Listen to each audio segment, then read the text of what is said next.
The Poet. 1.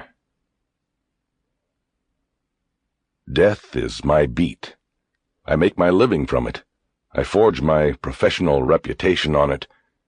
I treat it with the passion and precision of an undertaker, somber and sympathetic about it when I'm with the bereaved, a skilled craftsman with it when I'm alone. I've always thought the secret to dealing with death was to keep it at arm's length. That's the rule. Don't let it breathe in your face. But my rule didn't protect me. When the two detectives came for me and told me about Shawn, a cold numbness quickly enveloped me. It was like I was on the other side of the aquarium window. I moved as if underwater, back and forth, and looked out at the rest of the world through the glass. From the back seat of their car I could see my eyes in the rear-view mirror, flashing each time we passed beneath a streetlight. I recognized the 1,000-yard stare I had seen in the eyes of fresh widows I had interviewed over the years. I only knew one of the two detectives, Harold Wexler. I had met him a few months earlier when I stopped into the Bullet for a drink with Shawn. They worked caps together on the Denver PD. I remember Shawn called him Wex. Cops always use nicknames for each other. Wexler's is Wex, Shawn's was Mac. It's some kind of tribal bonding thing. Some of the names aren't complimentary, but the cops don't complain. I know one down in Colorado Springs named Skodo, who most other cops call Scrodo. Some even go all the way and call him Scrotum, but my guess is that you have to be a close friend to get away with that. Wexler was built like a small bull, powerful but squat, a voice slowly cured over the years by cigarette smoke and whiskey, a hatchet face that always seemed red the times I saw him. I remember he drank Jim Beam over ice. I'm always interested in what cops drink. It tells a lot about them. When they're taking it straight like that, I always think that maybe they've seen too many things too many times that most people never see even once. Shawn was drinking light beer that night, but he was young. Even though he was the soup of the caps unit, he was at least 10 years younger than Wexler. Maybe in 10 years he would have been taking his medicine cold and straight like Wexler. I spent most of the drive out from Denver thinking about that night at the Bullet. I'll never know. Not that anything important had happened. It was just drinks with my brother at the cop bar. And it was the last good time between us, before Teresa Lofton came up. That memory put me back in the aquarium. But during the moments that reality was able to punch through the glass and into my heart, I was seized by a feeling of failure and grief. It was the first real tearing of the soul I had experienced in my 34 years. That included the death of my sister. I was too young then to properly grieve for Sarah, or even to understand the pain of a life unfulfilled. I grieved now because I had not even known Shawn was so close to the edge. He was light beer, while all the other cops I knew were whiskey on the rocks. Of course, I also recognized how self-pitying this kind of grief was. The truth was that for a long time we hadn't listened much to each other. We had taken different paths. And each time I acknowledged this truth, the cycle of my grief would begin again. My brother once told me the theory of the limit. He said every homicide cop had a limit, but the limit was unknown until it was reached. He was talking about dead bodies. Shawn believed that there were just so many that a cop could look at. It was a different number for every person. Some hit it early. Some put in 20 in homicide and never got close. But there was a number, and when it came up, that was it. You transferred to records, you turned in your badge, you did something, because you just couldn't look at another one. And if you did, if you exceeded your limit, well, then you were in trouble. You might end up sucking down a bullet. That's what Shawn had said. I realized that the other one, Ray St. Louis, had said something to me. He turned around in his seat to look back at me. He was much larger than Wexler. Even in the dim light of the car I could make out the rough texture of his pock-marked face. I didn't know him, but I'd heard him referred to by other cops, and I knew they called him Big Dog. I had thought that he and Wexler made the perfect Mutt and Jeff team when I first saw them waiting for me in the lobby at the Rocky. It was like they had stepped out of a late-night movie. Long, dark overcoats, hats. The whole scene should have been in black and white. "You hear me, Jack? We'll break it to her. That's our job, but we'd just like you to be there to sort of help us out. Maybe stay with her if it gets rough. You know, if she needs to be with somebody, okay?" "Okay." "Good, Jack." We were going to Shawn's house in Boulder, but I knew nobody was going to be breaking anything to his wife, Riley. She'd know what the news was the moment she opened the door and saw the three of us standing there without Shawn. Any cop's wife would know. They spend their lives dreading and preparing for that day. Every time there's a knock on the door, they expect it to be death's messengers standing there when they open it. This time it would be. "You know, she's going to know," I told them. "Probably," Wexler said. "They always do." I realized they were counting on Riley knowing the score as soon as she opened the door. It would make their job easier. I dropped my chin to my chest and brought my fingers up beneath my glasses to pinch the bridge of my nose. I realized I'd become a character in one of my own stories, exhibiting the details of grief and loss I worked so hard to get so I could make a 30-inch newspaper story seem meaningful. Now I was one of the details in this story. A sense of shame descended on me as I thought of all the calls I had made to a widow or parent of a dead child, or brother of a suicide. Yes, I had even made those. I don't think there was any kind of death that I hadn't written about, that hadn't brought me around as the intruder into somebody's pain. "How do you feel?" Trusty words for a reporter. Always the first question, if not so direct, then carefully camouflaged in words meant to impart sympathy and understanding, feelings I didn't actually have. I carry a reminder of this callousness, a thin white scar running along my left cheek just above the line of my beard.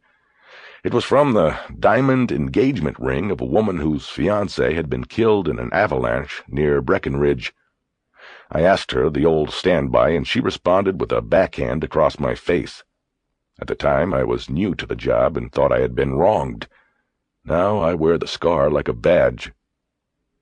"You better pull over," I said. "I'm going to be sick." Wexler jerked the car into the freeway's breakdown lane. We skidded a little on the black ice, but then he got control.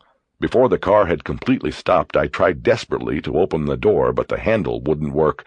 It was a detective car, I realized, and the passengers who most often rode in the back were suspects and prisoners. The back doors had security locks controlled from the front. "The door," I managed to strangle out. The car finally jerked to a stop as Wexler disengaged the security lock. I opened the door, leaned out, and vomited into the dirty slush. 3 great heaves from the gut. For a half a minute I didn't move, waiting for more, but that was it. I was empty. I thought about the back seat of the car, for prisoners and suspects, and I guessed that I was both now. Suspect as a brother, a prisoner of my own pride. The sentence, of course, would now be life. These thoughts quickly slipped away with the relief the physical exorcism brought. I gingerly stepped out of the car and walked to the edge of the asphalt, where the light from the passing cars reflected in moving rainbows on the petroleum exhaust glaze on the February snow. It looked like we had stopped alongside a grazing meadow, but I didn't know where. I hadn't been paying attention to how far along to Boulder we were.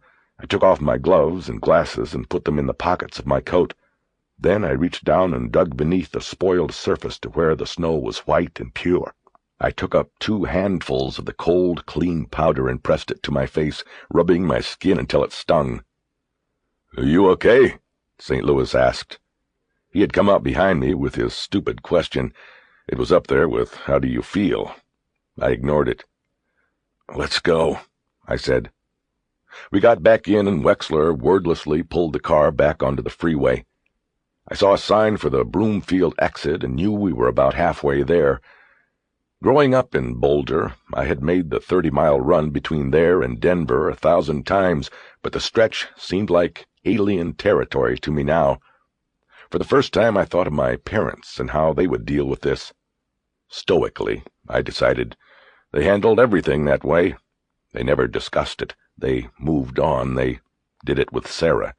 Now they do it with Shawn. "Why'd he do it?" I asked after a few minutes. Wexler in St. Louis said nothing. "I'm his brother. We're twins, for Christ's sake." "You're also a reporter," St. Louis said. "We picked you up because we want Riley to be with family if she needs it. You're the only—" "My brother fucking killed himself!" I said it too loud. It had a quality of hysteria to it that I knew never worked with cops. You start yelling and they have a way of shutting down, going cold. I continued in a subdued voice. "I think I am entitled to know what happened and why. I'm not writing a fucking story.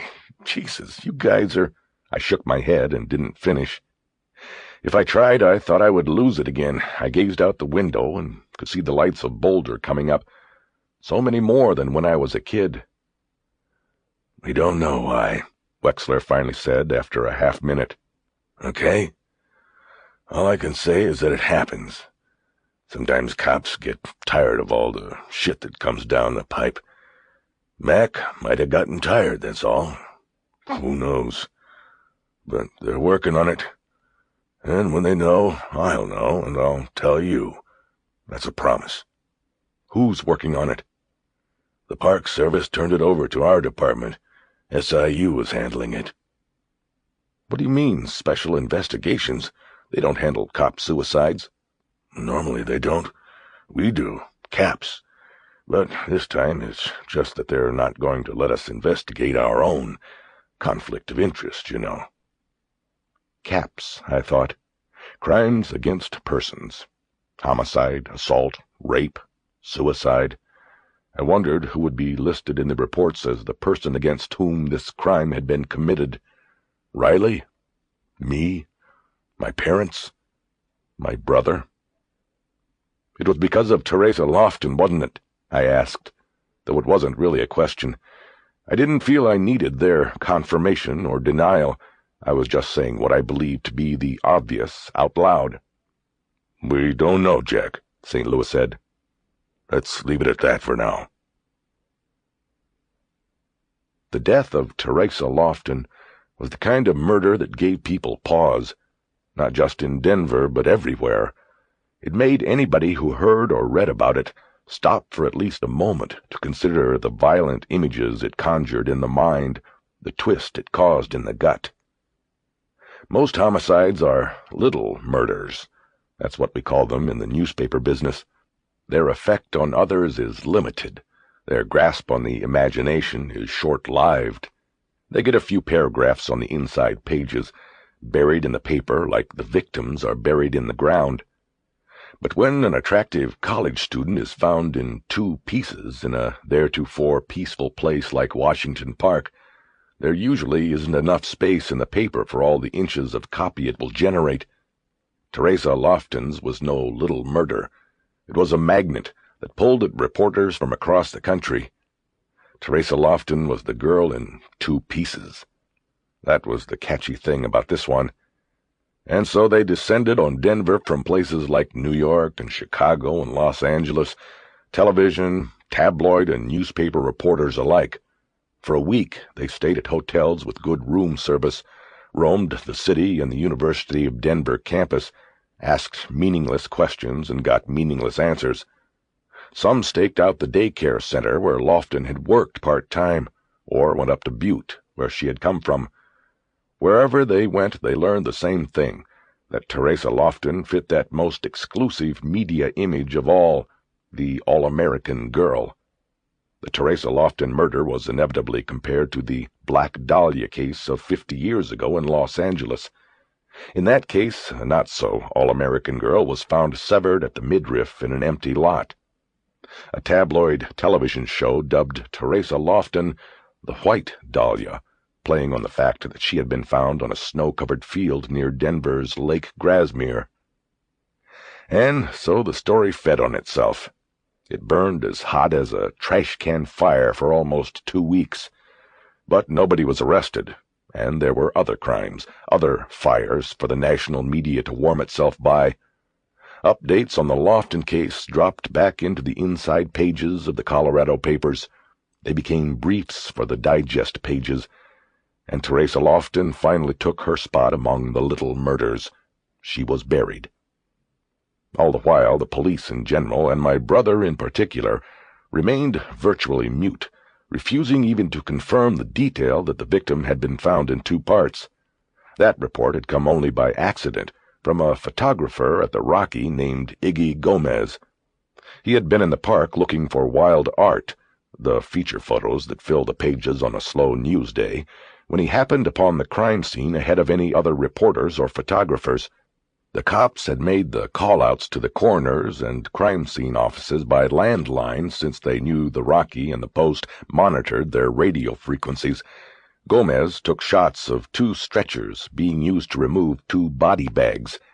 He called the city desk and said the cops were working a 2-bagger, and from the looks of the sizes of the bags, the victims were probably children. Later, a cop shop reporter for the Rocky named Van Jackson got a source in the coroner's office to confirm the grim detail that one victim had come into the morgue in 2 parts. The next morning's story in the Rocky served as the siren call to the media across the country. My brother and his CAPS team worked as if they felt no obligation to talk to the public at all. Each day the Denver Police Department media office put out a scant few lines in a press release announcing that the investigation was continuing and that there had been no arrests. When cornered, the brass vowed that the case would not be investigated in the media, though that in itself was a laughable statement. Left with little information from authorities, the media did what it always does in such cases. It investigated the case on its own, numbing the reading and television-watching public with assorted details about the victim's life that actually had nothing to do with anything.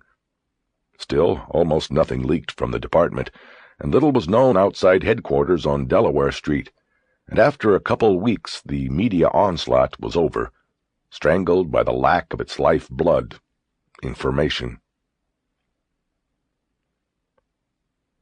I didn't write about Teresa Lofton, but I had wanted to.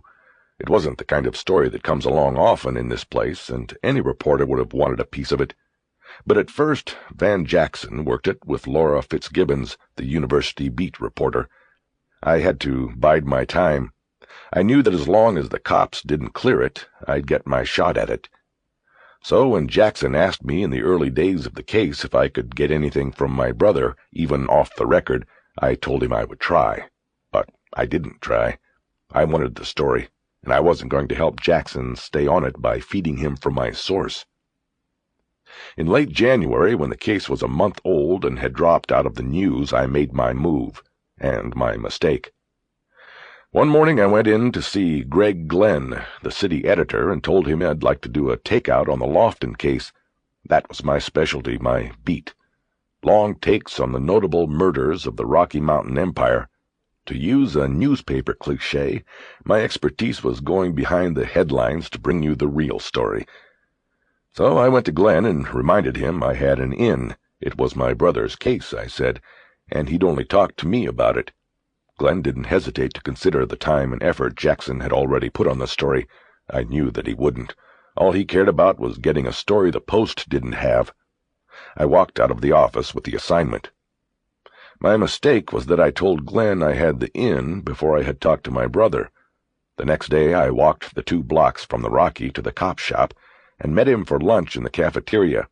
I told him about my assignment. Shawn told me to turn around. "Go back, Jack. I can't help you." "What are you talking about? It's your case." "It's my case, but I'm not cooperating with you or anybody else who wants to write about it. I've given the basic details. That's all I'm required to do. That's where it stays." He looked off across the cafeteria. He had an annoying habit of not looking at you when there was disagreement. When we were little, I would jump on him when he did it and punch him on the back. I couldn't do that any more, though many times I wanted to. "Shawn, this is a good story. I don't have to do anything, and I don't give a shit what kind of story it is. This one is bad, Jack, okay? I can't stop thinking about it. And I'm not going to help you sell newspapers with it. Come on, man, I'm a writer. Look at me. I don't care if it sells papers or not. The story is the thing, and I give a shit about the paper. You know how I feel about that. He finally turned back to me. Now you know how I feel about this case, he said. I was silent a moment and took out a cigarette. I was down to maybe a half-pack a day back then and could have skipped it, but I knew it bothered him, so I smoked when I wanted to work on him. This isn't a smoking section, Jack. Then turn me in. At least you'll be arresting somebody. Why are you such an asshole when you don't get what you want? Why are you? You aren't going to clear it, are you? That's what this is all about. You don't want me digging around and writing about your failure. You're giving up. Jack, don't try the below-the-belt shit. You know it's never worked. He was right. It never had. Then what? You just want to keep this little horror story for yourself, that it? Yeah, something like that. You could say that. In the car with Wexler and St. Louis, I sat with my arms crossed. It was comforting, almost as if I was holding myself together. The more I thought about my brother, the more the whole thing made no sense to me. I knew the Lofton case had weighed on him, but not to the point that he'd want to take his own life. Not Shawn. Did he use his gun? Wexler looked at me in the mirror, studied me, I thought. I wondered if he knew what had come between my brother and me. Yes. It hit me then. I just didn't see it. All the times that we'd had together coming to that. I didn't care about the Lofton case. What they were saying couldn't be. Not Shawn. St. Louis turned around to look at me. What's that? He wouldn't have done it, that's all. Look, Jack, he didn't get tired of the shit coming down the pipe. He loved it. You ask Riley, you ask anybody on the... Wex, you knew him the best, and you know it's bullshit. He loved the hunt. That's what he called it. He wouldn't have traded it for anything. He probably could have been the assistant fucking chief by now, but he didn't want it. He wanted to work homicides. He stayed in Caps. Wexler didn't reply. We were in Boulder now, on baseline, heading toward Cascade. I was falling through the silence of the car. The impact of what they were telling me Shawn had done was settling on me and leaving me as cold and dirty as the snow back on the side of the freeway. What about a note or something? I said. What? There was a note. We think it was a note. I noticed St. Louis glance over at Wexler and give him a look that said, You're saying too much. What? What did it say? There was a long silence, then Wexler ignored St. Louis. Out of space, he said. Out of time. Out of space? Out of time? Just like that? Just like that. That's all it said. The smile on Riley's face lasted maybe 3 seconds. Then it was instantly replaced by a look of horror out of that painting by Munch. The brain is an amazing computer. 3 seconds to look at 3 faces at your door and to know your husband wasn't coming home. IBM can never match that. Her mouth formed into a horrible black hole from which an unintelligible sound came, then the inevitable, useless word. No. Riley, Wexler tried. Let's sit down a minute. No. Oh, God, no. Riley. She retreated from the door, moving like a cornered animal, first darting one way and then the opposite, as if maybe she thought she could change things if she could elude us. She went around the corner into the living room. When we followed, we found her collapsed on the middle of the couch in an almost catatonic state, not too dissimilar from my own. The tears were just starting to come into her eyes. Wexler sat next to her on the couch. Big Dog and I stood by, silent as cowards. Is he dead? She asked, knowing the answer but realizing she had to get it over with. Wexler nodded. How? Wexler looked down and hesitated a moment. He looked over at me and then back at Riley. He did it himself, Riley. I'm sorry. She didn't believe it, just as I hadn't. But Wexler had a way of telling the story, and after a while she stopped protesting. That was when she looked at me for the first time, tears rolling.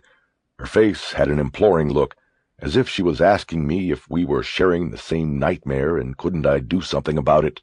Couldn't I wake her up? Couldn't I tell these two characters from a black and white how wrong they were? I went to the couch, then sat next to her and hugged her. That's what I was there for. I'd seen this scene often enough to know what I was supposed to do. "I'll stay," I whispered. "As long as you like." She didn't answer. She turned from my arms to Wexler. "Where did it happen?" "Estes Park, by the lake." "No, he wouldn't go. What was he doing up there?" "He got a call. Somebody said they might have some information about one of his cases. He was going up to meet them for coffee at the Stanley. Then after he drove out to the lake. We don't know why he went there. He was found in his car by a ranger who heard the shot." "What case?" I asked. "Look, Jack, I don't want to get into—" "What case?" I yelled, this time not caring about the inflection of my voice. "It was Lofton, wasn't it?" Wexler gave one short nod, and St. Louis walked away, shaking his head. "Who was he meeting?" "That's it, Jack. We're not going to get into that with you." "I'm his brother. This is his wife." "It's all under investigation. But if you're looking for doubts, there aren't any. We were up there. He killed himself. He used his own gun. He left a note, and we got GSR on his hands. I wish he didn't do it, but he did."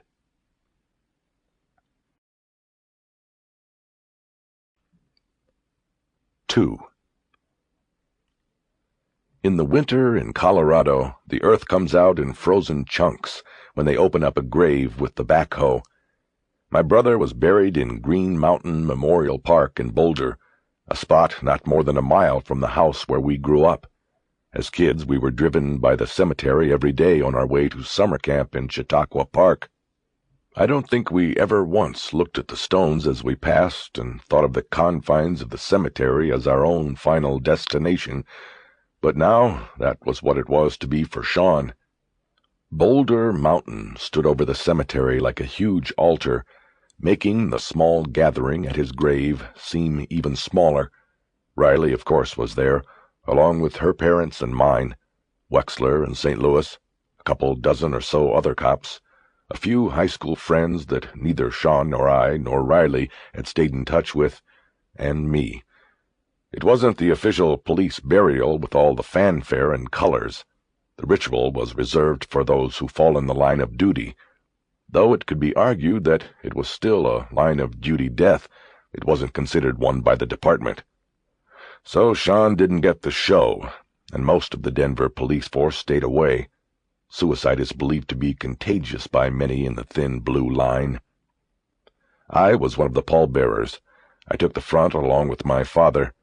Two cops I didn't know before that day, but who were on Shawn's Caps team, took the middle, and Wexler and St. Louis were on the back.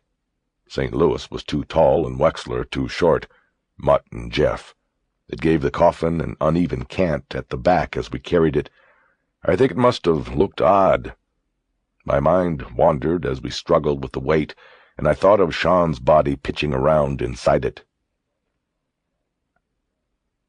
I didn't say much to my parents that day, though I rode with them in the limousine with Riley and her parents. We had not talked of anything meaningful in many years, and even Shawn's death could not penetrate the barrier. After my sister's death 20 years before, something in them changed toward me. It seemed that I, as the survivor of the accident, was suspect for having done just that, survived.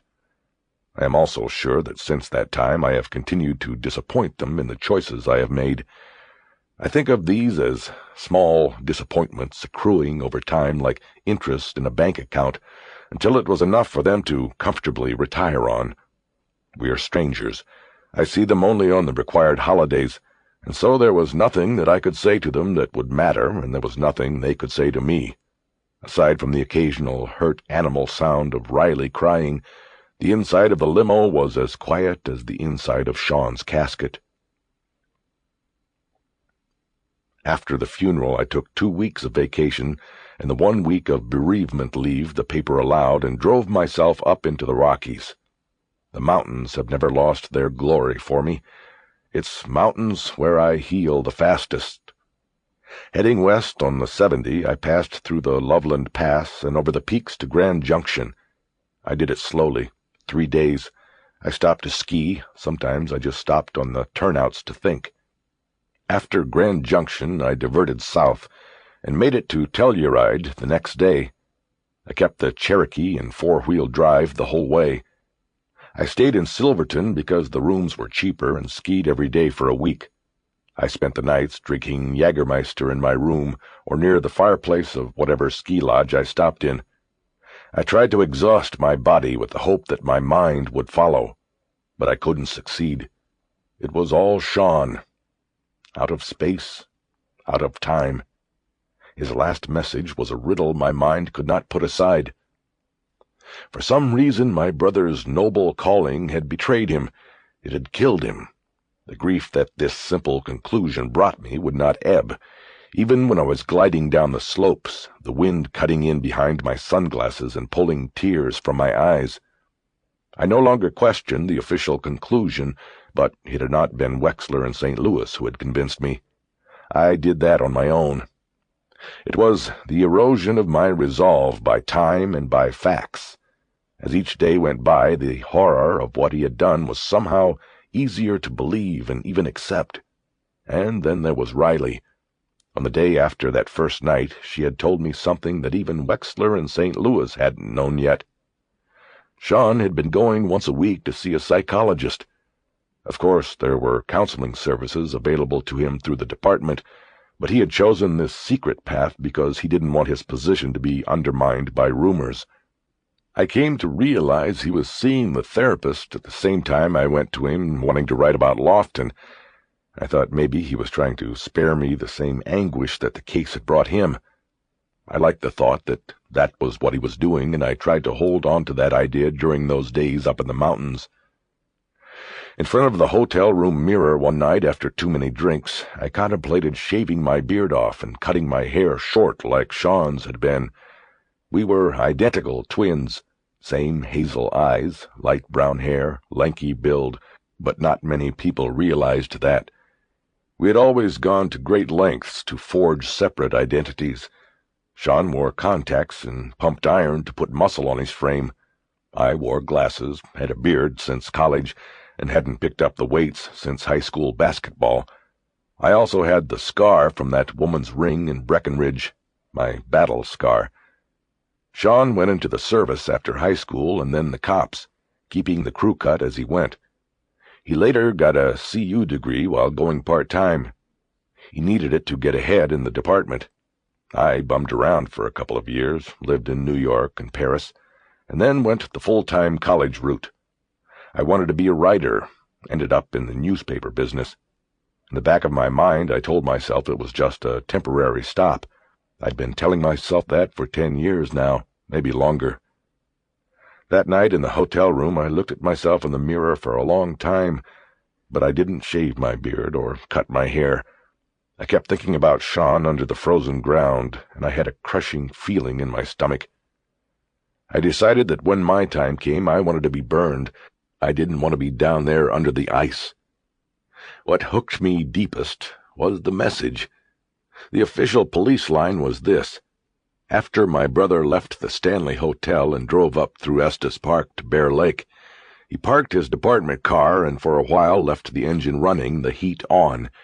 When the heat had fogged the windshield, he reached up and wrote his message there with a gloved finger. He wrote it backwards so you could read it from outside the car. His last words to a world that included 2 parents, a wife, and a twin brother. Out of space, out of time. I couldn't understand. Time for what? Space for what? He'd come to some desperate conclusion, yet he never tested us on it. He had not reached out to me, nor to my parents or Riley.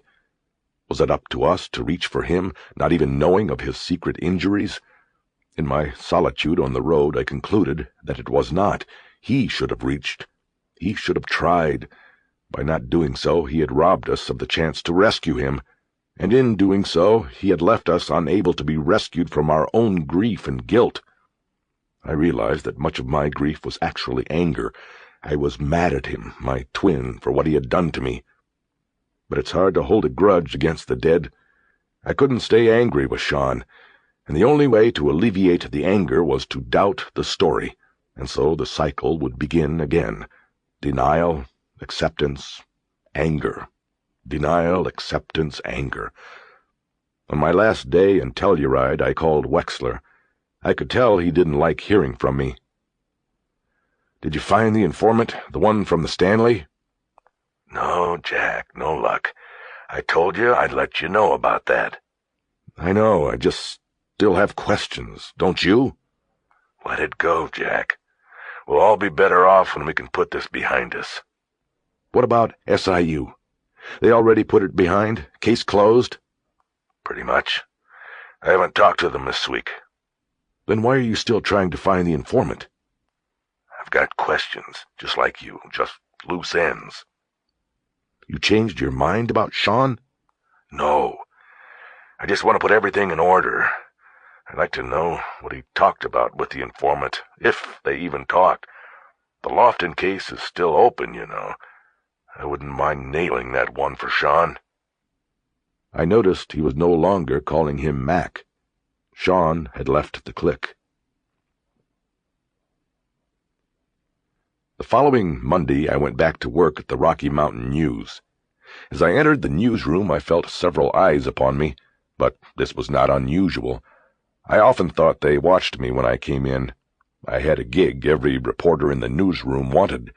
No daily grind, no daily deadlines. I was free to roam the entire Rocky Mountain region and write about one thing: murder. Everybody likes a good murder story. Some weeks I take apart a shooting in the projects, telling the tale of the shooter and the victim and their fateful collision. Some weeks I'd write about a society murder out in Cherry Hill, or a bar shooting in Leadville. Highbrow and lowbrow, little murder and big murder. My brother was right. It sold papers if you told it right. And I got to tell it. I got to take my time and tell it right. Stacked on my desk next to the computer was a foot-high pile of newspapers. This was my main source material for stories. I subscribed to every daily, weekly, and monthly newspaper published from Pueblo north to Bozeman. I scoured these for small stories on killings that I could turn into long takeouts. There were always a lot to choose from. The Rocky Mountain Empire had a violent streak that had been there since the gold rush. Not as much violence as Los Angeles or Miami or New York, not even close. But I never was short of source material. I was always looking for something new or different about the crime or the investigation, an element of gee whiz or a heart-tugging sadness.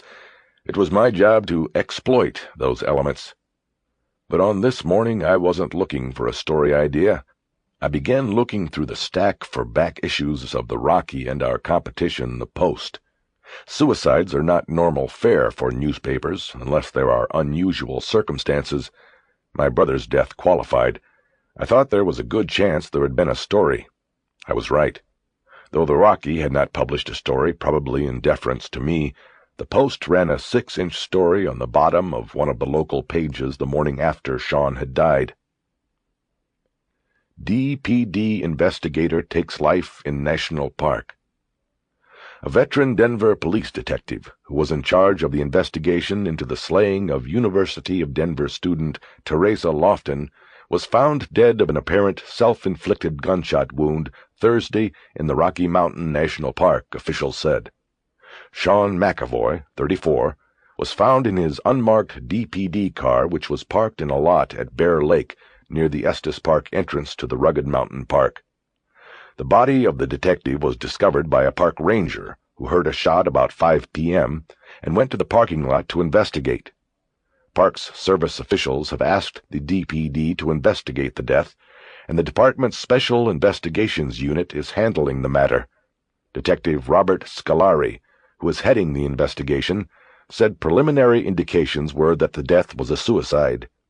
Scolari said a note was found at the scene, but he refused to disclose its contents.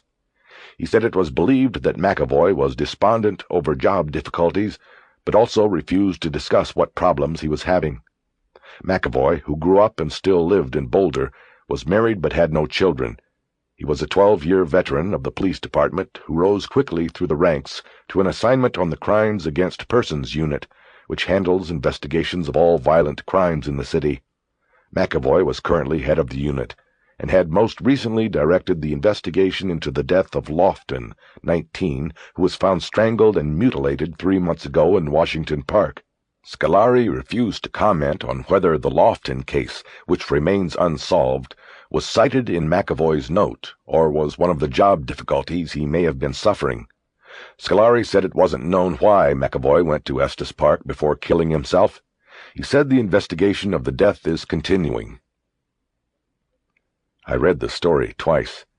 It contained nothing that I didn't already know, but it held a strange fascination for me. Maybe that was because I believed I knew or had the beginnings of an idea why Shawn had gone to Estes Park and driven all the way up to Bear Lake. It was a reason I didn't want to think about, though. I clipped the article, put it in a manila file, and slid it into a desk drawer. My computer beeped, and a message printed across the top of the screen. It was a summons from the city editor. I was back at work. Greg Glen's office was at the back of the newsroom. One wall was glass, enabling him to look out across the rows of pods where the reporters worked, and through the windows along the west wall to the mountain line when it wasn't hidden by smog. Glen was a good editor who prized a good read more than anything else about a story. That's what I liked about him. In this business, editors are of two schools. Some like facts, and cram more into a story until it is so overburdened that practically no one will read it to the end. And some like words, and never let the facts get in the way. Glen liked me because I could write, and he pretty much let me choose what I wrote about. He never hustled me for copy, and never badly dinged up what I turned in. I had long realized that should he ever leave the paper or be demoted or promoted out of the newsroom, all of this most likely would change. City editors made their own nests. If he was gone, I'd probably find myself back on the daily cop beat, writing briefs off the police log, doing little murders. I sat down in the cushioned seat in front of his desk as he finished up a phone call. Glen was about 5 years older than me. When I'd first started at the Rocky 10 years earlier, he was one of the hotshot writers like I was now, but eventually he made the move into management. Now he wore a suit every day, had one of those little statues on his desk of a Bronco football player with a bobbing head, spent more time on the phone than on any other activity in his life, and always paid careful attention to the political winds blowing out of the corporate home office in Cincinnati. He was a 40-year-old guy with a paunch, a wife, 2 kids, and a mortgage he wished he could refinance, but that no bank would touch because of the real estate dive. He told me all of this once over a beer at the Wine Coop, the only night I'd seen him out in the past 4 years.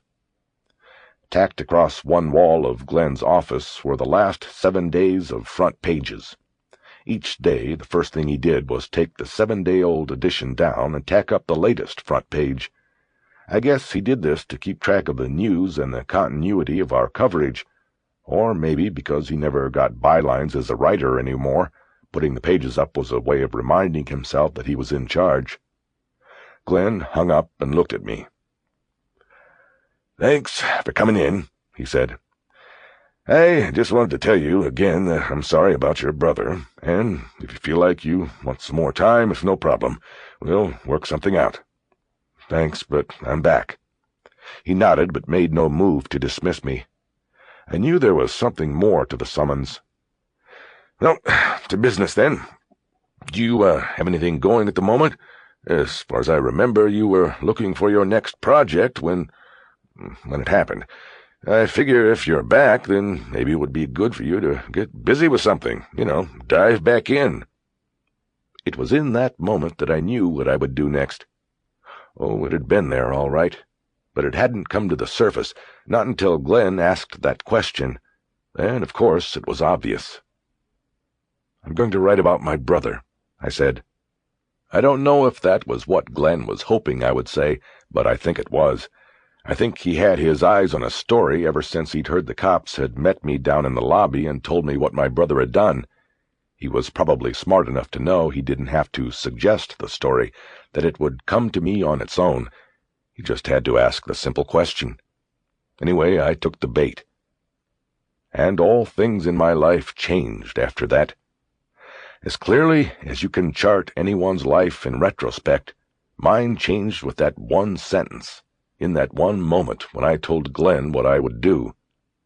I thought I knew something about death then. I thought I knew about evil, but I didn't know anything.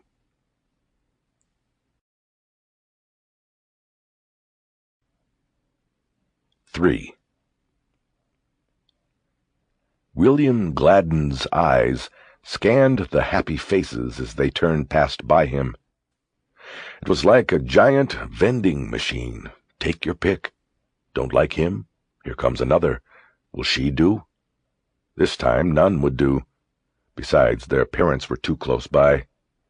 He'd have to wait for the one time one of them made a mistake, walked out on the pier or over to the snack window for cotton candy, leaving precious one all alone. Gladen loved the carousel on the Santa Monica pier. He didn't love it because it was an original and that, according to the story in the display case, it took 6 years to hand-paint the galloping horses and restore it to its original condition. He didn't love it because it had been featured in lots of movies that he had seen over the years, especially while in Rayford. And he didn't love it because it brought to mind memories of riding with his best pal on the merry-go-round at the Sarasota County Fair. He loved it because of the children who rode on it. Innocence and abandonment to pure happiness played on each face as it circled again and again to the accompaniment of the calliope. Since arriving from Phoenix, he had been coming here every day. He knew it might take some time, but one day it would eventually pay off, and he would be able to fill his order. As he watched the collage of colors, his mind jumped backward like it did so often since Rayford. He remembered his best pal. He remembered the black, dark closet with only the band of light at the bottom. He huddled on the floor near the light, near the air. He could see his feet coming that way, each step. He wished he were older, taller, so that he could reach the top shelf. If only he were. Then he would have a surprise waiting for his best pal. Gladen came back. He looked around. The ride had ended, and the last of the children were making their way to waiting parents on the other side of the gate. There was a line of more children ready to run to the carousel and pick their horse. He looked again for a dark-haired girl with smooth brown skin, but saw none. Then he noticed the woman who took the tickets from the children staring at him. Their eyes met, and Gladen looked away. He adjusted the strap of his duffel bag. The weight of the camera and the books inside it had pulled it down on his shoulder. He made a note to leave the books in the car next time. He took a last look at the carousel and headed for one of the doors that exited onto the pier. When he got to the door, he casually looked back at the woman. The children screamed as they ran to the wooden horses, some with parents, most alone. The woman taking tickets had already forgotten about him. He was safe.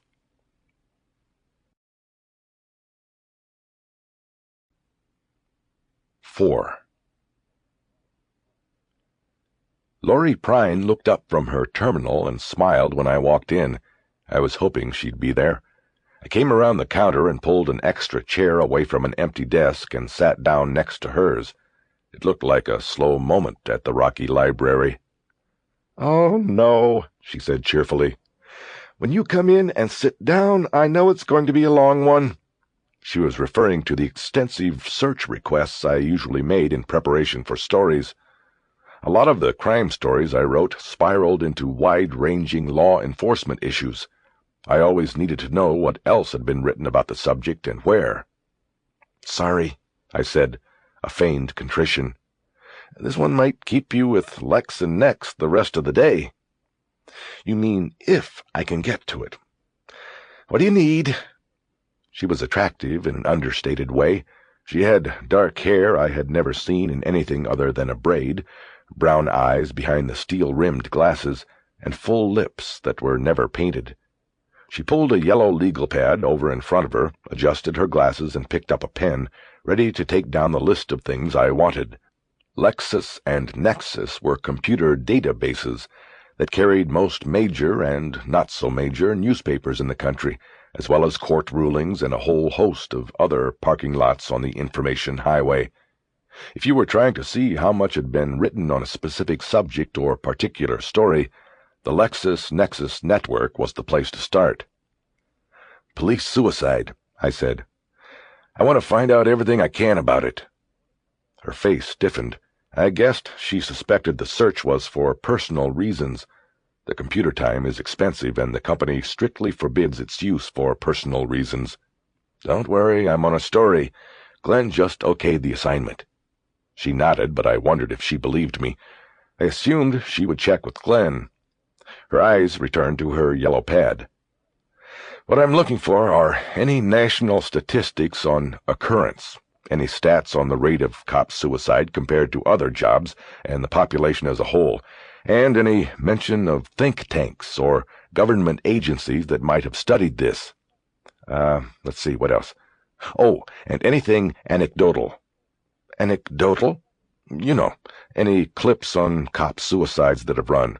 Let's go back 5 years. I'm looking for examples." "Like your—" She realized what she was saying. "Yes, like my brother." "It's a shame." She didn't say anything more, and I let the silence hang between us for a few moments, and then asked her how long she thought the computer search would take. My requests often were given a low priority, since I was not a deadline writer. "Well, it's really a shotgun search, nothing specific. I'm going to have to spend some time on it, and you know I'll get pulled when the dailies start coming in, but I'll try. How about late this afternoon? That'd be okay?" "Perfect." As I went back into the newsroom, I checked the overhead clock and saw it was 11:30. The timing was good for what I needed to do.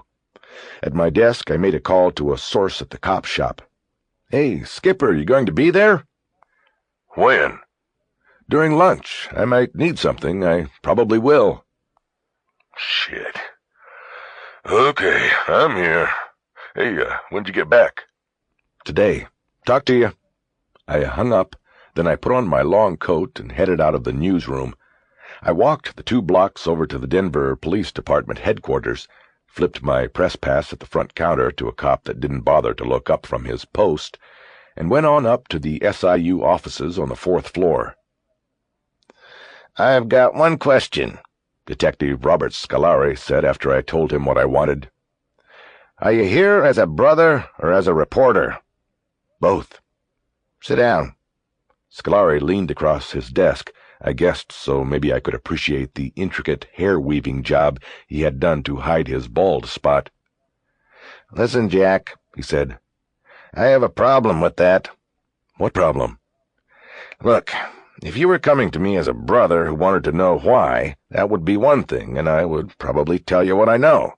But if what I tell you is going to end up in the Rocky Mountain News, I'm not interested. I've got too much respect for your brother to let what happened to him help sell newspapers, even if you don't." We were alone in a small office with 4 desks in it. Scolari's words made me angry, but I swallowed it back. I leaned toward him so he could see my healthy, full head of hair. "Let me ask you something, Detective Scolari. Was my brother murdered?" "No, he wasn't." "You are sure it was a suicide, right?" "That is correct." "And the case is closed?" "Right again." I leaned back away from him. "Then that really bothers me." "Why's that?" "Because you're trying to have it both ways. You're telling me the case is closed, yet I can't look at the records." If it is closed, then I should be allowed to look at the case because he was my brother. And if it's closed, that means that as a reporter, I can't compromise an ongoing investigation by looking at the records either. I let him digest that for a few moments. So, I finally continued, going by your own logic, there is no reason why I shouldn't be able to look at the records. Scolari looked at me. I could see the anger working behind his cheeks now. Listen to me, Jack. There are things in that file better left not known and certainly not published. I think I'm a better judge of that, Detective Scolari. He was my brother, my twin. I'm not going to hurt him. I'm just trying to make sense of something for myself. If I then write about it, it will be to finally put it in the ground with him, okay? We sat there staring at each other for a long moment. It was his turn, and I waited him out. I can't help you, he finally said, even if I wanted to. It's closed. Case is closed. The file went to records for processing. You want it? Go see them. I stood up. Thanks for telling me that at the beginning of the conversation. I walked out without saying another word. I knew Scolari would blow me off. I went to him because I had to go through the motions and because I wanted to see if I could learn the location of the file. I went down the stairs that mostly only cops used and into the office of the department's administrative captain. It was 15 minutes past 12, so the desk in the reception area was empty. I walked past it, knocked on the door, and heard a voice tell me to enter. Inside, Captain Forrest Grolan sat behind his desk. He was such a large man that the standard-issue desk looked like child's furniture. He was a dark-complected black man with a shaven head. He stood to shake my hand, and I was reminded that he topped out above 6.5 feet. I figured a scale would have to have 300 on its dial if it was going to take his full measure. I shook his hand and smiled. He had been a source of mine since I was on the daily police beat 6 years earlier, and he was a patrol sergeant. We had both risen through the ranks since then. Jack, how's it going? You say you're just back? Yeah, I took some time. I'm okay. He didn't mention my brother. He had been one of the few at the funeral, and that made it clear how he felt. He sat back down, and I took one of the chairs in front of his desk. Grolan's job had little to do with policing the city. He was in the business end of the department. He was in charge of the annual budget, hiring and training, firing, too. It had little to do with police work, but it was all part of his plan. Grolan wanted to be police chief one day and was gathering a wide variety of experience, so when the time came he'd look best for the job. Part of that plan was also to keep contacts in the local media. When the time was right, he'd count on me for a positive profile in the Rocky, and I would come through. In the meantime, I could count on him for things as well. So, what am I missing lunch for? He said gruffly, which was part of the routine we played. I knew that Grolan preferred meeting me at lunch when his adjutant was out and there was less chance that he would be seen with me. You're not missing lunch. You're just getting it late. I want to see the file on my brother. Scolari said he already sent it to get filmed. I thought maybe you could pull it and let me look at it real quick. Why, you want to do that, Jack? Why don't you let sleeping dogs lie? I've got to look, Captain. I'm not quoting from it. I just want to look at it. You get it now, and I'll be done with it before the microfilm folks even get back from lunch. Nobody will know, except you and me, and I'll remember it. 10 minutes later, Grolan handed me the file. It was as thin as the year-round residence phone book for Aspen. I don't know why, but I had expected something thicker, heavier, as if the size of the investigative file bore some resemblance to the significance of the death. Inside on top was an envelope marked Photos, which I put to the side of the desk without opening. Next there was an autopsy report and several standard reports that were paper-clipped together. I had studied autopsy reports often enough to know to skip the pages of endless description of body glands, organs, and general condition, and go to the last pages where conclusions were written. And there were no surprises here. Cause of death was gunshot wound to the head. The word suicide was circled below it. Blood scans for commonly used drugs showed traces of dextromethorphan hydrobromide. Following this entry, a lab tech's notes said, "Cough suppressant, glove box." It meant that, other than a shot or two of cough syrup from a bottle kept in the car, my brother was stone-cold sober when he put the gun in his mouth. A forensic analysis report contained a sub-report labeled GSR, which I knew meant gunshot residue. It stated that a neutron activation analysis of leather gloves worn by the victim found particles of burned gunpowder on the right glove, indicating he had used that hand to fire the weapon. GSR and gas burns were also found in the victim's throat. The conclusion was that the barrel had been in Shawn's mouth when the gun discharged. Next in the packet was an evidence inventory, and I saw nothing unusual here. After this, I found the witness statement. The witness was Park Ranger Stephen Pena, who was assigned to a one-ranger substation and information booth at Bear Lake. Witness stated he did not have a view of the parking area while working in the booth. At approximately 4:58 p.m., witness heard a muffled report he identified from experience as a gunshot. He identified the origin as the parking lot and immediately went to investigate the possibility of illegal hunting. At this time there was only one vehicle in the lot, and through the partially fogged windows he saw the victim slumped back in the driver's seat. Witness ran to the vehicle but could not open the door because it was locked. Looking closely through the fogged windows, he determined that the victim appeared to be deceased because of the massive damage to the rear of the head. Witness then returned to the park booth, where he immediately notified authorities and his supervisors. He then returned to the victim's car to await the arrival of authorities. Witness states that the victim's vehicle was within his sight no more than 5 seconds after he heard the shot. The car was parked approximately 50 yards from the nearest forest cover or structure. It is believed by the witness to have been impossible for someone to have left the victim's car after the shooting and gotten to the cover without the witness seeing him. I returned the statement sheet to its place in the packet and glanced through the other reports. There was a page titled Case Report that detailed my brother's last day. He reported to work at 7:30 a.m., had lunch with Wexler at noon, and signed out at 2 p.m. to go to the Stanley. He did not tell Wexler or anyone else who he was going to see. Attempts by investigators to determine if Shawn had actually gone to the Stanley were unsuccessful. All waitresses and busboys in the hotel's restaurant were interviewed, and none recalled my brother. There was a one-page report in the file summarizing Scolari's interview with Shawn's psychologist. Somehow, maybe through Riley, he had found out that Shawn was seeing the Denver therapist.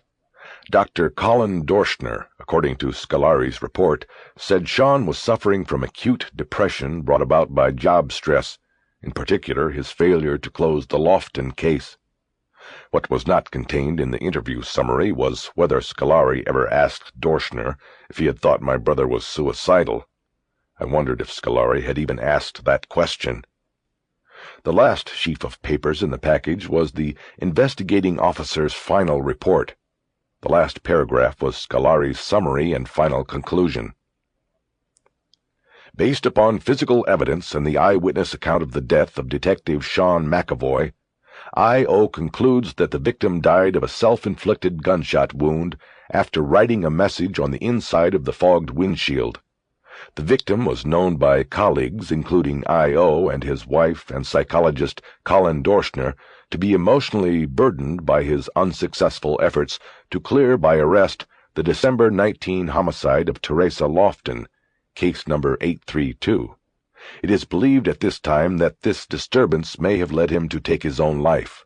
DPD psychological consultant Dr. Armand Griggs said in an interview, 2/22, that the message, "out of space, out of time," written on the windshield could be considered a suicide-style farewell, consistent with the victim's state of mind.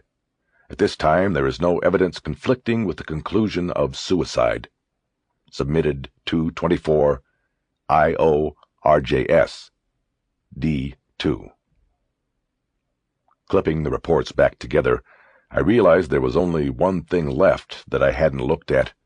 Gladen had decided to go to the cafeteria to pick up a sandwich to go. I was left alone. Probably 5 minutes passed in stillness while I considered the envelope. I knew that if I looked at the photographs, they would become the lasting image in my mind of my brother. I did not want that, but I also knew that I needed to see the photos, to know for sure about his death, to help disperse any last doubts. I opened the envelope quickly, so as to not change my mind. As I slid the stack of 8x10 color prints out, the first image that greeted me was an establishing shot. My brother's detective car, a white Chevy Caprice, alone at the end of the parking lot. I could see the ranger shack up a low hill from it. The lot had been freshly plowed and salted, a 4-foot embankment of snow around the edges. The next photo was a close-up of the windshield from the outside. The message was barely legible as the steam had dissipated from the glass, but was there, and through the glass I could also see Shawn. His head was snapped back, his jaw up. I went to the next photo, and I was inside the car with him. Taken from the passenger side front, his whole body visible. Blood had worked its way like a thick necklace around his neck from the back, and then down over the sweater. His heavy snowcoat was open. There was spatter on the roof and backside window. The gun was on the seat next to his right thigh. The rest of the photos were mostly close-ups from various angles, but they did not have the effect on me I thought they would. The sterile lighting robbed my brother of his humanity. He looked like a mannequin, but I found nothing about them as upsetting as the fact that I had once more convinced myself that Shawn had indeed taken his own life. I admitted to myself then that I had secretly come with a hope, and that it was gone now. Gladen looked up at me with curious eyes when I stood up and placed the file down on his desk. He had the debris of an egg salad sandwich on a napkin spread in front of him. "You okay?" "I'm fine." "Well, how do you feel?" I smiled at the question, because I had asked the same thing so many times. It must have thrown him off. He frowned. "See this?" I said, pointing to the scar on my face. "I got that for asking somebody that same thing once." "Sorry." "Don't be. I wasn't."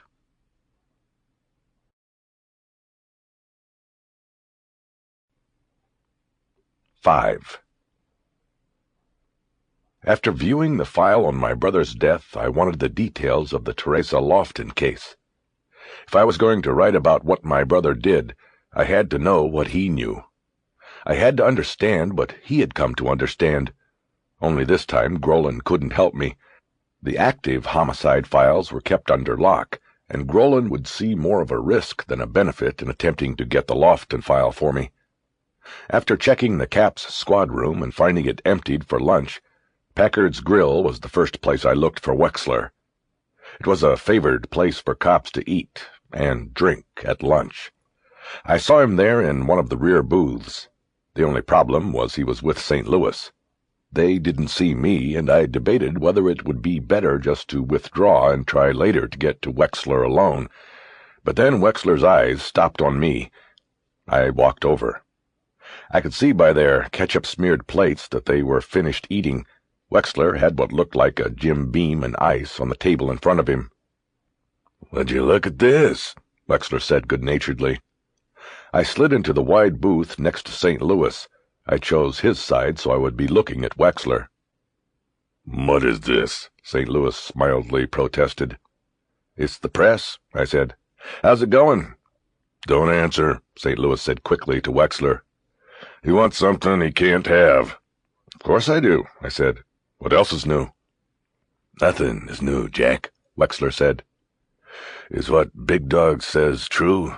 You want something you can't have?"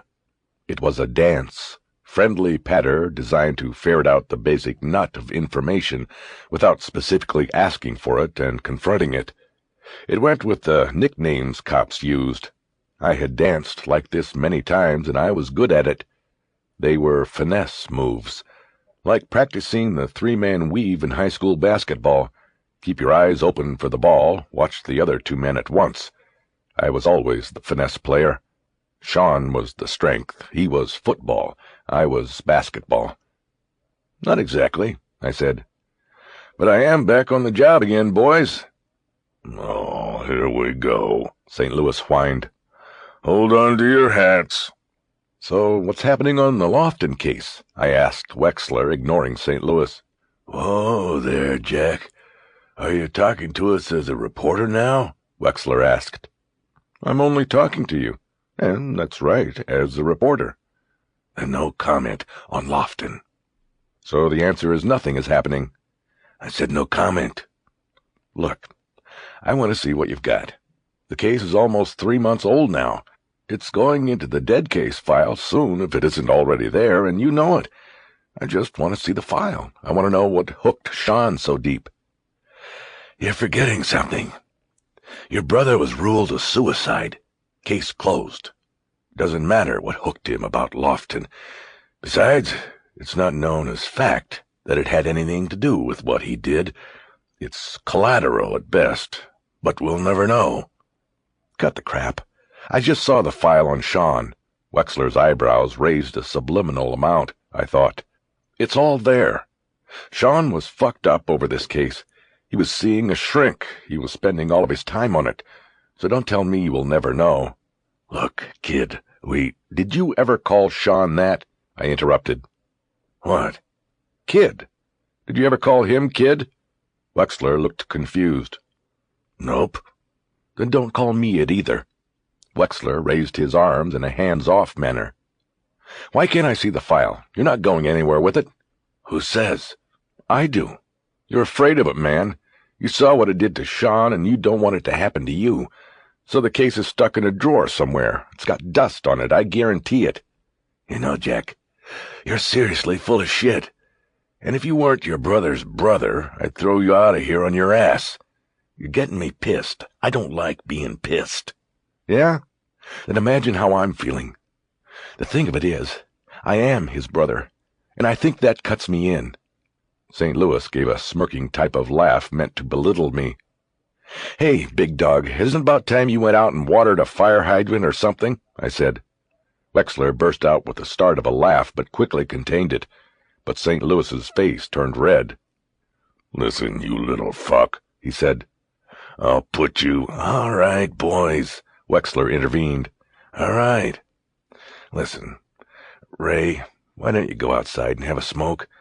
Let me talk to Jackie, straighten him out, and I'll be out. I got out of the booth so St. Louis could slide out. He gave me the dead man's stare as he went by. I slid back in. Drink up, Wex. No sense acting like there isn't any beam on the table. Wexler smirked and took a pull from his glass. You know, twins or not, you're a lot like your brother. You don't give up on things easy, and you can be a smart-ass. You get rid of that beard and the hippie hair, and you could pass for him. You'd have to do something about that scar, too. Look, what about the file? What about it? You owe it to him to let me see it. I don't follow you, Jack. Yes, you do. I can't put it behind me until I've looked it all over. I'm just trying to understand. You're also trying to write about it. Writing does for me what you got in that glass does for you. If I can write about it, I can understand it, and I can put it in the ground. That's all I want to do. Wexler looked away from me and picked up the check the waitress had left. Then he downed the rest of his drink and slid out of the booth. Standing, he looked down at me and let out a heavy breath, redolent with bourbon. Come back to the office, he said. I'll give you 1 hour. He held his finger up and repeated himself in case I was confused. 1 hour. In the Cap's squad room, I used the desk my brother had used. No one had taken it yet. Maybe it was a bad luck desk now. Wexler was standing at a wall of file cabinets looking through an open drawer. St. Louis was nowhere to be seen, apparently choosing to have nothing to do with this. Wexler finally stepped away from the drawer with 2 thick files. He placed them down in front of me. This everything? Everything. You got an hour. Come on, there's 5 inches of paper here, I tried. "Let me take it home and I'll bring it." "See, just like your brother. 1 hour, McAvoy. Set your watch, because those go back in the drawer in 1 hour. Make that 59 minutes. You're wasting time." I stopped laboring the point and opened the top file. Teresa Lofton had been a beautiful young woman who came to the university to study for an education degree. She wanted to be a first-grade teacher. She was in her first year and lived in a campus dorm. She carried a full curriculum as well as working part-time in the daycare center at the university's married housing dorm. Lofton was believed to have been abducted on or near the campus on a Wednesday, the day after classes ended for the Christmas break. Most students had already left for the holiday. Teresa was still in Denver for 2 reasons. She had her job. The daycare center didn't close for the holidays until the end of the week. And there was also the problem of her car. She was waiting for a new clutch to be put into the old Beetle so she could make the drive home. Her abduction was not reported because her roommate and all her friends had already gone home for the holidays. No one knew she was missing. When she didn't show up for work at the daycare center on Thursday morning, the manager thought she had simply gone home to Montana early, not completing the week because she wasn't due to return to the job after the Christmas break. It would not be the first time a student pulled this kind of stunt, especially once finals were over and the holiday break beckoned. The manager made no inquiry or report to authorities. Her body was found Friday morning in Washington Park. The investigators traced her last known movements back to noon on Wednesday when she called the mechanic from the daycare center. He remembered children's voices in the background, and he told her the car was ready. She said she would pick it up after work and first stopping at the bank. She did neither. She said goodbye to the daycare center's manager at noon and went out the door. She was not seen alive again, except, of course, by her killer. I only had to look at the photos in the file to realize how the case could have grabbed Shawn and put a leash around his heart. They were before and after photos. A portrait shot of her, probably for the high school yearbook. A fresh-faced young girl with a whole life ahead of her. She had dark, wavy hair and crystal blue eyes. Each reflected a small star of light, the flash of the camera. There was also a candid of her, in shorts and a tank top. She was smiling, carrying a cardboard box away from a car. The muscles of her slender, tan arms were taut. It looked like it was a slight strain for her to stand still with the heavy box for the photographer. I turned it over and read in what I guessed was a parent's scrawl, "Terry's first day on campus, Denver, Colorado." The other pictures were taken after. There were more of these, and I was struck by the number. Why did the cops need so many? Each one seemed like some kind of a terrible invasion, even though the girl was already dead. Teresa Lofton's eyes had lost their brilliance in these photographs. They were open, but dull, webbed in a milky caul. The photos showed the victim lying in about 2 feet of brush and snow on a slight incline. The news stories had been correct. She was in 2 pieces. A scarf was tightly wrapped around her neck, and her eyes were sufficiently wide and bugged to suggest this was how she died. But the killer apparently had more work to do afterward. The body had been hacked apart at the midriff, the bottom half then placed over the top half, in a horrific tableau, suggesting that she was performing a sex act on herself. I realized that Wexler was at the other desk, watching me as I looked at the gallery of ghastly photos. I tried not to show my disgust, or my fascination. I knew now what my brother was protecting me from. I had never seen anything so horrible. I finally looked at Wexler. Jesus. Yeah. The stuff the tab said about it being like the Black Dahlia in L.A., it was close, wasn't it? Yeah. Mac bought a book about it. He called some old horse in the LAPD, too. There were some similarities.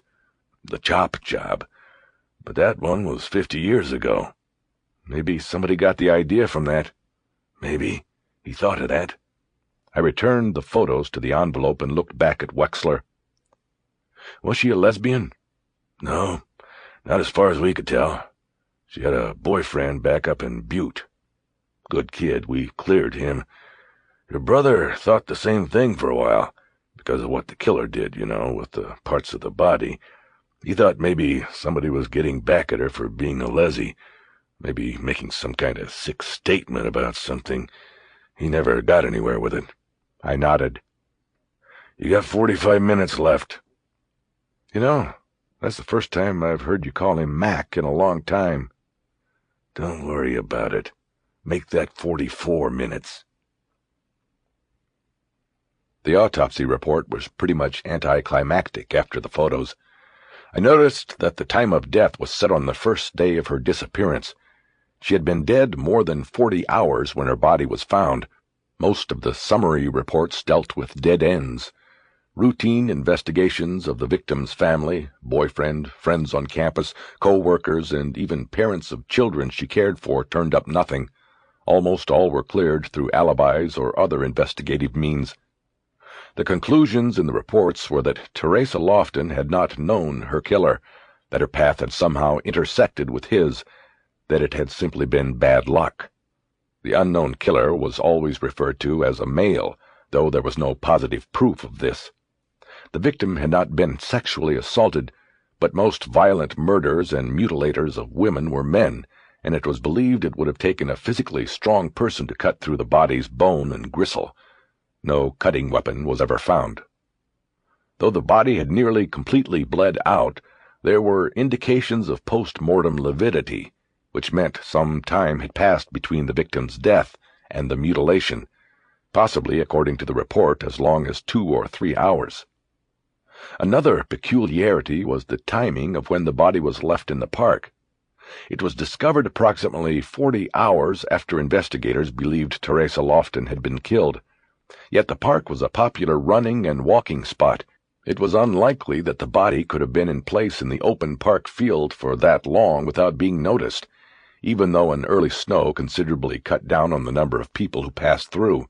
In fact, the report concluded that the body had been in place no more than 3 hours when it was spotted after dawn by an early morning jogger.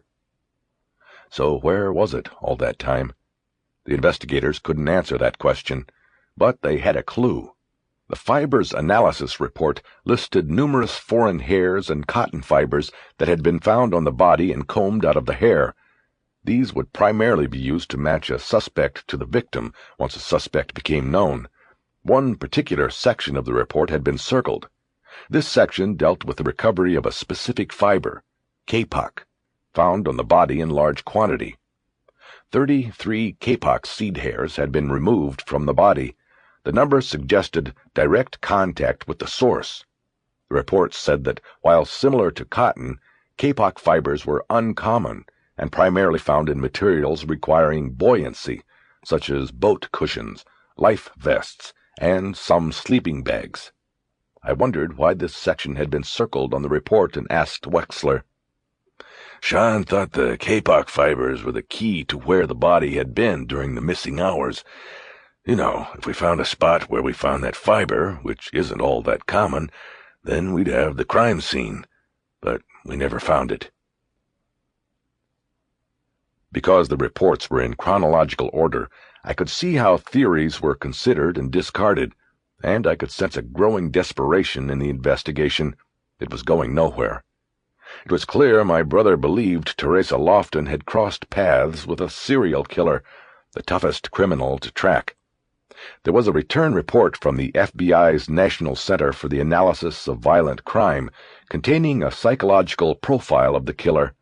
My brother had also kept a copy in the file of a 17-page checklist survey of aspects of the crime he had sent to the Bureau's Violent Criminal Apprehension Program. But the VICAP computer's response to the survey was negative. The Lofton killing did not match any other killings across the country in enough details to warrant further attention from the FBI. The profile the Bureau had forwarded was produced by an agent listed on the report as Rachel Walling. It contained a host of generalities that were largely worthless to the investigation, because while the characterizations were in-depth and possibly even on target, they did not necessarily help the detectives winnow down the millions of men that might qualify as suspects. The profile projected that the killer was likely a white male, 20 to 30 years old, with unresolved feelings of inadequacy and anger toward women, hence the gross mutilation of the victim's body. He was probably raised by a domineering mother, and his father probably was not present in the household, or was absorbed in earning a living, and forfeited child-rearing and development to the mother. The profile classified the killer as organized in his methodology, and warned that his seemingly successful completion of the crime and escape from detection could lead him to try further crimes of similar nature. The last reports in the first file were investigative summaries of interviews, tips that were checked out, and other details from the case that might have meant nothing at the moment they were typed up but could be pivotal later. Through these reports I could chart Shawn's growing attachment to Teresa Lofton. In the initial pages she was always referred to as the victim, sometimes Lofton. Later on he began referring to her as Teresa, and in the last reports, those filed in February before his death, he called her Terry, probably having picked up the diminutive name from her family and friends, or maybe from the back of the photo of her first day on campus, the happy day. With 10 minutes left, I closed the file and opened the other one. This one was thinner and seemed to be filled with a hodgepodge of investigative loose ends. There were several letters from citizens offering theories on the killing.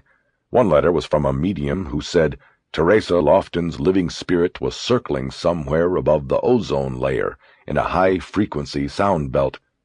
She spoke in a voice so fast that it sounded like a chirp to the untrained ear, but the medium could decipher the chirping and was willing to ask her questions if Shawn wanted to. There was no indication from the file that he did. A supplemental report noted that Teresa's bank and auto repair shop were within walking distance of the campus. 3 times detectives walked the routes between her dorm room, the daycare center, the bank, and the repair shop, but came across no witnesses who remembered seeing Teresa on the Wednesday after classes ended. Despite this, my brother's theory, outlined in another supplemental, was that Lofton had been abducted sometime after calling her mechanic from the daycare center, but before she got to the bank to get money to pay him. The file also contained a chronological record of the activity of the investigators assigned to the case. Initially, 4 members of the CAP squad worked the case full-time, but as little headway was made and more cases came up, the investigative effort was winnowed down to Shawn and Wexler, then just Shawn. He wouldn't let it go. The last entry in the chronological record was on the day he died. It was just one line. March 13. Rusher at Stanley. P/R info on Terry. Time. I looked up and Wexler was pointing to his watch. I closed the file without protest. What's P/R mean? Person reporting. It meant he got a call. Who is Rusher? We don't know. There's a couple people in the phone book with that name. We called them. They didn't know what the fuck we were talking about.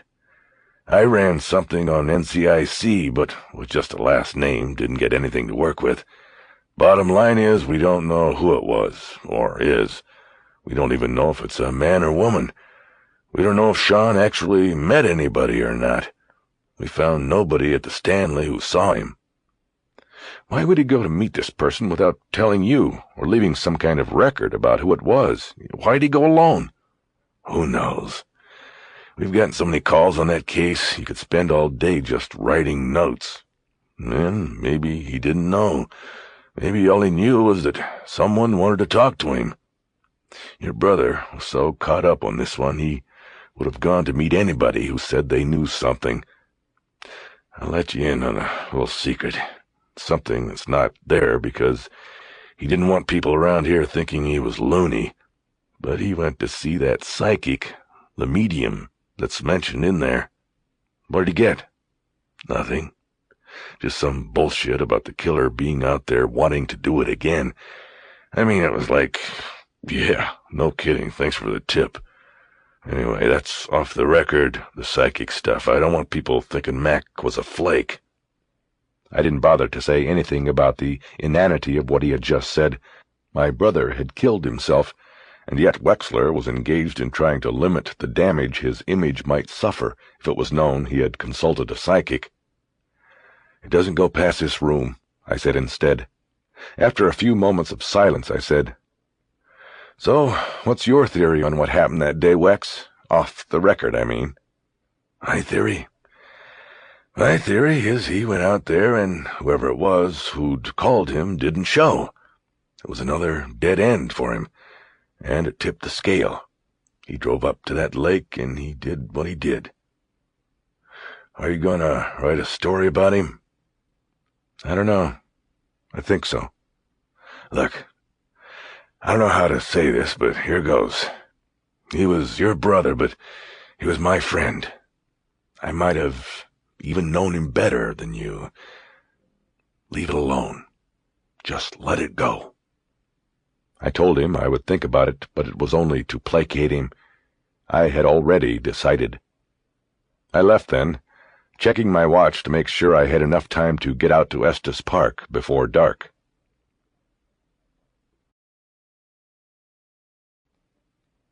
Six.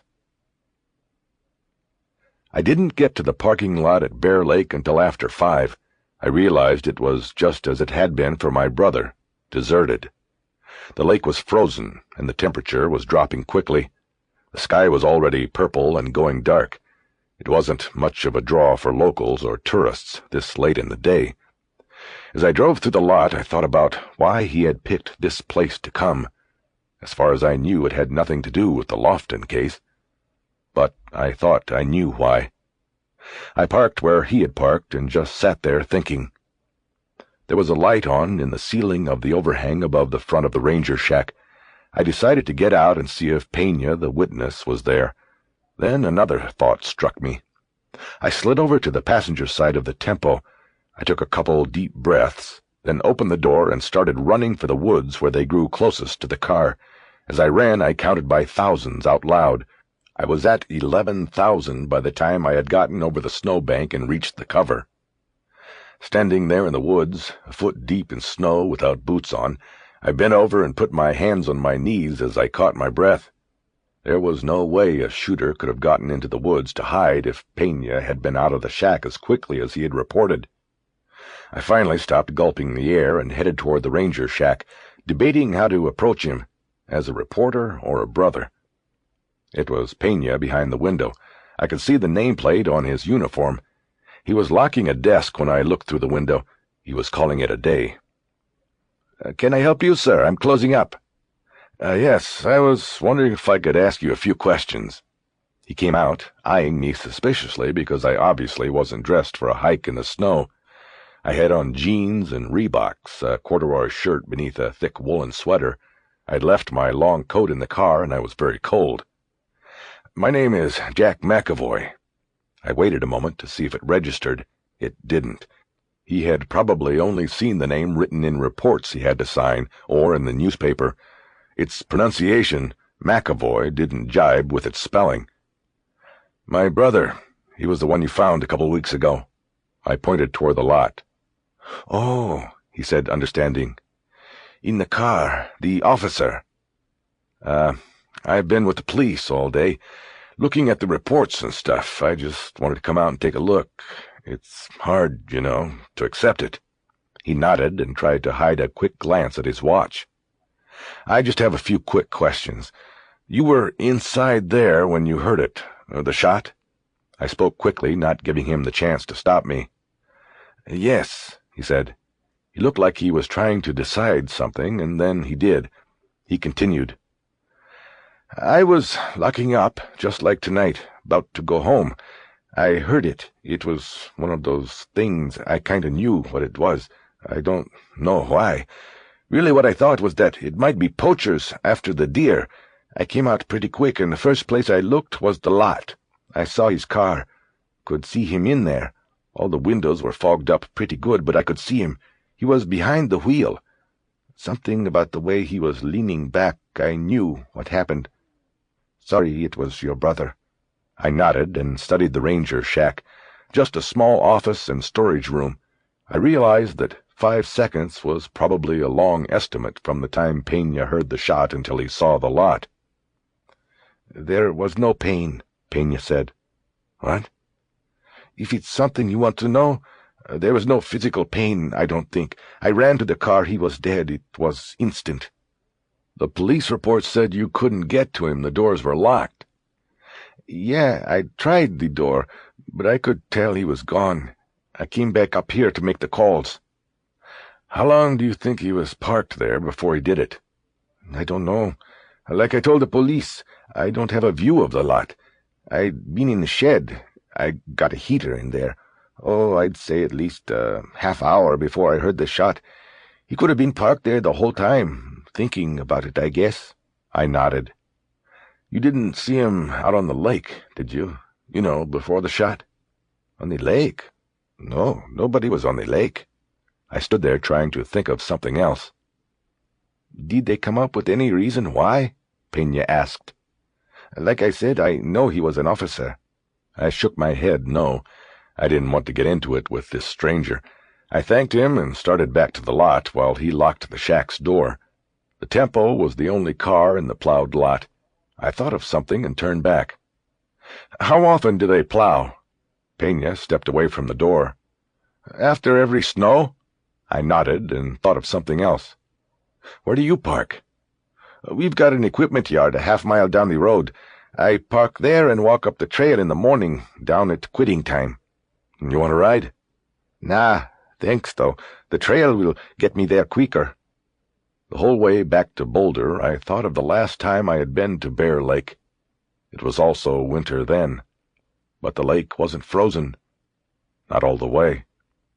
And when I left that time, I felt just as cold and alone, and guilty. Riley looked like she had aged 10 years since I had seen her at the funeral. Even so, I was immediately struck when she opened the door by what I hadn't realized before. Teresa Lofton looked like a 19-year-old Riley McAvoy. I wondered if Scolari or anybody else had asked the shrinks about that. She asked me in. She knew she looked bad. After she opened the door, she had casually raised her hand to the side of her face to hide it. She tried a feeble smile. We went into the kitchen, and she asked if I wanted her to make coffee, but I said I wasn't staying long. I sat down at the kitchen table. It seemed that whenever I visited, we would gather round the kitchen table. Even with Shawn gone, that hadn't changed. I wanted to tell you that I'm going to write about Shawn. She was silent for a long time, and she didn't look at me. She got up and started emptying the dishwasher. I waited. Do you have to? She finally asked. Yes, I think so. She said nothing. I'm going to call the psychologist, Dorschner.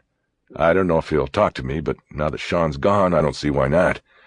But, he might call you for permission. Don't worry, Jack. I won't try to stop you. I nodded my thanks, but I noted the edge to her words. I was with the cops today, and I went up to the lake. I don't want to hear about it, Jack. If you have to write about it, that's your choice. Do what you have to do. But my choice is that I don't want to hear about it. And if you do write about Shawn, I won't read that either. I have to do what I have to do. I nodded and said, I understand. There is one thing I need to ask, though. Then I'll leave you out of it. What do you mean, leave me out of it? She asked angrily. I wish I could be left out of it. But I'm in it. For the rest of my life, I'm in it. You want to write about it. You think that's a way to get rid of it? What do I do, Jack? I looked down at the floor. I wanted to go, but didn't know how to exit. Her pain and anger radiated toward me like heat from a closed oven. You want to know about that girl? She said in a low, calmer voice. That's what all the detectives asked about. Yes. Why did this one... I didn't know how to phrase the question. Why did it make him forget about everything good in his life? The answer is I don't know. I don't goddamn know. I could see anger and tears welling in her eyes again. It was as if her husband had deserted her for another woman, and here I was, as close a flesh-and-blood approximation of Shawn she would ever see now. No wonder she was venting her anger and pain at me. "Did he talk about the case at home?" I asked. "Not especially. He told me about cases from time to time. This one didn't seem that different, except for what happened to her. He told me what the killer did to her. He told me how he had to look at her. After, I mean. I know it bothered him, but a lot of things bothered him. A lot of cases. He didn't want anybody to get away. He always said that. But this time he went to see that doctor. He'd had dreams, and I told him he should go. I made him go." "What were the dreams?" "That he was there. You know, when it happened to her. He dreamed he saw it, but couldn't do anything to stop it." Her comment made me think of another death a long time ago. Sarah, falling through the ice. I remembered the helpless feeling of watching and being unable to do anything. I looked at Riley. "Do you know why Shawn went up there?" "No." "Was it because of Sarah?" "I said I don't know." "That was before we knew you, but that was where she died. An accident." "I know, Jack, but I don't know what it had to do with anything, not now." I didn't either. It was one of many confusing thoughts, but I couldn't let it go. Before heading back to Denver, I drove over to the cemetery. I don't know what I was doing. It was dark, and there had been 2 snows since the funeral. It took me 15 minutes just to find the spot where Shawn was in the ground. There was no stone yet. I found it by finding the one next to it, my sister's. On Shawn's there were a couple of pots of frozen flowers and a plastic sign sticking out of the snow with his name on it. There were no flowers on Sarah's. I looked at Shawn's spot for a while. It was a clear night, and the moonlight was enough for me to see. My breath came out in clouds. "How come, Shawn?" I asked out loud. "How come?" I realized what I was doing and looked around. I was the only one in the cemetery, the only one alive. I thought about what Riley had said about Shawn not wanting anybody to get away. And I thought about how I didn't even care about such things, as long as it made a good 30-inch story. How had we separated so completely, my brother and I, my twin? I didn't know.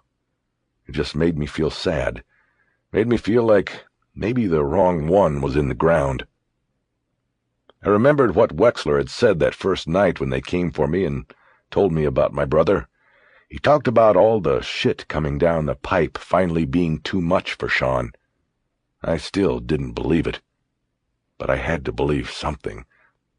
I thought of Riley and the pictures of Teresa Lofton, and I thought of my sister slipping through the ice.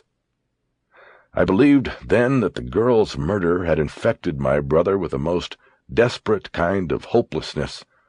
I believed he became haunted by that hopelessness and the crystal blue eyes of the girl who had been cut in half. And since he didn't have his brother to turn to, he turned to his sister. He went to the lake that took her, and then he joined her. I walked out of the cemetery without looking back.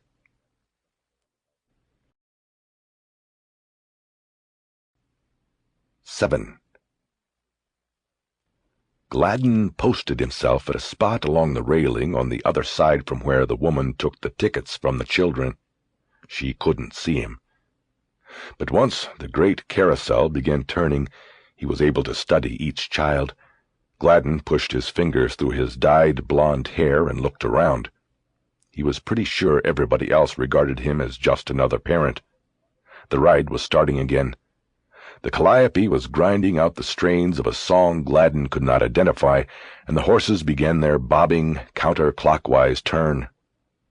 Gladen had never actually ridden on the carousel, though he had seen that many of the parents got on with their children. He thought that it might be too risky for him to do it.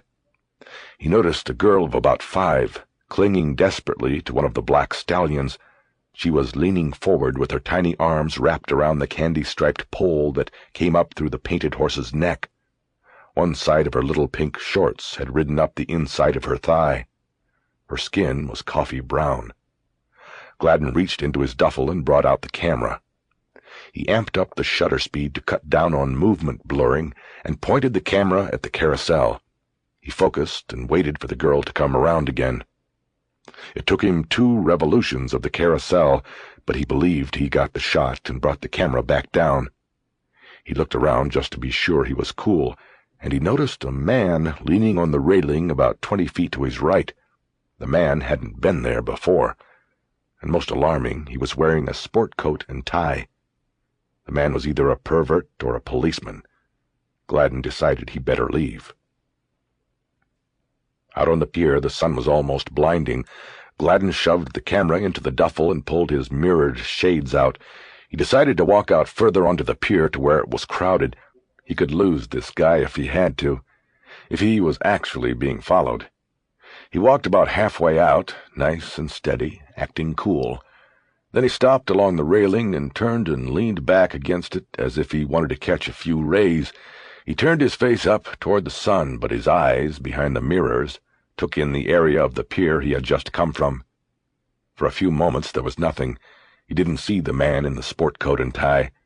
Then he saw him, jacket over the arm, sunglasses on, walking along the front of the arcade concession, slowly moving toward Gladen. "Fuck," Gladen said out loud. A woman sitting on a nearby bench with a young boy looked at Gladen with baleful eyes when she and the boy heard the exclamation. "Sorry," Gladen said. He turned and looked around the rest of the pier. He had to think quickly. He knew cops usually worked in pairs while in the field. Where was the other one? It took him 30 seconds, but he picked her out of the crowd, a woman about 30 yards behind the man in the tie. She was wearing long pants and a polo shirt, not as formal as the man. She blended in, except for the 2-way radio down at her side. Gladen could see that she was trying to hide it. As he watched, she turned so that her back was to him and began talking into the 2-way. She had just called for backup. Had to be. He had to stay cool, but come up with a plan. The man in the tie was maybe 20 yards away. Gladen stepped away from the railing and started walking at a slightly faster pace toward the end of the pier. He did what the woman cop had done. He used his body as a shield and pulled the duffel bag around so that it was in front of him. He unzipped it and reached in and grabbed the camera.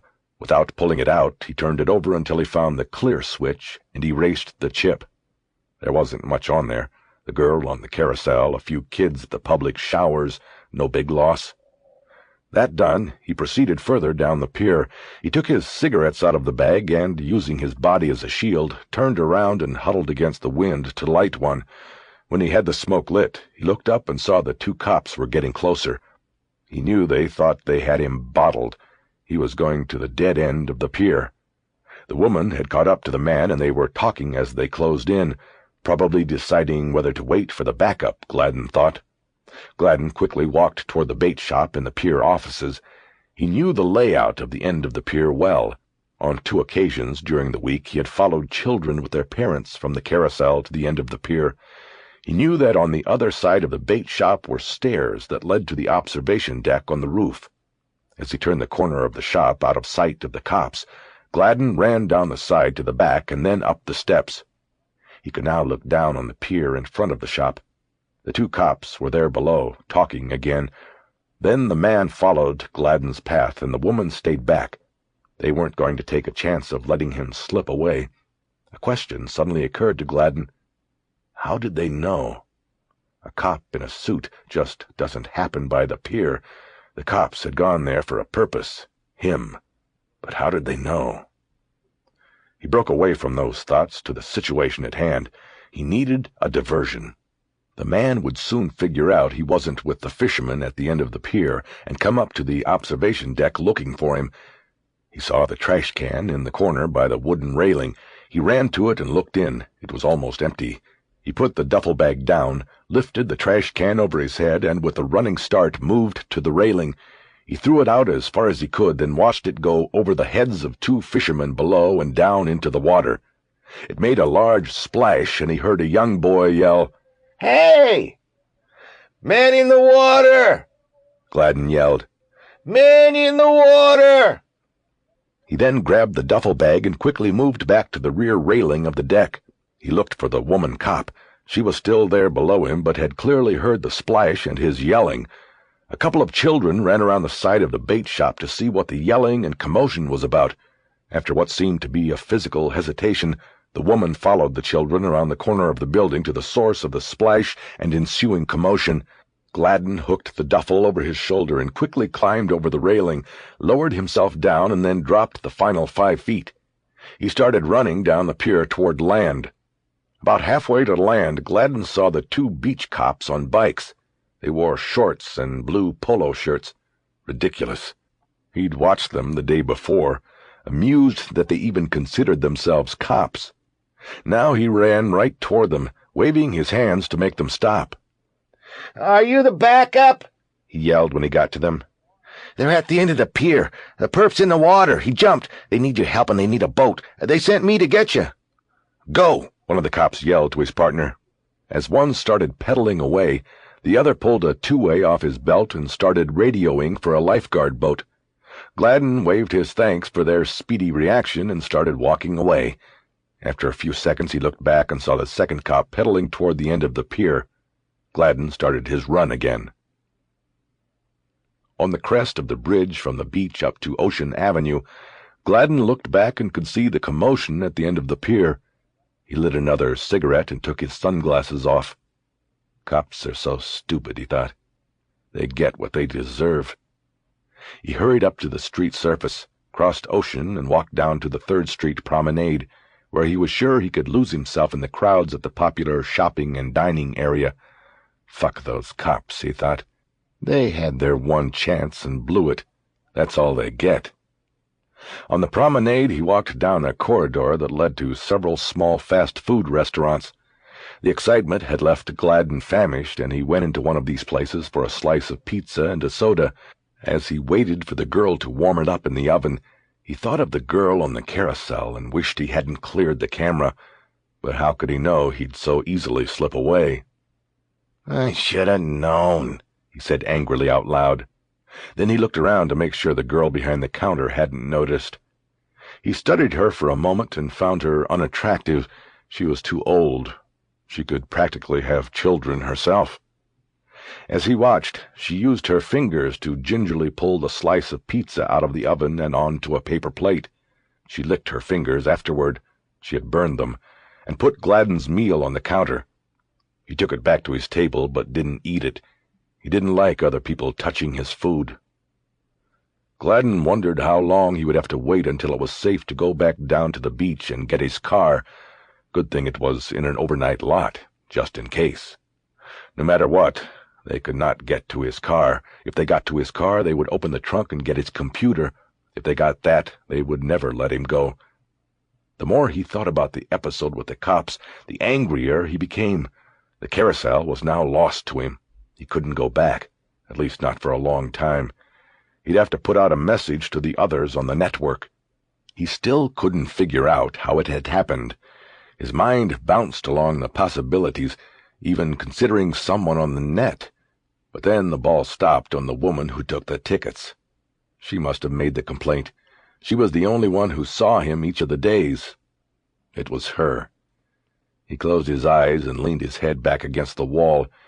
In his mind, he was at the carousel, approaching the woman who takes the tickets. He had his knife. He was going to teach her a lesson about minding her own business. She thought she could just... He sensed someone's presence. Someone was looking at him. Gladen opened his eyes. The 2 cops from the pier were standing there. The man, drenched in sweat, raised his hand and signaled Gladen to stand up. "Get up, asshole!" The 2 cops said nothing of value to Gladen on the way in. They had taken the duffel bag, searched him, handcuffed him, and told him he was under arrest, but they refused to say what for. They took his cigarettes and wallet and duffel bag. The camera was the only thing he cared about. Luckily, he didn't bring his books with him this time. Gladen considered what was in the wallet. None of it mattered, he decided. The Alabama license identified him as Harold Brisbane. He had gotten it through the network, trading photos for IDs. He had another ID in the car, and he'd kiss Harold Brisbane goodbye as soon as he got out of custody. They didn't get the keys to the car. They were hidden in the wheel well. Gladen had been prepared for the eventuality that he might be popped. He knew to keep the cops away from the car. He had learned from experience to take such precautions, to always plan for the worst-case scenario. That was what Horace had taught him at Rayford all those nights together. In the Detective Bureau of the Santa Monica Police Department, he was roughly but silently ushered into a 6x6 interview room. They sat him down on one of the gray steel chairs and took off one of the cuffs, which they then locked to an iron ring attached by a bolted clamp to the top center of the table. The detectives then walked out, and he was left alone for more than an hour. On the wall he faced there was a mirrored window, and Gladen knew he was in a viewing room. He just couldn't figure out for sure who they would have on the other side of the glass. He'd since gotten to Los Angeles, and he saw no way that he could have been tracked from Phoenix or Denver or anywhere else. At one point he thought he could hear voices on the other side of the glass. They were in there, watching him, looking at him, whispering. He closed his eyes and turned his chin down to his chest so they couldn't see his face. Then suddenly he raised his face with a leering, maniacal grin, and he yelled, "You'll be fucking sorry!" That ought to put a stutter in the mind of whoever the cops have in there, he thought. That fucking ticket-taker, he thought again. He went back to his daydream of revenge against her. In the 90th minute of his cloistering in the room, the door finally opened and the same two cops came in. They took chairs, the woman directly across from him and the man to his left side. The woman put a tape recorder on the table along with the duffel bag. This was nothing, he told himself over and over like a mantra. He'd be kicked loose before the sun was down. "Sorry to make you wait," the woman said cordially. "No problem," he said. "Can I have my cigarettes?" He nodded toward the duffel bag. He didn't really want to smoke. He just wanted to see if the camera was still in there. You couldn't trust the fucking cops. He didn't even need Horace to teach him that. The detective ignored his request and turned on the tape recorder. She then identified herself as Detective Constance Delpy and her partner as Detective Ron Sweetser. Both were with the Exploited Child Unit. Gladen was surprised that she seemed to be taking the lead here. She looked to be about 5 to 8 years younger than Sweetser. She had blonde hair, kept in an easily managed short style. She was maybe 15 pounds overweight, and that was mostly in her hips and upper arms. Gladen guessed she worked out on the pipes. He also thought she was a lesbian. He could tell these things. He had a sense. Sweetser had a washed-out face and a laconic demeanor. He had lost hair in a pattern that left him with a thin strip of growth down the center of his pate. Gladen decided to concentrate on Delpy. She was the one. Delpy took a card from her pocket and read Gladen his constitutional rights. "What do I need those for?" he asked when she was done. "I didn't do anything wrong." "Do you understand those rights?" "What I don't understand is why I'm here." "Mr. Brisbane, do you Yes." "Good. By the way, your driver's license is from Alabama. What are you doing out here?" "That's my business. I'd like to contact the lawyer now. I'm not answering any questions. Like I said, I do understand those rights you just read." He knew that what they wanted was his local address and the location of his car. What they had was nothing. But the fact that he had run would probably be enough for a local judge to find probable cause and give them a warrant to search his premises and car if they knew where those were. He couldn't allow that, no matter what. "We'll talk about your lawyer in just a moment," Delpy said. "But I want to give you the chance to clear this up, maybe even walk out of here without wasting your money on a lawyer." She opened the duffel bag and pulled out the camera and the bag of Starburst candy the kids liked so much. "What is all of this?" she asked. "Looks pretty evident to me." She held the camera up and looked at it like she had never seen one before. "What is this used for?" "Takes pictures." "Of children?"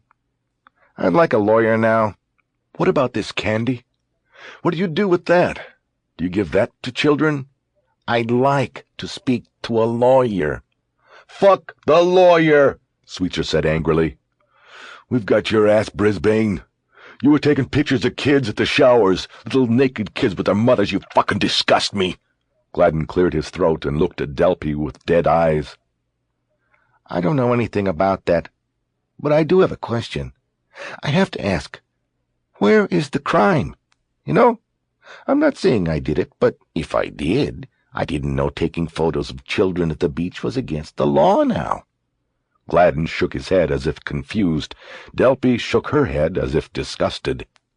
Detective Delpy, I can assure you that there are numerous legal precedents that have held that observation of acceptable public nudity, in this case a mother cleaning up a young child at the beach, cannot be transcribed as prurient interest. You see, if the photographer who took such a picture committed a crime, then you'd have to prosecute the mother as well for providing the opportunity. But you probably know all of this. I'm sure one of you spent the last hour and a half consulting the city attorney. Sweetser leaned close to him across the table. Gladen noted the smell of cigarettes and barbecued potato chips on his breath. He guessed Sweetser had eaten the chips on purpose, just so his breath would be intolerable during the interrogation. Listen to me, asshole. We know exactly what you are and what you're doing. I've worked rape, homicide, but you guys, you are the lowest form of life there is on the planet. You don't want to talk to us? Fine, no sweat. What we're going to do is take you down to Biscaloo tonight and put you in with the general population. I know some people in there, Brisbane, and I'm going to put out the word. Know what happens to pedophiles in there? Gladen turned his head slowly until he was staring calmly into Sweetser's eyes for the first time. Detective, I'm not sure, but I think your breath alone might constitute cruel and unusual punishment. If by chance I am ever convicted of taking photographs at the beach, I might make it a point of appeal. Sweetser swung his arm back. Ron? He froze, looked at Delpy, and slowly lowered his arm. Gladen had not even flinched at the threat. He would have welcomed the blow. He knew it would have helped him in court. Cute, Sweetser said. What we've got here is a jailhouse lawyer think he knows all the angles. That's nice. Well, you're going to be filing some briefs tonight, if you know what I mean. Can I call a lawyer now? Gladen said in a bored voice. He knew what they were doing. They had nothing, and they were trying to scare him into making a mistake. But he wouldn't accommodate them, because he was too smart for them, and he suspected that deep down they knew he was. Look, I'm not going to Biscaloo, and we all know it. What have you got? You've got my camera, which, I don't know if you checked, has no pictures in it. And you've got some ticket taker or a lifeguard or somebody else who says I took some photos. But there is no evidence of that other than their word. And if you just had them looking through the mirror at me, then that identification is tainted as well. It wasn't by any stretch of the imagination an unbiased lineup. He waited, but they said nothing. He was in charge now. But the bottom line to this whole matter is that whoever you had behind that glass, she or he is a witness to something that wasn't even a crime. How that equates to a night in the county jail, I don't know. But maybe you can explain that to me, Detective Sweetser, if it isn't too much of a strain on your intelligence. Sweetser stood up, knocking his chair back into the wall. Delpy reached an arm over, this time physically restraining him. "Take it easy, Ron," she ordered. "Sit down. Just sit down." Sweetser did as instructed. Delpy then looked at Gladen. "If you are going to continue this, I'll have to make that call," he said. "Where's the phone, please?" "You'll get the phone. Right after you're booked. But you can forget the cigarettes. The county jail is a smoke-free facility. We care about your health." "Booked? On what charge? You can't hold me." "Pollution of public waterways, vandalism of city property, evading a police officer." Gladen's eyebrows went up in a questioning look. Delpy smiled at him. "You forgot something," she said. "The trash can you threw into Santa Monica Bay." She nodded in victory and turned off the tape recorder. In the holding cell of the police station, Gladen was allowed to make his call. When he held the receiver to his ear, he smelled the industrial-strength soap they had given him to wash the ink off his fingers. It served as a reminder to him that he had to get out before the prints went through the national computer. He dialed a number that he had committed to memory the first night he had made it to the coast. Krasner was on the network list. At first, the lawyer's secretary was going to put him off, but then he said to tell Mr. Krasner that the caller was referred by Mr. Pedersen, the name suggested on the network bulletin board. Krasner came on the line quickly after that. "Yes, this is Arthur Krasner. What can I do for you?" "Mr. Krasner, my name is Harold Brisbane, and I have a problem." Gladen then proceeded to tell Krasner in detail what had happened to him. He spoke low into the phone because he was not alone. There were 2 other men in the holding cell, waiting to be transferred to the county jail at Biscaloo Center. One was lying on the floor asleep, an addict on the nod. The other was sitting on the opposite side of the cell, but he was watching Gladen and attempting to listen to him because there was nothing else to do. Gladen thought he might be a plant, a cop posing as a prisoner so he could eavesdrop on his call to the lawyer. Gladen left nothing out save for his real name. When he was done, Krasner was silent for a long time. "What's that noise?" he finally asked. "Guy sleeping on the floor in here, snoring." "Harold, you shouldn't be amongst people like that," Krasner lamented in a patronizing tone Gladen disliked. "We've got to do something." "That's why I'm calling." "My fee for my work on this today and tomorrow will be $1,000. That is a generous discount. I offer it to those referrals I receive from Mr. Pedersen. If my involvement goes further than tomorrow, then we'll have to discuss it. Will it be a problem for you to have the money?" No problem." "What about bail? After my fee, what can you do on bail? It sounds like pledging property is out of the question. Bondsmen need 10% of the bail fixed by the judge. That amount is their fee. You won't get it back." "Yes, forget property. After taking care of your exorbitant fee, I can probably go up to 5 more. That's immediately. I can get more, but it might be difficult. I want to keep it to 5 max, and I want to get out as soon as possible." Krasner ignored the remark about his fee. "Is that 5,000? he asked. "Yes, of course, 5,000. What can you do with it?" Gladen figured Krasner was probably kicking himself over discounting his inflated fee. "Okay, that means you can handle 50,000 bail. I think we're in good shape. It's a felony arrest for now, but the fleeing and the pollution are wobblers, meaning they can be filed as either felonies or misdemeanors. I am sure that they will go low on them. It's a bullshit case trumped up by the cops. We just have to get you into court and out on bail." "Yes." "I think 50,000 will be high for this matter, but it will be part of the horse trading I do with the filing deputy. We'll see how it goes. I take it you do not want to provide an address?" "That's correct. I need a new one." "Then we might have to go the whole 50. But in the meantime, I will see about an address. There may be additional expenses incurred from that. It won't be much. I can "Fine, just do it." Gladen looked back at the man on the other side of the cell. "What about tonight?" he asked quietly. "I told you, these cops are going to try to get me hurt." "I think they are bluffing, but—" "That's easy for you to—" "But I am not taking any chances. Hear me out, Mr. Brisbane. I can't get you out tonight, but I am going to make some phone calls. You will be okay. I'm going to get you in there with a K9 jacket." "What's that?" "It's keep-away status in the jail. It's usually reserved for informants or high-power cases. I'll make a call to the jail and inform them that you are an informant in a federal investigation out of Washington." "Won't they check?" "Yes, but it will be too late today. They'll put you in a K9 jacket, and by the time they find out tomorrow it's bogus, you'll be in court, and then hopefully free after that." It's a nice scam, Krasner.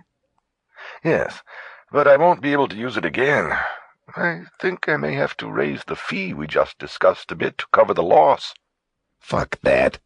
Look, this is the deal. I have access to $6,000 max. You get me out, and whatever's left after the bondsman you get. It's an incentive deal. That's a deal. Now, one other thing. You also mentioned the need to beat the prince. I need to have an idea about this, so that in clear conscience I will not make any statements before the court that will— I have a history, if that's what you're asking, but I don't think you and I have to go into that. I understand. When will my arraignment be? Late morning. When I make my calls to the jail after we hang up, I'll see to it you are scheduled for the early bus to Santa Monica. It's better to wait in the court hold than Biscaylis. I wouldn't know. My first time here. Mr. Brisbane, I need to bring up my fee in the bail money again. I'm afraid I'll need that in my possession before I go into court tomorrow. You have a wire account? Yes. Give me the number. I'll have it wired in the morning. Will I be able to dial long distance in K9? No, you'll have to call my office. I'll tell Judy to expect the call. She'll then dial the number you give her on the other line and cross-connect you. It will be no problem. I've done it this way before. Krasner gave him his wire account number, and Gladen used the memorizing technique Horace had taught him to commit it to memory. Mr. Krasner, you would be doing yourself a great favor if you destroy the wire records of this transaction and simply carry the fee as paid in cash on your accounts. I understand. Anything else on your mind? Yes. You better put something on the PTL net. Tell the others what happened. Tell them to stay away from that carousel. Will do. After he hung up, Gladen turned his back to the wall and slid down until he was sitting on the floor. He avoided looking at the man across the room. He noticed the snoring had stopped and guessed that maybe the man on the floor might be dead, OD'd. Then the man stirred slightly. For a moment, Gladen considered reaching down and pulling the plastic bracelet off the man and replacing it with his own. He'd probably be released in the morning without the cost of a lawyer and $50,000 bail. It was too risky, he decided. The man sitting across the cell might be a cop, and, besides, the one on the floor might be a multiple repeat offender. You never knew when a judge was going to say enough is enough. Gladen decided to take his chances with Krasner. After all, he'd gotten his name off the network board. The lawyer must know what he was doing. Still, the $6,000 bothered him. He was being extorted by the judicial system. $6,000 for what? What had he done wrong? His hand went to his pocket for a cigarette, but then he remembered they had been taken away. That brought the anger down on him even heavier, and the self-pity. He was being persecuted by society, and for what? His instincts and desires were not of his choosing. Why can't they understand this? Gladen wished he had his laptop with him. He wanted to sign on and talk to those on the network, those of his kind. He felt lonely in the cell. He thought that he might even start to cry, except that the man leaning against the other wall was watching him. He would not cry in front of him.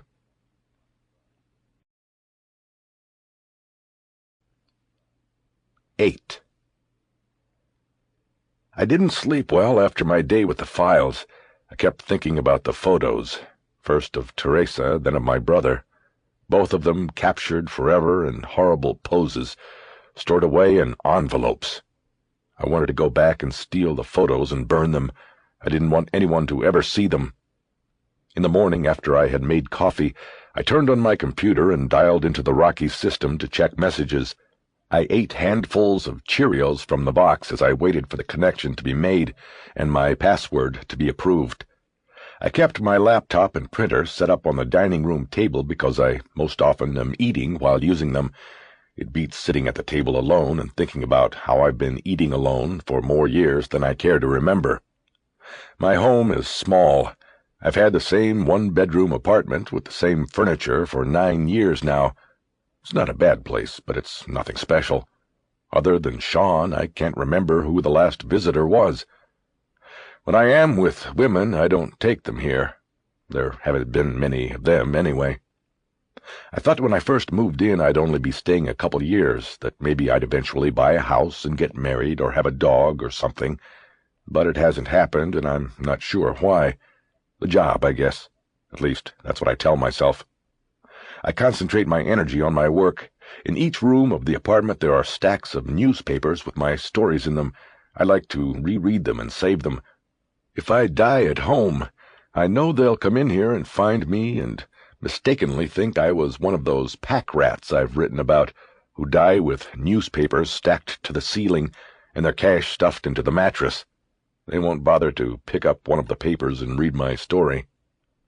On the computer I had only a couple of messages, the most recent from Greg Glenn asking how it was going. It was sent at 6:30 the night before. The timing annoyed me. The guy okayed the assignment Monday morning, and on Monday night he wanted to know where I was going with it. How's it going was editor speak for where's the story. Fuck him, I thought. I sent back a brief reply saying I had spent Monday with the cops and was convinced of my brother's suicide. That out of the way, I would begin exploring the causes and frequency of police suicide. The previous message on the tube was from Laurie Prine in the library. It had been sent at 4:30 Monday.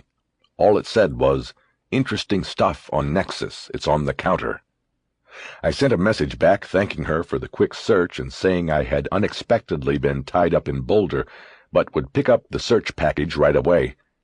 I thought she had an interest in me, though I had never responded to her on anything other than the professional level. You have to be careful and be sure. You make a wanted advance and you're cool. You make an unwanted advance and you get a personnel complaint. My view is that it's better just to avoid the whole thing. Next, I scrolled through the AP and UPI wires to see if there was anything interesting going on. There was a story about a doctor being shot outside a women's clinic in Colorado Springs. An anti-abortion activist was in custody, but the doctor had not died yet. I made an electronic copy of the story and transferred it to my personal storage basket, but I didn't think I'd ever do anything with it unless the doctor died. There was a knock on my door, and I looked through the peephole before opening it. It was Jane, who lives across the hall and down one. She'd been there about a year, and I met her when she asked for help moving some furniture around when she was setting up her place. She was impressed when I told her I was a newspaper reporter, not knowing anything about what it was like. We'd gone to the movies twice and dinner once and spent a day skiing at Keystone, but these outings were spread over the year she'd been in the building, and nothing ever seemed to come of it. I think it was my hesitation, not hers. She was attractive in an outdoors sort of way, and maybe that was it. I was outdoorsy myself, at least in my mind, and wanted something different from that. "Hello, Jack. I saw your car in the garage last night, so I knew you were back. How was the trip?" "It was good. It was good to get away." "Did you ski?" "A little bit. I went out to Telluride." "Sounds nice. You know, I was going to tell you, but you already left. If you're ever going away again, I could take care of your plants or pick up the mail or whatever. Just ask." "Oh, thanks. But I don't really have any plants. I end up traveling a lot overnight for the job, so I don't keep any." I turned from the door and looked back into the apartment as if to make sure. I guess I should have invited her in for coffee, but I didn't. "On your way to work?" I asked instead. "Yeah, me too. I better get going. But listen, once I get settled in, let's do something, a movie or something." We both liked De Niro movies. That was the one thing we had. "Okay, call me." "I will." After closing the door, I chastised myself again for not inviting her in. In the dining room, I shut the computer down, and my eyes caught on the inch-thick stack of paper next to the printer. My unfinished novel. I had started it more than a year earlier, but it wasn't going anywhere. It was supposed to be about a writer who becomes a quadriplegic in a motorcycle accident. With the money from the legal settlement, he hires a beautiful young woman from the local university to type for him as he orally composes the sentences. But soon he realizes she is editing and rewriting what he tells her before she even types it in, and what dawns on him is that she is the better writer. Soon he sits mute in the room while she writes. He only watches. He wants to kill her, strangle her with his hands. but he can't move his hands to do it. He is in hell. The stack of pages sat there on the table, daring me to try again. I don't know why I didn't shove it into a drawer with the other one I had started and never finished years earlier, but I didn't. I guess I wanted it there where I could see it. The Rockies newsroom was deserted when I got there. The morning editor and the early reporter were at the city desk, but I didn't see anybody else. Most of the staffers didn't start coming in until 9 or later. My first stop was the cafeteria for more coffee, and then I swung by the library, where I took a thick computer printout with my name on it off the counter. I checked Laurie Prine's desk to thank her in person, but she wasn't in yet either. Back at my desk, I could see into Greg Glenn's office. He was there, on the phone, as usual. I began my usual routine of reading both the Rocky and the Post in tandem. I always enjoyed this, the daily judging of the Denver newspaper war. If you were keeping tabs, exclusive stories always scored the most points. But generally the papers covered the same stories, and this was the trench war, where the real battle was. I would read our story, and then I would read theirs, seeing who wrote it better, who had the best information. I didn't always pull for the Rocky. In fact, most times I didn't. I worked with some real assholes and didn't mind seeing their butts kicked by the Post. I would never admit this to anyone, though. It was the nature of the business and the competition. We competed with the other newspaper. We competed with each other. That was why I was sure some of them watched me whenever I walked through the newsroom. To some of the younger reporters I was almost a hero, with the kind of story clips, talent, and beat to shoot for. To some of the others, I'm sure I was a pathetic hack with an undeservedly cushy beat. A dinosaur. They wanted to shoot at me. But that was okay. I understood this. I'd think the same thing if I were in their position. The Denver papers were feeders for the bigger dailies in New York and L.A. and Chicago and Washington. I probably should have moved on long ago and had even turned down an offer with the L.A. Times a few years back, but not before I used it as leverage with Glenn to get my murder beat. He thought the offer was for a hotshot job covering the cops. I didn't tell him it was a job in a suburban section called the Valley Edition. He offered to create the murder beat for me if I stayed. Sometimes I thought I had made a mistake taking Glenn's offer. Maybe it would be good to start somewhere fresh. We had done all right in the morning competition. I put the papers aside and picked up the library printout. Laurie Prine had found several stories in the Eastern papers analyzing the pathology of police suicides and a handful of smaller spot news reports on specific suicides from around the country. She had the discretion not to print the Denver Post report on my brother. Most of the longer reports examined suicide as a job risk that went with police work. Each started with a particular cop's suicide, and then steered the story into a discussion among shrinks and police experts on what made cops eat their guns. All of the stories concluded that there was a causal relationship between police suicide and job stress and a traumatic event in the lives of the victims. The articles were valuable because what experts I would need for my story were named right there, and several pieces mentioned an ongoing FBI-sponsored study on police suicides at the Law Enforcement Foundation in Washington, D.C. I highlighted this, figuring that I could get updated statistics from the Bureau or Foundation to lend my story freshness and credibility. The phone rang, and it was my mother. We hadn't spoken since the funeral. After a few preliminary questions about my trip and how everybody was doing, she got to the point. "Riley told me you were going to write about Shawn." It wasn't a question, but I answered as if it was. "Yes, I am." "Why, John?" She was the only one who called me John. "Because I have to. I just can't go on now like it didn't happen. I have to at least try to understand." "You always took things apart when you were a boy. You remember all the toys you ruined?" "What are you talking about, Mom? This is—" "What I am saying is that when you take things apart, you can't always put them back together again. Then what have you got? Nothing, Johnny. You have nothing." "Mom, you're not making sense. Look, I have to do this." I did not understand why I was so quick to anger when I talked to her. Have you thought about anyone else besides yourself? Do you know how putting this in the paper can hurt people? You mean Dad? It might also help him. There was a long silence, and I imagined her in her kitchen at the table, eyes closed and holding the phone to her ear. My father was probably sitting there too, afraid to talk to me about it. "Did you have any idea?" I asked quietly. "Did either of you?" Of course not. No one knew. More silence, and then she made her last plea. Think about it, John.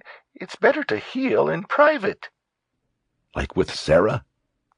What do you mean? You never talked about it. You never talked to me. I can't talk about that now. You never can. It's only been 22 years. Don't be sarcastic about something like that. I'm sorry. Look, I'm not trying to be like this. Just think about what I asked you. I will, I said. I'll let you know. She hung up, as angry with me as I was with her. It bothered me that she didn't want me to write about Shawn. It was almost as if she was still protecting and favoring him. He was gone. I was still here. I straightened up in my seat so I could look over the sound partitions of the pod my desk was in. I could see the newsroom was filling up now. Glenn was out of his office and at the city desk talking with the morning editor about the coverage plan for the abortion doctor shooting. I slumped back down in my chair so they wouldn't see me and get the idea of assigning me to rewrite. I was always dodging rewrite. They'd send out a bunch of reporters to a crime scene or disaster, and then these people would call their info back to me. I then had to write up the story on deadline and decide which names went on the byline. It was the newspaper business at its most fast and furious, but I was burned out by it. I just wanted to write my stories about murder and be left alone. I almost took the printout up to the cafeteria so I'd be out of sight, but decided to take my chances. I went back to reading. The most impressive piece had run in the New York Times 5 months earlier. No surprise there. The Times was the holy grail of journalism, the best. I started reading the piece and then decided to put it down and save it for last. After I had scanned and read through the rest of the material, I went up for another cup of coffee, then started to reread the Times article, taking my time with it. The news peg was the seemingly unrelated suicides of 3 of New York's finest within a 6-week period. The victims didn't know each other, but all succumbed to the police blues, as it was called in the article. 2 with their guns at home. 1 hanged himself in a heroin shooting gallery, while 6 stoned hypes watched in dazed horror. The article reported at length on the ongoing police suicide study being conducted jointly by the FBI's Behavioral Science Section in Quantico, Virginia, and the Law Enforcement Foundation. The article quoted the Foundation's director, Nathan Ford, and I wrote the name down in my notebook before going on. Ford said the project studied every reported police suicide in the last 5 years, looking for similarities in causes. He said the bottom line was that it was impossible to determine who might be susceptible to the police blues, but once diagnosed, it could be properly treated if a suffering officer sought help.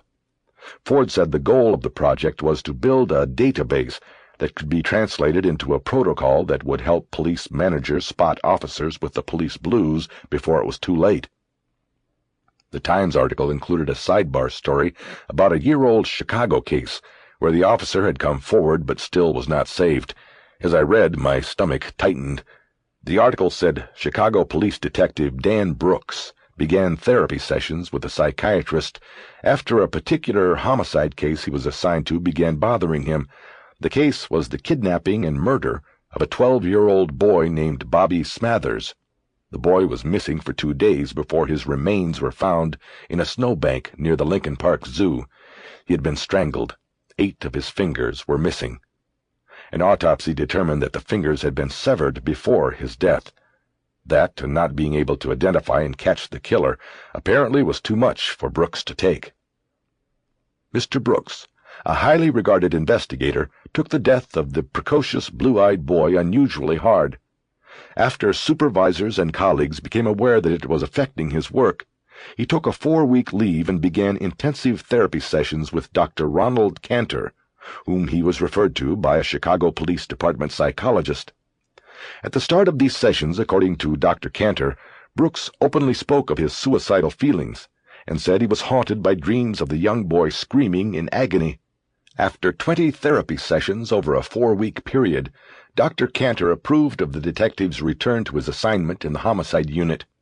Mr. Brooks, by all accounts, functioned properly and continued to handle and solve several new homicide cases. He told friends that his nightmares were gone. Known as Jumpin' John because of his frenetic, go-get-'em attitude, Mr. Brooks even continued his ultimately unsuccessful pursuit of the killer of Bobby Smathers. But sometime during the cold Chicago winter, something apparently changed. On March 13, which would have been the 13th birthday celebrated by the Smathers boy, Mr. Brooks sat in his favorite chair in the den where he liked to write poems as a distraction from his job as a homicide detective. He'd taken at least 2 tablets of Percocet he had left over from treatment of a back injury the year before. He wrote a single line in his poetry notebook. Then he put the barrel of his .38 Special into his mouth and pulled the trigger. He was found by his wife when she came home from work. The death of Mr. Brooks left family and friends bereaved and full of questions. What could they have done? What were the signs they had missed? Cantor shook his head wistfully when asked during an interview if there were answers for these troubling questions. "The mind is a funny, unpredictable, and sometimes terrible thing," the soft-spoken psychologist said in his office.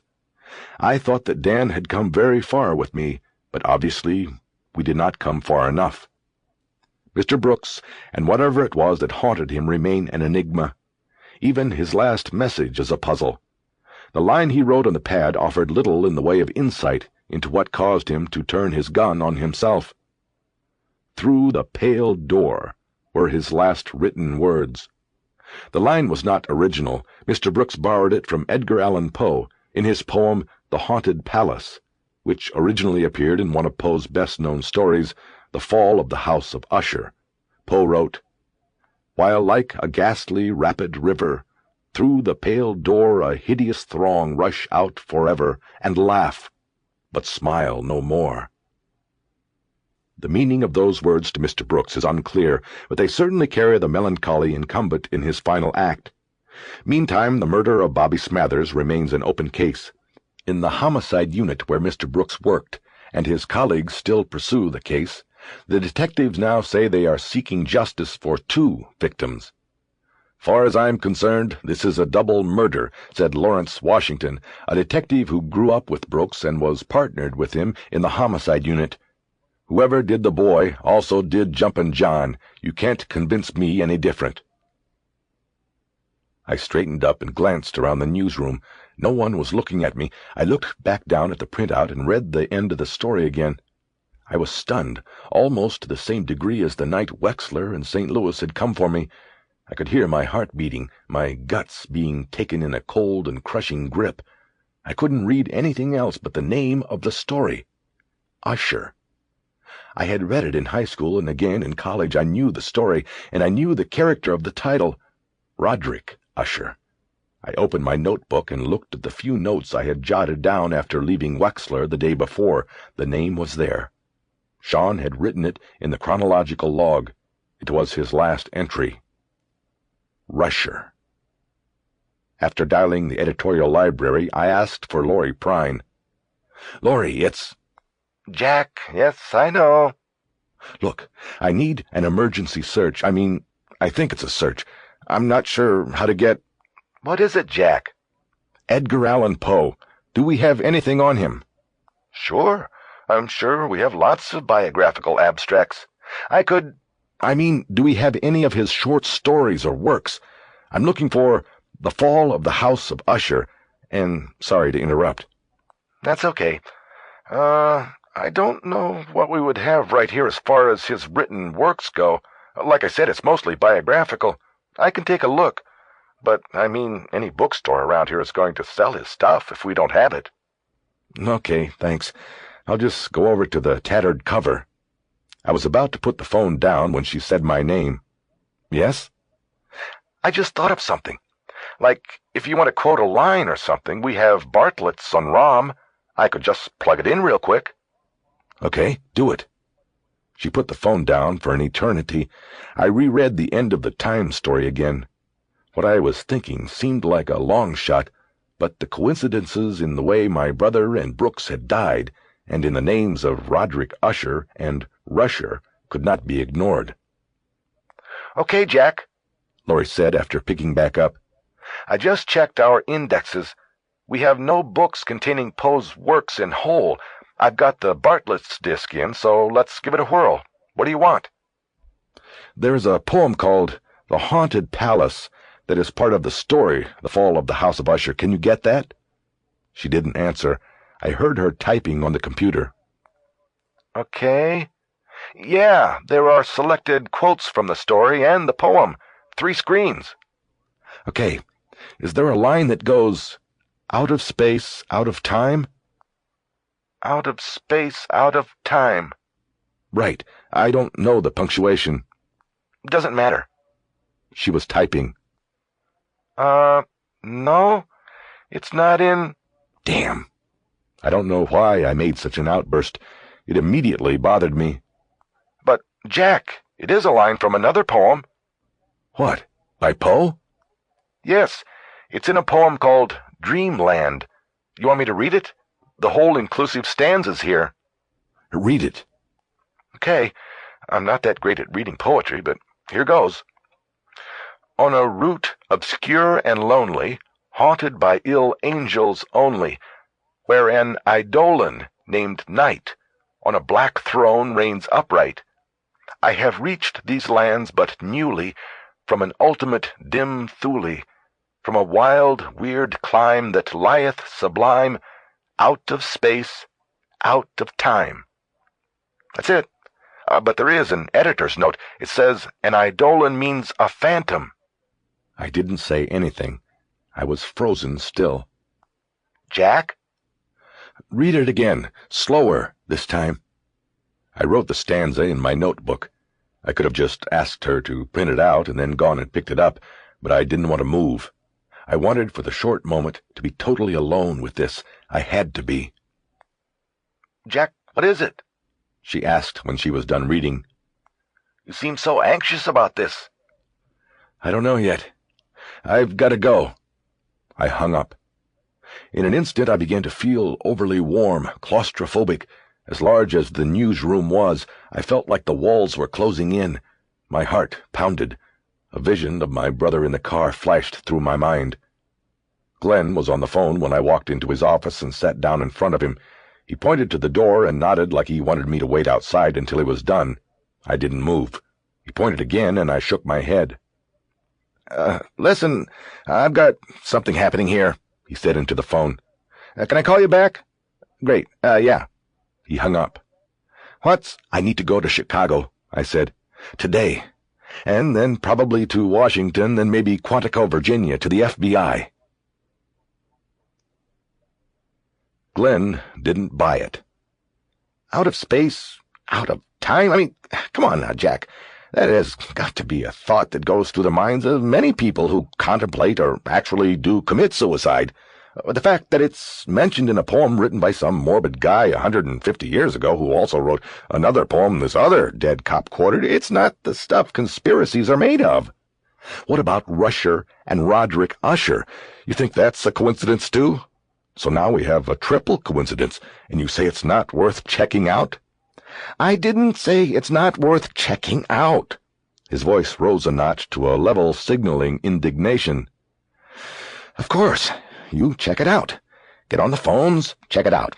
But I'm not sending you off on a national tour on the basis of what you've got now. He swiveled in his chair so he could check his computer for pending messages. There were none. He turned to face me again.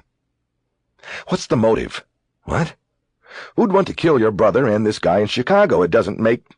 How come the cops missed this? I don't know. Well, you spend the day with them and the case. Where's the hole in the suicide? How could someone have done this and just walked away? How come you came away yesterday convinced that it was suicide? I got your message. You said you were convinced. How come the cops are convinced? I don't have any answers for that yet. That's why I want to go to Chicago and then to the Bureau. Look, Jack, you've got a cushy beat here. I can't tell you how many times reporters have come in here saying they wanted it. Who? What? Who wants my beat?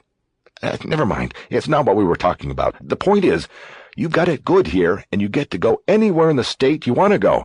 But for this kind of travel, I've got to be able to justify it with Neff and neighbors. I also have a newsroom full of reporters who would like to travel every once in a while on a story. I would like them to travel. It helps keep them motivated. But we're in an economic downturn here, and I can't okay every trip that gets proposed. I hated these sermons, and I wondered if Neff and neighbors, the managing editor and editor of the paper, even cared who he sent where as long as they got good stories. This was a good story. Glenn was full of shit, and he knew it. Okay, I'll just take vacation time and do it myself. You used everything you had after the funeral. Besides, you're not going to run around the country saying you're a Rocky Mountain News reporter if you're not on an assignment for the Rocky Mountain News.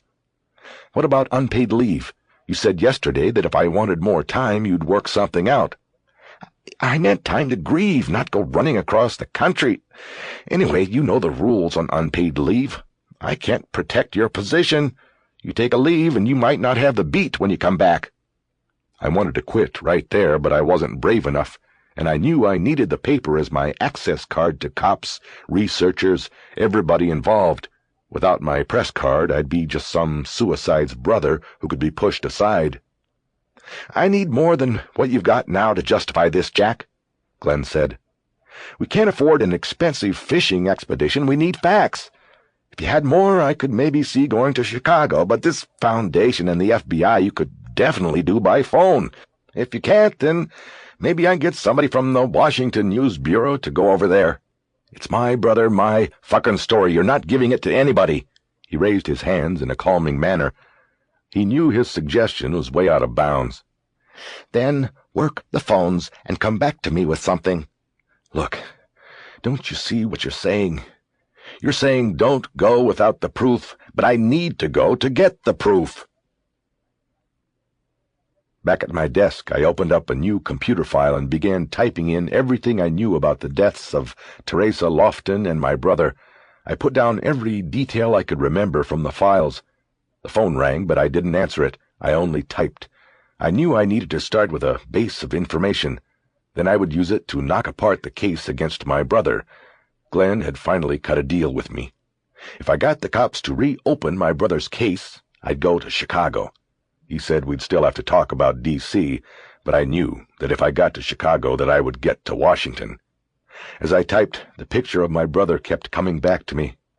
Now that sterile, lifeless photo bothered me, for I had believed the impossible. I had let him down, and now felt a more keen sense of guilt. It was my brother in that car, my twin. It was me.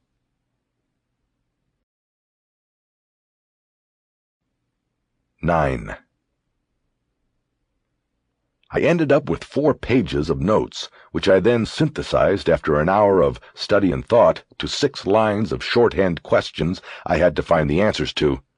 I had found that if I looked at the fact of the case from the opposite perspective, believing Shawn had been murdered and had not taken his own life, I saw something the cops had possibly missed.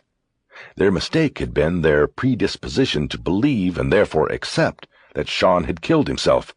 They knew Shawn and knew he was burdened by the Teresa Lofton case.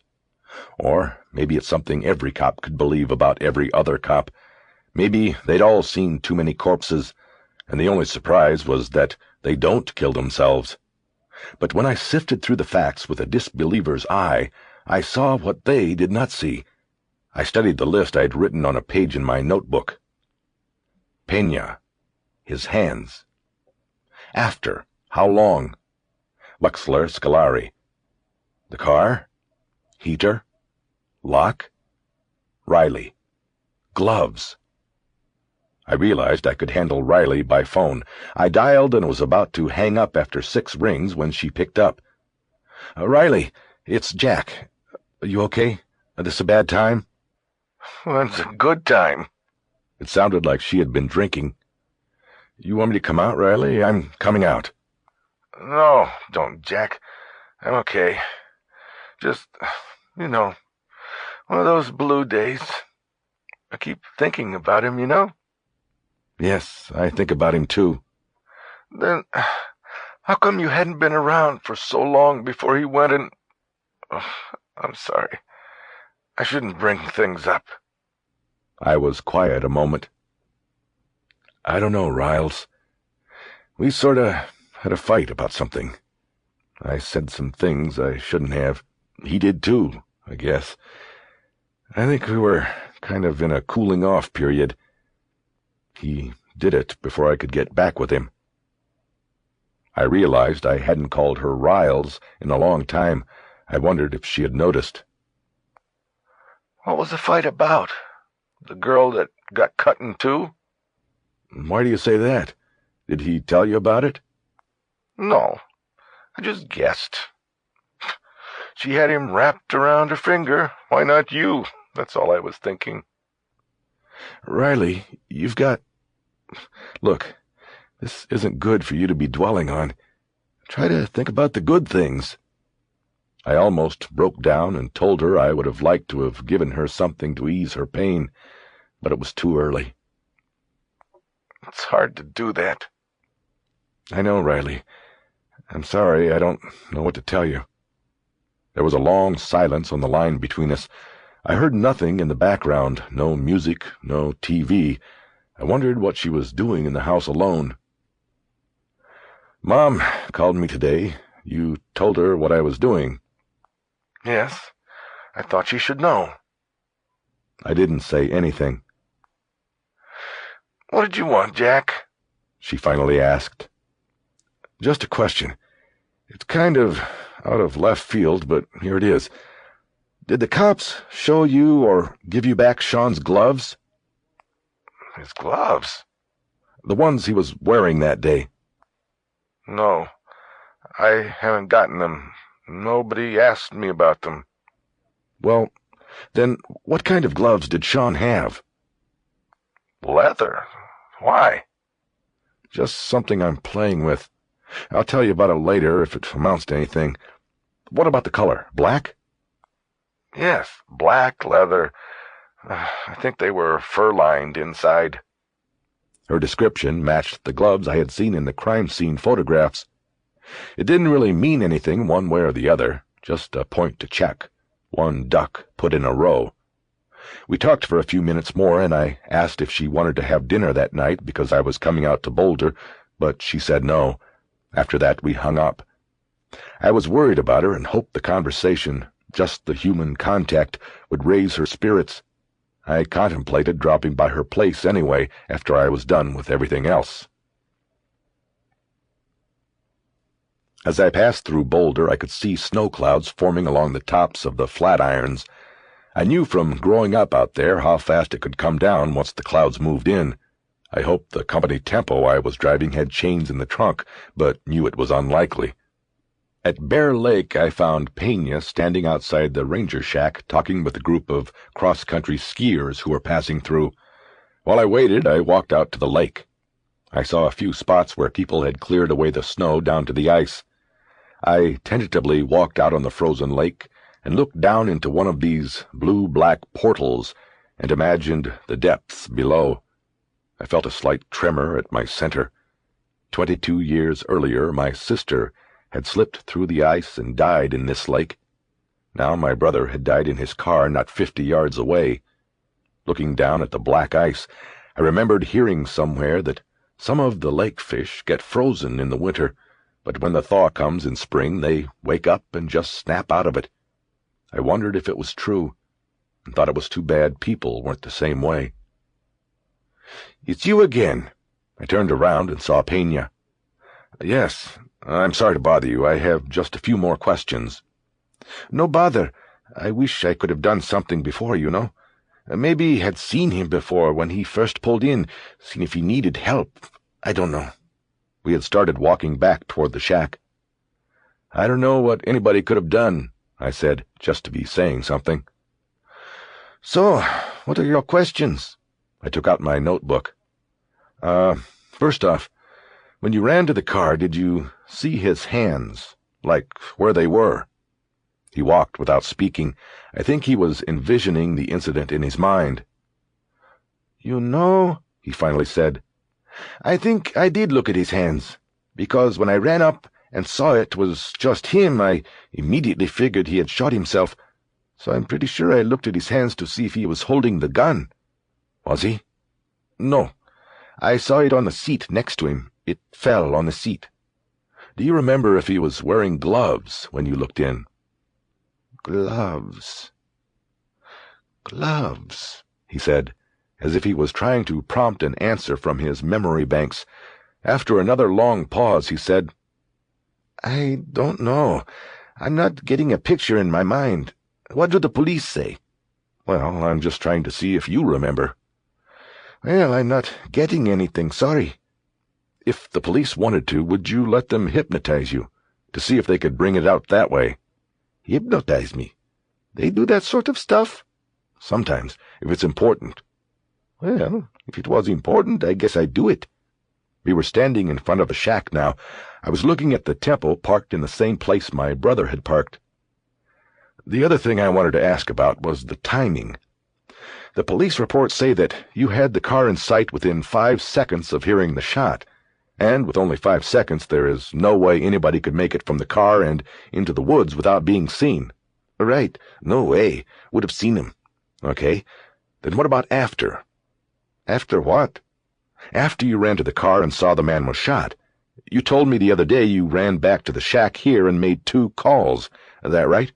Yes. 911 and my soup. So you were inside the shack here and couldn't see the car, right? Right. How long? Pena nodded, seeing what I was getting at. But that doesn't matter because he was alone in the car. I know, but humor me. How long? He shrugged his shoulders like he was saying what the hell and fell silent again. He walked into the shack and made a motion with his hand like he was lifting up the phone. I got through on 911 right away. That was pretty quick. They took my name and stuff, and that took some time. Then I called in and asked for Doug Paquin, that's my boss. I said it was an emergency, and they put me through right away. He got on, and I told him what happened, and he told me to go out and watch the vehicle until the police came. That was it. I went back out. I considered all of that and figured that he had probably been out of sight of the Caprice for at least 30 seconds. On the car, when you first ran out, did you check all the doors to see if any were unlocked? Just on the driver's side, but they were all locked. How do you know?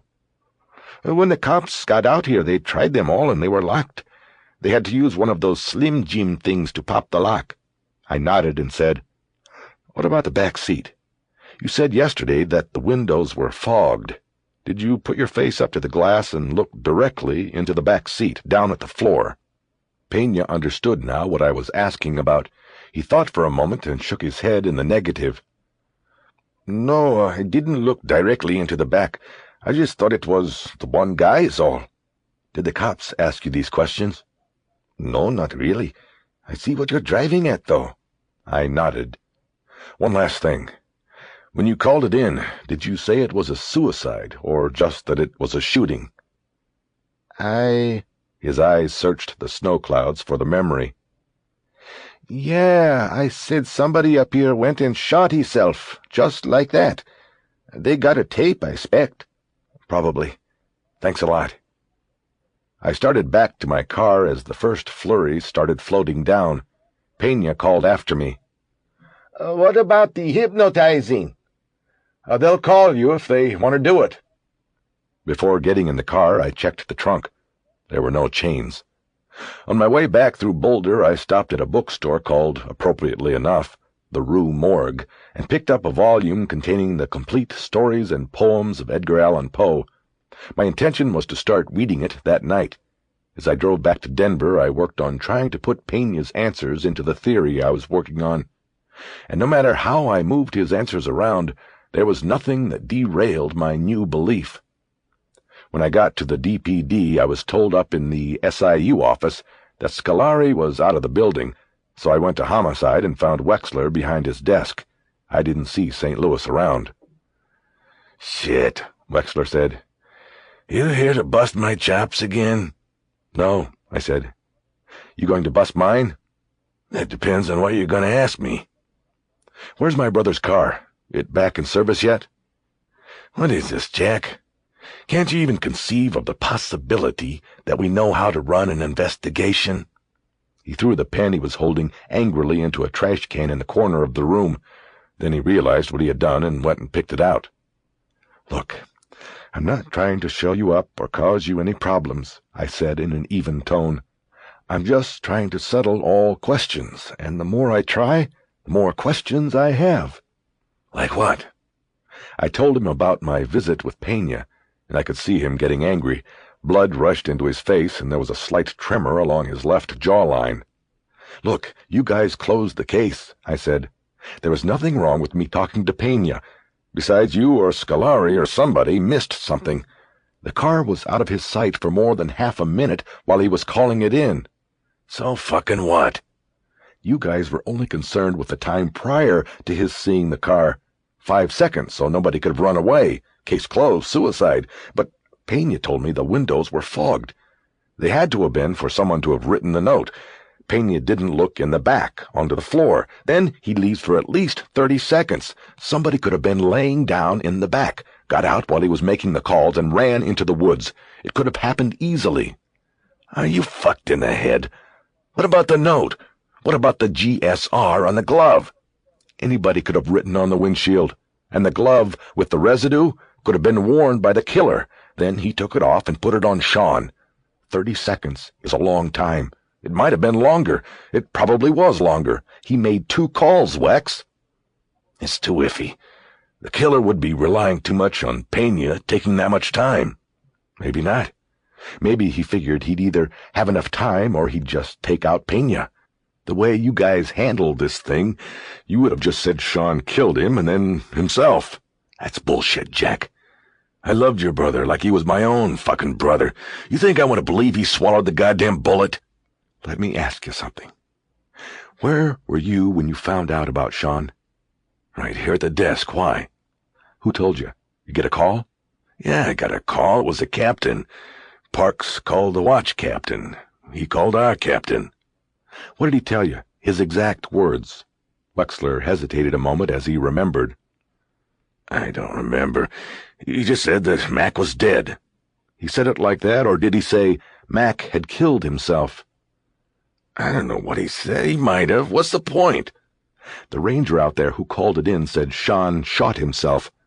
That started the whole thing rolling. You all went out there expecting a suicide, and that's what you found. The parts of the puzzle fit into the picture you brought with you.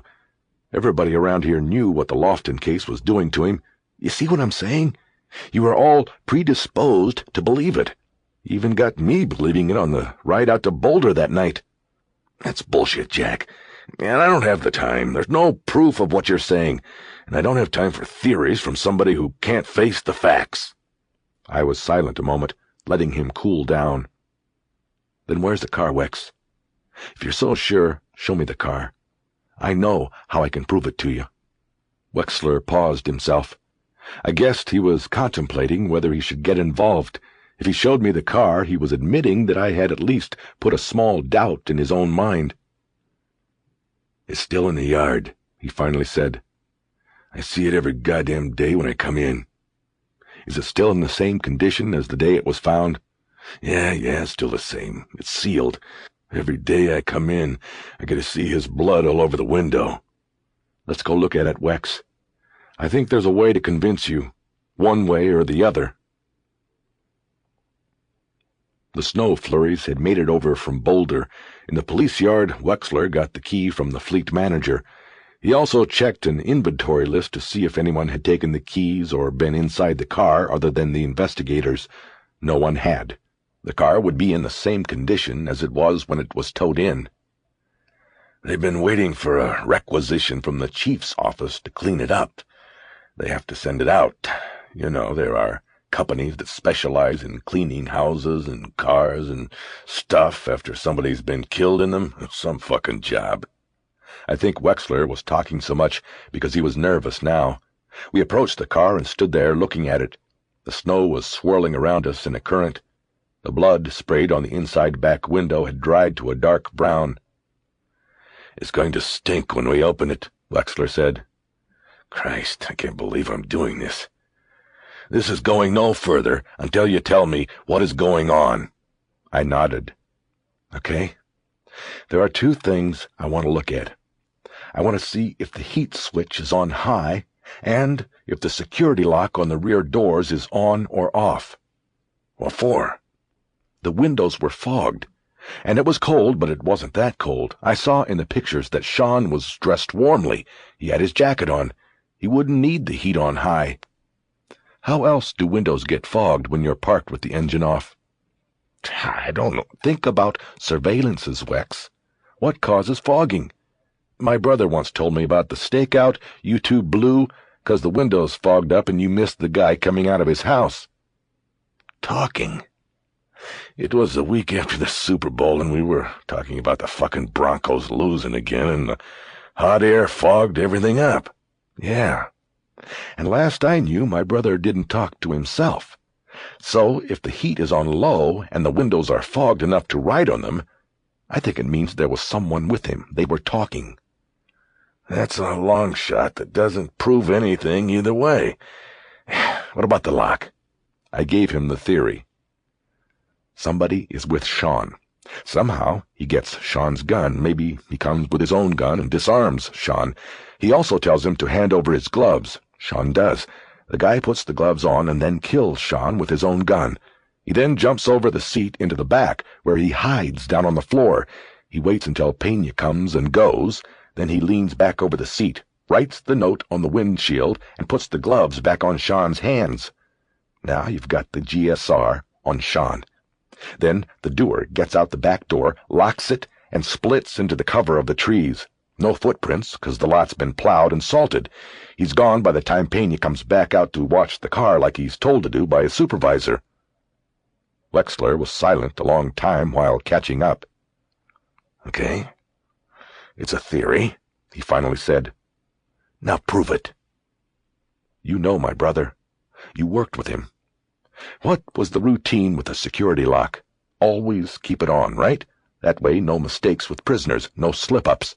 If you take a non-prisoner, you can always disengage it for them. Like you did on the night you came for me. When I got sick, the lock was on, remember? You had to switch it off so I could open the door to puke." Wexler said nothing, but in his face I saw that I'd struck home. If the security lock was off in the Caprice, it wouldn't be rock-solid proof of anything. But he would know in the way he knew my brother that Shawn hadn't been alone in the car. He finally said, "You can't tell by looking at it. It's just a button. Somebody will have to get in the back and see if they can get out." "Open it. I'll get in." Wexler unlocked the door, flipped the electric locks, and I opened the rear passenger side door. The sickly, sweet smell of dried blood hit me. I stepped into the car and closed the door. For a long moment I didn't move. I had seen the photos, but they didn't prepare me for being in the car. The sick smell, the dried blood sprayed over the window, the roof, and the driver's headrest. My brother's blood. I felt the cloying grip of nausea in my throat. I quickly looked over the seat to the dashboard and the heater control panel. Then, through the right window, I looked out at Wexler. For a moment our eyes met, and I wondered if I really wanted the security lock to be off. The thought occurred to me that it might be easier to just let it go, but I quickly ran it from my mind. I knew if I let this go I would be haunted for the rest of my life. I reached over and hit the passenger lock switch for my door. I pulled the door handle, and the door swung open. I stepped out and looked at Wexler. Snow was starting to stick to his hair and shoulders. And the heater's off. It couldn't have fogged the windows. I think Shawn had somebody in the car with him. They were talking. Then whoever the bastard was killed him. Wexler looked like he had seen a ghost. It was all clicking in his mind. It was more than just a theory now, and he knew it. It looked like he might start to cry. "God damn it," he said. "Look, we all missed it." "No, it's different. A cop never lets his partner down like that. What good are we if we can't watch out for our own?" "A fucking reporter." He didn't finish, but I think I knew what he was feeling. He felt as though he had somehow betrayed Shawn. I knew that was how he felt because it was the same for me. "It's not done with yet," I said. "We can still make up for believing the wrong thing." He still looked forlorn. I wasn't the one who could comfort him. That would have to come from within. "All that's lost is a little time, Wex," I said anyway. "Let's go back inside. It's getting cold out here." My brother's house was dark when I went there to tell Riley. I paused before knocking, wondering at how absurd it was that I believed the news I was bringing might in some way cheer her. "Good news, Riley. Shawn didn't kill himself like we all thought. He was murdered by some nut who has probably done it before and probably will again." I knocked anyway. It wasn't late. I imagined that she was sitting in there in the dark, or maybe in one of the back bedrooms from which no light was emitted. The lantern light came on above me, and she opened up before I had to knock a second time. "Jack." "Riley, I was wondering if I could come in and talk to you." I knew she didn't know yet. I had made a deal with Wexler. I would tell her in person. He didn't care. He was too busy reopening the investigation, drawing up lists of likely suspects, getting Shawn's car inspected for prints and other evidence. I hadn't told him anything about Chicago. I'd kept that to myself, and I wasn't sure why. Was it the story? Did I want the story just for myself? That was the easy answer, and I used it to soothe my uneasiness at not telling him everything. But in the deeper folds of my mind I believed it was something else, something maybe I didn't want to bring out into the light to view. "Come in," Riley said. "Is something wrong?" "Not really." I walked in behind her, and she led to the kitchen, where she turned on the light over the table. She was wearing blue jeans, heavy wool socks, and a Colorado buffalo sweatshirt.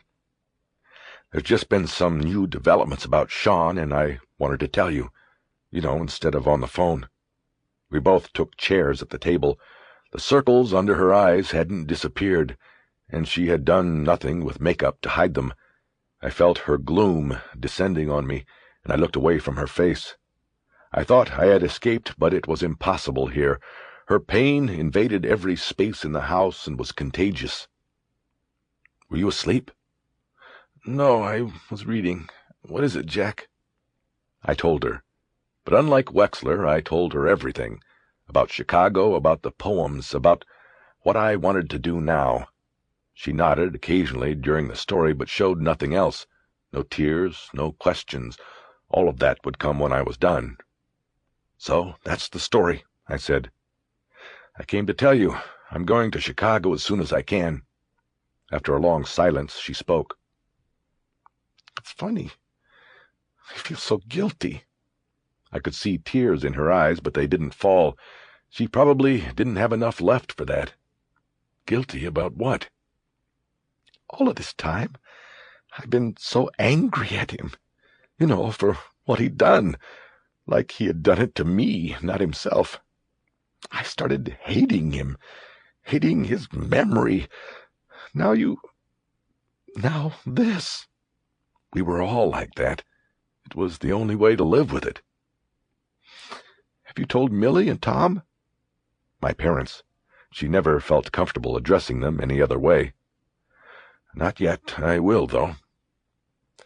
"Why didn't you tell Wexler about Chicago?" "I don't know. I wanted a head start, I guess.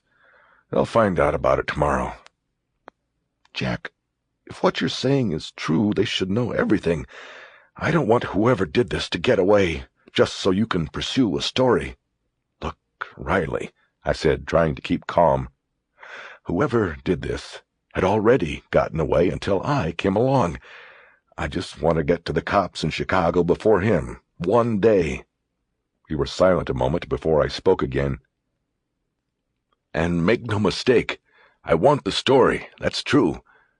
But it's about more than just the story. It's about me and Shawn." She nodded, and I let the silence hang between us.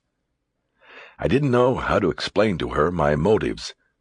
My skill in life was putting words together in a coherent and interesting text, but inside I had no words for this. Not yet. I knew she needed to hear more from me, and I tried to give her what she needed, an explanation I didn't quite understand myself. I remember when we graduated high school, we both pretty much knew what we wanted to do. I was going to write books and be famous or rich or both. Shawn was going to be chief of detectives at DPD and solve all of the mysteries of the city. Neither of us quite made it. Shawn was closest, though. She tried to smile at my memory, but it didn't quite go with the rest of her face, and so she put it aside. Anyway, I continued, at the end of that summer I was leaving for Paris to go write the great American novel, and he was waiting to go into the service. We made this deal when we said goodbye. It was pretty corny. The deal was that when I got rich, I would buy him a Porsche with ski racks, like Redford had in Downhill Racer. That's it. That's all he wanted. He'd get to choose the model, but I'd have to pay. I told him it was a bad deal for me because he had nothing to trade. But then he said he did. He said that if anything ever happened to me, like I got killed or hurt or robbed or anything, he'd find out who did it. He'd make sure nobody got away with it. And even back then I believed it. I believed he could do it. And something about it was a comfort. The story didn't seem to make much sense the way I had told it. I wasn't sure what the point was. But that was his promise, not yours, Riley said. Yes, I know. I was quiet for a few moments while she watched me. It's just that, I don't know, I just can't sit back and watch and wait. I've got to be out there. I've got to. There were no words to explain it. Do something? I guess. I don't know. I can't really talk about it, Riley. I just have to do it. I'm going to Chicago.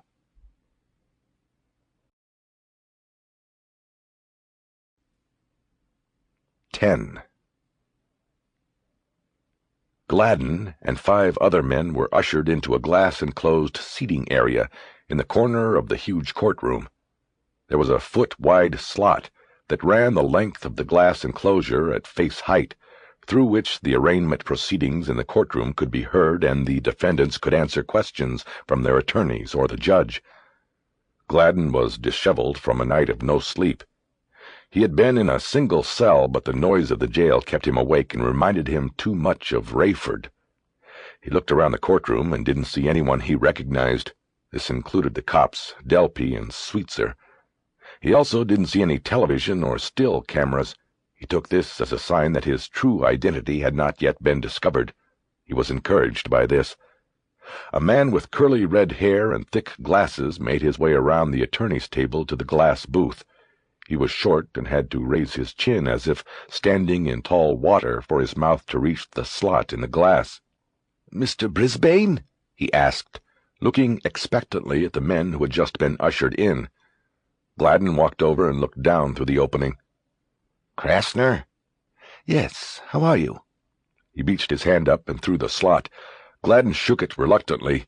He didn't like being touched by anyone, unless it was a child. He didn't answer Krasner's question. It was the wrong thing to ask someone who had spent the night in county jail. "You talked to the prosecutor yet?" he asked instead. "Yes, I did. We had quite a conversation. Your bad luck is continuing in that the deputy DA assigned the case is a woman who I have had some dealing with before. She is a ball-buster, and the arresting officers have informed her of the situation as they saw it at the pier." "So she's going to go balls to the wall against me." "Right. However, the judge is okay. We're all right there. He's the only one in the building, I think, who wasn't a prosecutor before being elected." "Well, hooray for me. Did you get the money?" "Yes, that happened just as you said, so we're set. One question. Do you want to enter a plea today or continue it?" "What does it matter?" "Not a great deal. In arguing for bail, it might just move the judge an inch or so our way if, psychologically he knows you've already denied the charges and are readying for a fight." Okay, not guilty. Just get me out of here. Santa Monica Municipal Judge Harold Nyberg called the name Harold Brisbane, and Gladen went back to the slot. Krasner came back around the tables and stood by the slot so he could confer, if needed, with his client. Krasner announced himself, as did Deputy District Attorney Tamara Feinstock. After Krasner waved a lengthy reading of the charges, he told the judge that his client pleaded not guilty. Judge Nyberg hesitated a moment. It was apparent that entering a plea so early in the case was unusual. "Are you sure that Mr. Brisbane wishes to enter a plea today?" "Yes, Your Honor. He wants to move quickly because he is absolutely 100% not guilty of these allegations." "I see." The judge hesitated while he read something in front of him. So far he had not even looked over in Gladen's direction. "Well, then I take it you do not wish to waive your 10 days. "A moment, Your Honor," Krasner said. Then he turned to Gladen and whispered, "You have a right to a preliminary hearing on the charges within 10 court days. You can waive, and he'll schedule a hearing to then set the prelim. If you don't waive, he'll set the prelim now, 10 days from now. If you don't waive, it's another sign that you're going to fight, that you aren't looking for a handout from the DA. It might help on the bail." "Don't waive." Krasner turned back to the judge. "Thank you, Your Honor. We don't waive. My client does not believe these charges will survive a preliminary hearing, and therefore urges the court to schedule it as soon as possible, so he can put this—" "Mr. Krasner, Ms. Feinstock may not object to your added comments, but I do. This is an arraignment court. You're not arguing your case here." "Yes, Your Honor." The judge turned and studied a calendar hanging on the far wall, above one of the clerk's desks. He chose the date 10 court days away and ordered a preliminary hearing in Division 110. Krasner opened an appointment book and wrote it down. Gladen saw the prosecutor doing the same. She was young but unattractive. So far she had said nothing during the 3-minute hearing. "Okay," the judge said. "Anything on bail?" "Yes, Your Honor," Feinstock said, standing for the first time. "The people urge the court to depart from the bail schedule and set an amount of $250,000. Judge Nyberg looked up from his papers at Feinstock and then over at Gladen for the first time. It was as if he was trying to determine upon physical inspection of the defendant why he was worth such a high bail for what seemed like so lowly a set of charges. "Why is that, Ms. Feinstock?" he asked. "I don't have anything before me that suggests a deviation." "We believe the defendant is a flight risk, Your Honor. He refused to provide the arresting officers with a local address, or even a license plate number of a car. His driver's license was issued in Alabama, and we have not verified it as a legitimate issuance, so basically we don't know if Harold Brisbane is even his real name. We don't know who he is or where he lives, if he has a job or family, and until we do, he is considered a flight risk." "Your Honor," Krasner jumped in, "Ms. Feinstock is misstating the facts. My client's name is known to police. He provided a legitimate Alabama driver's license of which there was no mention of a problem. Mr. Brisbane has just arrived in the area from Mobile, seeking work, and does not yet have a permanent address. When he does, he will be glad to provide it to authorities. In the meantime, he can be contacted, if needed, through my office, and has agreed to check in twice daily with me or any representative of the court the judge chooses. As Your Honor knows, a deviation from the bail schedule should be based on a defendant's propensity for flight. Not having a permanent address is in no way an acknowledgment of flight. To the contrary, Mr. Brisbane has entered a plea and waived any delays in this case. He clearly wishes to attack these charges and clear his name as soon as possible." "Calling your office is fine, but what about the address?" the judge asked. "Where's he going to be? You seem to have left out of your dissertation any mention of the apparent fact that this man already fled from police prior to his arrest." "Your Honor, we challenge that charge. These officers were in plain clothes, and at no time identified themselves as police officers.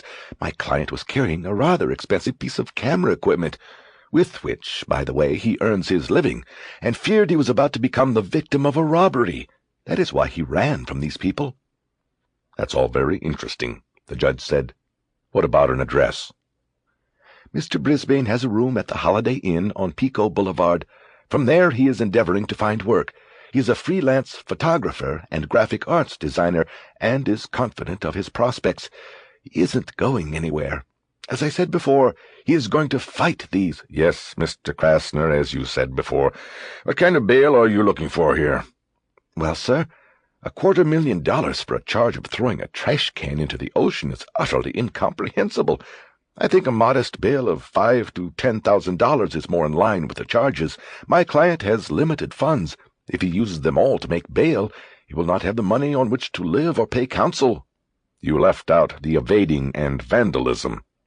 "Your Honor, as I said, he ran from them, but he had no earthly idea that they were police officers. He thought—" "Again, Mr. Krasner, save your arguments for the proper venue." "I'm sorry, Your Honor, but look at the charges. It is clear this is going to be a misdemeanor case, and the bail should be set accordingly." "Anything else?" "Submitted." "Ms. Feinstock?" "Yes, Your Honor. Again, the people urge the court to consider a departure from the bail schedule. The two main charges against Mr. Brisbane are felonies and will remain as such. Despite Mr. Krasner's assurances, the people still are not convinced the defendant is not a flight risk, or that his name is even Harold Brisbane. My detectives tell me that the defendant has dyed hair, and that it was dyed at the time the photograph for this driver's license was issued. This is consistent with an attempt to hide identity. We are hoping to borrow the Los Angeles Police Department's fingerprint identification computer today and see if we can get a—" "Your Honor," Krasner interjected, "I have to object here on the basis that—" "Mr. Krasner," the judge intoned, "you had your turn." "In addition," Feinstock said, "Mr. Brisbane's arrest came as a result of other suspicious activities of which he was involved in, namely—" "Objection!" "The photographing of young children, some of them unclothed, without their knowledge or the knowledge or consent of their parents. The incident for which—" "Your Honor!" "The charges before you have arisen occurred when Mr. Brisbane attempted to elude the officers investigating a complaint against him." "Your Honor!" Krasner said loudly. "There are no outstanding charges against my client. All the district attorney is trying to do is prejudice this man before the court. It is highly improper and unethical. If Mr. Brisbane did these things, then where are the charges?" Silence filled the cavernous courtroom.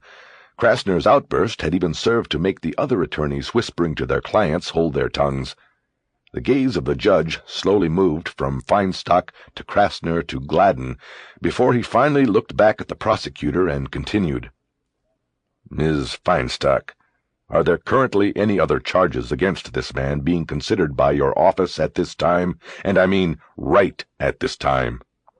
Feinstock hesitated, and then grudgingly said, "No other information has been presented for filing, but the police, as I said, are continuing their investigation into the defendant's true identity and activities." A judge looked down at the papers in front of him again and began to write. Krasner opened his mouth to add something, but then reconsidered. It was clear by the judge's demeanor that he had already made the decision. "The bail schedule calls for bail to be set at $10,000, Judge Nyberg said. "I'm going to make a slight departure and set bail at $50,000. Mr. Krasner, I will be glad to reconsider this at a later date if at that time your client has assuaged the district attorney's concerns about identity and address, etc." "Yes, Your Honor. Thank you." The judge called the next case. Feinstock closed the file she had in front of her, put it on the stack to her right, and took another off the stack to her left and opened it. Krasner turned to Gladen with a slight smile on his face. "Sorry, I thought he might go 25. The beauty of it is she's probably happy. She asked for a quarter, probably hoping for a dime or a nickel. She got the nickel. Never mind that. Just how long until I'm out of here? Sit tight. I'll have you out in an hour."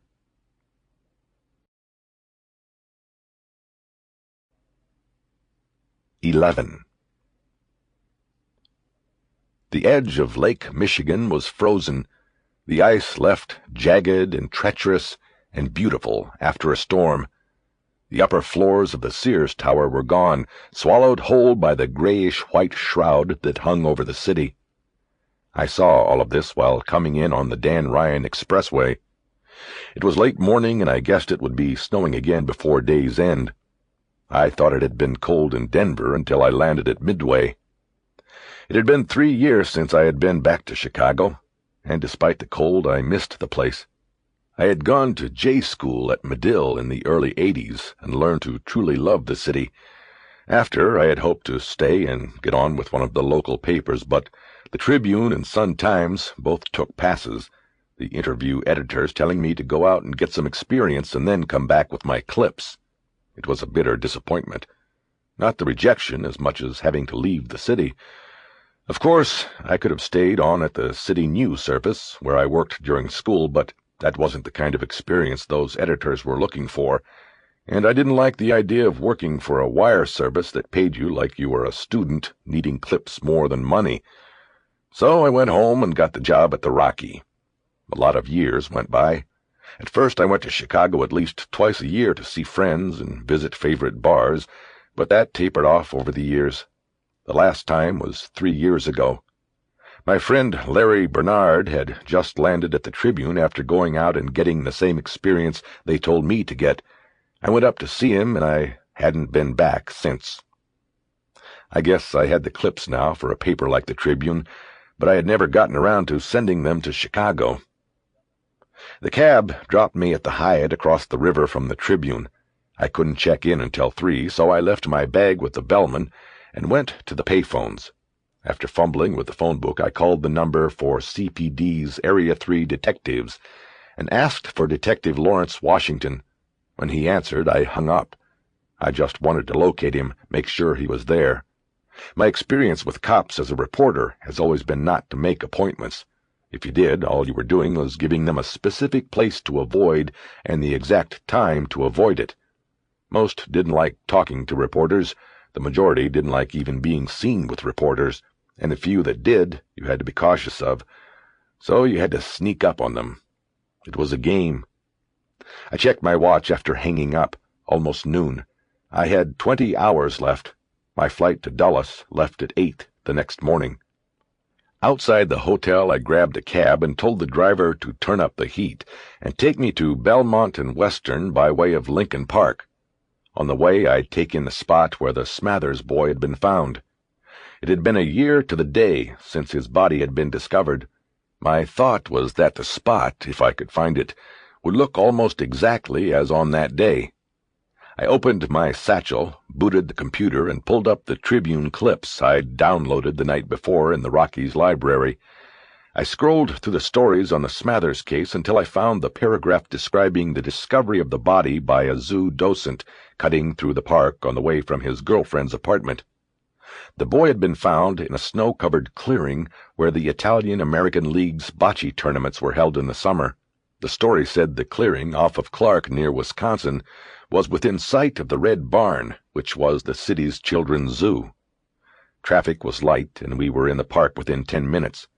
I told the driver to cut over to Clark and to pull to the side when we got to Wisconsin. The snow on the field was fresh, and there were only a few tracks across it. It also stood about 3 inches high on the boards of the benches along the walkway.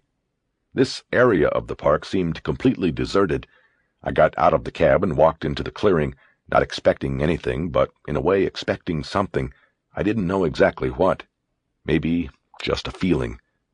Halfway across, I came upon a grouping of tracks in the snow that cut across my intended path from left to right. I crossed these and came upon another grouping heading right to left, the party having headed back the way it had come. Kids, I thought. Maybe going to the zoo, if it was open. I looked toward the Red Barn, and that was when I noticed the flowers at the base of a towering oak 20 yards away. I walked toward the tree and instinctively knew what I was seeing. A 1-year anniversary noted with flowers. When I got to the tree, I saw that the flowers, bright red roses splashed like blood on the snow, were fake, made of wood shavings. In the cleft made by the first branching off of the tree's trunk, I saw that someone had propped a small studio photo of a smiling boy, his elbows on a table and his hands propped against his cheeks. He wore a red jacket and a white shirt with a very small blue bow tie. The family had been here, I guessed. I wondered why they hadn't placed their memorial at the boy's grave. I looked around. The lagoons near the barn were iced over, and there were a couple of skaters. No one else. I looked over to Clark Street and saw the cab waiting. Across the street from it, a brick tower rose. I saw the sign on the awning out front said Hemingway House. It was the place the zoo docent had come from before finding the small boy's body. I looked back at the photo, propped in the tree's cleft, and without any hesitation reached up and took it down. It was sealed in plastic like a driver's license to protect it from the elements. On the back of it was written the boy's name, but nothing else. I slid the photo into the pocket of my long coat.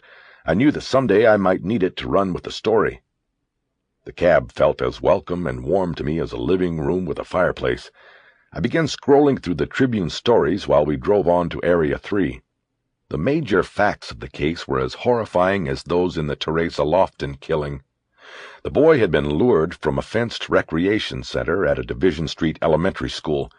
He and 2 others had gone out to make snowballs. When the teacher noticed they were missing from the classroom, she went out and rounded the boys up. But by then, Bobby Smathers was gone. The 2 12-year-old witnesses proved unable to tell police investigators what happened. According to them, Bobby Smathers simply disappeared. They looked up from their work in the snow and didn't see him. They suspected he was hiding and waiting to ambush them, so they didn't go looking. Bobby was found a day later in the snowbank near the Bocce clearing in Lincoln Park. Weeks of full-time investigation headed by Detective John Brooks, who caught the case as lead investigator, never got any closer than the explanation of the 2 12-year-olds. Bobby Smathers had simply disappeared that day at the school. As I reviewed the stories, I looked for similarities to Lofton. There were few. She was a white female adult, and he was a black male child. As far different in terms of prey as it would seem possible, but both were missing for more than 24 hours before being found, and the mutilated bodies of both victims were found in city parks. Lastly, both had been at children's centers on their last day, the boy at his school, the woman at the daycare center where she worked. I didn't see the significance of these connections, but they were all I had. The Area 3 headquarters was an orange brick fortress. It was a 2-story sprawling building that also housed the Cook County 1st Municipal District Court. There was a steady stream of citizens going in and out of the smoked glass doors. I pushed through the doors to a lobby where the floor was wet with melted snow. The front counter was made of matching brick. Somebody could drive a car through the glass doors and they still wouldn't get to the cops behind the counter. The citizens standing in front of it were another matter. I looked at the stairs to my right. I knew from memory that they led to the detective bureau and was tempted to ignore procedure and head up, but I decided against it. You break even the mundane rules with the cops and they can get testy. I stepped up to one of the cops behind the counter. He eyed the computer bag slung over my shoulder. "You moving in with us, are you?" "No, this is just a computer," I said. "Detective Lawrence Washington, I'd like to speak with him." "And you are?" "My name's Jack McAvoy. He doesn't know me." "You have an appointment?" "No. It's about the Smathers case. You can tell him that." The cop's eyebrows climbed an inch up his forehead. "Tell you what, open up the bag and let's check the computer while I make the call." I did what he asked, opening up the computer like they used to make me do at airports. I turned it on, turned it off, and put it away. The cop watched with the phone to his ear while talking to someone I assumed was a secretary. I figured that mentioning Smathers would at least get me through the preliminary round. "Got a citizen down here to see Larry Leggs about the kid." He listened a few moments and then hung up. "Second floor, up the stairs to your left. Go down the hall, last door. Says homicide. He's the black guy." "Thanks." As I headed up the stairs, I thought about how the cop had simply referred to Smathers as the kid, and whoever he had spoken to had understood what he'd meant. It told me a lot about the case, more than what had been in the newspapers. Cops try their best to depersonalize their cases. They are like serial killers in that way. If the victim is not a person who had lived and breathed and hurt, he can't haunt you. Calling a victim the kid is the opposite of that practice. It told me that a year later the case still had a strong hold on Area 3. The homicide squad room was about the size of half a tennis court and had dark green industrial carpet. There were 3 work pods consisting of 5 desks each, 2 pairs of desks facing each other, and the 5th, the sergeant's desk, pushed in at the end. Along the wall to my left were row after row of file cabinets with locking bars running through the pull handles. Along the far wall behind the work pods were 2 offices with glass windows looking out on the squad room. One was the lieutenant's office. The other looked like an interview room. There was a table in there, and I could see a man and a woman in the room eating sandwiches off of deli paper unwrapped and used as placemats. Besides those 2, there were 3 others at desks in the room, and a secretary sat behind a desk near the door. "You want to see Larry?" she said to me. I nodded, and she pointed to the man sitting at a desk on the far side of the room. He was alone in the pod. I headed over. He didn't look up from his paperwork even when I got to him. "It's snowing out there yet?" he asked. "Not yet, but it's going to." "It always does. I'm Washington. What'd you need?" I looked at the 2 other detectives at the other pods. Nobody even glanced at me. "Well, I wanted to talk to you alone, if I could. It's about the Smathers kid. I have some information on it."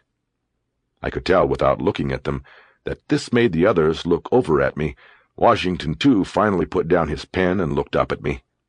He looked like he was in his 30s, but already there was a dusting of gray in his short-cropped hair. Still, he was in good shape. I could tell that, before he even stood up. He also looked sharp. He wore a dark brown suit with a white shirt and striped tie. The suit jacket could barely contain his massive chest. "You want to talk to me alone? What do you got?" "Well, that's what I want to talk to you alone about." "You're not one of these guys who wants to confess, are you?" I smiled. "What if I was? Maybe I'd be the real thing." "That'd be the day." "All right, let's go in the room, but I hope you're not going to waste my time. What'd you say your name was?" "Jack McAvoy." "Okay, Jack, if I kick those people out of here and you waste my time, they and me aren't going to be too happy about it." "I don't think it will be a problem." He stood up now, and I could see that he was shorter than I had thought. He had the lower half of another man's body, short, stubby legs beneath a wide and strong upper torso. Thus the name the desk cop had used, Larry Legs. No matter how sharp he dressed, this oddness in his physique would always betray him. I walked behind him over to the door of the room where the man and woman were eating their lunch. He glanced back once, looking down at the satchel I carried. "What do you got in there?" "Computer. A couple things to show if you're interested." He opened the door, and the man and woman looked up. "Sorry, folks, picnic's over," Washington said. "Can you give us 10 legs?" the man asked before getting up. "Can't do, got a customer here." They rewrapped what was left of their sandwiches and left the room without further word. The man gave me a stare that I interpreted to be annoyance. I didn't care. Washington signaled me in, and I put my computer case down on the table next to a folded cardboard sign with the no smoking symbol on it. We sat down on opposite sides of the table. The room smelled like stale smoke and Italian salad dressing. "Now, what can I do for you?" Washington asked. I gathered my thoughts and tried to appear calm. I was never comfortable dealing with cops, even though their world fascinated me. I always felt that they might suspect something about me, something bad, some telling flaw in me. "I'm not sure where to begin. I'm from Denver. I just got in this morning. I'm a reporter, and I came across—" Wait a minute. You're a reporter? What kind of reporter?"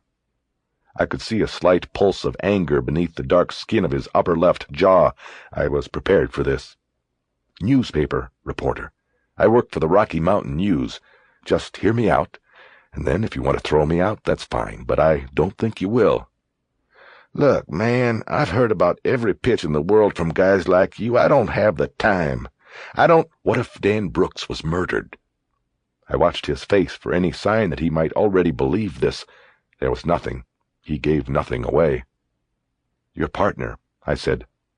I think he might have been murdered. Washington shook his head. Now I've heard everything. By who? Who killed him?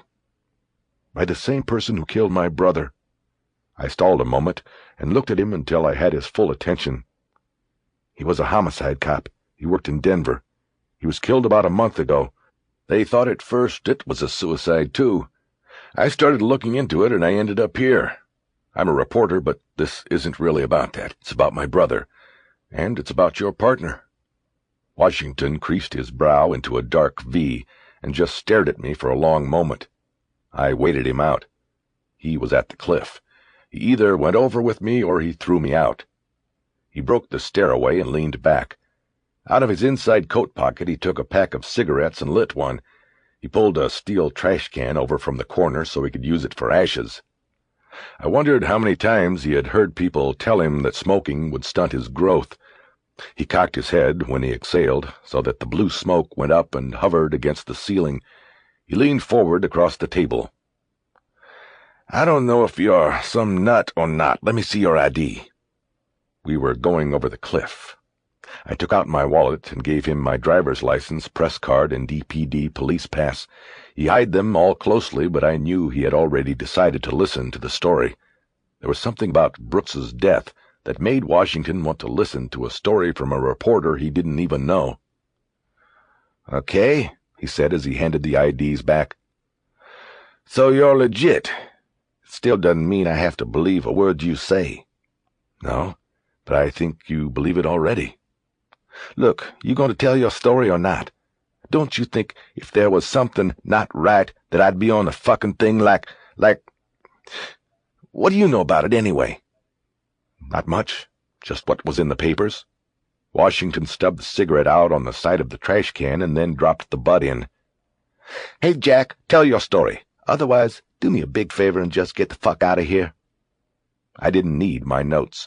I told the story with every detail because I knew each one of them. It took a half hour, during which Washington smoked 2 more cigarettes but never asked a question. Each time he kept the cigarette in his mouth, so the smoke curled up and hid his eyes. But I knew, just like with Wexler, I was confirming something that inside his guts he had felt all along. You want Wexler's number? I asked at the end. He'll tell you everything I just said is legit. No, I'll get it if I need it. You have any questions? No, not at the moment. He just stared at me.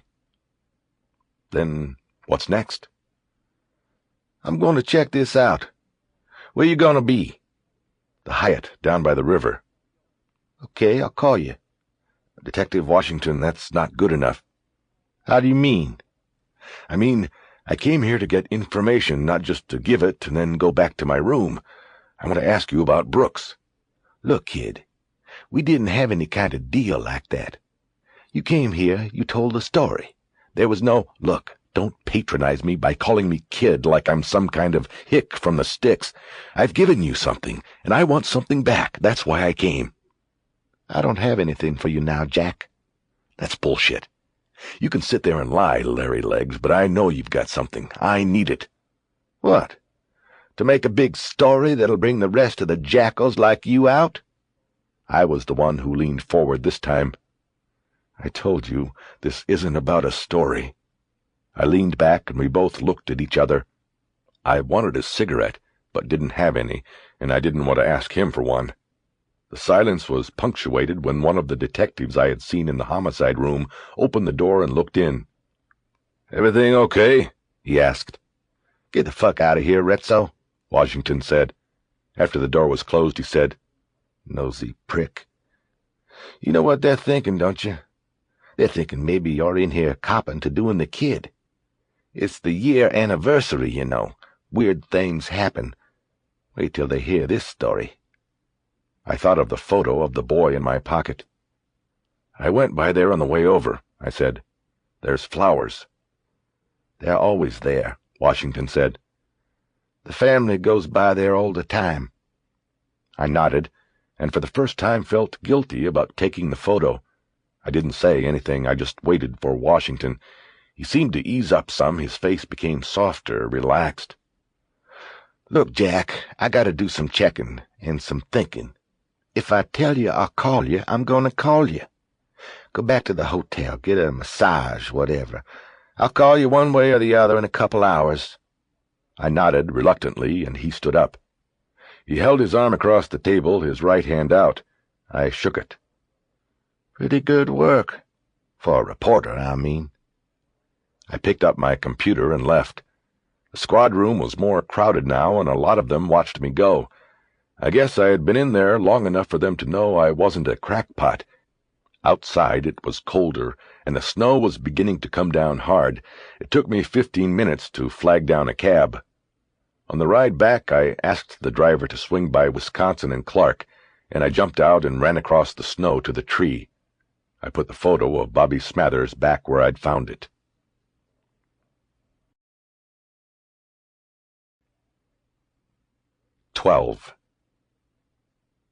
Larry Legs kept me twisting in the wind the rest of the afternoon. At 5, I tried calling him, but couldn't locate him at Area 3 or 1121, as the department's headquarters was known. The secretary in the homicide office refused to disclose his whereabouts or to page him. At 6, I was resigned to being blown off when there was a knock on my door. It was him. "Hey, Jack," he said without stepping in. "Let's take a ride." Washington had his car parked in the valet lane in the hotel drive-up. On the dash he had placed a police business card, so there was no problem. We got in and pulled out. He crossed the river and started north on Michigan Avenue. The snow had not abated, as far as I could tell, and there were drifts along both sides of the road.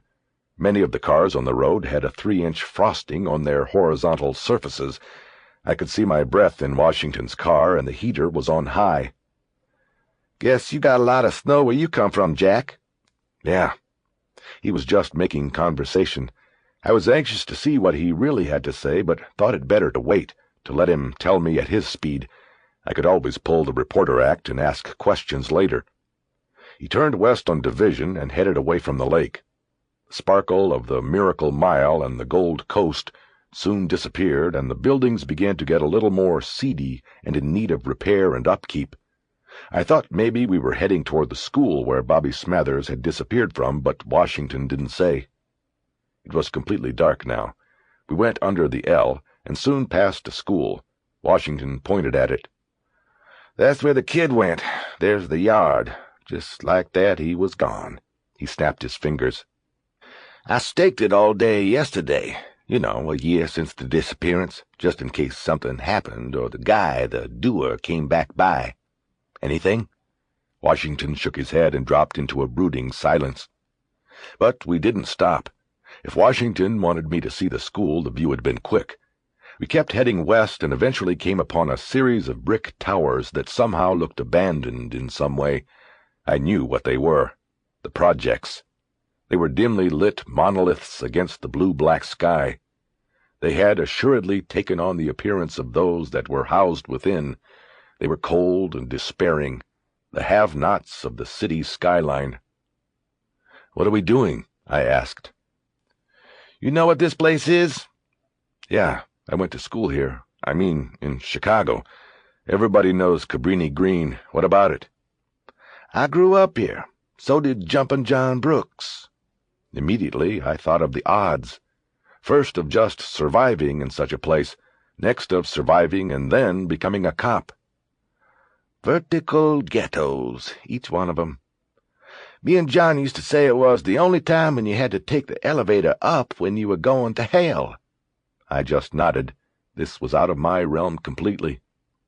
"And that's only if the elevators were working," he added.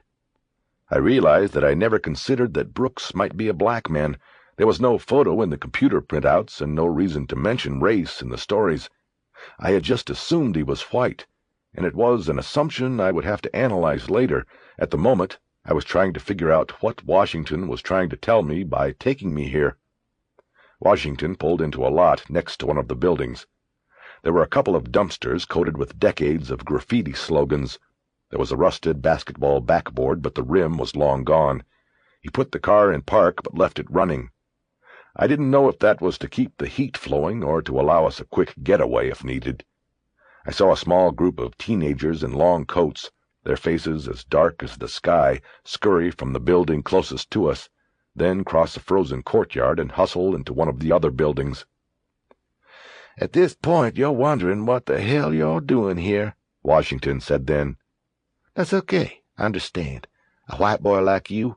Again I said nothing. I was letting him run out his line. "See that one, third on the right? That was our building. I was on 14 with my grand auntie, and John lived with his mother on 12, one below us. They didn't have no 13. Already enough bad luck around here. Neither of us had fathers, at least ones that showed up." I thought he wanted me to say something, but I didn't know what. I had no earthly idea what kind of struggle the two friends must have had to make it out of the tombstone of a building he had pointed at. I remained mute. "We were friends for life. Hell, he ended up marrying my first girlfriend, Edna. Then, on the department, after we both made homicide and trained with senior detectives for a few years, we asked to be partnered. And damn, it got approved. Story about us in the Sun-Times once. They stuck us in 3 because it included this place. They figured it was part of our expertise. A lot of our cases come out of here. But it's still on rotation, so we just happened to be the ones catching on the day that boy turned up without no fingers. Shit, the call came in right at 8. 10 minutes before, and it would have gone to night shift." He was silent for a while, probably thinking about what kind of difference it would have made if the call had gone to somebody else. "Sometimes at night when we'd be working a case or on a stake or something, me and John would drive out here after shift, park right where we are now, and just look the place over." It occurred to me then what the message was. Larry Leggs knew Jumpin' John hadn't pulled the trigger on himself, because he had known the exact struggle Brooks had experienced coming out of a place like this. Brooks had fought his way out of hell, and he wasn't about to go back by his own hand. That was the message. "This is how you knew, isn't it?" Washington looked across the seat at me and nodded once. "It was just one of those things, that's all. He didn't do it. I told him that in MIU, but they just wanted to get it the fuck away from him." "So all you had was your gut. There was nothing out of line anywhere else?" "There was one thing, but it wasn't enough for him. I mean, they had the handwriting, his history with the shrink, all that in place. It fit too nicely for him. He was a suicide before they zipped up the bag and took him away, cut and dried." "What was the one thing?" "The 2 shots." "What do you mean?" "Let's get out of here. Let's get some food." He put the car in drive and made a large circle in the lot, and then out onto the street. We headed north on streets I had never been on. I had an idea where we were going, though. After 5 minutes of this, I was tired of waiting for the next part of the story.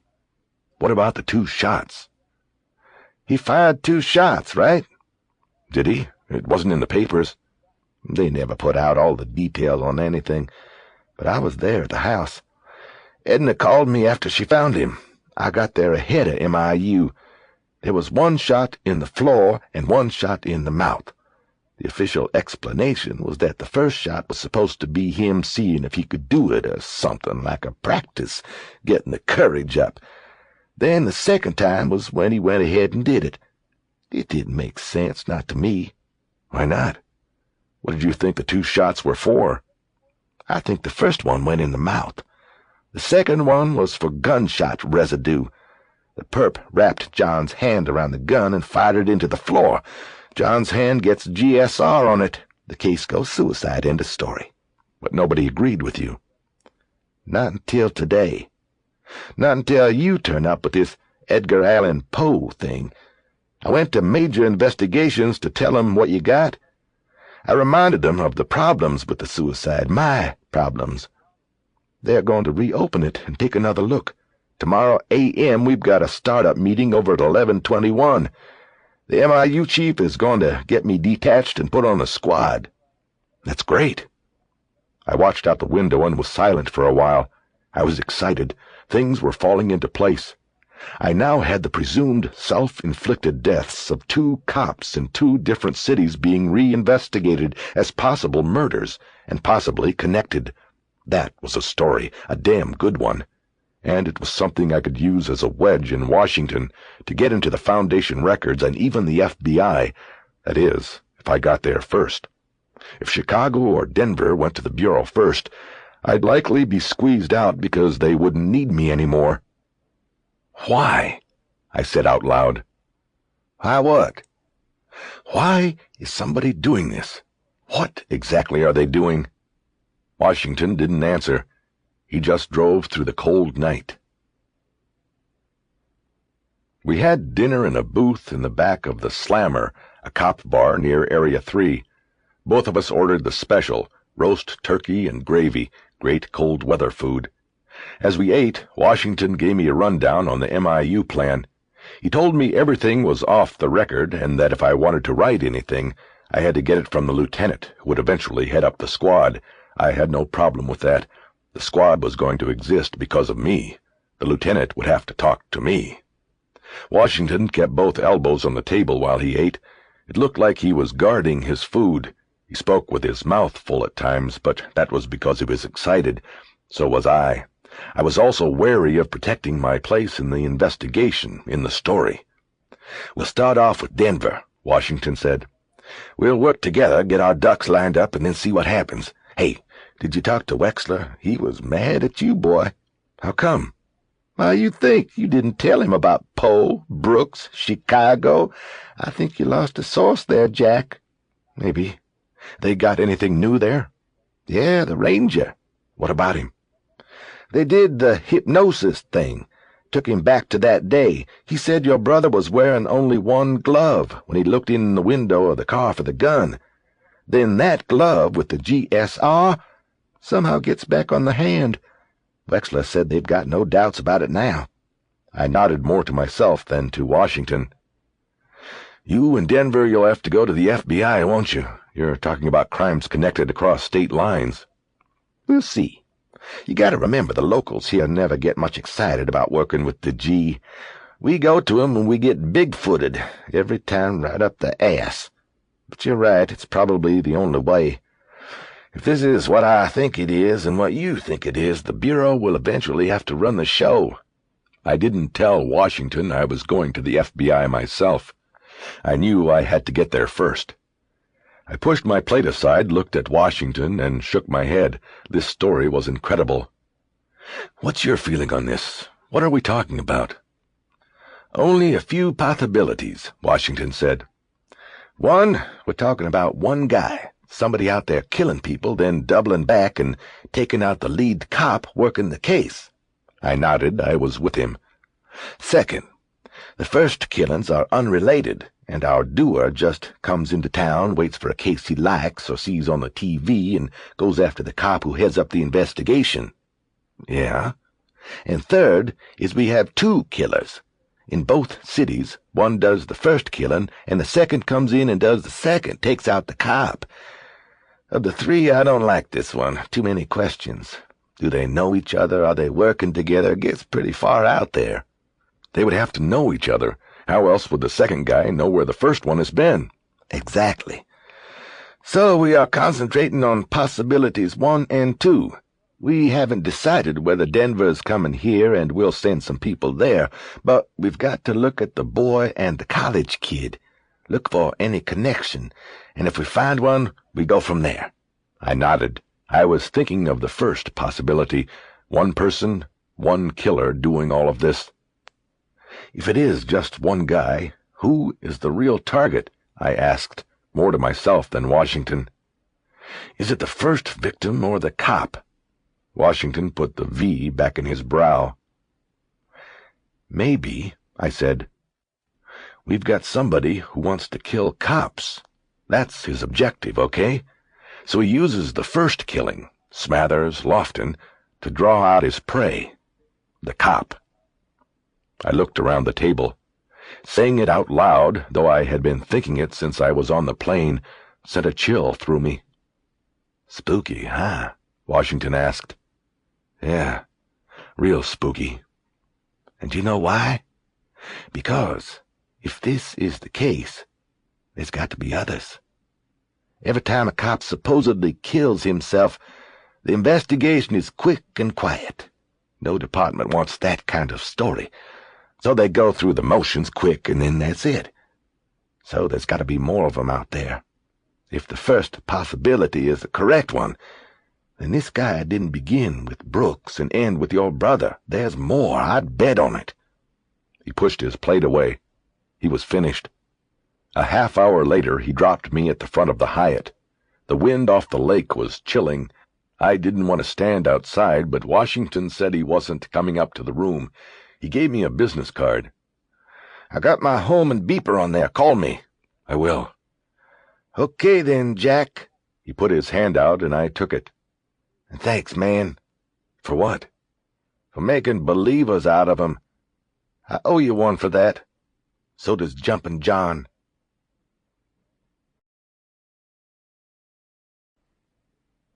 "13.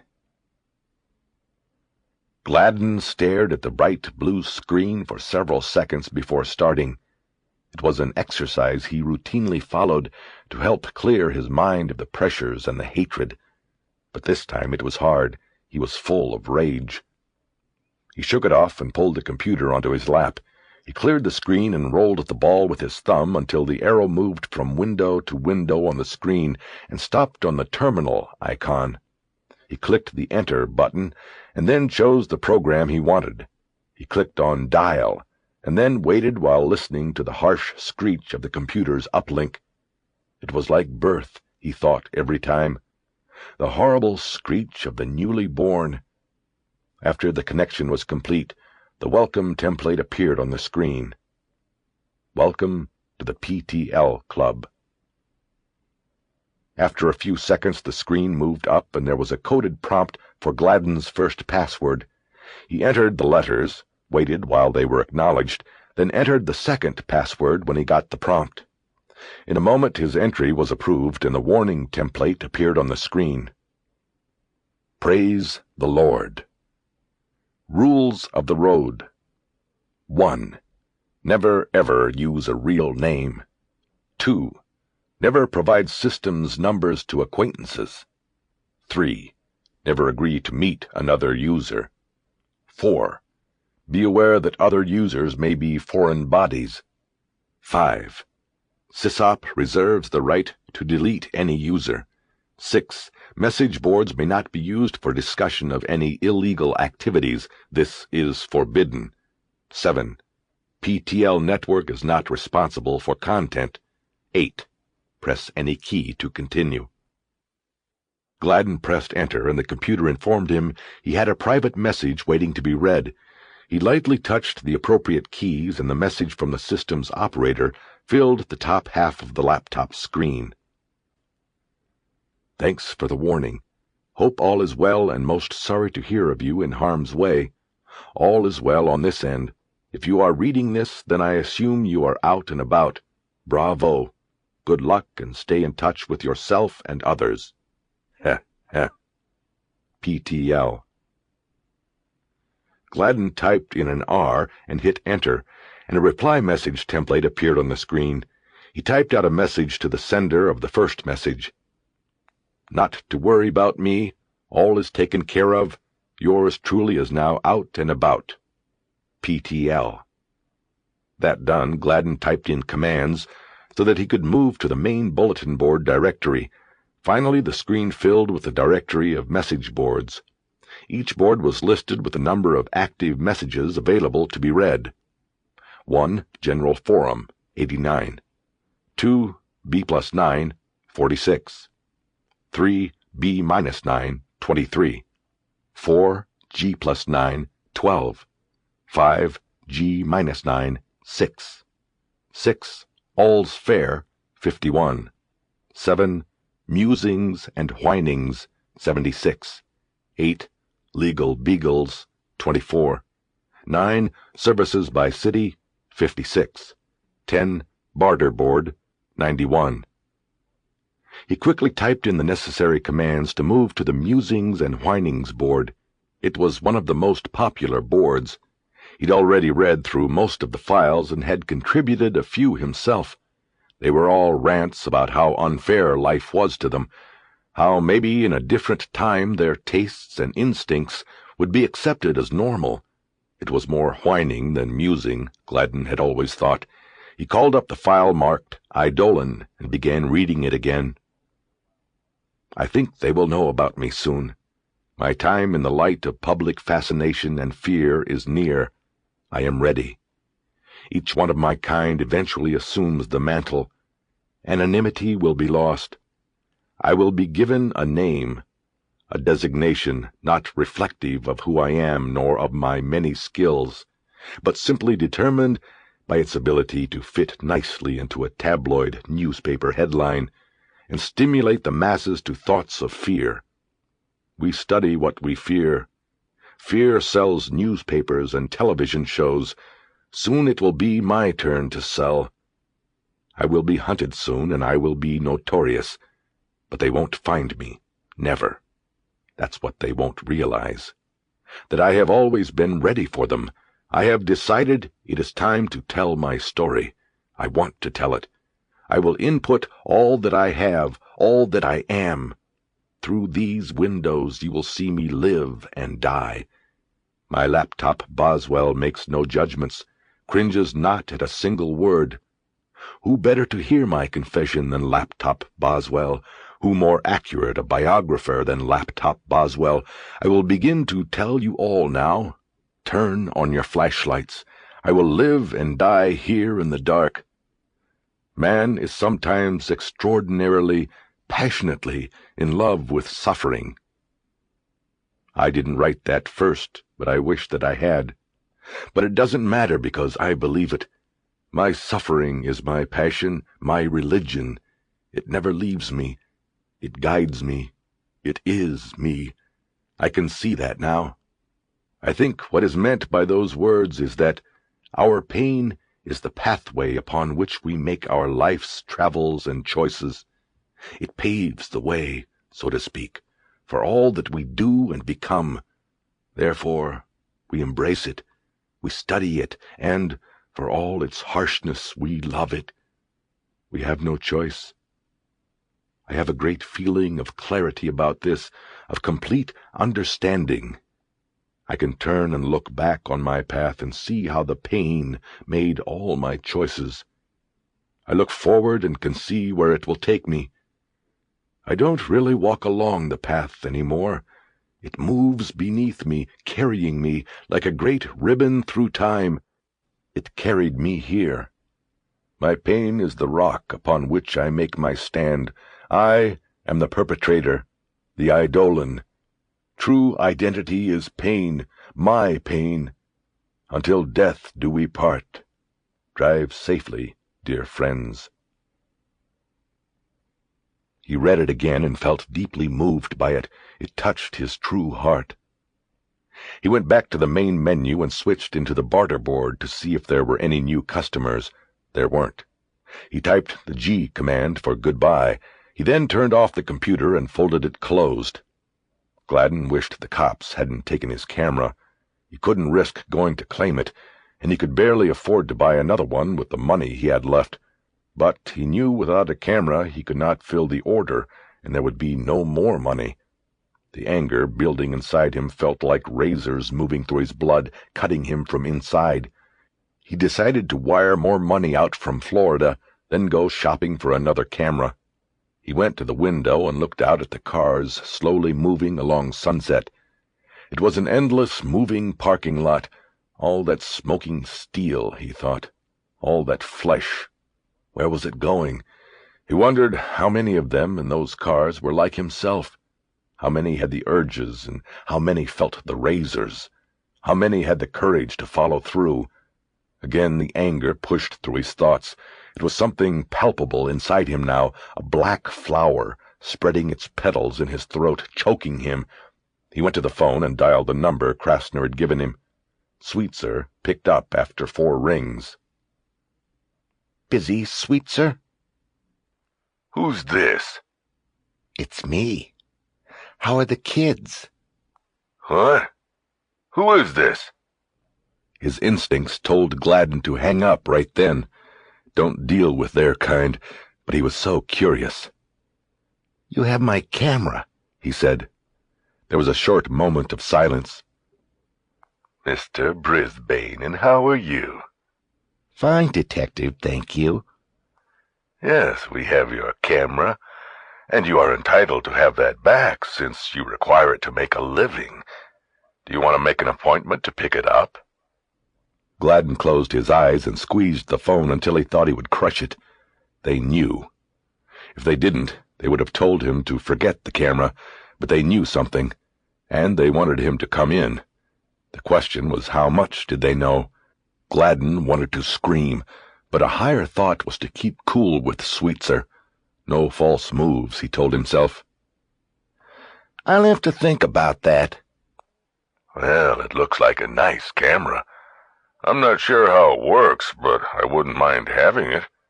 It's here if you want. Fuck you, Sweetser. The anger overtook him. Gladen spoke the words through a clenched jaw. Look, Brisbane, I was doing my job. If you got a problem with that, come see me and we'll do something about that. If you want your fucking camera, you can come and get that too, but I'm not going to stay on the line while you... You got kids, Sweetser? The line was silent for a long moment, but Gladen knew the detective was there. What did you say? You heard me. Are you threatening my family, you motherfucking son of a bitch? Now Gladen was silent for a moment. Then a low sound started deep in his throat and grew into a maniacal laugh. He let it out uncontrolled until it was all he could hear and think about. Then suddenly he slammed the receiver down on the phone and cut the laughter off like a knife in the throat. He had an ugly grimace across his face, and he shouted to the empty room through clenched teeth, Fuck you!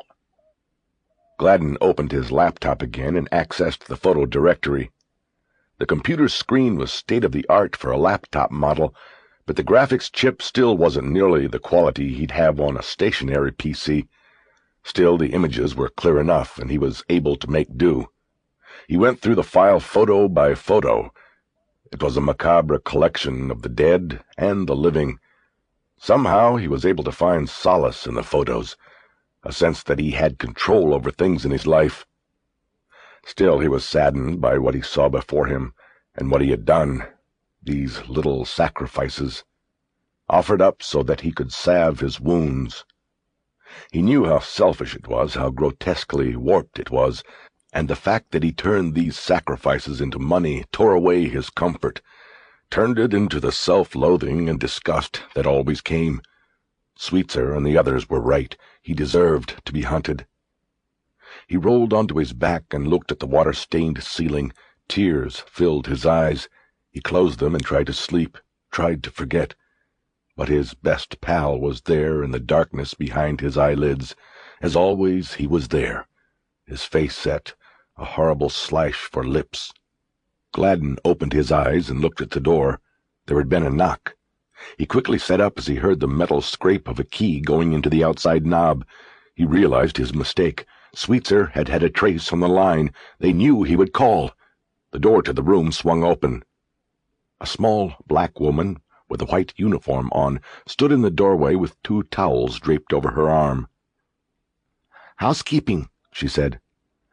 I'm sorry I'm so late today, but it's been a busy day. Tomorrow I'll do your room first. Gladen exhaled and noticed that he had neglected to put the Do Not Disturb sign on the outside knob. It's okay, he said, quickly getting up to stop her entrance into the room. Just the towels today, anyway.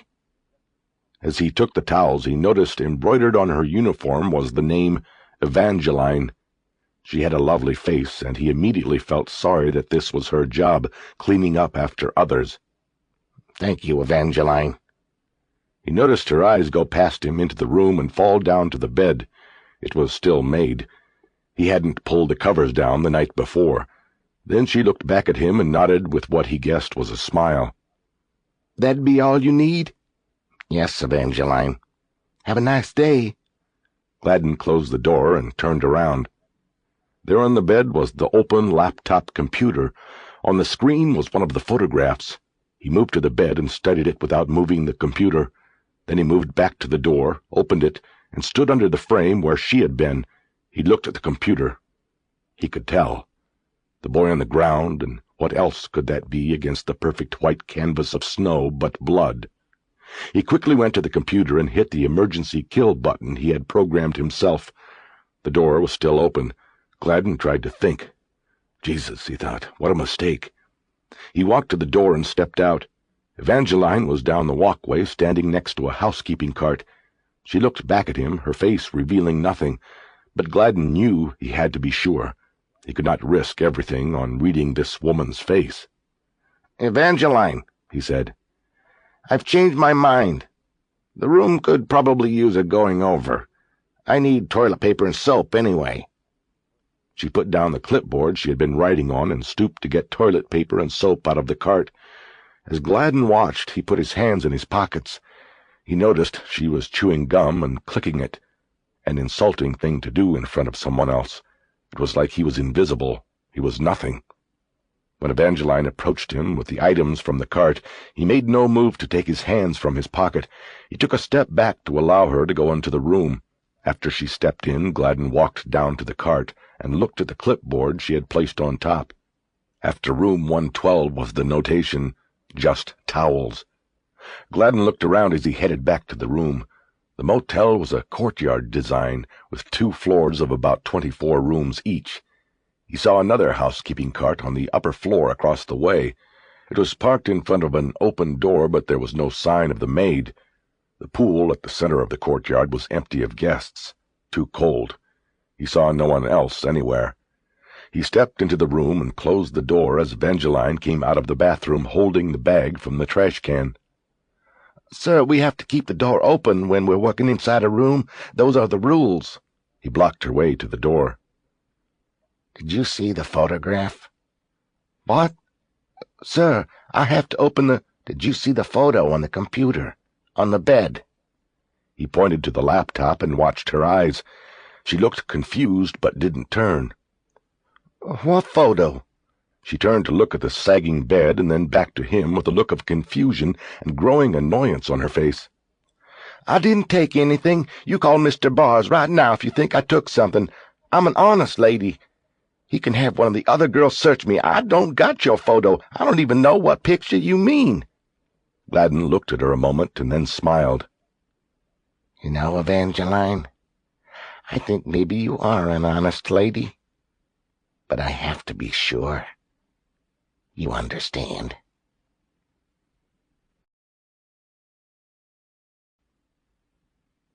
"14. The Law Enforcement Foundation was on 9th Avenue in Washington, D.C., a few blocks from the Justice Department and the FBI headquarters. It was a large building, and I assumed other agencies and foundations funded from the public trough were housed here as well. Once I was in through the heavy doors, I checked the directory and took the elevator to the 3rd floor. It looked like the LAF had the entire 3rd floor. From the elevator, I was greeted by a large reception desk behind which sat a large woman. In the news business, we call them deception desks, because the women they hire to sit behind them rarely let you go where you want to go or see who you want to see. I told her I wanted to speak to Dr. Ford, the Foundation director quoted in the New York Times article about police suicides. Ford was the keeper of the database to which I had to get access. "He's at lunch. Do you have an appointment?" I told her I had no appointment and put one of my cards down in front of her. I looked at my watch. 1:45. "Oh, well, a reporter," she said, as if the profession was synonymous with convict. "That's entirely different. You have to go through the Public Affairs Office before it is even decided that you may speak to Dr. Ford." "I see. You think there's anybody in Public Affairs, or are they out to lunch too?" She picked up the phone and made a call. "Michael, are you there, or are you on lunch? I have a man here who says he is from the Rocky Mountain News in—" No. He first asked to see Dr. Ford. She listened a few moments and then said okay and hung up. Michael Warren will see you. He says he has a 1:30 appointment, so you'd better hurry. Hurry where? Room 303. Go down the hall behind me, take your first right, and then it's the first door on the right. As I made the trek, I kept thinking that the name Michael Warren was familiar, but couldn't place it. The door to 303 opened as I was reaching for it. A man of about 40 was about to step out when he saw me and stopped. Are you the one from the Rocky? Yes. I was beginning to wonder if you took a wrong turn. Come on in. I only have a few minutes. I'm Mike Warren. Michael, if you use my name in print, though I prefer you don't use it, and talk to the staff here instead. Hopefully I can help you with that. Once he was behind his cluttered desk, I introduced myself and we shook hands. He told me to take a seat. There were newspapers stacked on one side of the desk. On the other side were photos of a wife and 2 children, angled so that Warren could see them as well as his visitors. There was a computer on a low table to his left and a photo of Warren shaking the president's hand on the wall above it. Warren was clean-shaven and wore a white shirt with a maroon tie. The collar was frayed a bit where his afternoon whiskers rubbed against it. His jacket was draped over the back of his chair. His skin was very pale and set off by dark, sharp eyes and straight black hair. So what's up? Are you in the Scripps D.C. Bureau? He was talking about the parent company. It maintained a bureau of reporters that fed Washington stories to all papers in the chain. It was the office Greg Glenn had suggested I go through earlier in the week. No, I'm out from Denver. Well, what can I do for you? I need to talk to Nathan Ford, or maybe whoever is directly handling the police suicide study. Police suicide? That's an FBI project. Olene Frederick's the researcher handling that with them. Yes, I know the FBI is involved. Let's see. He picked up the desk phone, but then put it back down. You know, you didn't call ahead on this, did you? I don't recognize the name. No, I just got into town. It's a breaking story, you could say. Breaking story? Police suicide? That doesn't sound like deadline stuff. Why the hurry? Then it struck me who he was. Did you used to work for the L.A. Times, the Washington Bureau? You that Michael Warren? He smiled that he or his name had been recognized. Yes, how'd you know? The Post-Times wire. I've been scrolling it for years. I recognized the name. You covered justice, right? Did good stuff. Until a year ago. I quit and came here. I nodded. There was always a moment of uneasy silence when I crossed paths with somebody who had left the life and was now on the other side of the line. Usually they were burnouts, reporters who grew tired of the always-on deadline and always need to produce life. I once read a book about a reporter written by a reporter who described the life as always running in front of a thresher. I thought it was the most accurate description I'd read. Sometimes people got tired of running in front of the machine. Sometimes they got pulled in and were left shredded. Sometimes they managed to get out from in front of it. They used their expertise in the business to seek the steadiness of a job as a person who handled the media rather than was part of it. This is what Warren had done, and somehow I felt sorry for him. He had been damn good. I hoped he didn't feel the same regret. You miss it? I had to ask him just to be polite. Not yet. Every now and then a good story comes along, and I wish I was in there with everybody else looking for the odd angle, but it can run you ragged. He was lying, and I think he knew I knew it. He wanted to go back. Yeah, I'm beginning to feel it some myself.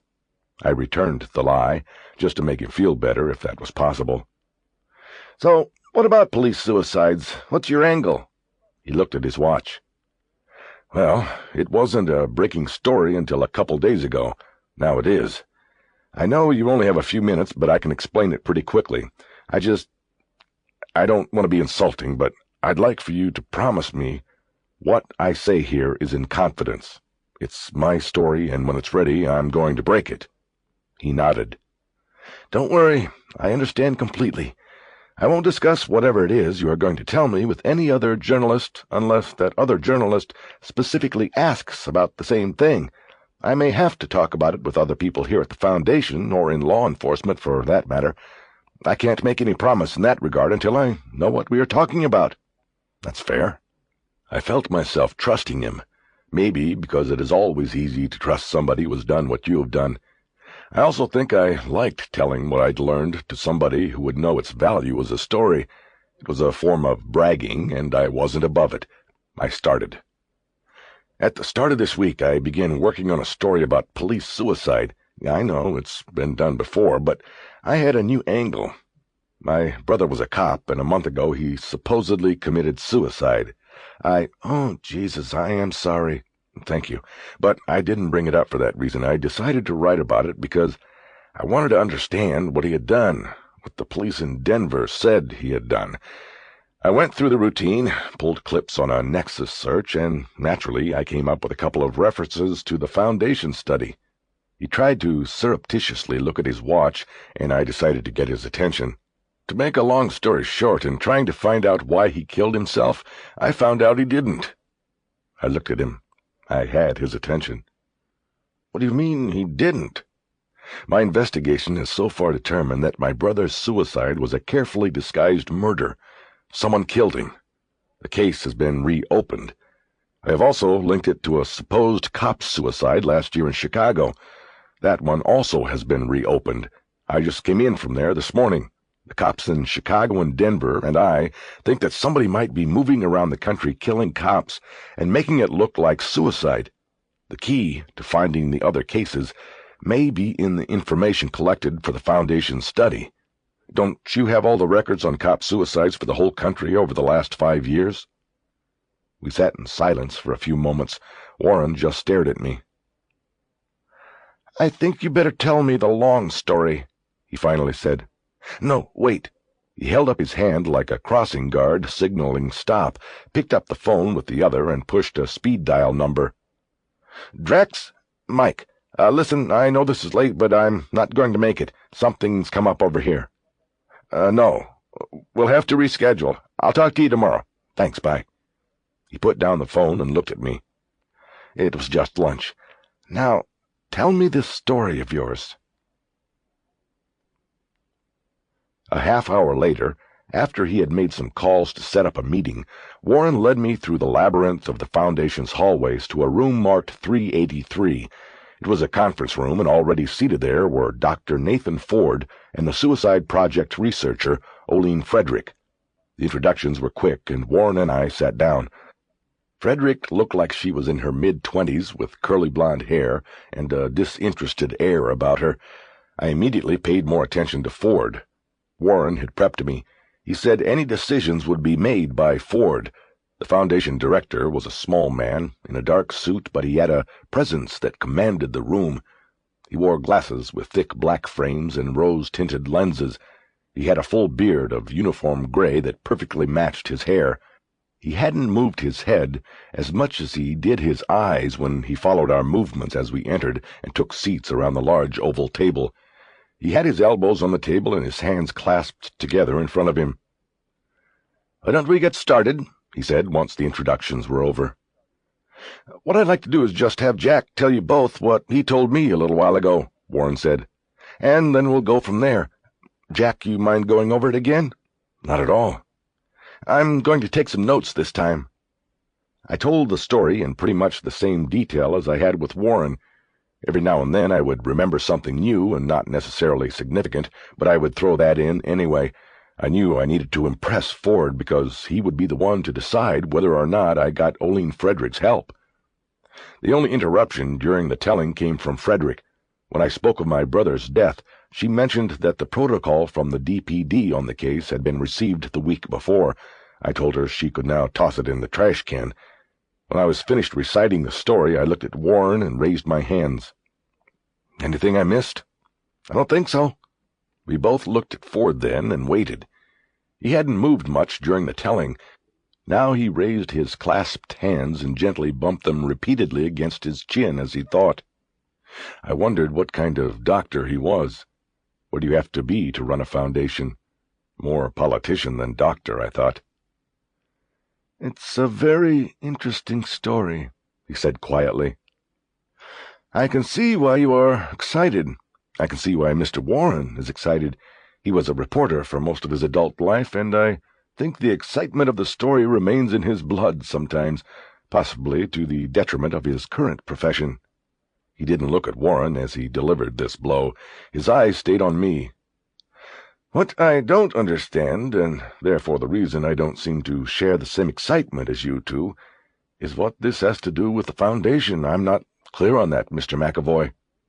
Well, Dr. Ford, Warren began. Jack has to— No, Ford cut him off. Let Mr. McAvoy tell me. I tried to think in precise terms. Ford didn't want a lot of bullshit. He just wanted to know how he would benefit from this.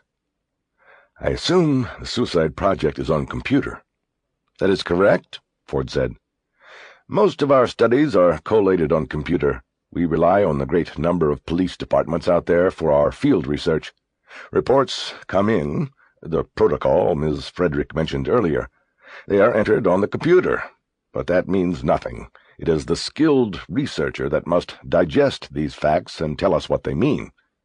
On this study, the researcher is joined by FBI experts in reviewing the raw data. I understand all of that, I said. What I am saying is that you have a huge data bank of incidents of police suicide. Going back 5-6 years, I believe.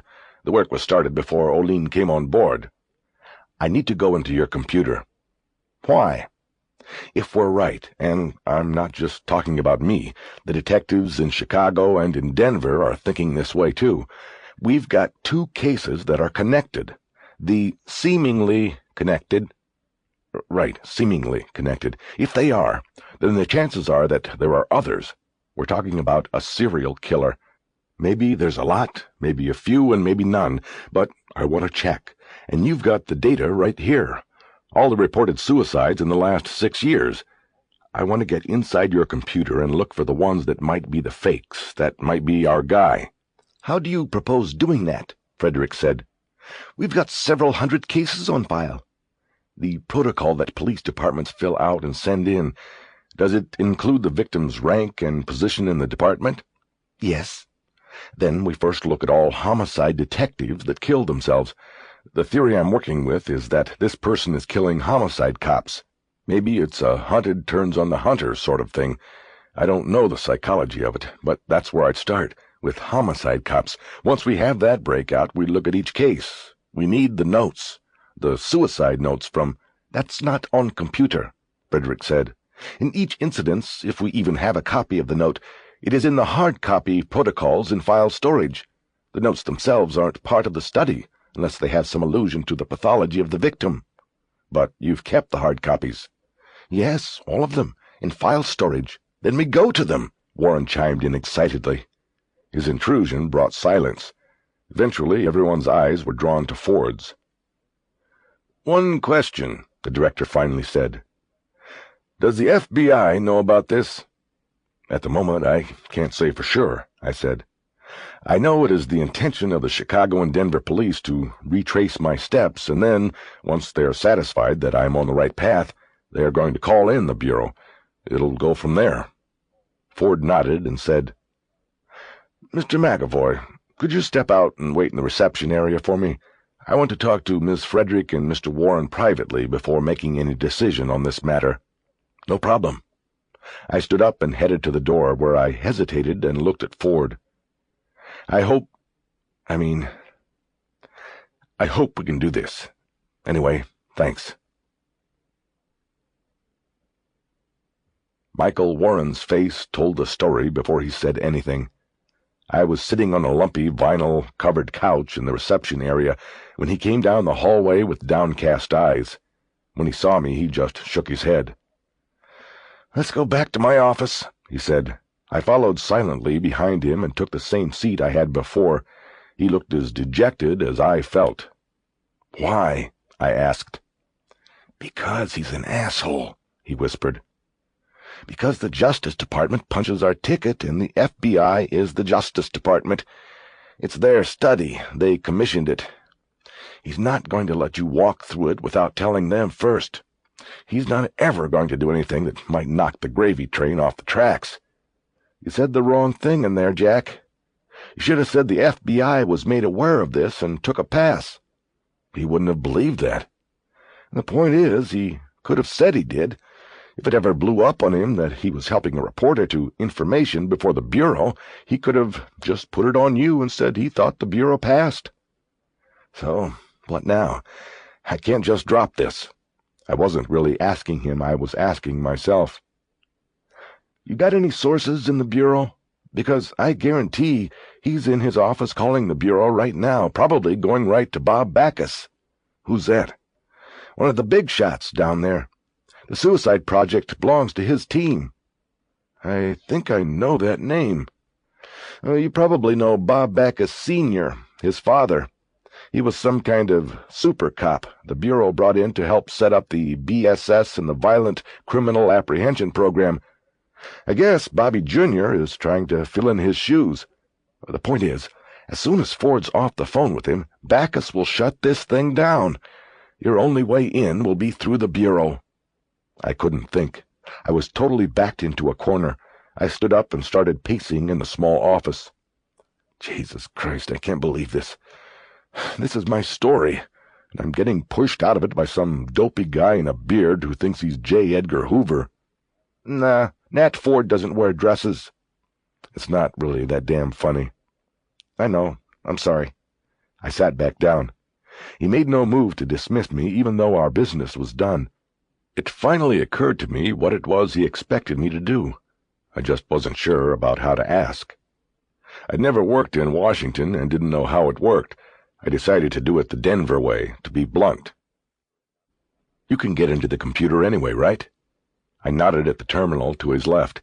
He looked over at me for a moment before responding. No fucking way. I'm no deep throat, Jack. This isn't about anything other than a crime story. That's the bottom line. You just want to get there ahead of the FBI. You're a reporter. Former reporter. I work here now, and I'm not going to jeopardize my... You know it's a story that has to be told. If Ford's in there on the phone with the FBI, they'll be out here by tomorrow, and the story will be gone. You know how hard it was to get stuff from them. You were there. This ends completely right here, or is published as some half-assed story in a year or maybe longer with more conjecture than facts. That's if you don't get me on that computer. I said no. Look, you're right. All it is a story that I want, the big scoop. But I deserve it. You know I do. The FBI wouldn't be coming around if it wasn't for me. But I'm getting shut out. Think about it. Think if it was you. Think if it was your brother that this happened to. I have, and I just said no. I stood up. Well, if you change your... I won't. Look, when I leave here, I'm going to check in at the Hilton, the one where Reagan got shot.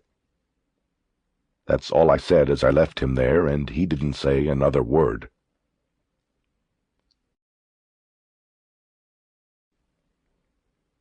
15. Passing the time in my room at the Hilton, I updated my computer files on what little I had learned at the Foundation, and then called Greg Glenn to fill him in on everything that had transpired in Chicago and Washington. When I was done, he whistled loudly, and I pictured him leaning back in the chair, thinking of the possibilities. It was a fact that I already had a good story, but I was unhappy. I wanted to stay on the leading edge of it. I didn't want to have to rely on the FBI and other investigators to tell me what they felt like telling me. I wanted to investigate. I had written countless stories about murder investigations, but each time I was always an outsider looking in. This time I was inside and wanted to stay there. I was riding the front of the wave. I realized that my excitement must be the same as Shawn felt when he was on a case. In the hunt, as he called it. Are you there, Jack? What? Yeah, I was just thinking of something else. When can we do the story? Depends. Tomorrow's Friday. Give me till tomorrow. I have this feeling about the Foundation guy, but if I don't hear anything by mid-morning tomorrow, I'll try the FBI. I've got a name of a guy. If that doesn't get me anywhere, I'll come back and write the story Saturday for Sunday. Sunday was the biggest circulation day. I knew Glenn would want to go big with it on a Sunday. Well, Even if we have to settle for that, what you've got is a hell of a lot. You've got a nationwide investigation of a serial killer of cops who's been operating with impunity for who knows how long. This will... It's not that strong. Nothing is confirmed. Right now it's a 2-state investigation into the possibility of a cop killer. It's still damn good. And once the FBI is in, it's nationwide. We'll have the New York Times, the Post, all of them following our ass. Following my ass, I felt like saying, but didn't. Glenn's words revealed the real truth behind most journalism. There wasn't much that was altruistic about it anymore. It wasn't about public service and the people's right to know. It was about competition, kicking ass and taking names. What paper has the story and which one is left behind? And which one gets the Pulitzer at the end of the year? It was a dim view, but after as many years as I had been at it, my view pretty much wasn't anything else but cynical. Still, I'd be lying if I said I didn't savor the idea of busting out a national story and watching everybody follow. I just didn't like talking about it out loud like Glenn. And there was Shawn, too. I was not losing sight of that. I wanted the man who did this to him. I wanted that more than anything. I promised Glenn I'd call if anything developed and hung up. I paced around the room for a while, and I have to admit I was thinking about the possibilities, too. I was thinking about the profile this story could give me. It could definitely get me out of Denver if I wanted it to. Maybe to one of the big 3, L.A., New York, Washington, to Chicago or Miami at the least. Then, beyond that, I even began to think about a publishing deal. True crime was a major market. I shook it off, embarrassed. It's lucky no one else knows what our most secret thoughts are. We'd all be seen for the cunning, self-aggrandizing fools we are. I needed to get out of the room but couldn't leave because of the phone. I turned on the TV, and it was just a bunch of competing talk shows serving up the usual daily selection of white trash stories. Children of strippers on one channel, porno stars whose spouses are jealous on another, and men who think women should be kept in line with occasional beatings on the other. I turned it off and thought of an idea. All I had to do was leave the room, I decided. It would guarantee that Warren would call because I wouldn't be there to take the call. It worked every time. I just hoped he would leave a message. The hotel was on Connecticut Avenue near DuPont Circle. I walked toward the Circle and stopped into a mystery bookstore to buy a book called Multiple Wounds by Alan Russell. I'd read a good review of it somewhere and figured reading it would take my mind off of things. Before going back into the Hilton, I spent a few minutes walking around the outside of the hotel, looking for the spot where Hinckley had waited with a gun for Reagan. I remembered the pictures of the chaos vividly, but I couldn't find the spot. It made me think the hotel had made some renovations, maybe so that the spot didn't become a tourist destination. As a police reporter, I was a tourist of the macabre. I moved from murder to murder, horror to horror without blinking an eye, supposedly. As I walked back in through the lobby toward the bank of elevators, I thought about what this said about me. Maybe something was wrong with me. Why was the spot where Hinckley waited important to me? "Jack?" I turned around at the elevators. It was Michael Warren. "Hey, I called your room. I thought you might be around." "I was just taking a walk. I was beginning to give up on you." I said it with a smile and a lot of hope. This moment would determine a lot of things for me. He was no longer in the suit he had on at his office. It was blue jeans and a sweater. He had a long tweed coat over his arm. He was following the pattern of a confidential source, coming in person rather than leaving a possible phone record. "You want to go up to the room or talk down here?" He moved toward the elevator, saying, "Your room." We didn't speak in the elevator of anything of consequence. I looked at his clothes again and said, "You've already been home." "I live off of Connecticut, on the other side of the Beltway, Maryland. It wasn't that far." I knew that was a toll call, and that was why he hadn't called first. I also figured that the hotel was on the way from his house to the foundation. I was beginning to feel the small tick of excitement in my chest. Warren was going to turn. There was a damp smell in the hallway that seemed to be the same in every hotel I had ever been in. I got out my card key and let him into my room. My computer was still open on the little desk, and my long jacket and the one tie I brought with me were thrown across the bed. Otherwise, the room was neat. He threw his coat on the bed, and we took the only chairs in the room. "So what's going on?" I asked. "I did a search." He started to take a folded paper out of his back pocket. "Before I left for the day," he said, "I have access to main computer files. I went in and searched the field reports for victims who were homicide detectives. There were only 13. I have names, departments, and dates of death here on a printout."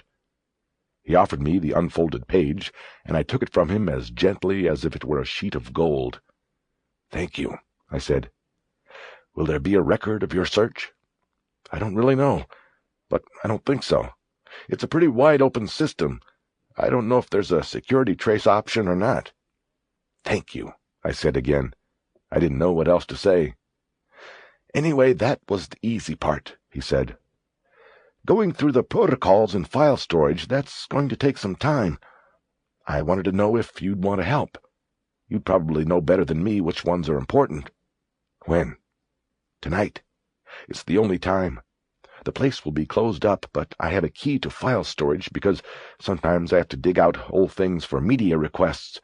If we don't do it tonight, the hard copy files may be gone tomorrow. I have a feeling the FBI isn't going to like them sitting up here, especially knowing you asked for them. They'll come and grab them first thing tomorrow." "Is that what Ford said?" "Not exactly. I heard it through Olene. He talked to Rachel Walling, not Backus. He said she's— Wait a minute. Rachel Walling?" I knew the name. It took a moment, but then I remembered she was the Behavioral Sciences Section profiler who had signed the VICAP survey Shawn had submitted on Teresa Lofton. "Yes, Rachel Walling. She's a profiler down there. Why?" "Nothing. The name's familiar." "She works for Backus, sort of the liaison between the center and the foundation on the suicide project. Anyway, Olene says she told Ford she's going to take a look at all of this. She might even want to talk to you." "If I don't talk to her first." I stood up. "Let's go. Listen, one thing." He stood up. "I didn't do this, okay? You use these files as an investigative tool only. You never publish a story that says you had access to Foundation files. You never admit that you even saw a file. It could be my job. Do you agree?" "Absolutely." "Then say it." "I agree to all of it." We headed toward the door. "It's funny," he said. "All those years procuring sources, I never really realized what they were risking for me. Now I do. It's kind of scary." I just looked at him and nodded. I was afraid if I said anything, he'd change his mind and go home. On the way to the Foundation in his car, he added a few more ground rules. "I am not to be named a source in your story, okay?" "Okay." "And any information from me cannot be attributed to a Foundation source either. Just a source familiar with the investigation, okay? That gives me some cover." "Okay." "What you're looking for here are names that might be connected to your guy. If you find them, fine, but later on, you don't have to report on how you got them. Do you understand?" "Yeah, we've been over this. You're safe, Mike. I don't give up sources, ever. All I'll do is use what we get here to get other confirmation. It'll be the blueprint. It's no problem." He was quiet for a few moments before doubts must have crept into his mind. "He's going to know it's me anyway." "And why don't we stop? I don't want to jeopardize your job. I'll just wait on the bureau." I didn't want to do that, but I had to give him the option. I wasn't that far gone yet that I'd talk a guy into losing his job just to get information for a story. I didn't want that on my conscience. There was enough there already. "You can forget the FBI as long as it's Walling's case." "You know her? Is she tough?" "Yeah. One of those as hard as nails with fingernail polish on. I tried shooting the shit with her once. She just shut me down. From what I hear from Olene, she got divorced or something a while back. I guess she's still in her men are pigs mode, and it's looking permanent to me." I held up saying anything. Warren had to make a decision, and I couldn't help. "Don't worry about Ford," he said finally. "He may think it's me, but he won't be able to do anything about it. I'll deny. So unless you break the agreement, he'll have nothing but his suspicions. You've got nothing to worry about with me." He found a spot on Constitution a half block from the Foundation and parked. Our breath was coming out in thick clouds when we got out. I was nervous.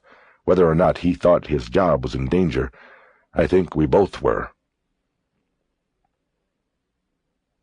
There was no guard to be fooled, no staff members working overtime to surprise us.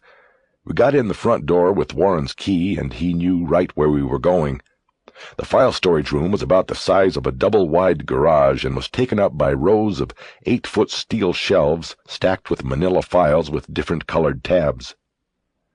"How are we going to do this?" I whispered. He took the folded printout from his pocket. "There's a section on the suicide study. We look up these names, take the protocols to my office, and copy the pages we need. I left the copier on when I left. Won't even have to warm it up. And you don't have to whisper, there's nobody here." I noticed he said "we" one too many times, but I didn't say anything about it. He led me down one of the aisles, his finger out and pointing as he read the program headings printed on the shelves. Eventually, he found the heading for the suicide study. The files had red tabs on them. "These here," Warren said, raising his hand to point. The files were thin, yet they completely took up 3 shelves. Oline Frederick had been right, there were hundreds. Each red tag protruding from a file was a death. There was a lot of misery on the shelves. Now I had to hope that a few of them didn't belong there. Warren handed me the printout, and I scanned the 13 names. "Out of all these files, only 13 were homicide cops?" "Yeah. The project has accumulated data on over 1,600 suicides, about 300 a year, but most are street cops. Homicide dicks see the bodies, but I guess for them the misery is over by the time they get there. They're usually the best and the brightest and the toughest. Seems like less of them eat the gun than the cops out on the beat. So I only came up with 13. Your brother and Brooks in Chicago also came up, but I figured you have that stuff." I just nodded. "They should be alphabetical," he said. "Read me the names on the list and I'll pull the files. And give me your notebook." It took less than 5 minutes to pull the files. Warren tore blank pages from my notebook and marked the spots in the stacks so they could be slipped back in quickly when we were done. It was intense work. It wasn't meeting a source like Deep Throat in a parking garage to help take down a president, but my adrenaline was flowing anyway. Still, the same rules applied. A source, no matter what his information is, has a reason, a motive for putting themselves on the line for you. I looked at Warren and couldn't see the true motive. It was a good story, but it wasn't his story. He got nothing from helping other than knowing he had helped. Was that enough? I didn't know, but I decided that at the same time that we were entering this sacred bond of reporter and secret source, I had to keep him at arm's length until I knew the true motive. Files in hand, we walked quickly down 2 hallways until we got to room 303. Warren suddenly stopped, and I almost rammed into him from behind. The door to his office was open 2 inches. He pointed to it and shook his head, signaling that he hadn't left it that way. I raised and dropped my shoulders, signaling back that it was his call. He leaned an ear toward the crack and listened. I heard something, too. It sounded like the crunching of papers, then a swishing sound. I felt a cold finger moving over my scalp. Warren turned back to me with a curious look on his face, when suddenly the door swung inward and opened. It was like dominoes. Warren made a startled move, followed by me, and then the small Asian man who stood there in the doorway with a feather duster in one hand and a trash bag with the other. We all took a moment to get our normal breathing going again. "Sorry, mister," the Asian man said. "I clean your office." "Oh, yeah," Warren said, smiling. "That's fine, that's good. You left copy machine on." With that, he carried his goods down the hallway and used a key attached by a chain to his belt to get into the next office down. I looked at Warren and smiled. "You're right. You're no Deep Throat. You're no Robert Redford. Let's go." He told me to close the door, then turned the compact photocopy machine back on and moved around behind his desk, files in hand. I sat in the same chair I had been in earlier in the day. "Okay," he said. "Let's start going through them. There should be a synopsis section in each protocol. Any kind of note or other significant detail should be there. If you think it fits, copy it." We started going through the files. As much as I liked him, I didn't like the idea of letting him decide in half of the cases if they fit into my theory. I wanted to look at all of the cases. "Remember," I said, "we're looking for any kind of flowery language that might sound like literature or a poem or whatever." He closed the file he was looking at and dropped it on the stack. "What?" "You don't trust me to do this?" "No, I want to make sure we're both on the same wavelength about this, that's all." "Look, this is ridiculous," he said. "Let's just copy them all and get out of here. You can take them to your hotel and go through them there. It's quicker and safer. You don't need me." I nodded and realized it was the way we should have done it all along. For the next 15 minutes, he operated the copier, while I took the protocols from the files and replaced them after they were copied. It was a slow machine, not made for heavy use. When we were done, he turned off the machine and told me to wait in the office. "I forgot about the cleaners. It might be better if I just take these back to storage, then come get you." "Okay." I started looking through the copied protocols while he was gone, but was too nervous to concentrate on them. I felt like running out of the door with the copies and getting away before anything could go wrong. I looked around his office to try to pass the time. I picked up the photo of Warren's family. A pretty, petite wife and 2 kids, a boy and a girl, both of preschool age in the photo. The door opened while the frame was still on my hand. It was Warren, and I felt embarrassed. He paid no notice. "Okay, we're ready." And like 2 spies, we snuck out, under the cover of darkness. Warren was silent almost all the way back to the hotel. I think it was because his involvement was over and he knew it. I was the reporter. He was the source. It was my story. I felt his jealousy and desire for the story, for the job, for what he'd once been and had. "Why'd you really quit, man?" I asked. This time he dropped the bullshit. "My wife, family. I was never home. One crisis after another, you know. I had to cover them all. Finally, I had to make a choice. Some days I think I made the right one. Some days I don't. This is one of those that I don't. This is a hell of a story, Jack." Now I was silent for a while. Warren drove into the hotel's main entrance and headed around the circle to the doors. He pointed through the windshield to the right side of the hotel. "See down there? That's where Reagan got it. I was there. Fucking 5 feet from Hinckley while we were waiting. He even asked me what time it was. Almost no other reporters were out there. Back then, most of them didn't bother staking his exits, but they did after that. Wow.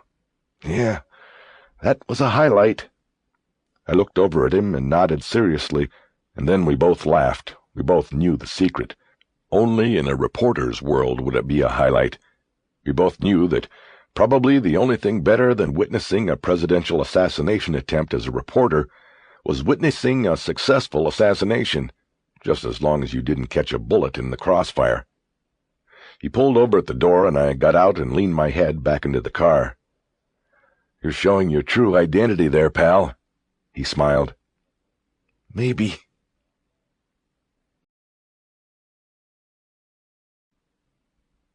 (16) Each of the 13 files was thin, containing the 5-page protocol questionnaire supplied by the FBI and the Foundation, and usually just a few more pages of ancillary notes or testimonials to the pressures of the job from colleagues of the deceased. Most of the stories were the same: job stress, alcohol, marital difficulty, depression, a basic formula for the police blues. But depression was the key ingredient. In almost all of the files, depression of one sort or another was reported as attacking the victim from inside the job. However, only a handful mentioned that the victims were troubled by any specific case, unsolved or otherwise, that they had been assigned to investigate. I did a quick read-through of the conclusion segment of each of the protocols, and quickly eliminated several of the cases from my investigation because of varying factors ranging from the suicides being witnessed by others or taking place under circumstances precluding a setup. The remaining 8 cases were going to be more difficult to whittle down because each, at least in the summary remarks, seemed to fit. In each of these cases there was some mention of specific cases burdening the victim. The burden of an unsolved case and the quotes from Poe were really all I had as far as a pattern went, so I stayed with it and made it the standard by which I judged whether these 8 remaining cases could be part of a series of false suicides. Following this as my own protocol led to the dropping of 2 more cases when I found references to the suicide notes. In each, the victim wrote to a specific person, a mother in one, a wife in the other, and asked for forgiveness and understanding. The notes contained nothing resembling a line of poetry or, actually, any kind of literature. I dropped them, and then I had 6. Reading one of the remaining files, I came across the victim's suicide note. 1 line, like those left by my brother and Brooks, in an addendum containing the investigator's report. Reading the words sent a chilling electric surge through me, for I knew them. I am haunted by ill angels. I quickly opened my notebook to the page where I had written the stanza from Dreamland that Laurie Prine had read to me from the Bartlett CD-ROM. By a route obscure and lonely, haunted by ill angels only, where an eidolon named Night on a black throne reigns upright, I have reached these lands newly, from an ultimate dim Thule, from a wild, weird clime that lieth sublime, out of space, out of time. I had it cold. My brother and Morris Kotite, an Albuquerque detective who supposedly killed himself with a shot to the chest and another to the temple, had suicide notes that quoted the same stanza of poetry. It was a lock. But these feelings of vindication and excitement quickly gave way to a deep, growing rage. I was angry at what had happened to my brother and to these other men. I was angry at the living cops for not seeing this sooner, and my mind flashed to what Wexler had said when I had convinced him. A fucking reporter, he had said. Now I knew his anger. But most of all, I realized my anger was for the one who had done this, and for how little I knew about him. In his own words, the killer was an eidolon. I was chasing a phantom. It took me an hour to get through the remaining 5 cases. I took notes on 3 of them and dropped the other 2. One was rejected when I noticed the death occurred on the same day John Brooks was killed in Chicago. It seemed unlikely, given the planning each of the killings must have involved, that 2 could be carried out on one day. The other case was rejected because the victim's suicide had been attributed, among other things, to his despair over a heinous kidnap murder of a young girl on Long Island, New York. It initially appeared, though the victim had left no note, that the suicide would generally fit my pattern and require further scrutiny, but I learned when I read the report to the end that this detective had actually cleared the kidnap murder with the arrest of a suspect. This was outside the pattern, and, of course, didn't fit with the theory that Larry Washington had floated in Chicago, and that I subscribed to, that the same person was killing both the first victim and the homicide cop. The final 3 that held my interest, in addition to the Kotite case, included Garland Petrie, a Dallas detective, who put 1 shot into his chest and then another into his face. He left a note that read, "Sadly, I know I am shorn of my strength." Of course, I hadn't known Petrie, but I had never heard a cop use the word shorn before. The line he had supposedly written had a literary feel to it. I just didn't think it would have come from the hand and mind of a suicidal cop. The second of the cases was also a one-liner. Clifford Beltran, a detective with the Sarasota County Sheriff's Department in Florida, has supposedly killed himself 3 years earlier. It was the oldest of the cases, leaving behind a note that said simply, "Lord help my poor soul." Again, it was a conglomeration of words that sounded odd to me in the mouth of a cop, any cop. It was just a hunch, but I included Beltran on my list.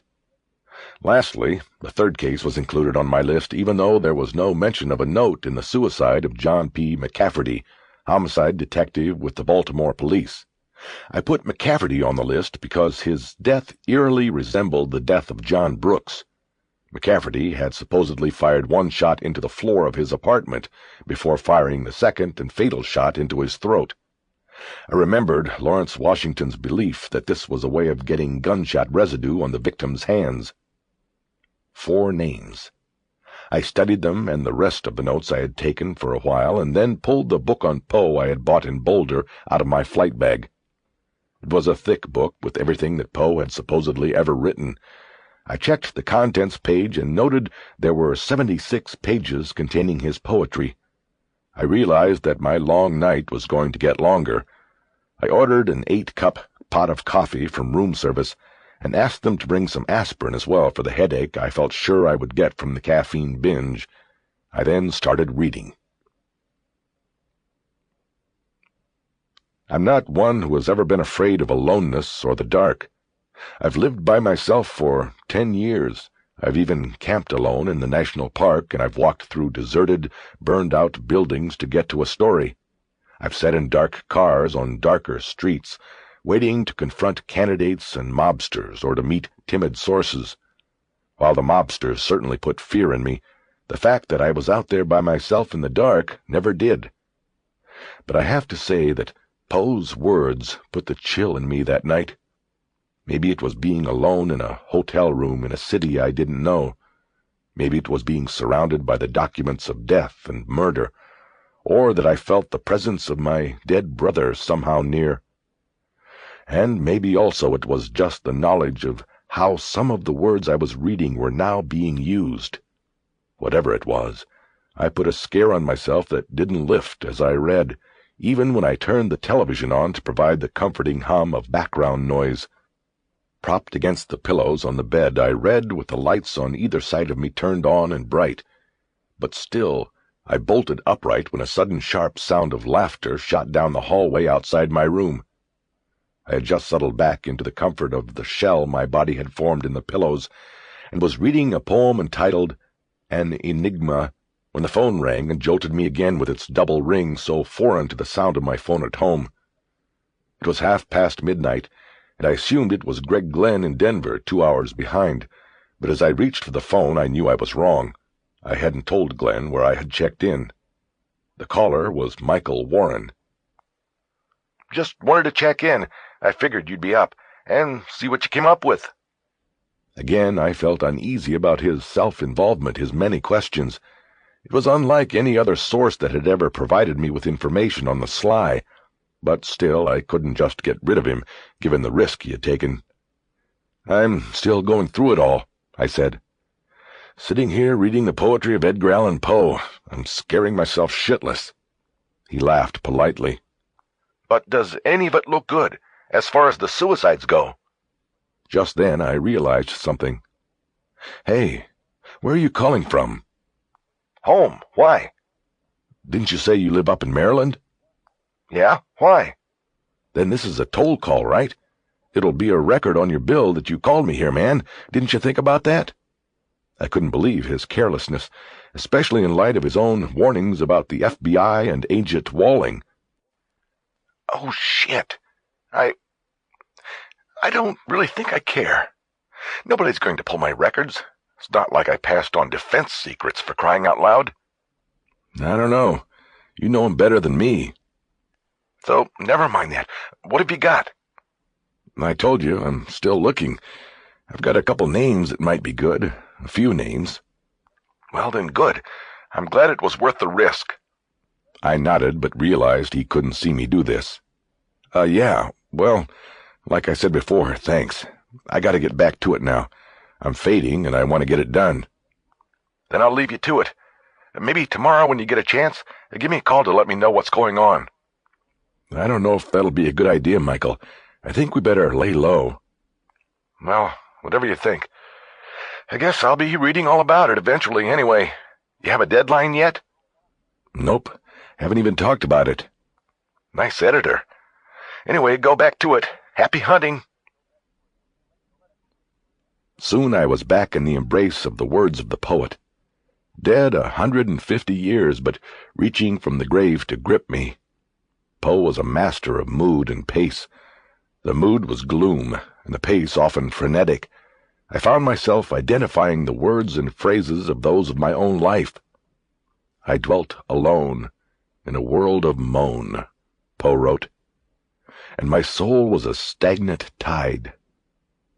Cutting words that seemed, at least at that moment, to fit me, I read on and soon felt myself gripped by an empathic hold of the poet's own melancholy when I read the stanzas of The Lake.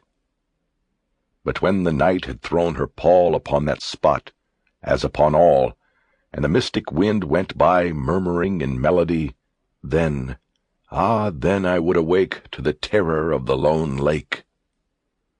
Poe had captured my own dread and fitful memory, my nightmare. He had reached across a century and a half to me and put a cold finger on my chest. Death was in that poisonous wave, and in its gulf a fitting grave. I finished reading the last poem at 3 o'clock in the morning. I had only found one more correlation between the poetry and the suicide notes, the line attributed in the reports to being Dallas detective Garland Petrie's last. Sadly, I know I am shorn of my strength, was taken from a poem entitled For Annie, but I found no match of the last words attributed to Beltran, the Sarasota detective, with any poem that Edgar Allan Poe had written. I began to wonder if through my fatigue I had simply missed it, but knew that I had read too carefully, despite the lateness of the hour. There simply wasn't a match. Lord help my poor soul. That was the line. I now thought that it had been the last true prayer of a suicidal man. I scratched Beltran from the list, thinking that his words of misery were truly his. I studied my notes while fending off sleep and decided that the McCafferty case of Baltimore and the Brooks case of Chicago were too similar to be ignored.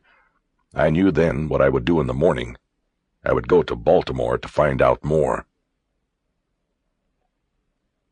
That night my dream came back, the only reoccurring nightmare of my entire life.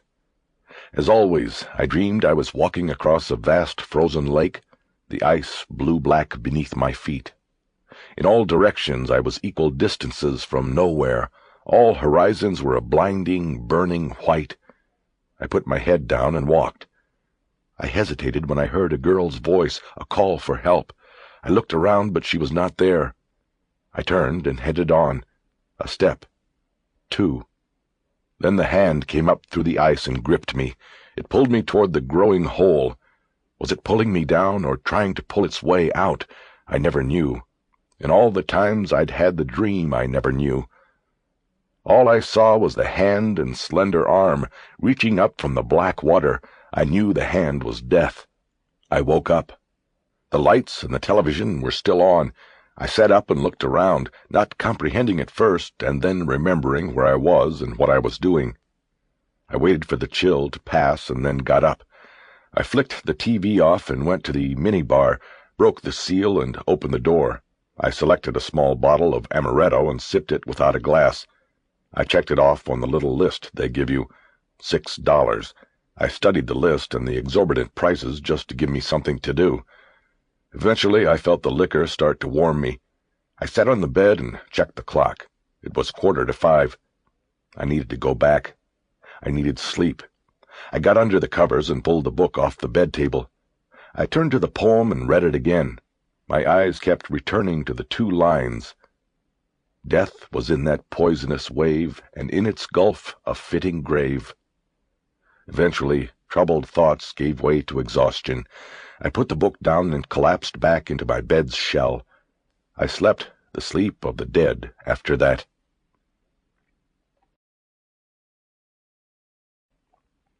(17) It was against Gladen's instincts to stay in the city, but he couldn't leave just yet. There were things he had to do. The wired funds transfer would land at the Wells Fargo branch in a few hours, and he had to get a replacement camera. That was a priority, and that couldn't be done if he was on the road, running to Fresno or someplace. So he had to stay in L.A. He looked up at the mirror over the bed and studied his image. He had black hair now. He hadn't shaved since Wednesday, and already the whiskers were coming in thick. He reached to the bed table for the glasses and put them on. He had dumped the colored contacts in the trash can at the In and Out, where he'd eaten dinner the night before. He looked back up at the mirror and smiled at his new image. He was a new man. He glanced over at the television. A woman was performing fellatio on one man while another was having sex with her in the position instinctively favored by dogs. The sound was turned down, but he knew what the sound would be if it wasn't. The TV had been on all night. The porno movies that came with the price of the room did little in the way of arousing him because the performers were all too old and looked world-weary. They were disgusting, but he kept the TV on. It helped him remember that everyone had unholy desires. He looked back to his book and began to read the poem by Poe again. He knew it by heart after so many years and so many readings, but still he liked to see the words on the page and hold the book in his hands. He somehow found it comforting. In visions of the dark night, I have dreamed of joy departed, but a waking dream of life and light hath left me broken-hearted. Gladen sat up and put the book down when he heard a car pull to a stop outside his room. He walked to the curtains and peeked through at the parking lot. The sun hurt his eyes. The car was just somebody checking in, a man and a woman. They both looked drunk already, and it wasn't yet noon. Gladen knew it was time to go out.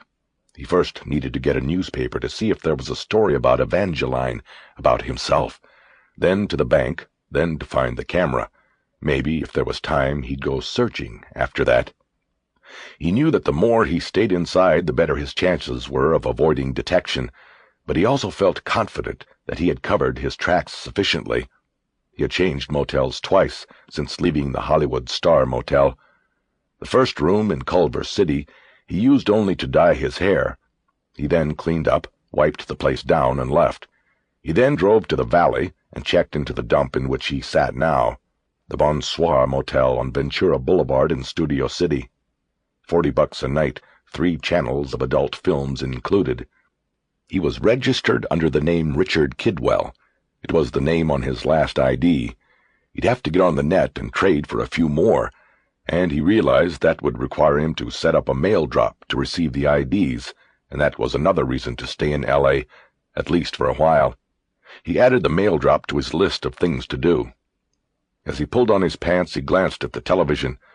A woman with a rubber penis held to her abdomen with straps that went around her pelvis was having sex with another woman. Gladen tied his shoes, turned the TV off, and left the room. Gladen cringed at the sight of the sun. He strode across the parking lot to the motel office. He wore a white T-shirt with a picture of Pluto on it. The dog was his favorite cartoon animal. In the past, wearing the shirt had helped soothe the fears of the children. It always seemed to work. Behind the glass window of the office sat a frumpy-looking woman with a tattoo on what had been at one time the upper curve of her left breast. Her skin was sagging now, and the tattoo was so old and misshapen it was hard to tell it wasn't a bruise. She had on a large blonde wig, bright pink lipstick, and enough makeup on her cheeks to frost a cupcake or pass for a TV evangelist. She had been the one who checked him in the day before. He put a $1 bill in the pass-through slot and asked for 3 quarters, 2 dimes, and a nickel. He didn't know how much the papers cost in L.A. In the other cities they had ranged from a quarter to 50 cents. "Sorry, babe, I don't have change," she said in a voice that begged for another cigarette. "Ah, shit," Gladen said angrily. He shook his head. There was no service in this world anymore. "What about in your purse? I don't want to have to walk down the fucking street for a paper." "Let me check. And watch that mouth. You don't have to get so testy." He watched her get up. She wore a short black tube skirt that embarrassingly displayed a network of varicose veins running down the back of her thighs. He realized he had no idea how old she was, a used-up 30 or an over-the-hill 45. It seemed that when she bent over to get her purse out of a lower file drawer, she was intentionally giving him the view. She came up with the purse and dug around in it for change. While the large black bag swallowed her hand like an animal, she looked at him through the glass with appraising eyes. "See anything you like?" she asked. "No, not really," Gladen replied. "You got the change?" She pulled her hand out of the maw of the bag and looked at the change. "You don't have to be so rude. Besides, I only got 71 cents. I'll take it. He shoved the dollar through. You sure? 6 of it is pennies. Yes, I'm sure. There's the money. She dropped the change into the slot, and he had a difficult time getting it all up because his fingernails were bitten away to nothing. You're in room 6, right? She said, looking at an occupancy list.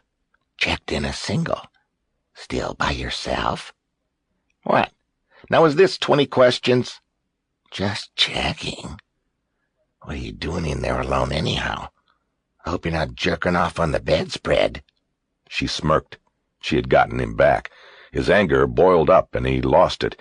He knew he should keep calm, not leave an impression, but he couldn't hold back.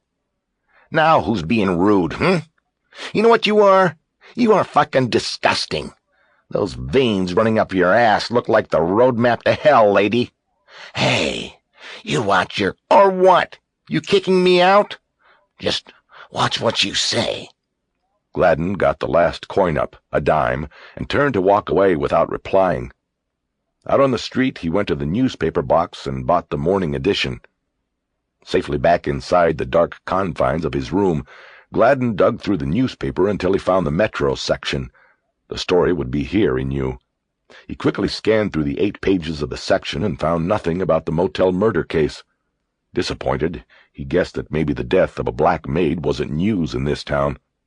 He tossed the paper down on the bed, but as soon as it landed, a photograph on the front page of the section caught his attention. It was a shot of a young boy on his way down a sliding board. He picked the section back up and read the caption that went with the photo. It said that swing sets and other children's amusements had finally been replaced at MacArthur Park, following the long period of their removal while a subway station construction project caused the closure of most of the park. Gladen looked at the photo again. The boy on the slide was identified as 7-year-old Miguel Arix. Gladen wasn't familiar with the area where the new park was located, but he assumed that a subway station would only be approved for a low-income area. That meant most of the children would be poor and with dark brown skin like the boy in the photo. He decided that he would go to the park later, after taking care of his chores and getting situated.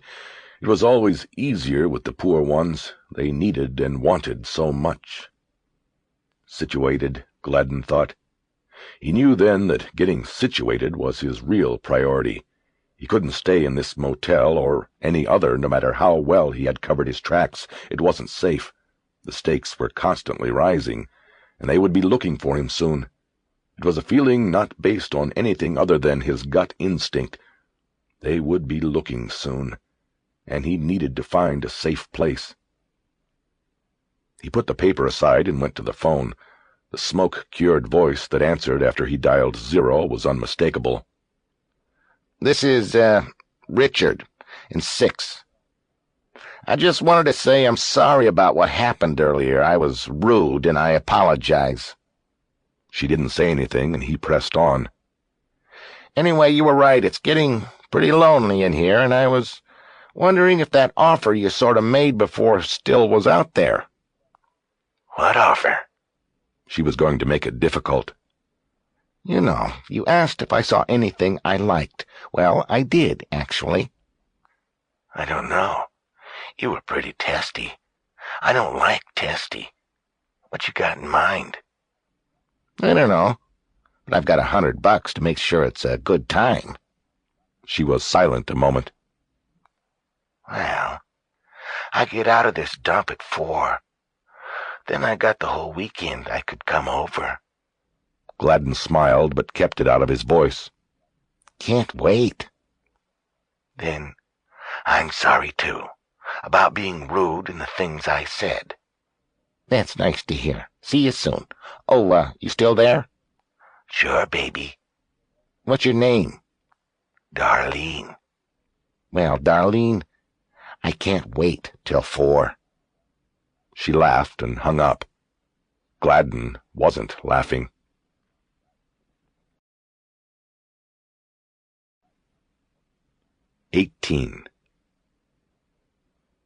In the morning, I had to wait until 10 before Lori Prine was at her desk in Denver.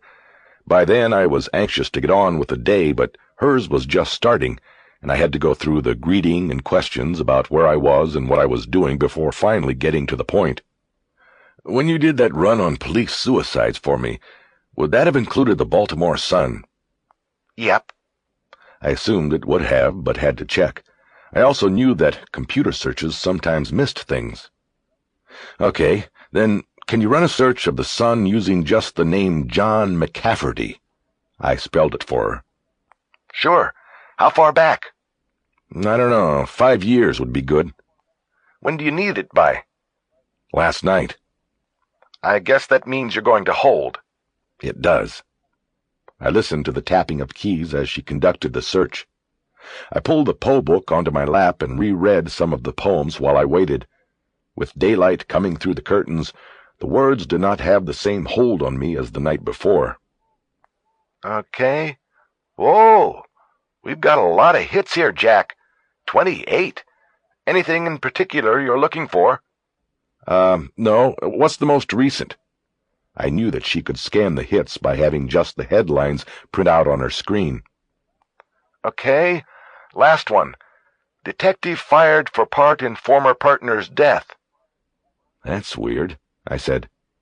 This should have come up in the first search you did. Can you read me some of that?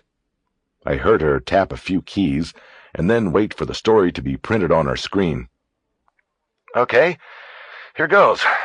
A Baltimore police detective was fired Monday for altering a crime scene and attempting to make it appear that his longtime partner had not killed himself last spring.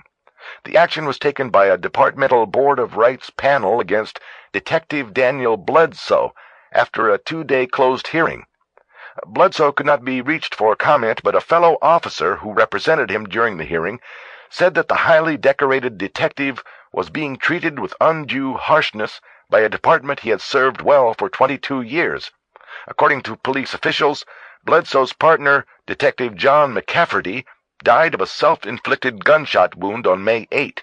His body was found by his wife, Susan, who first called Bledsoe. Bledsoe, officials said, went to his partner's apartment, destroyed a note he found in the dead detective's shirt pocket, and altered other aspects of the crime scene to make it appear that McCafferty had been killed by an intruder who had grabbed the detective's gun.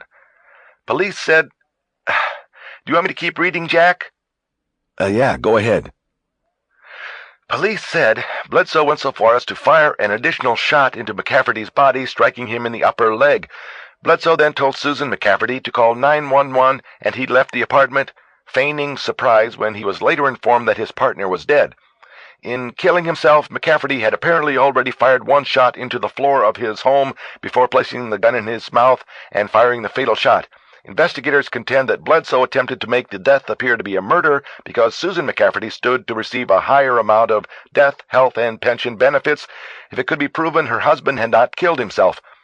However, the scheme unraveled when suspicious investigators interviewed Susan McCafferty at length on the day her husband died. She eventually admitted to what she had watched Bledsoe do. Am I reading too fast? Are you taking notes? No, it's fine. Keep going. Okay. Bledsoe refused to acknowledge any part in the scheme during the investigation and declined to testify in his behalf during the Board of Rights hearing. Jerry Liebling, Bledsoe's fellow detective and defense representative during the hearing, said Bledsoe did what any loyal partner would do for a fallen comrade. All he did was try to make things a little better for the widow, Liebling said, but the department has gone too far. He tried to do the good thing, and now he's lost his job, his career, his livelihood. What kind of message does this send to the rank and file? Other officers contacted Monday expressed similar feelings, but ranking officials said that Bledsoe had been treated fairly and cited the department's decision not to file criminal charges against Bledsoe or Susan McCafferty as a sign of compassion for the two. McCafferty and Bledsoe had been partners for 7 years and handled some of the higher-profile murders in the city during that time. One of those killings was attributed in part to McCafferty's death. Police said that McCafferty's depression over the unsolved killing of Polly Amherst, a first-grade teacher who was abducted from campus at the private Hopkins school, sexually mutilated and strangled, led him to thoughts of killing himself. McCafferty was also struggling with a drinking problem. So now the department hasn't lost one fine investigator, Liebling said. After Monday's hearing, it has lost 2. They'll never find 2 guys that were as good as Bledsoe and McCafferty. The department really blew it today. That's it, Jack. Okay. I'm going to need you to send that to my computer basket. I have my laptop. I can get it. Okay, what about the other stories? Can you go back to the headlines? Are any of them about McCafferty's death, or are they all stories on cases? She took a half-minute to scroll through the headlines. It looks like they are all about cases. There are quite a few on the school teacher, nothing else on the suicide. And you know what? The reason that story I just read didn't come up on my search on Monday was because the word suicide was never in it. That was the keyword I plugged in. I'd already figured that out. I asked her to ship the stories on the teacher to my computer basket, thanked her, and hung up. I called the main detective bureau of the Baltimore Police Department and asked for Jerry Liebling. Liebling, autos. Detective Liebling, my name is Jack McAvoy, and I'm wondering if you can help me. I'm trying to reach Dan Bledsoe. That would be in regard to what? I'd rather talk to him about it. I'm sorry, I can't help you, and I've got another call. Look, I know what he tried to do for McCafferty. I want to tell him something that I think will help him. That's really all I can say, but if you don't help me, you are missing a chance to help him.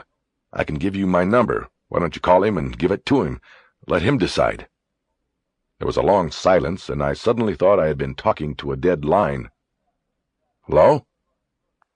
Yeah, I'm here. Look, if Dan wants to talk to you, he'll talk to you. You call him. He's in the book. What, the phone book? That's right. I gotta go. He hung up. I felt foolish. I never even considered the phone book because I never knew a cop who put his name in it. I dialed information for Baltimore again and gave the former detective's name. I have no listing for a Daniel Bledsoe. I have Bledsoe Insurance and Bledsoe Investigations. Okay, give me those, and can I get the addresses, please? Actually, they are separate listings and numbers, but the same address in Fells Point. He gave me the information, and I called the investigations number. A woman answered. Bledsoe Investigations. Yes, can I speak to Dan? I'm sorry, he's unavailable. Do you know if he'll be in later today? He's in now. He's just on the line. This is his service. When he's out or on his line, it rings through, but I know he's there. He checked for messages not 10 minutes ago, but I don't know for how long. I don't keep his schedule. Fells Point is a spit of land east of Baltimore's inner harbor. The tourist shops and hotels give way to funkier pubs and shops, and then old brick factories and Little Italy. On some streets the asphalt is worn off of the underlying brick, and when the wind is right, there is the damp tang of the sea or the smell of the sugar factory just across the inlet. Bledsoe Investigations and Insurance was in a one-story brick building at Caroline and Fleet. It was a few minutes after 1. On the door of his small street-front office was a plastic clock face with adjustable hands and the words, "Be back at." The clock was set at 1. I looked around, saw no one making a run for the door to beat the deadline, and decided to wait for him anyway. I had nowhere else to go. I walked down to the market on Fleet, bought a Coke, and went back to my car. From the driver's seat I could see the door to Bledsoe's office. I watched it for 20 minutes until I saw a man with jet-black hair, a middle-aged paunch peeking through his jacket, and a slight limp walk up, unlock the door, and go in. I got out with my computer satchel and headed for him. Bledsoe's office looked like it had once been a doctor's office, though I could not figure out why a doctor would have hung a shingle out in this working district. There was a little entry room with a sliding window and counter behind, which I imagined a receptionist at one time sat. The window, glazed like a shower door, was closed. I had heard a buzz when I had opened the door, but no one responded to it. I stood there a few moments looking around. There was an old couch and a coffee table, not much room for anything else. A variety of magazines were fanned across the table, none of them fresher than 6 months old. I was about to call out a hello or knock on the door to the inner sanctum when I heard a toilet flush somewhere on the other side of the sliding window. Then I saw a blurred figure move behind the glass, and the door to the left opened. The man with the black hair stood there. I noticed now that he had a mustache as thin as a freeway on a map traveling over his lip. Can I help you? Daniel Bledsoe? That's right. My name's Jack McAvoy. I'd like to ask you about John McCafferty.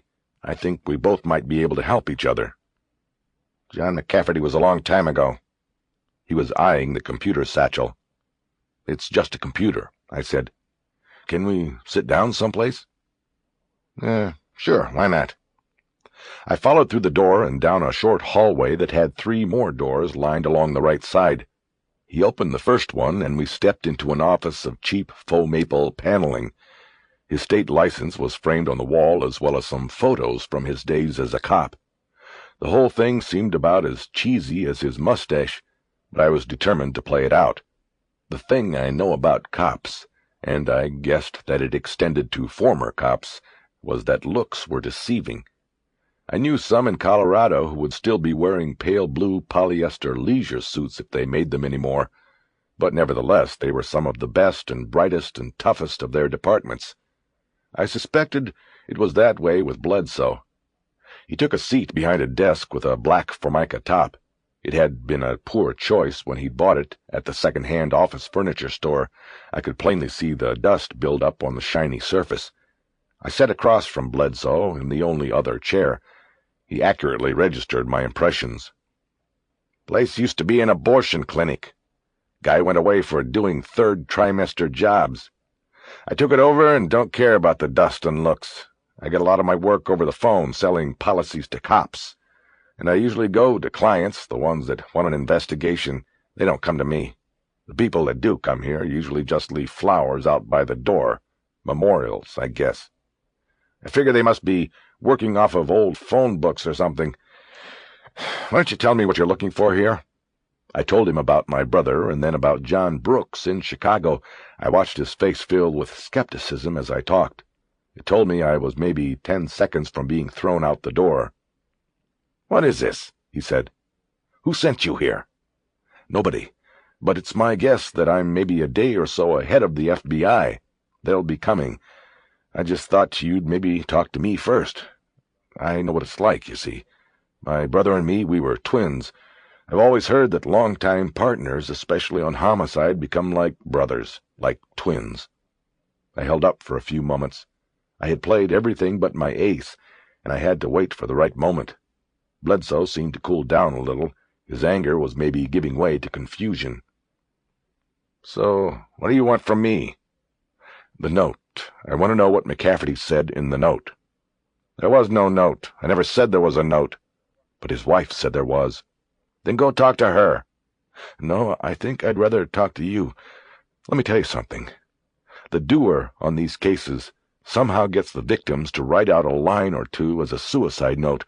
I don't know how he does it or why they oblige him, but they do. And every time the line is from a poem by the same writer, Edgar Allan Poe. I reached down to my computer satchel and unzipped it. I pulled out the thick book of Poe's works. I put it on the desk so that he could see it. I think your partner was murdered.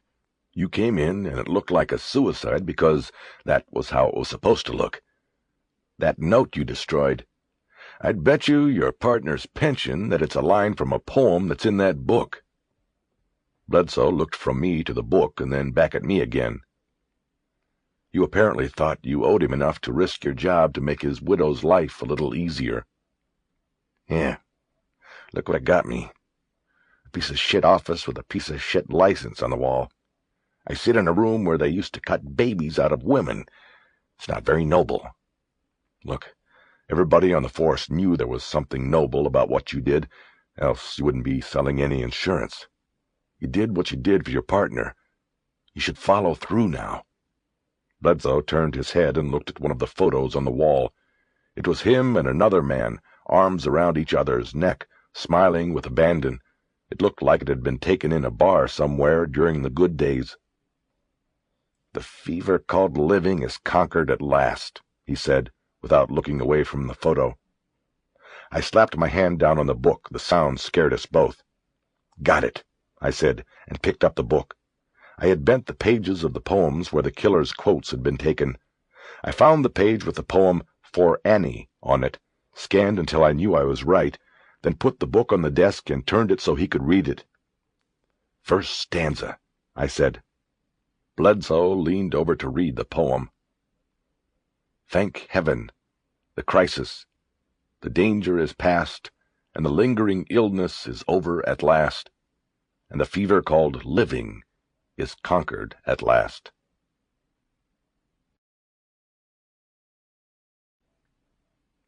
(19) As I hurried through the lobby of the Hilton at 4, I envisioned Greg Glenn slowly making his way out from behind his desk and heading toward the daily news meeting in the Metro conference room. I needed to talk to him, and I knew that if I didn't snag him first, he'd be holed up in that meeting and the weekend meeting that followed for the next 2 hours. As I approached the elevators, I saw a woman stepping through the open doors of the one available car and quickly followed her in. She had already pushed the 12 button. I moved to the rear of the car and checked my watch again. I thought I was going to make it. The editors' meetings never seemed to get off on time. The woman had moved to the right side of the car, and we had settled into the slightly uncomfortable silence that always comes when strangers are enclosed in an elevator. In the polished brass trim on the door, I could see her face. Her eyes watched the lights over the doors that marked our ascent. She was very attractive, and I found it hard to turn away from the reflection, even though I feared she would turn her eyes and catch me. I imagined that she knew I was watching her. I've always believed that beautiful women know and understand they are always being watched. When the elevator opened on 12, I waited for her to step out first. She turned to the left and headed down the hall. I turned right and headed to my room, stopping myself from taking a backward glance at her. As I approached my door, pulling the card key out of my shirt pocket, I heard light steps on the hallway carpet. I turned, and it was her. She smiled. "Wrong way." "Yeah," I said and smiled. "After a while, it's all a maze." Dumb thing to say, I thought as I opened the door and she passed behind me. As I entered the room, I felt a hand suddenly grip the back of my jacket collar, and I was shoved into the room. As this happened, another hand went up under my jacket and grabbed onto my belt. I was slammed face down onto the bed. I managed to hold on to the computer bag, not wanting to drop a $2,000 piece of equipment, but then it was roughly yanked out of my grasp. "FBI, you're under arrest. Don't move." While one hand stayed on the back of my neck and held me face down, the other then patted my body in a search. "What the fuck is this?" I managed to say in a voice muffled by the mattress. Just as suddenly as they had gripped me, the hands were gone. "Okay, up. Let's go." I turned and raised myself until I was seated on the bed. I looked up. It was the woman from the elevator. My mouth dropped open a little. Something about being handled so easily by her, and her alone, burned me deeply, and anger flushed my cheeks. "Don't worry. I've done it to bigger and badder men than you. You better have an ID, or you're going to need a lawyer." She pulled a wallet out of her coat pocket and flipped it open in front of my face. "You're the one who needs the lawyer. Now, I want you to take the chair from the desk, put it in the corner, and sit there while I go through this place. It won't take long." She had what looked like a legitimate FBI badge and ID. It said Special Agent Rachel Walling. Once I read that, I began to get an idea of what was going on. "Come on, chop chop, in the corner you go." "Let's see the search warrant." "You have a choice," she said sternly. "Go to the corner, or I take you into the bathroom and cuff you to the drain trap under the sink. Make it." I stood up and dragged the chair into the corner and sat down. "I still want to see the fucking warrant." "Are you aware that your use of coarse language is a rather lame attempt to re-establish your sense of male superiority?" "Jesus. Are you aware that you are full of shit? Where's the warrant?" "I don't need a warrant. You invited me in and allowed me to search. Then I arrested you after I found the stolen property." She stepped back to the door, her eyes on me, and closed it. "I didn't invite you anywhere. You try that shit and you'll crash and burn. Do you believe any judge is going to believe I was stupid enough to invite a search if I had stolen property in here?" She looked at me and smiled sweetly. "Mr. McAvoy, I am 5'5" and weigh 115 pounds. That's with my gun on. Do you think a judge will believe your version of what happened?" would you even want to reveal what I just did to you in open court?" I looked away from her and out the window. The maid had opened it. The sky was beginning to lose the light. "I didn't think so," she said. "Now, you want to save me some time? Where are the protocols you copied?" "In the computer bag. I committed no crime in getting them, and just having them is not a crime." I had to be careful of what I said. I didn't know if Michael Warren had already been found out or not. She was going through the satchel. She pulled out the Poe book, looked at it quizzically, and threw it on the bed. She then pulled out my notebook and the sheaf of copies of the protocols. Warren had been right. She was a beautiful woman. A hard shell, but beautiful just the same. About my age, maybe a year or two older. Her hair was brown and falling to just above her shoulders. Sharp green eyes and the strong aura of confidence. That was what was most attractive about her. Though at the moment I think I hated her, the attraction was not lost on me. "Breaking and entering is a crime," she said. "It came under my jurisdiction when it was determined that the documents stolen belonged to the Bureau. I didn't break into anything, and I didn't steal anything. What this is harassment. I've always heard that you Bureau people get upset when somebody else does your job for you." She was leaning over the bed looking through the papers. She straightened up, reached into her pocket, and pulled out a clear plastic evidence bag with a single sheet of paper in it. She held it up for me to look at. I recognized it as having been torn from a reporter's notebook. There were 6 lines written on it in black ink. I also recognized that I had written them. Peña, his hands, after, how long? Wexler, Scolari. The car, heater, lock, Riley. Gloves. I recognized my own handwriting, and then it all tumbled together. Warren had torn sheets from my notebook to mark the spots of the files we had pulled. He had torn a page with old notes on it and somehow had left it behind when he returned the files. Walling must have seen the recognition in my face. Sloppy work.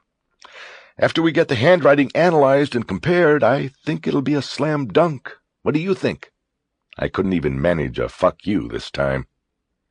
I'm seizing your computer, this book, and your notebooks as possible evidence. If you don't need any of it, you'll get it back. Okay, we're going to go now. My car's right out front. The one thing I'm willing to do for you, to show I'm not such a mean girl, is take you down without the cuffs. We've got a long ride down to Virginia, though we might beat some of the traffic if we get going now. Are you going to behave? One false move, as they say, and I'll put you in the back with the cuffs on as tight as a wedding ring. I just nodded and stood up. I was in a daze. I couldn't meet her eyes. I walked toward the door with my head down. "Hey, what do you say?" she said to me. I mumbled my thanks, and I heard her soft laughter behind me. She was wrong. We didn't beat the traffic. It was Friday evening. More people were trying to get out of the city than most nights, and we crawled along with them as we crossed the city to get to a freeway. For a half hour, neither of us spoke, except when she cursed at a traffic snarl or a red light. I was in the front seat, thinking the whole time. I had to make a call to Glenn as soon as possible. They had to get me a lawyer, a good one. I saw that the only way out was to reveal a source I had promised I would never reveal. I considered the possibility that if I called Warren, that he would come forward and confirm that I hadn't broken into the foundation. But I discarded it. I had made a covenant with him. I had to honor it. When we finally made it south of Georgetown, the traffic opened up a little bit, and she seemed to relax, or at least remember I was in the car with her. I saw her reach into the ashtray and pull out a white card. She put the dome light on and held the card on the top of the steering wheel so she could read it while she drove. "You have a pen?" "What?" "A pen. I thought all reporters carried pens." "Yes, I have a pen." "Good. I'm going to read you your constitutional rights." "What rights? You've already violated most of them." She proceeded to read from the card and then asked if I understood them. I mumbled that I did, and she handed me the card. "Okay, good. I want you to take your pen and sign and date the back of that." I did as instructed and handed the card back. She blew on the ink until it dried and then put the card in her pocket. "There," she said. Now we can talk, unless you want to call your lawyer. How'd you get into the foundation? I didn't break in. That's all I can say till I talk to a lawyer. You saw the evidence. Are you going to say that's not yours?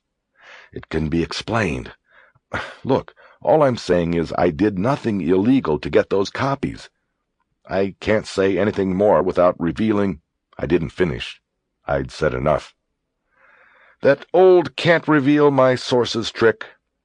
Where were you all day today, Mr. McAvoy? I've been waiting since noon. I was in Baltimore. Doing what? That's my business. You have the originals on those protocols. You can figure it out. The McCafferty case. You know, interfering with the federal investigation can get you charged with additional crimes. I gave her my best fake laugh. Yeah, right, I said sarcastically. What federal investigation? You'd still be down there in your office counting suicides if I hadn't talked to Ford yesterday. But that's the Bureau's way, right? If it's a good idea, oh, that's our idea. If it's a good case, yeah, we made that case. Meantime, it's hear no evil, see no evil, and a lot of shit goes by unnoticed. Jesus, who died and made you the expert? My brother. She didn't see that coming, and it shut her down for a few minutes. It also seemed to have the effect of breaking through the shell she surrounded herself with. I'm sorry about that, she finally said. So am I. All the anger about what had happened to Shawn welled up inside of me, but I swallowed it back. She was a stranger, and I couldn't share something so profoundly personal with her.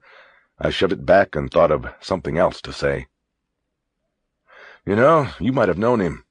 You signed the VICAP survey and the profile he got from the Bureau on his case. Yes, I know, but we never spoke. How about if you answer a question now? Maybe. Go ahead. How did you find me? I was wondering if Warren had somehow put her on to me. If I could determine that he had, then all bets were off, and I wasn't going to go to jail protecting the person who had set me up in the first place. That was the easy part, she said. I had your name and pedigree from Dr. Ford at the Foundation. He called me after your little meeting yesterday, and I came up this morning. I thought it might be wise to safeguard those files, and sure enough, I had been right, just a little late. You do quick work. Once I found the page from a reporter's notebook, it was pretty easy to figure out you'd been there. I didn't break in there. Well, everyone associated with the project denies talking to you. In fact, Dr. Ford specifically remembers telling you that you could not have access to the files until the Bureau signed off on it. A funny thing, here you are with the files. And how'd you know I was at the Hilton? Was that written on a piece of paper for you, too? Bluffed your city editor like he was a copy boy. I told him I had important information for you, and he told me where you were. I smiled, but turned and looked out the window so she wouldn't see it. She had just made a mistake that was just as telling as if she had said outright that Warren had revealed where I was. They don't call them copy boys anymore, I said. It's politically incorrect. Copy person? Close enough. With a straight face, I looked over at her for the first time while in the car. I felt myself making a comeback. The confidence she had so expertly stomped into the bedspread in the hotel room was getting a second life. Now I was playing her. I thought you people always work in twos, I said. We were stopping at another red light. I could see the freeway entrance up ahead. I had to make my move. Usually, she said. But today was busy, a lot of people out, and actually, when I left Quantico, I thought I was just going up to the Foundation to talk to O'Lean and Dr. Ford and to pull the records. I wasn't counting on a custody arrest. Her show was falling apart quickly. I was seeing it now. No cuffs, no partner, me in the front seat, and I knew that Greg Glenn didn't know where I was staying in D.C. I hadn't told him, and I hadn't made the reservation through the Rockies travel office because there hadn't been time. My computer satchel was on the seat between us. On top of it, she had stacked the copies of the protocol files, the Poe book, and my notebook. I reached over and pulled it all onto my lap. "What are you doing?" she asked. "I'm getting out of here." I tossed the protocols onto her lap. "You can keep those. I've got all the information I need." I pulled the door handle and opened the door. "Don't you fucking move!" I looked at her and smiled.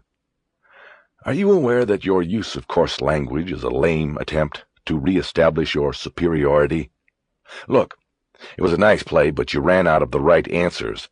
I'll just catch a cab back to the hotel. I've got a story to write. I got out of the car with my things and stepped onto the sidewalk. I looked around and saw a convenience store with a phone out front and started walking that way.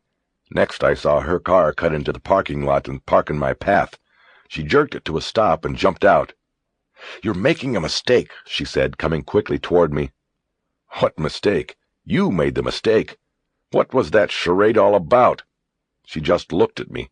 She was speechless. "Okay, I'll tell you what it was," I said. "It was a scam." "Scam?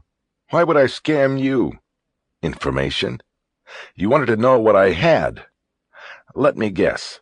Once you had what you wanted, you were going to come in and say, 'Oh, gee, sorry, your source just copped. Never mind, you're free to go, and sorry about the little misunderstanding. Well, you better go back down to Quantico and practice your act.'" I walked around her and headed to the payphone. I picked the receiver off the hook, and the phone was dead. I didn't let on, though. She was watching me. I dialed information. "I need a cab company," I said to the non-existent operator. I dropped a quarter in the slot and dialed a number. I then read the address off the phone and asked for a cab. When I hung up and turned around, Agent Walling was standing there very close. She reached past me and picked up the phone. After holding it to her ear for a second, she smiled slightly and hung it back up. She pointed to the side of the box to where the receiver cable was attached. It was severed, the wires tied together in a knot. "Your act could use some polish, too." "Fine. Just leave me alone." I turned away and started looking through the store's glass windows to see if there was another phone inside. There wasn't. "Look, what did you want me to do?" she asked my back. "I need to know what you know." I whipped around on her. "Then why didn't you just ask? Why'd you have to try to humiliate me?" "You are a reporter, Jack. Are you going to tell me you were just going to open up your files and share with me?" "Maybe." "Yeah, right. That'll be the day when one of you people do that. Look at Warren. He's not even a reporter anymore, and he was acting like one. It's in the blood. Hey, speaking of blood, there's more at stake here than a story, okay? You don't know what I would have done if you had approached me like a human being." "Okay," she said softly. "Maybe I don't. I'll grant you that." We did a little pacing in opposite directions until she spoke. "So, what do we do? Here we are. You found me out, and now you have a choice. I need to know what you know. Are you going to tell me, or are you going to take your ball and go home? You do that, and we both lose out. So does your brother." She had skillfully backed me into the corner, and I knew it. On principle, I should have walked off, but I couldn't. Despite everything, I liked her. I silently walked to the car, got in, and then looked at her through the windshield. She nodded once and came around to the driver's side. After getting in, she turned to me and held out her hand. "Rachel Walling." I took it and shook it. "Jack McAvoy." "I know. Nice to meet you." "Likewise."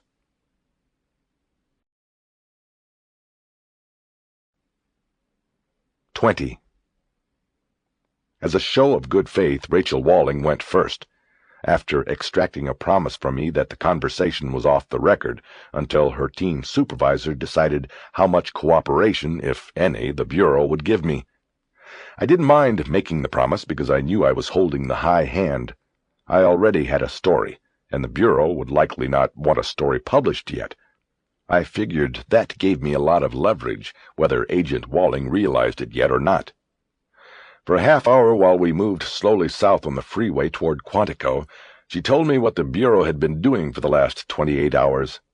Nathan Ford of the Law Enforcement Foundation had called her at 3 o'clock Thursday to inform her of my visit to the Foundation, the findings of my own investigation to that point, and my request to see the suicide files. Walling concurred with his decision to rebuff me, and then consulted with Bob Backus, her immediate supervisor. Backus gave her the go-ahead to drop the profiling work she had been assigned and proceed with a priority investigation of the claims I had made in my meeting with Ford.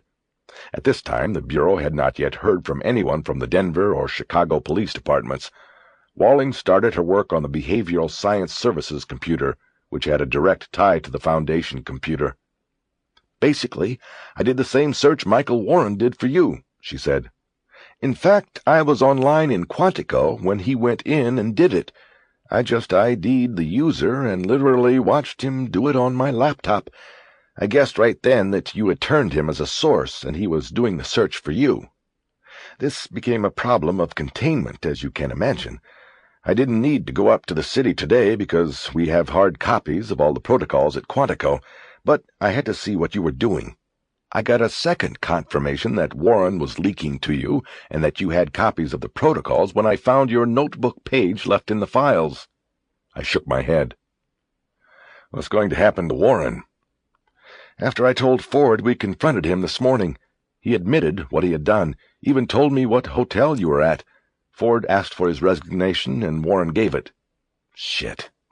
I felt a pang of guilt, yet I was not overwrought by what had happened, for I wasn't sure if Warren hadn't somehow engineered his own dismissal.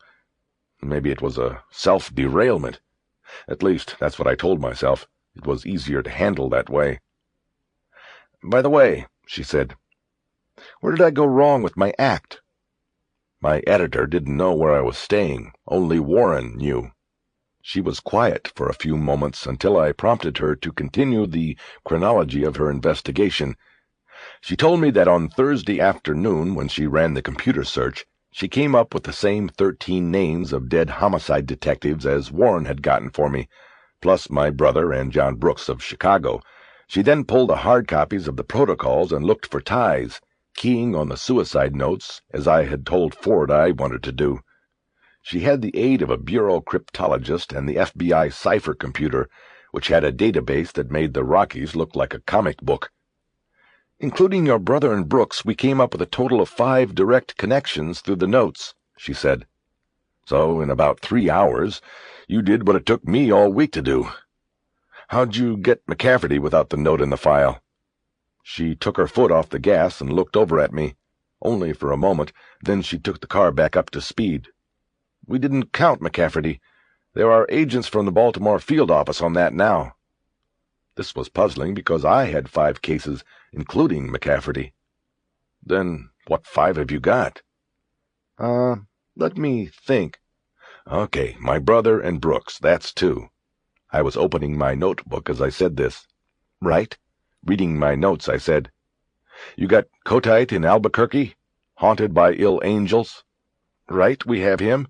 There was one in Dallas, Garland Petrie. Sadly, I know I am shorn of my strength, from For Annie." "Yeah, got that." "And then I had McCafferty. Who'd you have?" Something or other from Florida. It was an old one. He was a sheriff's deputy. I need my notes." "Wait a minute." I flipped through a few pages of my notebook and found it. "Clifford Beltran, Sarasota County Sheriff's Department. That's it. But wait a minute. I've got his note as Lord Help My Poor Soul. I read all the poems. That wasn't in any of them." "You're right. We found it somewhere else." "Where? One of the short stories?" "No. They were his last words. Poe's last words. Lord help my poor soul." I nodded. It wasn't a poem, but it fit. So now there were 6. I was quiet a moment, almost in respect to the new man added to the list. I looked down at my notes. Beltran had been dead 3 years, a long time for a murder to go unnoticed. "Was Poe a suicide?" "No, though I suppose his lifestyle might be considered a long suicide. He was a womanizer and a heavy drinker. He died at 40, apparently after a lengthy drinking bout in Baltimore." I nodded, thinking about the killer, the Phantom, and wondering if he drew corollaries to Poe's life. "Jack, what about McCafferty?" she asked. "We had him as a possible, but no note according to the protocol. What did you get?" Now I had another problem. Bledsoe. He had revealed something to me that he had not revealed to anyone before. I didn't feel I could just turn around and give it to the FBI. "I've got to make a call first before I can tell you." "Oh, Jesus, Jack. You're going to pull that shit after all I just told you? I thought we had a deal." "We do. I just have to make a call first and clear something with a source. Get me to a phone and I'll do it right then. I don't think it will be a problem. Anyway, the bottom line is McCafferty is on the list. There was a note." I looked through my notebook again and then read from it. "The fever called living is conquered at last." That was the note. It's from "For Annie," just like Petrie in Dallas. I looked over at her and could tell she was still upset. "Look, Rachel, can I call you that? I'm not going to hold back on you. I'll make the call. Your agents from the field office probably already got this anyway." "Probably," she said, in a voice that seemed to say, "Anything you can get, we can get better." "Okay, so go on then. What happened after you came up with the list of 5? She told me that at 6 o'clock Thursday evening, she and Backus convened a meeting of BSS and Critical Incident Unit agents to discuss her preliminary findings. After she trotted out the 5 names she had and explained the connections, her boss, Backus, became agitated and ordered a full-scale priority investigation. Walling was named lead agent, reporting to him. Other BSS and CIU agents were assigned to victimology and profiling tasks, and VICAP liaison agents from local field offices in the 5 cities where the deaths occurred were scrambled to immediately begin gathering and shipping data on the deaths involved. The team literally worked through the night. "The poet." "What?" "We're calling him the poet.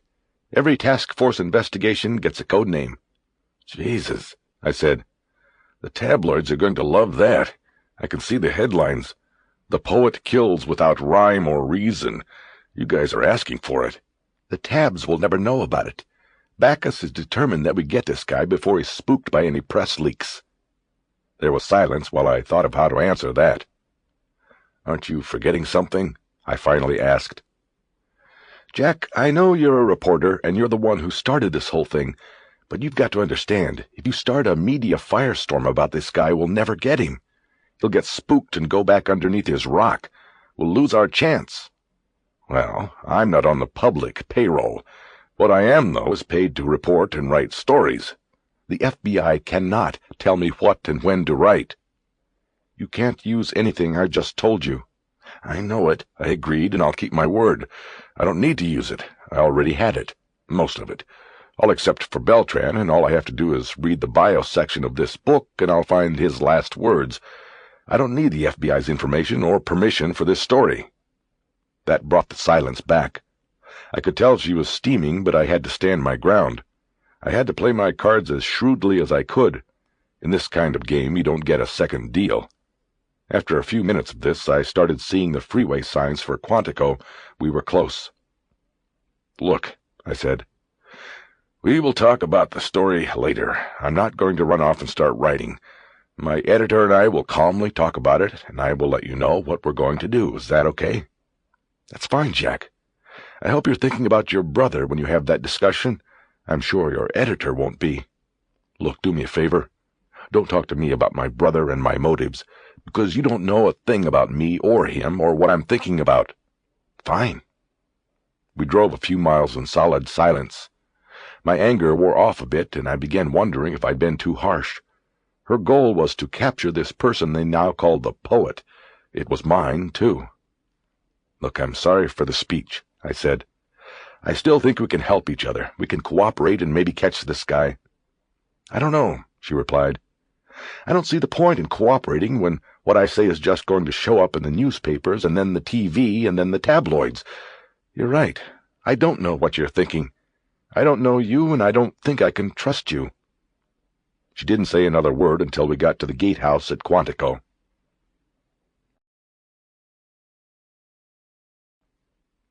21. It was dark, and I couldn't see the grounds well as we drove in. The FBI Academy and Research Center was located in the heart of a U.S. Marine base. It consisted of 3 sprawling brick buildings connected by glassed walkways and atriums. Agent Walling pulled into a lot marked for FBI agents only and parked. She continued her silence as we parked and got out. It was getting to me. I did not want her unhappy with me or thinking of me as self-serving. "Look, my main priority is obviously to get this guy," I tried. "Let me just use a phone. I'll call my source and my editor and we'll work something out. Okay?" "Sure," she said grudgingly. One word, and I was happy just to have finally leveraged something out of her. We went into the center building, took a series of hallways to a set of stairs which we took down to the National Center for the Analysis of Violent Crime. It was the basement. She led me past a reception area into a large room that didn't look that much different from a newsroom. There were 2 rows of desks and workspaces with sound partitions between them, and a row of private offices running down the right side. She stepped back and pointed me into one of the private offices. I assumed it was hers, though it was austere and impersonal. The only photo I saw anywhere was the one of the president on the rear wall. "Why don't you sit there and use the phone?" she said. "I'm going to find out where Bob is and see what's been going on. And don't worry, the phone's not tapped." As I noted the sarcasm in her voice, I saw her eyes scan the desk, making sure I would not be left alone with any important documents lying about. Satisfied there was nothing, she left. I sat behind the desk and opened my notebook to the numbers Dan Bledsoe had given me. I got him at home. "It's Jack McAvoy from Today." Right, yeah. "Listen, I got picked up by the FBI after I got back into D.C. They're doing a major deal on this guy, and they've connected up 5 cases. But they don't have McCafferty yet because of no note. I can give it to them and they'll go from there, but I wanted to check with you first about it. They'll probably come to talk to you if I tell them. They'll probably come even if I don't." While he thought about this, my eyes scanned the desk as Walling had done. It was very clean, taken up mostly by a monthly calendar that also served as a blotter. I noted that she had just come back from a vacation, the date blocks for the prior week having VAC written in each one. There were abbreviated notations in the blocks for other dates of the month, but they were indecipherable to me. "Give it to him," Bledsoe said. "You're sure?" "Sure. If the Bureau comes out and says Johnny Mac was murdered, then his wife gets the bread. That's all I wanted in the first place, so tell them. They're not going to do anything to me. They can't. What's done is done. I already heard from a friend that they were up here going through records today." "Okay, man, thanks." "You going to get a piece of it?" "I don't know. I'm working on it." "It's your case. Hang in there. But don't trust the G, Jack. They'll use you and what you got and then leave you on the sidewalk like dog shit." I thanked him for the advice, and as I hung up, a man in the standard-issue gray FBI suit walked by the open door of the office, noticed me behind the desk, and stopped. He stepped in, a curious look on his face. "Excuse me, what are you doing in here?" "Waiting for Agent Walling." He was a large man with a sharp and ruddy face and short black hair. "And you are?" "My name is Jack McAvoy. Just don't sit behind the desk." He made a twirling motion with his hand, indicating I should come around to the front of the desk and take one of the chairs there. Rather than argue the point, I followed his instructions. He thanked me and left the office. The episode served as a reminder to me as to why I never liked dealing with FBI agents. In general, they all carried anal retentive genes, more than most. After I was sure he was gone, I reached across the desk to Walling's phone and punched in Greg Glenn's direct number. It was shortly after 5 in Denver, and I knew he would be busy supervising Deadline, but I had no choice of when I could call. "Jack, can you call back?" "No, I've got to talk to you." "Okay, hurry. We had another clinic shooting and we're bending Deadline." I quickly brought him up to date on what I had and what had happened with the FBI. He seemed to forget all about the clinic shooting and the Deadline, repeatedly saying that what I had was fantastic and was going to be a fantastic story. I left out the part about Warren losing his job and Walling's attempt to scam me. I told him where I was and what I wanted to do. He approved it. "We're probably going to need the whole news hole for this clinic stuff anyway," he said. "At least the next couple of days. It's going crazy here. I could use you on rewrite." "Sorry." Yeah, well, you go ahead and play it out and see what you get. Then let me know. This is going to be great, Jack. I hope so. Glenn started talking about the possibilities again in terms of journalism awards and kicking the competition's ass, breaking a national story. While I listened, Walling stepped into the office with a man I assumed was Bob Backus. He also wore a gray suit, but had the air of the man in charge. He looked like he was in his mid to late 30s and was still in good shape. He had a pleasant look on his face, short-cropped brown hair and piercing blue eyes. I held one finger up to signal I was almost done. I cut in on Glenn. Greg, I gotta go. Okay, well, let me know. And one thing, Jack. What? Get me some art. Right. As I hung up, I thought that might be a little too hopeful on his part. Getting a photographer in on this would be a long shot. I had to worry about getting myself in first. Jack, this is Bob Backus, Assistant Special Agent in charge. He leads my team. Bob, Jack McAvoy of the Rocky Mountain News. We shook hands, and Backus had a vice lock for a grip. That was as standard FBI macho as the suit. As he spoke, he reached down absent-mindedly to the desk and straightened the calendar. Always glad to meet one of our friends in the Fourth Estate, especially one that doesn't come from inside the Beltway. I just nodded. It was bullshit, and everybody there knew it. Jack, why don't we go over to the boardroom and get a cup of coffee? Backus said. It's been a long day. I'll show you around a little on the way. As we went upstairs, Backus said nothing of consequence, other than to express condolences about my brother. After the three of us were seated with our coffee at one of the tables in the cafeteria called the boardroom, he got down to business. Jack, we are off the record, Backus said. Everything that you see or hear while in Quantico is off the record. Are we clear on that? Yes, for the time being. Okay. If you want to talk about changing that agreement, talk to me or Rachel and we'll hash it out. Would you be willing to sign an agreement to that effect? Sure, but I'm going to be the one who writes it. Backus nodded, like I had scored a point in a debate final. Fair enough. He moved his coffee cup to the side, brushed some unseen impurity off his palms, and leaned across the table toward me. Jack, we've got a status meeting in 15 minutes. As I am sure Rachel has told you, we are going full speed. We'd be criminally negligent, in my opinion, if we didn't proceed with this investigation in any other way. I've got my entire team on it, 8 other BSS agents on loan, 2 techs assigned full-time, and 6 field offices involved. I can't remember when we've had that kind of commitment to an investigation before. I'm glad to hear that, Bob. He didn't seem to flinch at my use of his first name. It had been a small test. He was seemingly treating me as an equal, calling me by my first name often. I decided to see what would happen if I did the same. So far, so good. You have done some very fine work, Backus continued. What you have done has given us a solid blueprint. It's a start, and I want to tell you we're already more than 24 solid hours into it.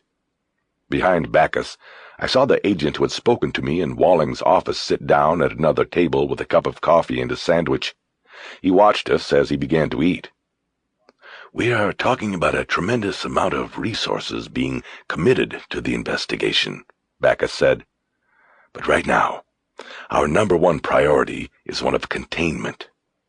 It was going exactly the way I had expected, and I had to struggle to keep a look on my face that did not give away that I knew I held sway over the FBI and the investigation. I had leverage.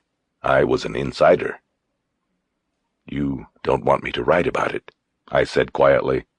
Yes, that's exactly right. Not yet, at least. We know that you have enough, even without what you've learned from us, to write a hell of a story. It's an explosive story, Jack. If you write about it out there in Denver, it is going to attract attention. Overnight, it will be on the network and in every newspaper. Then hard copy in the rest of the tabloids. Anybody who doesn't have his head in the sand is going to know about it. And Jack, plain and simple, we can't have that. Once the offender knows we know about him, he could disappear. If he is smart, And we already know he is damn smart. He will disappear. We'll never get him then. You don't want that. We're talking about the person who killed your brother. You don't want that, do you?" I nodded that I understood the dilemma and was silent a moment as I composed my reply. I looked from Bacchus to Walling and then back to Bacchus. "My paper has already invested a lot of time and money," I said. "I've got the story down cold. Just so you understand, I could write a story tonight that says authorities are conducting a nationwide investigation into the likelihood that a serial killer of cops has been operating for as long as 3 years without detection. We're talking about 1A. As I said, you've done very good work, and nobody's arguing what kind of a story this is." "So then what are you proposing? I just kill it and walk away, wait for you to hold a press conference one day when and if you get this guy?" Bacchus cleared his throat and leaned back. I glanced over at Walling, but her face showed nothing. "I won't sugarcoat it," Bacchus said. "But yes, I want you to sit on the story for a little while." "Until when? What's a little while?" Bacchus looked around the cafeteria as if he had never been there. He answered without looking at me. "Until we get this person." I whistled low. And what would I get for sitting on the story? What would the Rocky Mountain News get? "First and foremost, you'd be helping us catch your brother's killer. If that's not enough for you, I'm sure we could work out some sort of exclusivity agreement on the arrest of the suspect." No one spoke for a long moment, because it was clear the ball was in my court. I weighed my words carefully before finally leaning forward across the table and speaking. "Well, Bob, as I think you know, this is one of those rare occasions when you guys don't hold all the cards and can't call all of the shots. This is my investigation, you see. I started it, and I'm not just going to drop out. I'm not going to go back to Denver and sit behind my desk and wait for the phone to ring. I'm in, and if you don't keep me in, then I go back to write the story. It will be in the paper Sunday morning. It's our best circulation day." "You'd do that to your own brother?" Walling said, the words tight with anger. "Don't you give a shit?" "Rachel, please," Bacchus said. "It's a good point. I give a shit," I said. "I was the only one who did, so don't try to lay any guilt on me. My brother stays dead whether you find this guy or not, and whether I write the story or not." "Okay, Jack. We're not questioning your motives here," Bacchus said, his hands raised in a calming gesture. "We seem to have gotten into an adversarial stance here, and I don't want that. Why don't you clearly tell me what you want? I'm sure we are going to work this out right here, before the coffee even gets cold." "It's simple," I said quickly. "Put me on the investigation, complete access as an observer. I won't write a word until we either get the son of a bitch or give up." "That's blackmail," Walling said. "No, it's the agreement I'm offering to make," I responded. "It's actually a concession because I have the story now. Having to sit on it is against my instincts and against what I do." I looked at Bacchus. Walling was angry, but I knew it didn't matter. Bacchus would make the call. "I don't think we can do that, Jack," he finally said. "It's against Bureau regulations to bring somebody in like that. It could be dangerous to you as well." "I don't care about that, any of it. That's the deal. Take it or leave it. Call whoever you've got to call, but that's the deal." Bacchus pulled his cup in front of him and looked down into the still steaming blackness. He hadn't even sipped it. "This proposal is well above my level of authority," he said. "I'll have to get back to you." "When?" "I'll make the call right now." "What about the status conference?" "They can't start without me. Why don't the both of you wait here? This shouldn't take long." Bacchus stood up and carefully slid his chair into the table. "Just so we're clear," I said before he turned away. "If allowed into this as an observer, with 2 exceptions, I will not write about the case until we have an arrest or you determine it is fruitless and focus your primary efforts on other cases." "What are the exceptions?" Bacchus asked. "One is if you ask me to write about it. There may come a time that you'll want to flush this guy out with a story. I'll write it then. The other exception is if the story leaks. If this shows up in any other paper or on TV, all bets are off, immediately. If I even get wind that somebody else is about to break it, I'll break it myself first. This is my goddamn story." Bacchus looked at me and nodded. "I won't be long." After he had left, Walling looked at me and quietly said, "If that had been me, I would have called your bluff." "That was no bluff," I said. "That was for real." "If that's true, that you'd trade catching the guy who killed your brother for a story, then that makes me feel very sad for you. I'm going to get more coffee." She got up then and left me. As I watched her walk back to the concession counter, my mind wandered over what she had said, and then came to rest on the line by Poe that I had read the night before, and that would not leave my memory. "I dwelt alone in the land of moan, and my soul was a stagnant tide."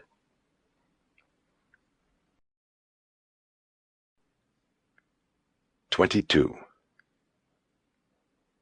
When I entered the conference room with Bacchus and Walling, there were few seats in the room without agents in them.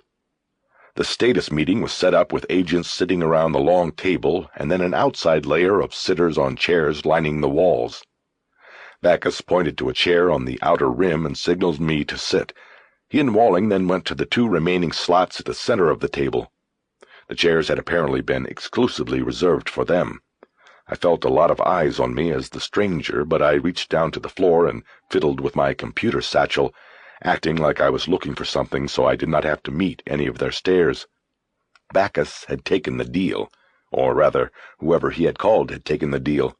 I was along for the ride, with Agent Walling assigned to babysit, as she called it. I wrote out and signed an agreement stating that I would not write about the investigation until its fruition or disbanding, or in the event of the occurrence of either of the exceptions I had mentioned earlier. I asked Bacchus about a photographer joining me, and he said that wasn't part of the deal, but he did agree to consider specific requests for photography. It was the best I could do for Glenn. After Bacchus and Walling were settled in their seats and interest in me lagged, I looked about. There were a dozen other men and 3 women in the room, including Walling. Most of the men were in shirt sleeves and appeared to have been at whatever they were doing for a while. There were a lot of styrofoam cups, a lot of paperwork on laps and on the table. A woman was making her way around the room, handing out a sheaf of papers to each agent.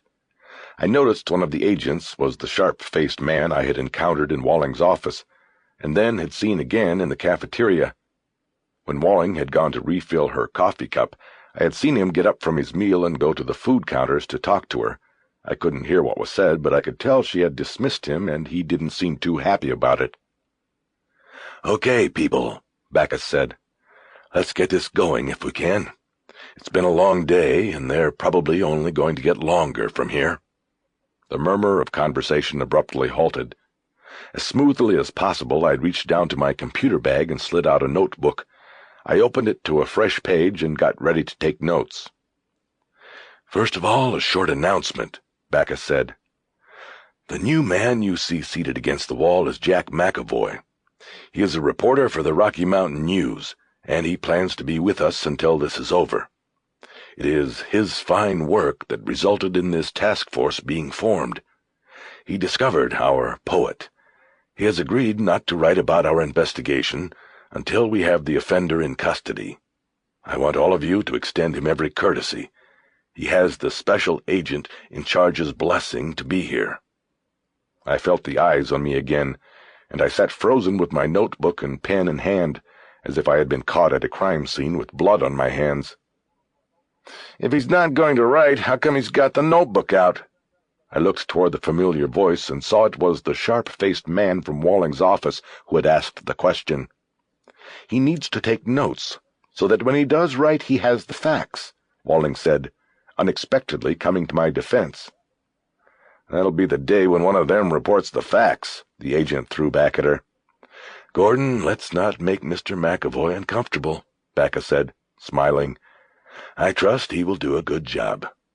The SAIC trusts that he will, and, in fact, he has done an excellent job up until now, so we are going to give him both the benefit of the doubt, and our cooperation. I watched the one called Gordon shake his head in dismay, his face darkening. At least I was getting clues right away about who to steer clear of. The next came when the woman with the handouts passed by me without giving me anything. "This will be our last group meeting," Backus said. "Tomorrow most of us separate, and the OC for this investigation will move to Denver, site of the latest case. Rachel will remain case agent and coordinator. Brass and Brad will stay here to do the collating and all that good stuff. I want hard copy reports from all agents by 1800 Eastern to Denver and Quantico every day. For now, use the fax of the Denver field office. The number should be on the printout you just received. We'll set up our own lines, and we'll get those numbers to you as soon as we do. Now, let's go over what we've got. It's very important that we're all on the same wavelength. I don't want anything slipping through the cracks on this one. We've had enough of that already." "We better not screw up," Gordon said sarcastically. "We've also got the press watching us." A few people laughed, but Backus cut it off. All right, Gordon, you've made your disagreement loud and clear. I'm going to yield to Brass for a few minutes, and she'll go over what we've got so far." A woman across the table from Backus cleared her throat and spread 3 pages of what looked like computer printouts in front of her on the table and stood up. "Okay," she said. "We have 6 dead detectives in 6 states. We also have 6 unsolved homicides that the detectives had been working individually at the times of their own deaths. The bottom line is we don't feel comfortable yet making a firm commitment to whether we have 1 or 2 offenders out there, or possibly even more, though this seems unlikely. Our hunch, however, is that we are dealing with 1, but at the moment I don't have a lot backing that up. What we do feel comfortable with is that the deaths of the 6 detectives are certainly linked, and therefore most likely the work of one hand. For the moment, our emphasis is on this offender, the one we are calling the poet.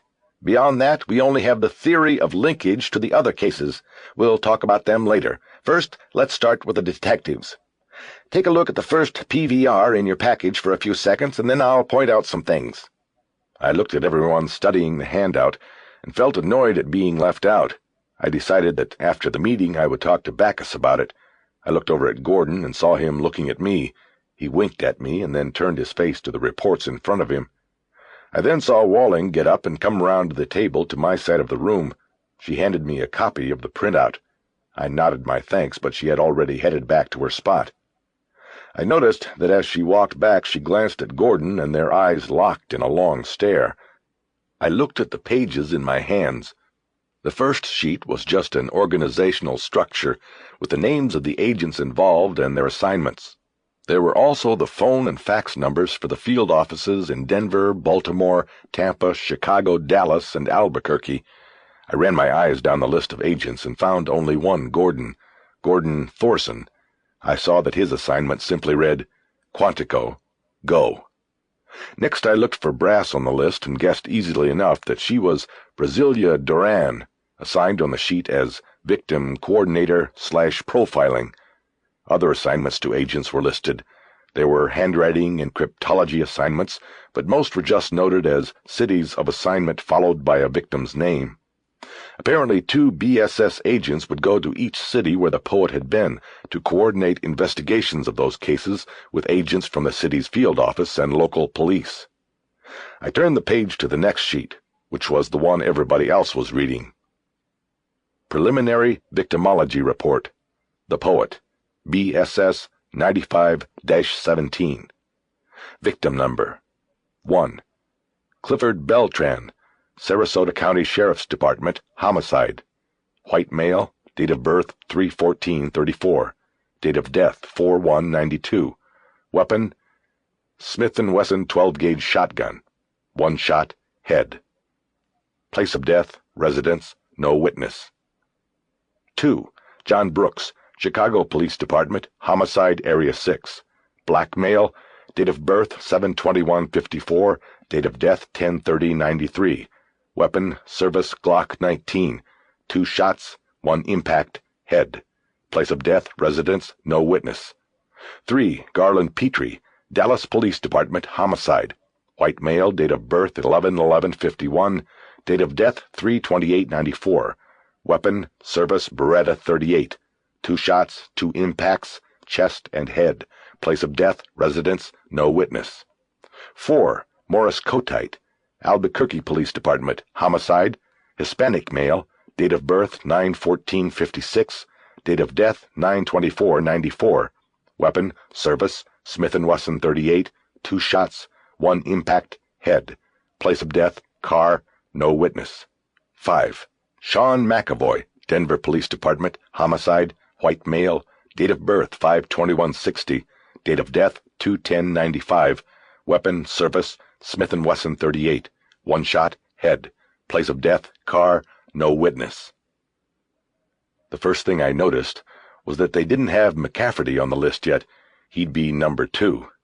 I then realized that the eyes of many of those in the room were falling on me again as people read to the last name and apparently realized who I was. I kept my eyes on the page in front of me, staring at the notes under my brother's name.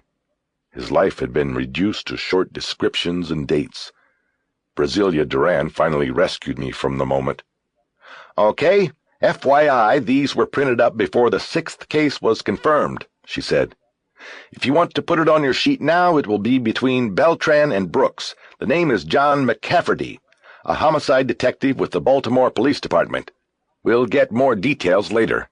Anyway, as you can see, not a lot of things are consistent through these cases. The weapons used differ, places of death differ, and we have 3 whites, 1 black, and 1 Hispanic as victims.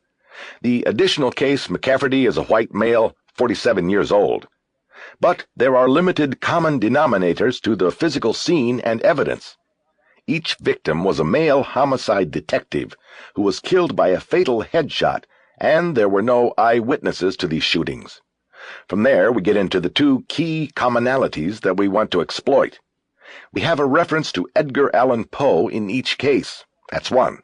The second key is that each victim was believed by his colleagues to have been obsessive about a particular homicide case. 2 of them to the point that they had sought counseling. If you turn to the next page—" The sound of everyone turning the page whispered through the room. I could feel a grim fascination settling over everyone. It was a surreal moment for me. I felt like maybe a screenwriter does when he finally sees his movie on the screen. Before, all of this was something hidden in my notebooks and computer and head as part of the far realm of possibility. But here was a room crowded with investigators openly talking about it, looking at printouts, confirming the existence of this horror. The next page contained the suicide notes, all the quotes from Poe's poems that I had found and written down the night before. "This is where the cases irrefutably come together," Duran said. "Our poet likes Edgar Allan Poe. We don't know why yet, but it's something we'll be working on here at Quantico while you people go traveling. I am going to defer to Brad for a moment to have him tell you a little about this." The agent sitting directly next to Duran stood up and took up the lead. I flipped to the front page of the package and found an Agent Bradley Hazelton listed. Brass and Brad. What a team, I thought. Hazelton, a gangly man with acne-scarred cheeks, poked his glasses back on his nose before speaking. What we've got here are that the 6 quotes in these cases, that's including the Baltimore case, come from 3 of Poe's poems as well as his own last reported words. We are looking at these to determine if we can get some kind of common fix on what the poems were about and how they may relate to this offender. We're looking for anything there. It seems pretty clear that this is where the offender's playing with us and where he is taking the most risk. I don't think we'd be here today, or Mr. McAvoy would have found a connection among these cases if our guy didn't decide to quote Edgar Allan Poe. So, then, these poems are his signature. We'll be trying to find out why he chose Poe as opposed to, say, Walt Whitman, but "I'll tell you why," said an agent sitting at the far end of the table. "Poe was a morbid asshole, and so is our guy." A few people laughed. Yes, probably that's correct in a general sense," Hazelton said, oblivious that the comment was made to lighten everyone up. Nevertheless, Brass and I will be working on this, and if you have any ideas, I'd like to hear them. As for right now, a couple of things to throw out. Poe is credited with being the father of mystery fiction, with the publication of The Murders of the Rue Morgue, which is basically a detective story. So we may have an offender out there who is looking at this as some kind of a mystery puzzle. He simply likes to taunt us with his own sort of mystery by using Poe's words as clues. Also, I've started reading through some of the established criticism and analysis of Poe's work, and found something interesting. One of the poems that our guy used is called The Haunted Palace. Now, this poem was contained within a short story called The Fall of the House of Usher. I'm sure you've all heard of it or read it. Anyway, the standard analysis of this poem is that while at face value it serves as a description of the House of Usher, it is also a disguised or subconscious description of the story's focal character, Roderick Usher. And that name, you know if you were at last night's briefing, came up in the death of victim number 6. I'm sorry, that's Shawn McAvoy. He's not just a number. He looked over at me and I nodded back. The description in the poem, hold on. Hazelton was looking through his notes, then found what he needed, pushed his glasses back on again, and continued.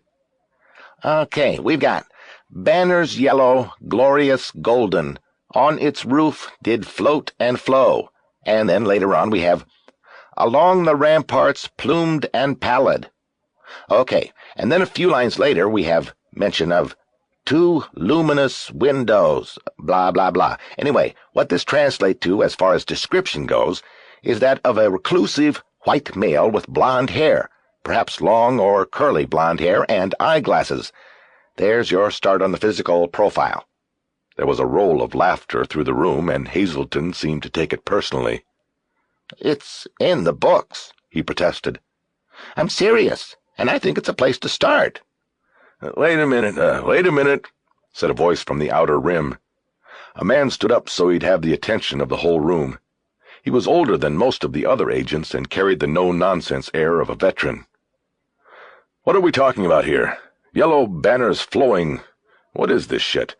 This Poe stuff is great. It'll probably help that kid over there sell a lot of papers. But nothing's convinced me in the last 20 hours that I've been here that there's some mope out there on the street who somehow, some way got the drop on 5, 6 veteran dicks and put their own weapons in their mouths. I'm having a hard time seeing it, is what I'm saying. What do you got on that? There was the hum of agreeing comments and head nods in the room.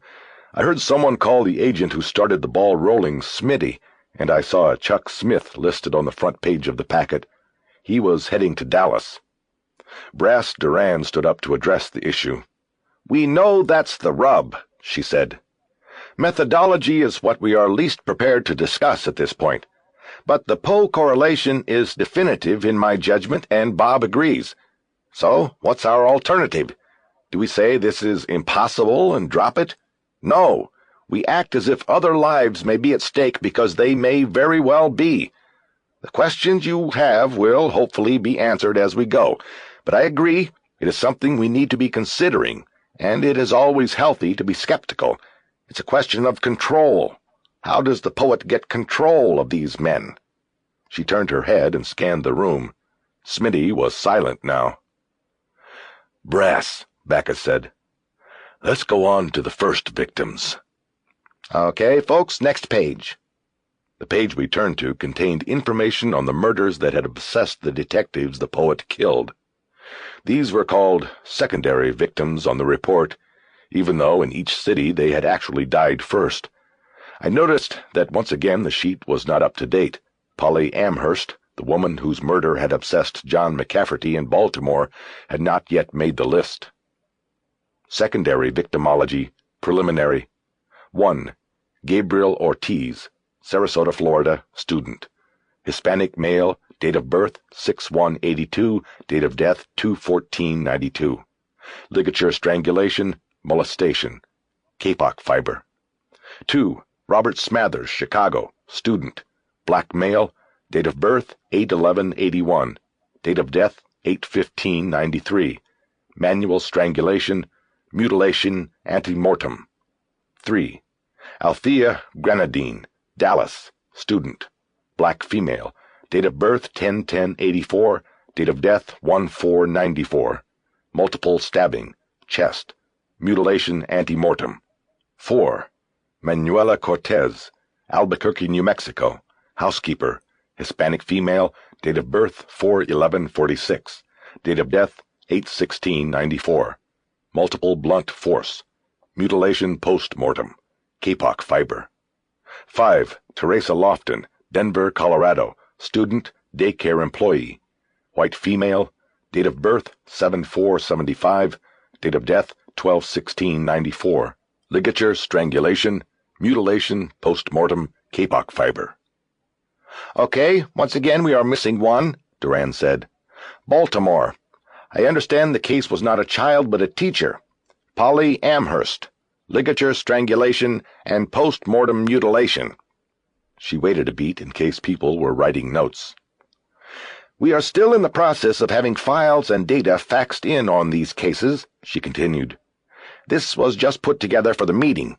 But preliminarily, what we are looking at as far as these secondary cases go is a commonality involving children. 3 victims were children, 2 worked directly with children, and the last one, Manuela Cortez, was a housekeeper who was abducted and murdered at some point while going to the school her employer's children attend to walk them home. The extrapolation is that the intended targets in this chain were children, but in half the cases perhaps something went wrong. The stalking pattern was somehow interrupted by the adult victims, and they were eliminated. What is to be made from the mutilation? An agent on the outer rim asked. Some of it's post, and with the kids, it wasn't. We're not sure, but a guess at this time is that it might be part of his cloaking. By using differing methodology and pathology, he has been able to camouflage himself. On this page, these cases may look similar, but the more complete the analysis, the more different they are. It is as if 6 different men with differing pathologies killed these victims. In fact, all the cases were submitted on VICAP questionnaires by the local agencies, but none drew matches to the others. Remember, the questionnaire is now up to 18 pages. Bottom line, I think this offender's read up on us.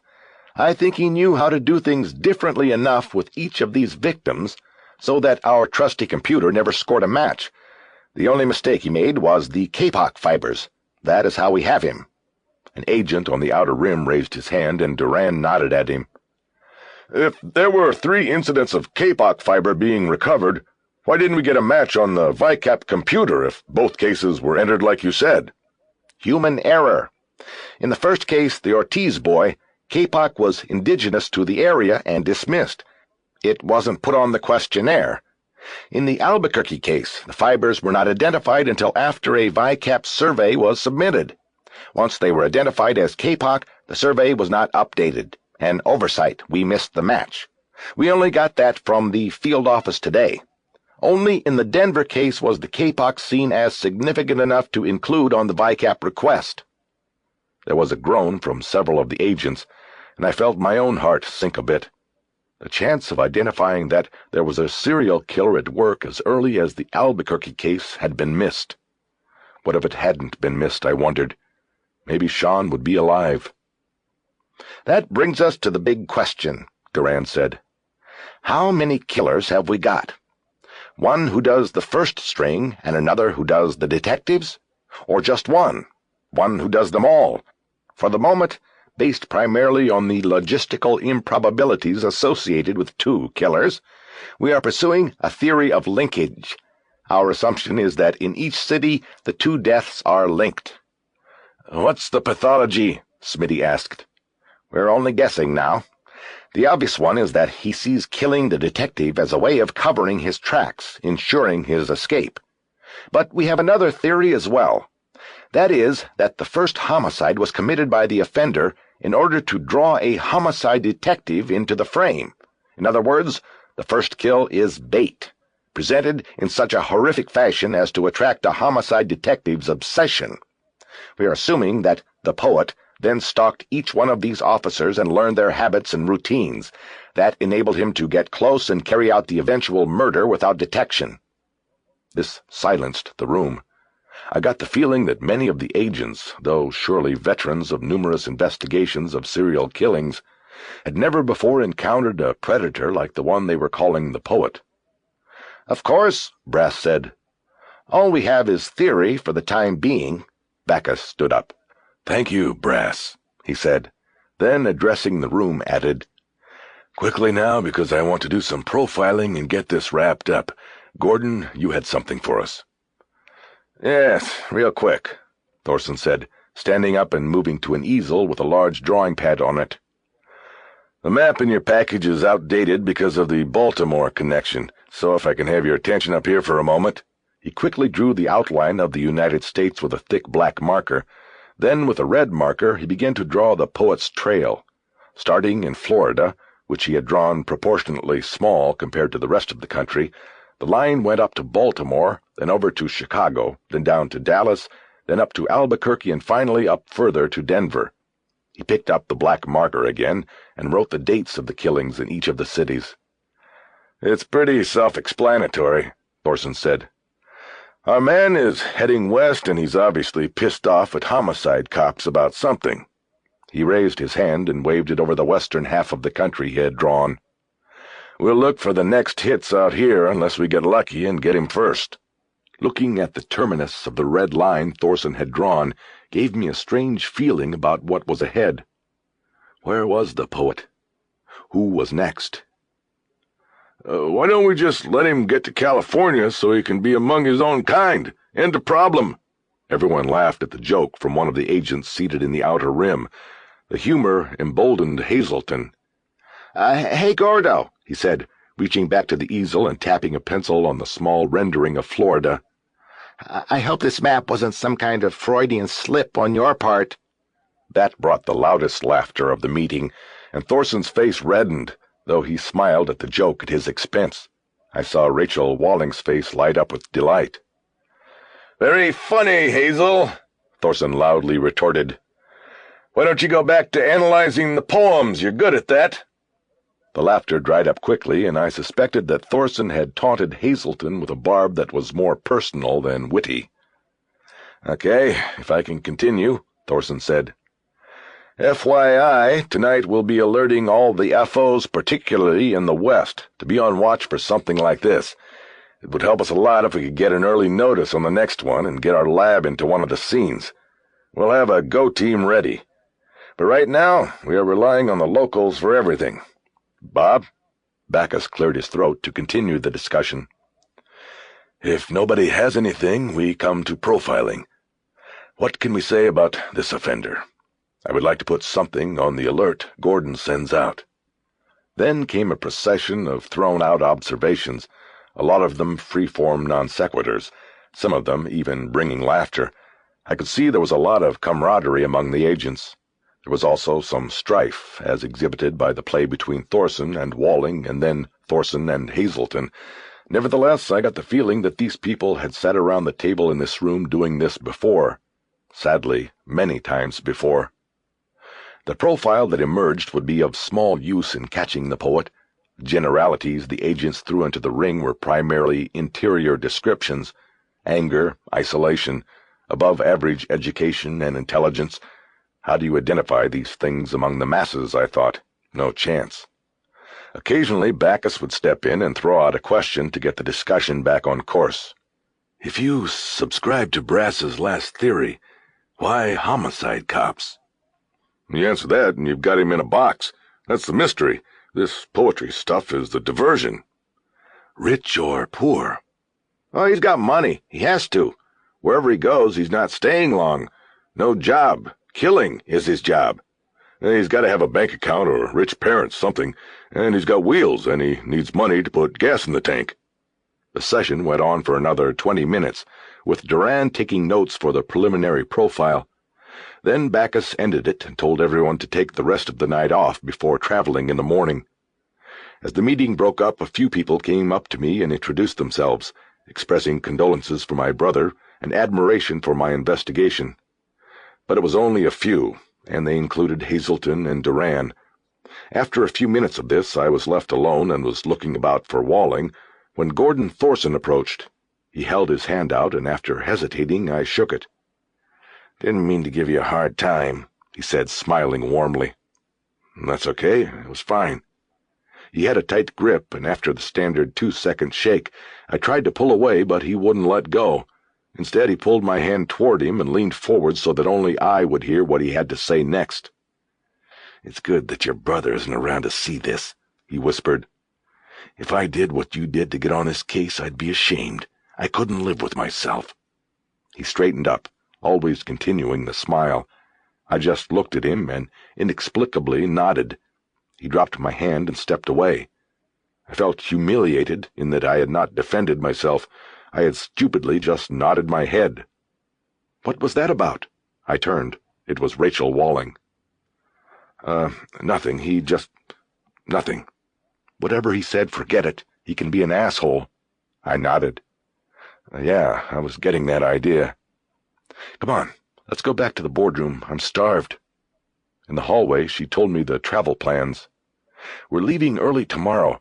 It's better if you stay here tonight instead of going all the way back to the Hilton. The visitor dorms mostly clear out on Fridays. We can put you in one of those and have the Hilton just clear your room and send your stuff to Denver. Will that be a problem?" No, I guess." I was still thinking about Thorson. "Fuck him." What?" "That guy Thorson. He is an asshole. Forget about him. We're leaving tomorrow and he's staying here. What about the Hilton?" Yeah, fine. I've got my computer and everything else that's important already with me.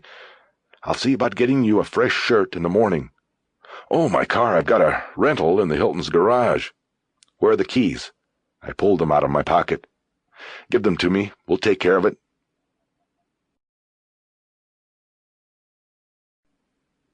23. In the early hours, when dawn was still only a hint around the curtains, Gladen moved about Darlene's apartment, too nervous to sleep, too excited to want to. He paced through the small rooms, thinking, planning, waiting.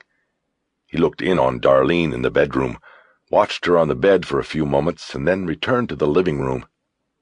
Unframed posters from old porno movies were taped to the walls, and the place was filled with bric-a-brac souvenirs of a worthless life. There was a nicotine veneer on everything. Gladen was a smoker, but still found it disgusting. The place was a mess.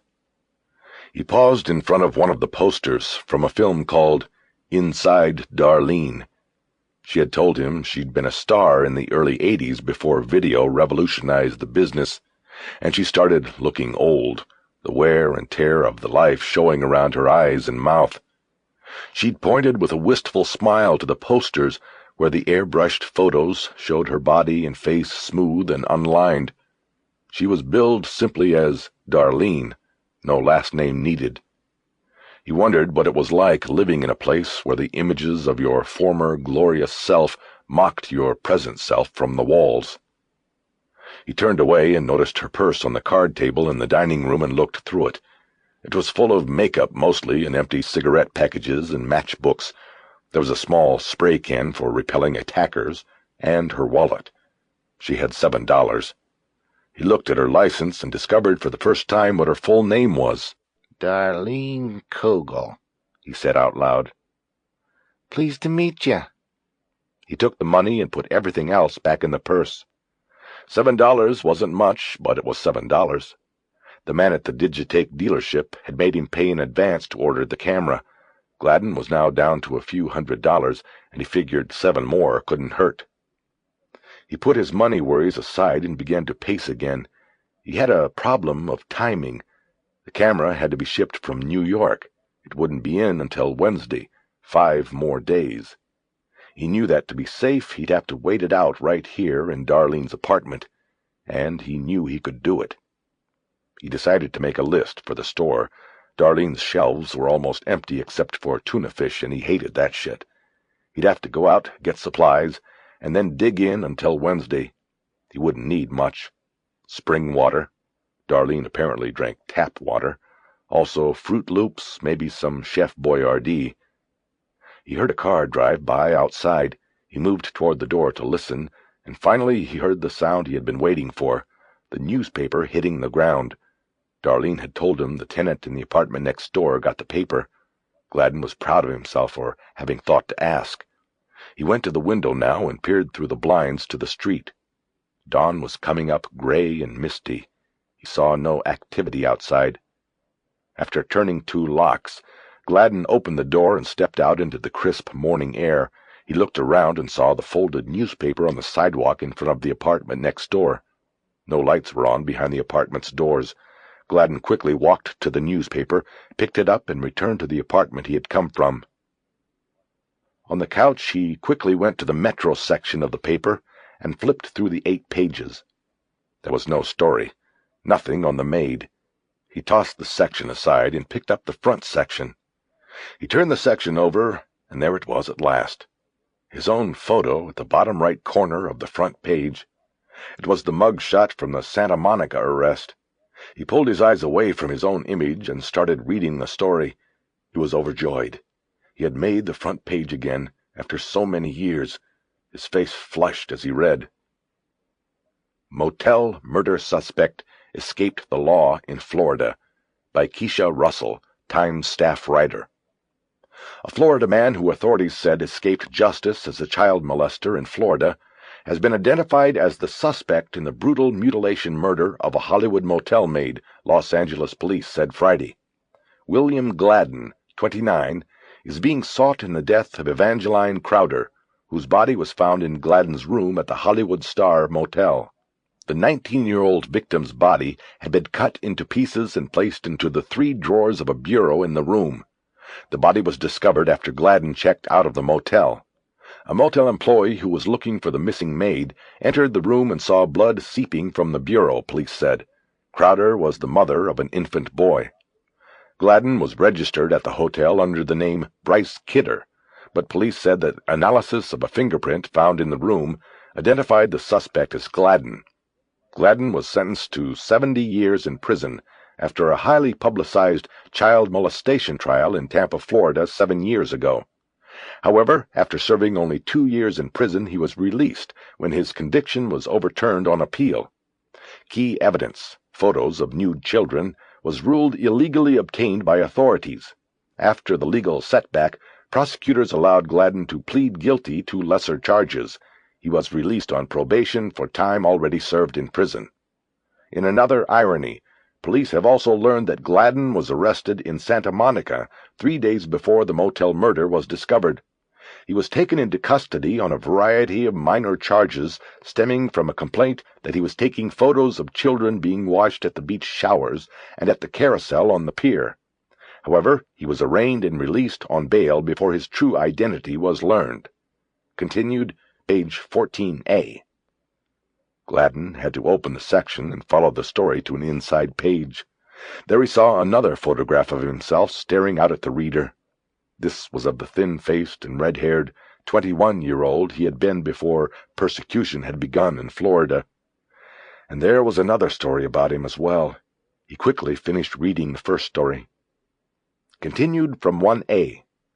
Police said they have not determined a motive for Crowder's slaying, though the motel room where Gladen had stayed for nearly a week had been meticulously wiped clean of fingerprints. LAPD Detective Ed Thomas said Gladen made one mistake that led to his identification. That was leaving a single fingerprint behind on the underside of the toilet's flush handle. It was a lucky break, Thomas said. That one print was all we needed. The print was fed into the department's automated fingerprint identification system, part of a nationwide computer network of fingerprint data.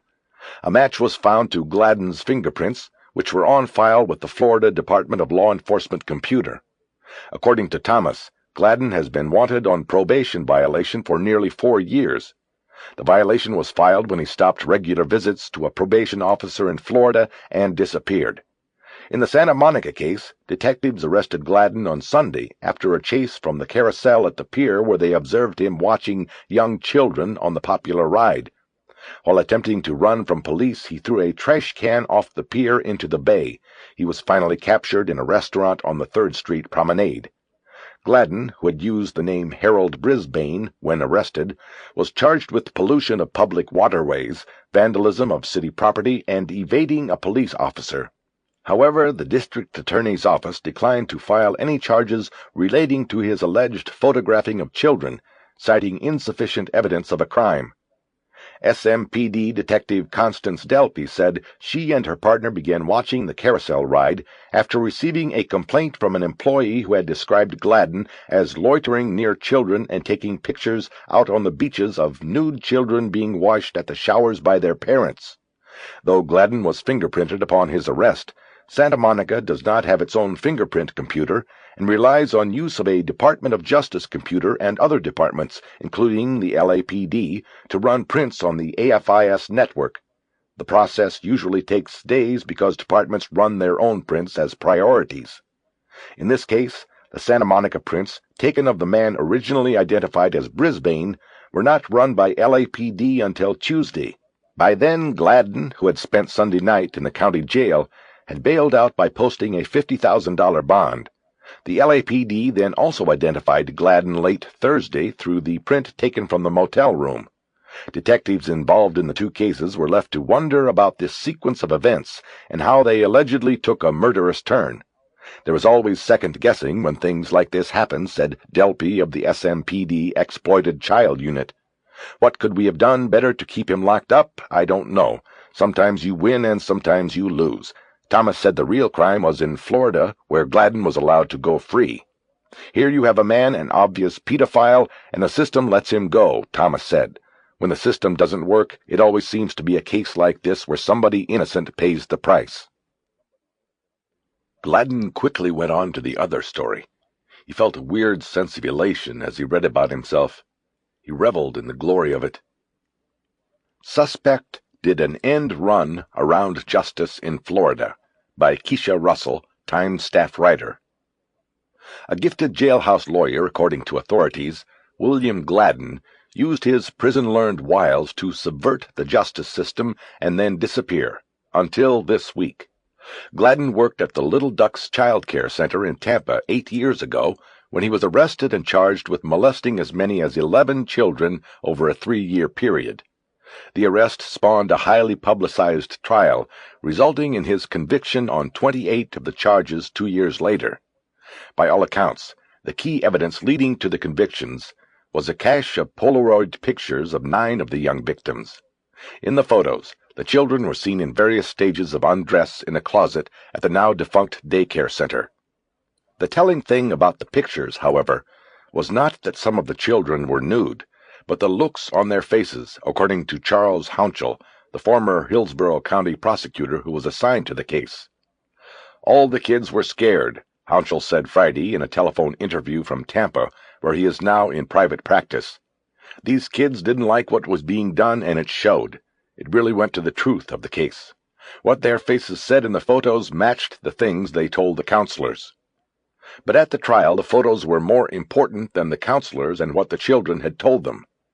Despite objections from Gladen that the photos had been discovered during an illegal search of his apartment by a police officer whose son was one of the alleged molestation victims, the judge allowed the photos into evidence.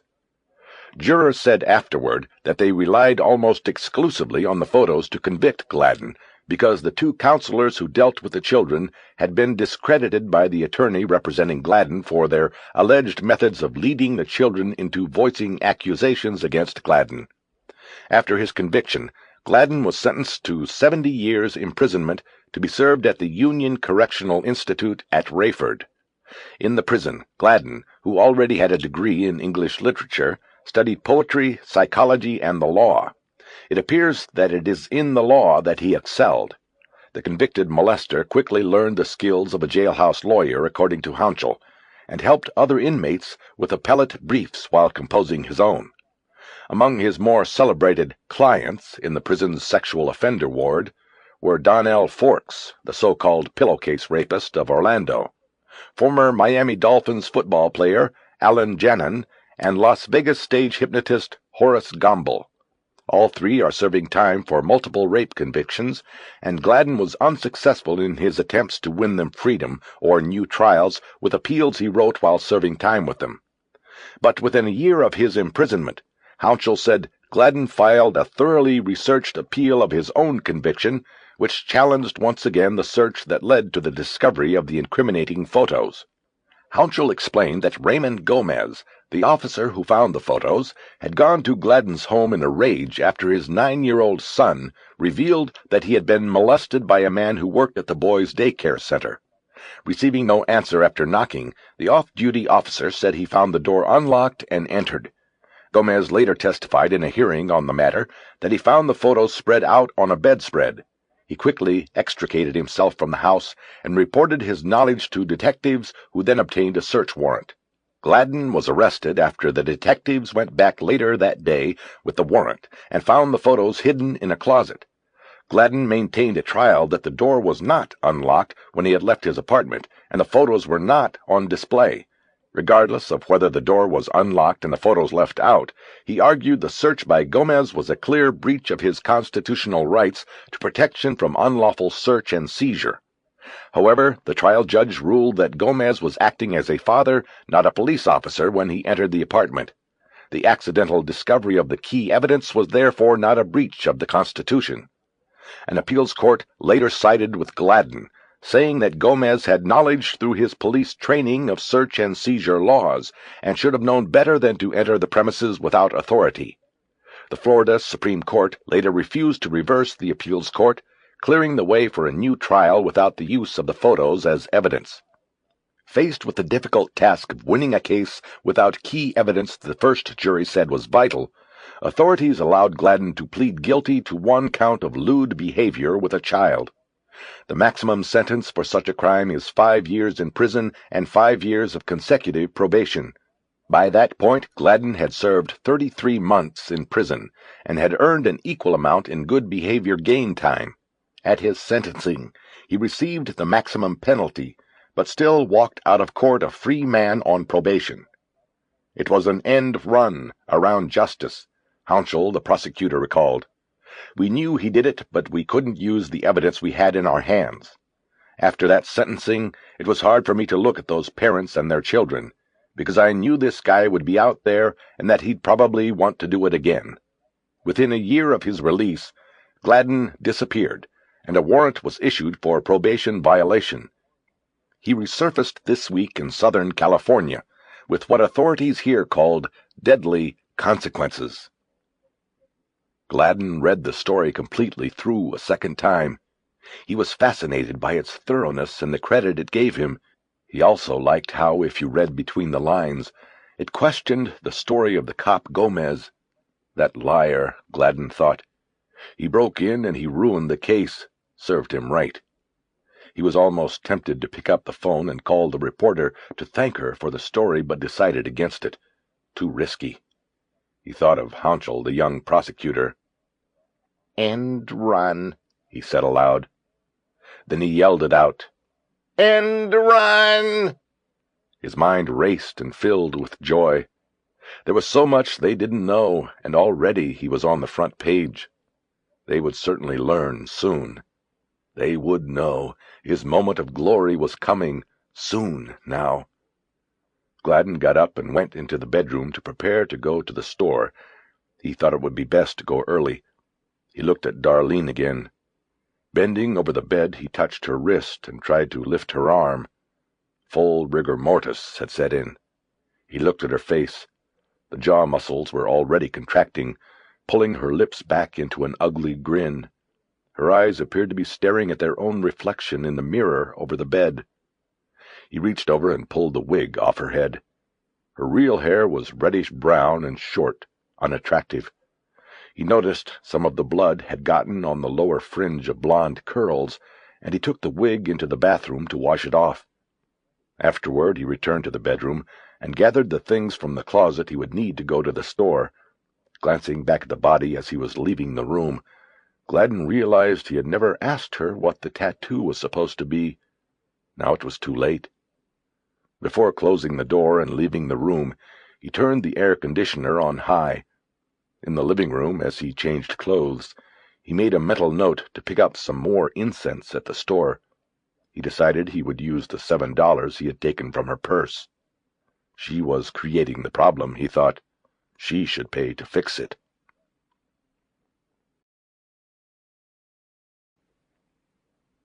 "24.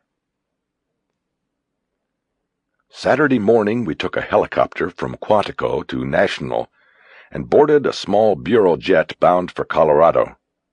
It was where my brother had died. It was where the freshest trail was.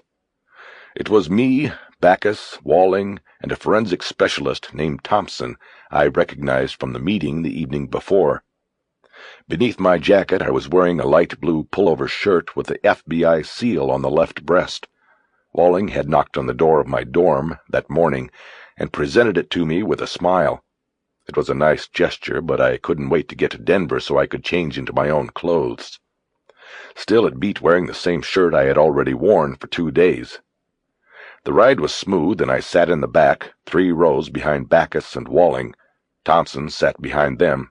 I passed the time by reading the biographical note on Poe in the book I had bought and typing notes into my laptop. About halfway across the country, Rachel got up from her spot and came back to visit me. She'd dressed in jeans, a green corduroy shirt, and black hiking boots. She hooked her hair back behind her ear as she moved into the seat next to me, and it helped frame her face. She was beautiful, and I realized that in less than 24 hours I had gone from hating her to wanting her. "What are you thinking about all alone back here?" "Nothing much. My brother, I guess. If we get this guy, I guess maybe I'll find out how it happened. It's still hard to believe." "Were you close to him?" "Most of the time. I didn't have to think about it. But in the last few months, no. It had happened before. It was kind of cyclical. We'd get along, and then we'd get sick of each other." "Was he older or younger?" "Older." "How much older?" 3 minutes. We were twins." "I didn't know." I nodded, and she frowned as if the thought that we had been twins made the loss all the more hurtful. Maybe it had. "I didn't catch that in the reports." "Probably not important." "Well, it helps explain why you—" "I've always wondered about twins." "You mean, like, did I get a psychic message from him the night he was killed? The answer is no. That kind of stuff never happened with us. Or, if it did, I never recognized it, and he never said anything about it." She nodded, and I looked back out of the window for a few seconds. I felt good being with her, despite the rocky start of the day before, but I was beginning to suspect that Rachel Walling could put her worst enemy at ease. I tried asking her questions about herself to turn it around. She mentioned the marriage I already knew about from Warren, but she didn't say much about her former husband. She said she had gone to Georgetown to study psychology and was recruited in her last year by the Bureau. After becoming an agent in the New York field office, she had gone back to school at night at Columbia for a law degree. She freely admitted that being a woman, plus having a law degree, put her on the Bureau's fast track. The BSS was a plum assignment. "Your folks must be very proud of you," I said. She shook her head. "No?" "My mother left when I was young. I haven't seen her in a long time. She doesn't know anything about me." "Your father?" "My dad died when I was very young." I knew I had strayed beyond the bounds of routine conversation, but my instinct as a journalist was always to ask the next question, the one they don't expect. I also sensed that she wanted to say more, but wouldn't unless I asked. "What happened?" "He was a policeman. We lived in Baltimore. He killed himself." "Oh, man, Rachel, I'm sorry. I shouldn't have—" "No, it's okay. I wanted you to know that. I think it has everything to do with what I am and what I'm doing. Maybe it's that way with your brother in this story. That's why I wanted to tell you that if I was harsh with you yesterday, I'm sorry." "Don't worry about it." "Thanks." We were silent for a few moments, but I sensed the subject wasn't closed yet. "The suicide study with the Foundation, is that—" "Yes, that's why I started it." Another void of silence followed, but I was not uncomfortable, and I don't think she was either. Eventually she got up and went to a storage area at the back of the cabin and got everybody sodas. When Backus was done joking about what a fine stewardess she made, she sat down with me again, When the conversation began again, I tried to move the subject away from the memory of her father. "Do you ever miss having been a practicing shrink?" I asked. "Isn't that what you first went to school for?" "Not at all. This is more satisfying. I've probably had more first-hand experience with sociopaths than most shrinks have in a lifetime. And that's only the agents you work with." She laughed easily. "Boy, if you only knew." Maybe it was only the fact that she was a woman, but I sensed she was different from the other agents I had known and dealt with over the years. She wasn't as sharp around the edges. She was a listener, not a teller, a thinker, not a reactor. I was beginning to feel I could tell her what I was thinking at any given time and not worry about the consequences. "Like Thorson," I said. "He seems like he's got his top screwed on a little too tight." "Definitely," she said, and then an uneasy smile and shake of the head followed. "What's with him, anyway?" "He's angry." "At what?" "A lot of things. He's got a lot of baggage, including me. He was my husband." It didn't really surprise me.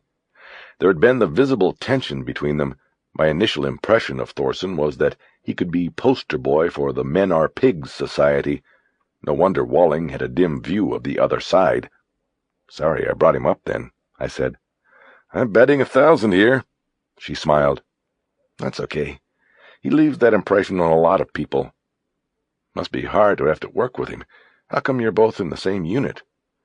"We're not exactly. I'm in behavioral sciences. He's in critical incident. We only have to work together at times like these. We used to be partners before we married. Spent a lot of time on the road together, then we just came apart." She drank some of her Coke, and I didn't ask any more questions. I couldn't ask any of the right ones, so I decided to cool it for a while. But she continued on unbidden.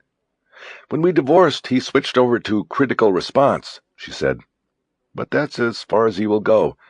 We still have our little meetings in the cafeteria and on cases like this." "Then why don't you transfer out?" I asked. "Because, like I said, assignment to the center is a plum. I don't want to leave, and neither does he. It's either that, or he just stays around to spite me. Bob Backus talked to us once and said he thought it would be better if one of us transferred out, but neither of us will blink.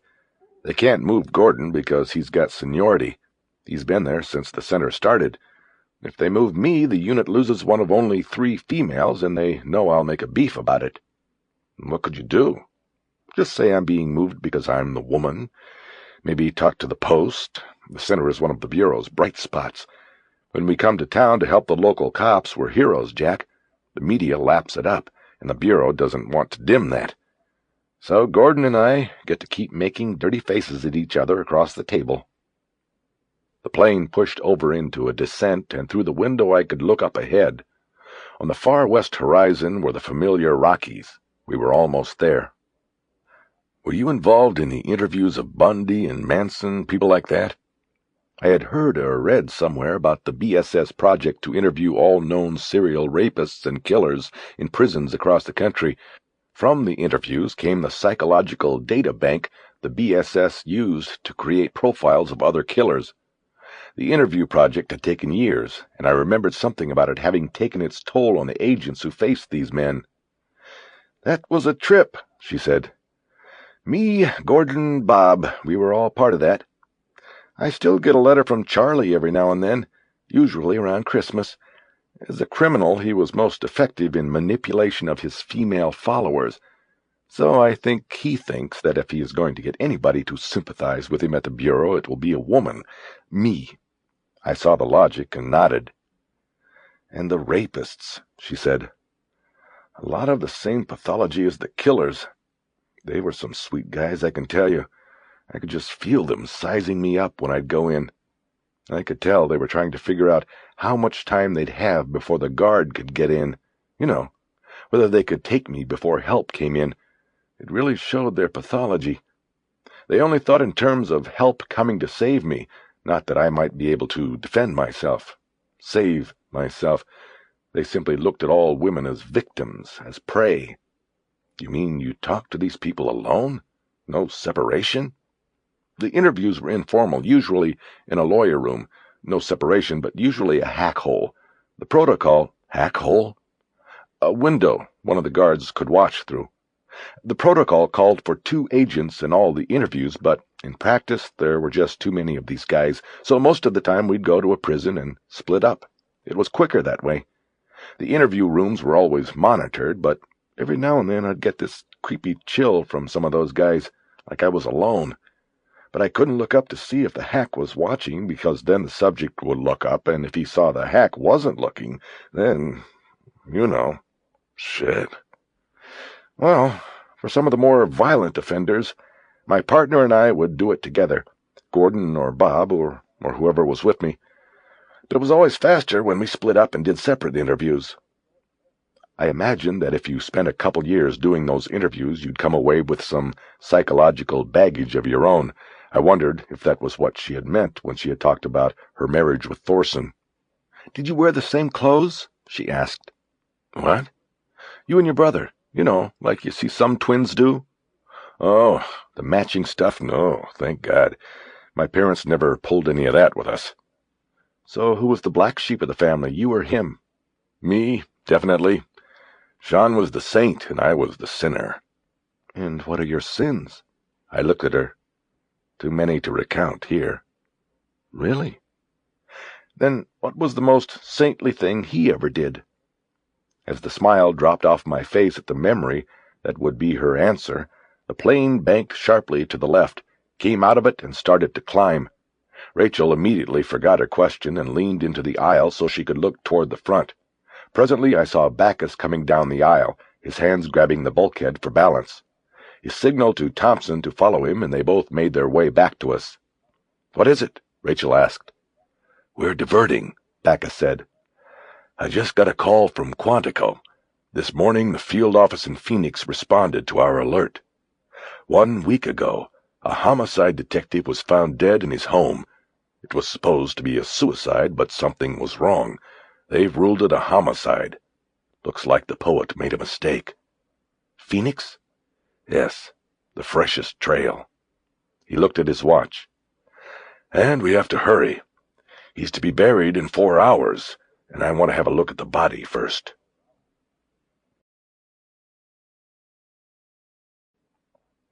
"25.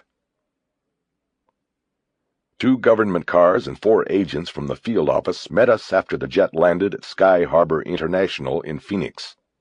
It was a warm day compared to where we had come from, and we took our jackets off and carried them with our computer bags and overnighters. Thompson also carried a toolbox which contained his equipment. I rode with Walling and 2 agents named Matuzik and Mize, white guys who looked like they had less than 10 years' experience combined.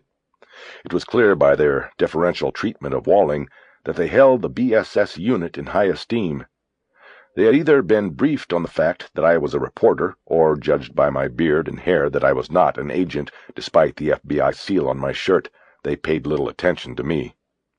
"Where are we going?" Walling asked as our gray nondescript Ford followed the gray nondescript Ford carrying Bacchus and Thompson out of the airport. "Scottsdale Funeral Home," Mize said. He was in the front passenger seat while Matuzak drove. He looked at his watch. "Funeral is at 2. Your man is probably going to have less than a half hour with the body before they'll have to suit him up and put him in the box for the show." "Was it open casket?" "Yeah, last night," Matuzak said. "He's already been embalmed and made up. I don't know what you're expecting." "We're not expecting anything. We just want to look. I assume Agent Bacchus is being briefed up ahead of us. Do you 2 care to fill us in?" "That's Robert Bacchus," Mize said. "He looks so young." "Robert Bacchus, Jr." "Oh." Mize made a face that seemed to show that he understood why such a young man was running the show. "Figures." "You don't know what you're talking about," Rachel said. "He's got the name, but he's also the hardest-working and most thorough agent I've ever worked with. He earned the position he has. It probably would have been easier for him, in fact, if he had a name like Mize. Now, can one of you fill us in on what's going on?" She was brutal. I saw Matuzak study her in the mirror. He then looked over at me, and Rachel registered this. "He's fine," she said. "He's got approval from the top to be here. He knows everything we do. You have a problem with that?" None if you don't, Matuzak said. John, you tell it. Mize cleared his throat. He was still smarting. Not a lot to fill in. We don't have a lot because we weren't invited in. But what we do know is they found this guy named William Orsolak. They found him in his house on Monday. Homicide cop. They figured he'd been dead at least 3 days. He was off Friday because of comp time, and the last anybody remembered seeing him was Thursday night at a bar they all go to. Who found him? Somebody from the squad when he didn't show Monday. He was divorced, lived alone. Anyway, they apparently spent all week on the fence, suicide or murder. Eventually, they went with murder. That was yesterday. Apparently, there were too many problems with the suicide. What do you know about the scene? I hate to tell you this, Agent Walling, but you'd learn just as much as me by picking up one of the local papers. Like I said, Phoenix police didn't invite us to the dance, so we don't know what they have. After we got the wire from Quantico this morning, Jamie Fox, he's up in the lead car with Agent Backus, took a look at it while working a little OT doing paperwork this morning. It seemed to fit with what you people were working on, and he made the call. Then me and Bob got called out, but like I said, we don't know what's what for sure. Fine. She sounded put out. I knew she wanted to be up in the lead car. I'm sure we'll get it at the funeral home. What about the locals? They're meeting us. We parked in the back of the Scottsdale Funeral Home on Camelback Road. The lot was already crowded, though the funeral was still 2 hours away. There were several men milling about or leaning on cars. Detectives, I could tell, probably waiting to hear what the FBI had to say. I saw one TV truck with the dish on top parked at the far end of the lot. Walling and I got out and joined Backus and Thompson, and we were led to a rear door of the mortuary. Inside, we stepped into a large room with white tile running up to the ceiling. There were 2 stainless steel tables for bodies in the center, with overhead spray hoses and stainless steel counters and equipment against 3 walls. A group of 5 men were in the room, and as they moved to greet us, I could see the body on the far table. I assumed it to be Orsolak, though there was no obvious sign of damage from a gunshot to the head. The body was naked, and someone had taken a yard-long length of paper towel from the roll on the counter and placed it across the dead cop's waist to cover the genitals. The suit Orsolak would wear to the grave was on a hanger on a hook on the far wall. Handshakes were passed all around between us and the living cops. Thompson was directed to the body, and he carried his case over and went to work examining. "I don't think you'll get anything we don't already have," said the one called Grayson, who was in charge of the investigation for the locals. He was a stocky man with an assured and good-natured demeanor. He was deeply tanned, as were the other locals. "We don't either," said Walling, quick with the politically correct response. "You've been over him. Now he's been washed and readied." "But we need to go through the motions," Backus said. "Why don't you folks tell us what you're working?" Grayson asked. "Maybe we can make some sense out of this." "Fair enough," Backus said. As Backus gave an abbreviated report on the poet investigation, I watched Thompson do his work. He was at home with the body, not timid about touching, probing, squeezing. He spent a good amount of time running gloved fingers through the dead man's gray-white hair and then carefully brushed it back in place with a comb from his own pocket. He then made a careful study of the mouth and throat, using a lighted magnifying glass. At one point, he put the magnifier aside and pulled a camera from the toolbox. He took a photo of the throat, the flash drawing the attention of the cops assembled in the room. Just documentary photos, gentlemen," Thompson said, not even looking up from his work. Next he began studying the extremities of the body, first the right arm and hand, then the left. He used the magnifier again when he studied the left palm and fingers. Then he took 2 photos of the palm and 2 of the index finger. The cops in the room didn't seem to think much of this, seemingly accepting his earlier statement that the photos were routine. But because I had noticed that he had not taken photos of the right hand, I knew he had found something of possible significance on the left. Thompson returned the camera to the box after placing the 4 new Polaroids it had spit out on the counter. He then continued his search of the body but took no more photos. He interrupted Bacchus to ask for help in turning the body over. Then the head-to-foot search began again. I could see a patch of a dark, waxy material in the back of the dead man's head, and I assumed this to be where the exit wound was. Thompson didn't bother taking a Polaroid of this. Thompson finished with the body at about the same time Bacchus finished his briefing, and I wondered if it hadn't been planned that way. "Anything?" Bacchus asked. Nothing of note, I don't think," Thompson said. "I'd like to review the autopsy if I could. Was the report brought along?" "As requested," Grayson said. "Here's a copy of everything." He handed a file to him, and Thompson stepped back with it to a counter where he opened it and began scanning pages. "So I've told you what I know, gentlemen," Bacchus said. "Now I'd like to hear what it was about this case that dissuaded you from calling it suicide." "Well, I don't think I was entirely dissuaded until I heard your story," Grayson said. "Now I think this poet fucker, excuse me, Agent Walling, is our guy. Anyway, we raised the question and then decided to go with a classification of homicide because of 3 reasons. 1, when we found Bill, his hair was parted the wrong way. For 20 years he's been coming in the office, his part is on the left. We found him dead and the part's on the right. That was a little thing, but there were 2 others, and they add up. Next was the forensics. We had a guy swab the mouth for GSR so we could make a determination if the gun was in his mouth or held a few inches outside or what. We got the GSR, but we also got some gun oil and a 3rd substance that we haven't been able to identify properly. Until we could explain it, I wasn't comfortable going suicide on this." "What can you tell me about the substance?" Thompson asked. "Some kind of animal fat extract. There's pulverized silicon in it, too. It's in the forensic report that you've got in that file, too."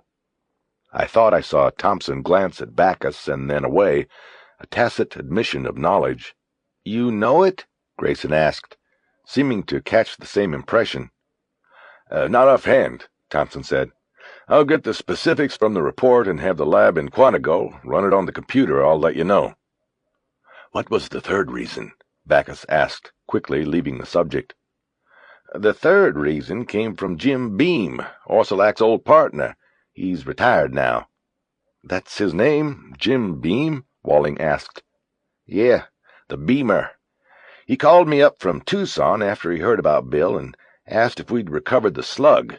I said sure. We dug it out of the wall behind his head. Then he asked me if it was gold." "Gold?" Bacchus asked. "Real gold?" "Yes, a golden bullet. I told him no, it was a lead slug like all the others in his clip, like the one we dug out of the floor, too. We'd figured that the floor shot was the first one, a get-up-the-courage shot. But then Beamer told me it was no suicide, that it was murder." "And how did he know this?" "He and Orsolak went back a lot of years, and he knew that Orsolak occasionally— Hell, there probably isn't a single cop who hadn't thought about it at one time or another." "Killing himself," Walling said, a statement, not a question. "Right. And Jim Beam tells me that one time Orsolak showed him this golden bullet that he got from somewhere he didn't know, a mail-order catalog or something, and he says to Beamer, 'This is my golden parachute. When I can't take it no more, this one's for me.' So what Beam was saying was, no golden bullet, no suicide." "Did you find the golden bullet?" Walling asked. "Yeah, we found it. After we talked to Beam, we found it. It was in the drawer right next to his bed, like it was kept nearby in case he ever needed it." "So that convinced you?" "In totality, all 3 things leaned it way over toward homicide, murder. But, like I said, I wasn't convinced of anything until you walked in here and told your story. Now I got a hard-on for this poet the size of— Sorry for the offense, Agent Walling." "None taken. We all have a hard-on for him. Was there a suicide note?" "Yes, and that's the thing that made it so hard for us to call it a homicide. There was a note, and damn if it wasn't in Bill's writing." Walling nodded that what he had just said was no surprise. "What did the note say?" "It didn't make a whole lot of sense. It was like a poem. It went— Well, hold on here. Agent Thomas, let me borrow that file a sec. Thompson said as he handed it over. Sorry. Grayson looked through some pages until he found what he wanted. He read out loud. Mountains toppling evermore into seas without a shore. That was it. Walling and Bacchus looked at me. I opened the book and started paging through the poems. I remember the line, but I'm not sure where. I went to the poems that the poet had already used and started reading quickly. I found it in Dreamland, the poem used twice before, including the note left on my brother's windshield. I got it, I said. I held the book out so Rachel could read the poem. The others crowded around her as well. Son of a bitch, Grayson muttered. Can you give us a rundown on how you think it happened? Rachel asked him. Sure. Our theory is whoever this doer was, he came in and surprised Bill in his sleep, with Bill's own gun. He made him get up and get dressed. That's when Bill parted his hair wrong. I mean, he didn't know what was going to happen, or maybe he did. Either way, he leaves us a little sign. From there, he's taken out into the living room, put in the chair, and the doer makes him write out that note on a piece of paper torn out of his own notebook he keeps in his coat pocket. Then he pops him, one in the mouth, puts the gun in Bill's hand, puts the slug into the floor, and you got gunshot residue on the hand. The doer's out of there, and we don't find poor Bill for 3 days. Grayson looked over the shoulder at the body, noticed it was being unattended, and looked at his watch. Hey, where's the guy? He said. Somebody go get him and tell him we're through. You're through with the body, right? Yes, Thompson said. We have to get him ready. Detective Grayson, Walling said. Was there a specific case that Detective Orsolak was currently pursuing? Oh, yeah, there was a case. The little Joaquin case. 8-year-old kid abducted last month. All they found of him was his head. Mention of the case and its brutality brought a moment of silence in the room where the dead were prepared. Before that moment I had no doubt that Orsolak's death was related to the others, but after hearing of the crime against the boy, I felt an unwavering certainty, and the anger that was becoming so familiar to me foaming in my guts.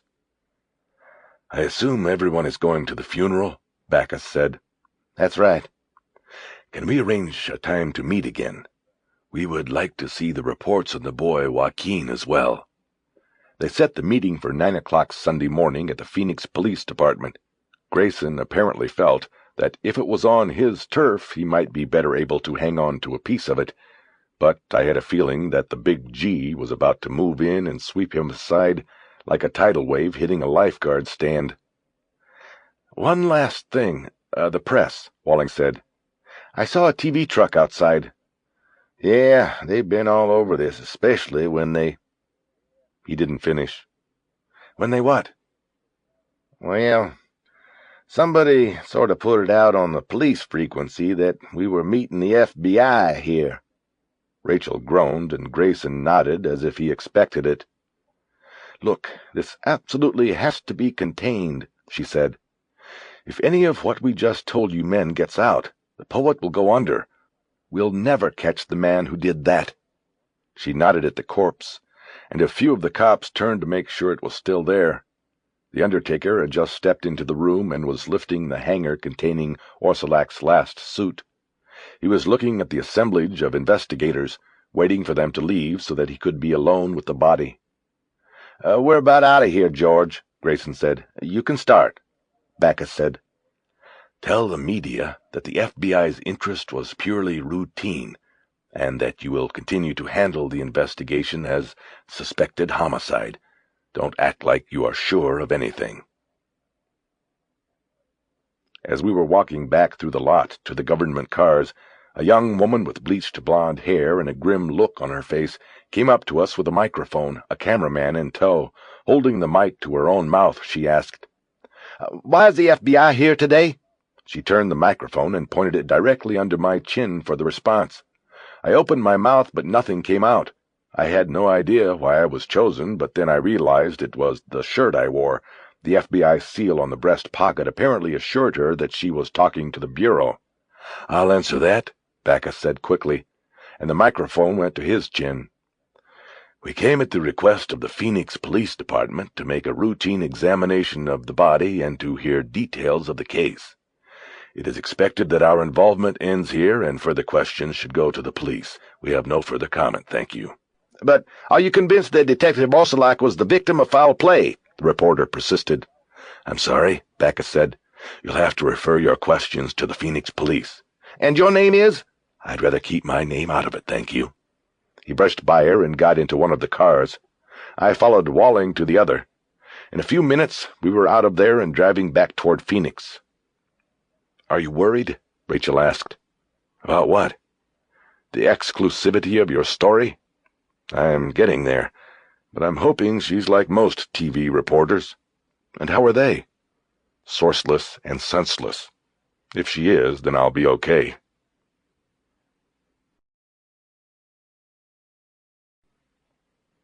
(26) The field office was in the federal courthouse on Washington Street, just a few blocks from the police department where we would meet with the locals the next day. As we followed Mize and Matuzak down a polished corridor to a conference room, I sensed an anxiousness in Rachel, and I thought I knew what it was. By traveling with me, she had been unable to be in the other car when Thompson filled Backus in on what he had learned from the body. The conference room was far smaller than the one we had used in Quantico. When we entered, Backus and Thompson were already seated at the table, and Backus held a phone to his ear. He covered the mouthpiece when we entered and said, "Guys, I'm going to need to talk to my people alone for a few minutes. What you could do is get us some cars if you can. We'll also need to reserve rooms somewhere. 6 rooms, it looks like." Matuzak and Mize looked like they had just gotten word that they were demoted. They nodded glumly and left the room. I didn't know where that left me, if I was invited or excluded, since I really wasn't one of Backus's people. "Jack, Rachel, have a seat," Backus said. "Let me finish up, and I'll have James bring you up to date." We took seats and watched and listened to the one-sided phone conversation. It was clear Backus was listening to messages and responding to them. Not all seemed to have something to do with the poet investigation. "Okay, what about Gordon and Carter?" he said after the messages were apparently finished with. "What's the ETA?" "That late. Damn. Okay, listen, 3 things. Call Denver and have them go to the evidence in the McAvoy case. Tell them to check the insides of the gloves for blood.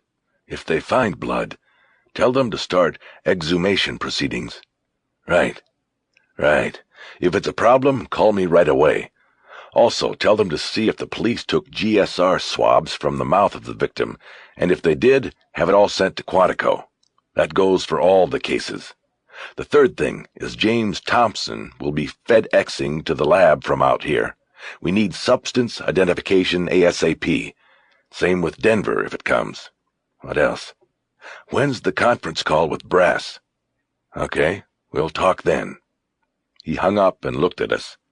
I wanted to ask what he meant by exhumation, but Rachel spoke first. 6 rooms. Is Gordon coming out here? He and Carter are coming here. Bob, why? You know, we need them, Rachel. We are hitting critical mass on this investigation, and things are moving. At the most, we are now 10 days behind this offender. We need more bodies to make the moves we're going to have to make. It's that simple, and that's more than enough said about it. Now, Jack, did you have something to say? That exhumation you're talking about.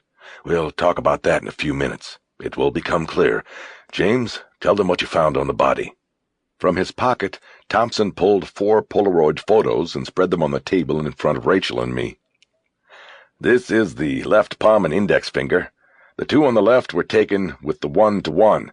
The other 2 are 10 times magnified. Perforations, Rachel said. Right. I didn't see them until she had said it, but then I recognized the tiny punch holes in the lines of the skin.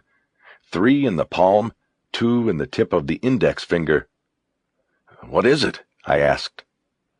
On the surface, it looks like nothing more than pinpricks, Thompson said.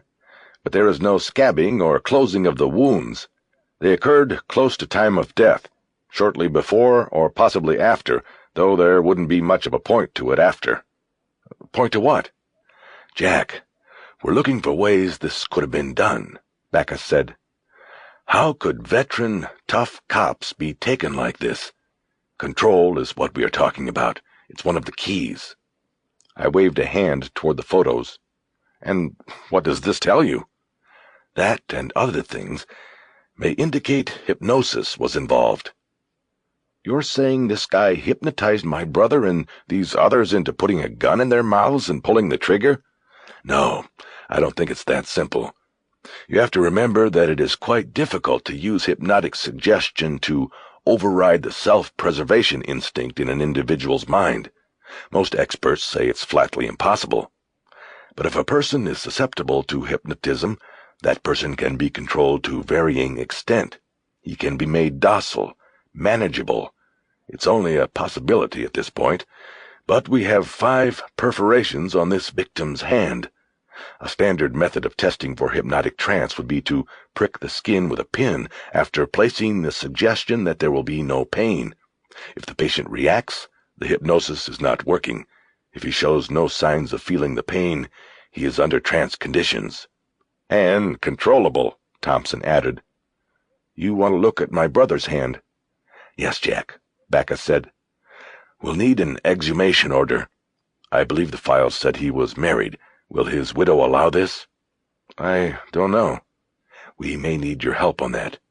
I just nodded. Things were getting stranger all the time. What were the other things?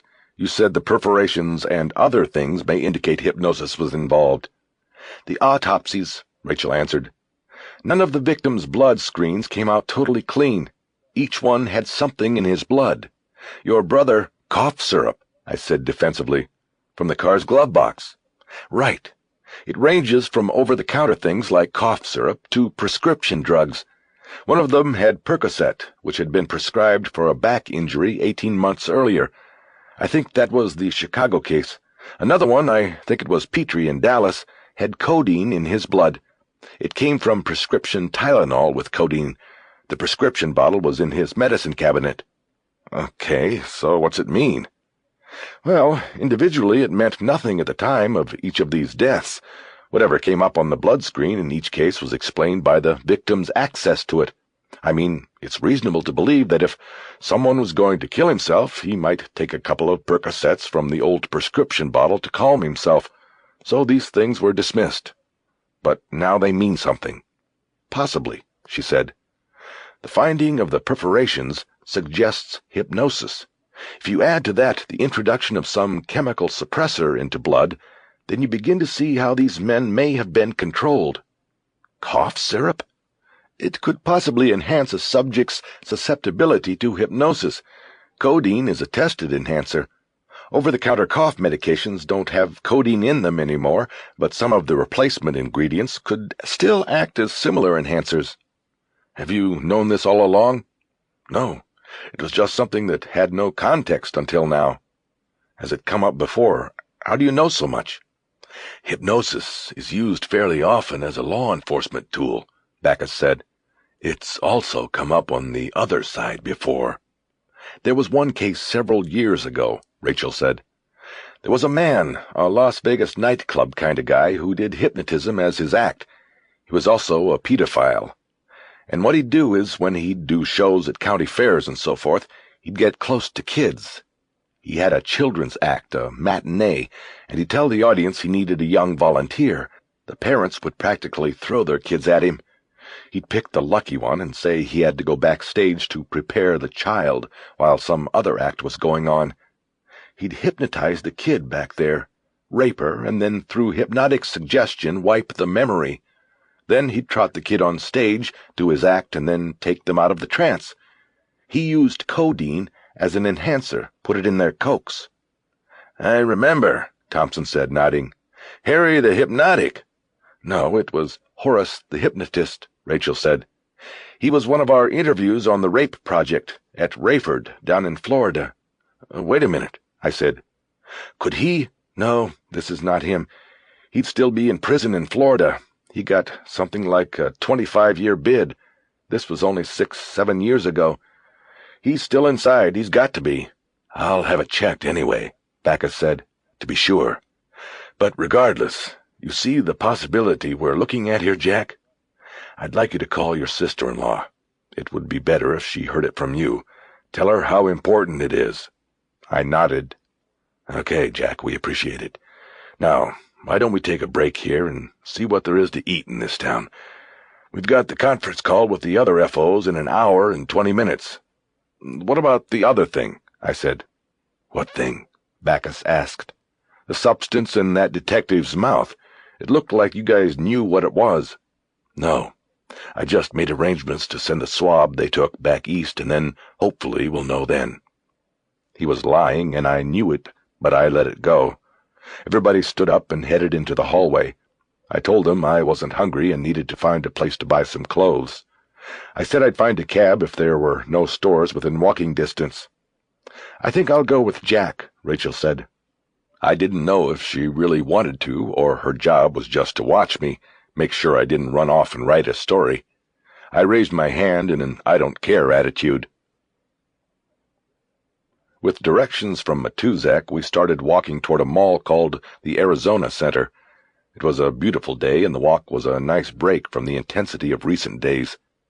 Rachel and I talked about Phoenix. It was her first visit, too, and eventually I steered the conversation back to my last question to Backus.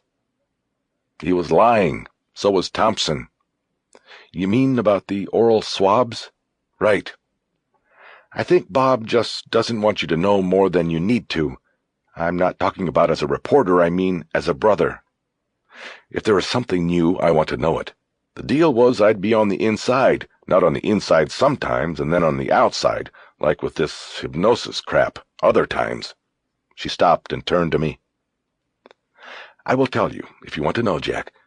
If it's what we think and all the killings follow pattern, then it's not going to be very pleasant for you to dwell on."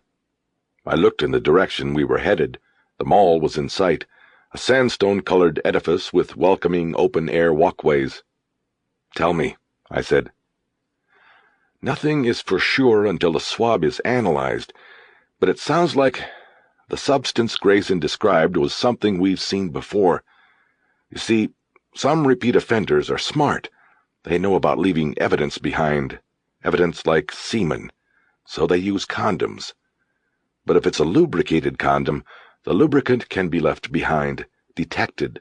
Sometimes it's accidental, and sometimes they want us to know what they did." I looked at her and almost released an audible groan. "You're saying the poet had sex with him?" "Possibly. But to be frank, we've suspected it from the start. Serial killers— Jack, it's almost always about sexual gratification. It's about power and control, and these are components of sexual gratification." "There wouldn't have been time." "What do you mean?" "With my brother. The ranger was right there. There couldn't have—" I stopped, realizing that there only wasn't time afterward. Jesus. Oh, man. That was what Bob had hoped not to have to tell you. I turned away and looked up at the blue sky. The only imperfection was the slash of the twin contrails of a jet long out of the picture. "I don't get it. Why is this guy doing this?" "We may never know that, Jack."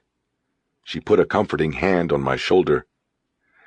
"These people that we hunt, sometimes there is no explanation. That's the very hardest part, coming up with the motivation, understanding what drives them to do what they do. We have a saying about it. We say these people are from the moon. Sometimes it is the only way to describe it when we don't have the answers. Trying to figure these people out is like putting a shattered mirror back together. There is no way to explain the behavior of some humans, so we simply say they are not humans. We say they are from the moon. And on the particular moon where the poet comes from, these instincts that he is following are normal and natural. He is following those instincts, creating scenes that give him satisfaction. It's our job to chart the poet's moon, and then we'll be better able to find him and send him back." All I could do was take it all in and nod. There was no comfort in her words. All I knew was that, if given the chance, I wanted to send the poet back to the moon. I wanted to do it myself. "Come on," she said. "Try to forget about that for now. Let's go get you some new things. We can't have those reporters thinking you're one of us anymore." She smiled, and I returned it weakly, and let her push me toward the mall.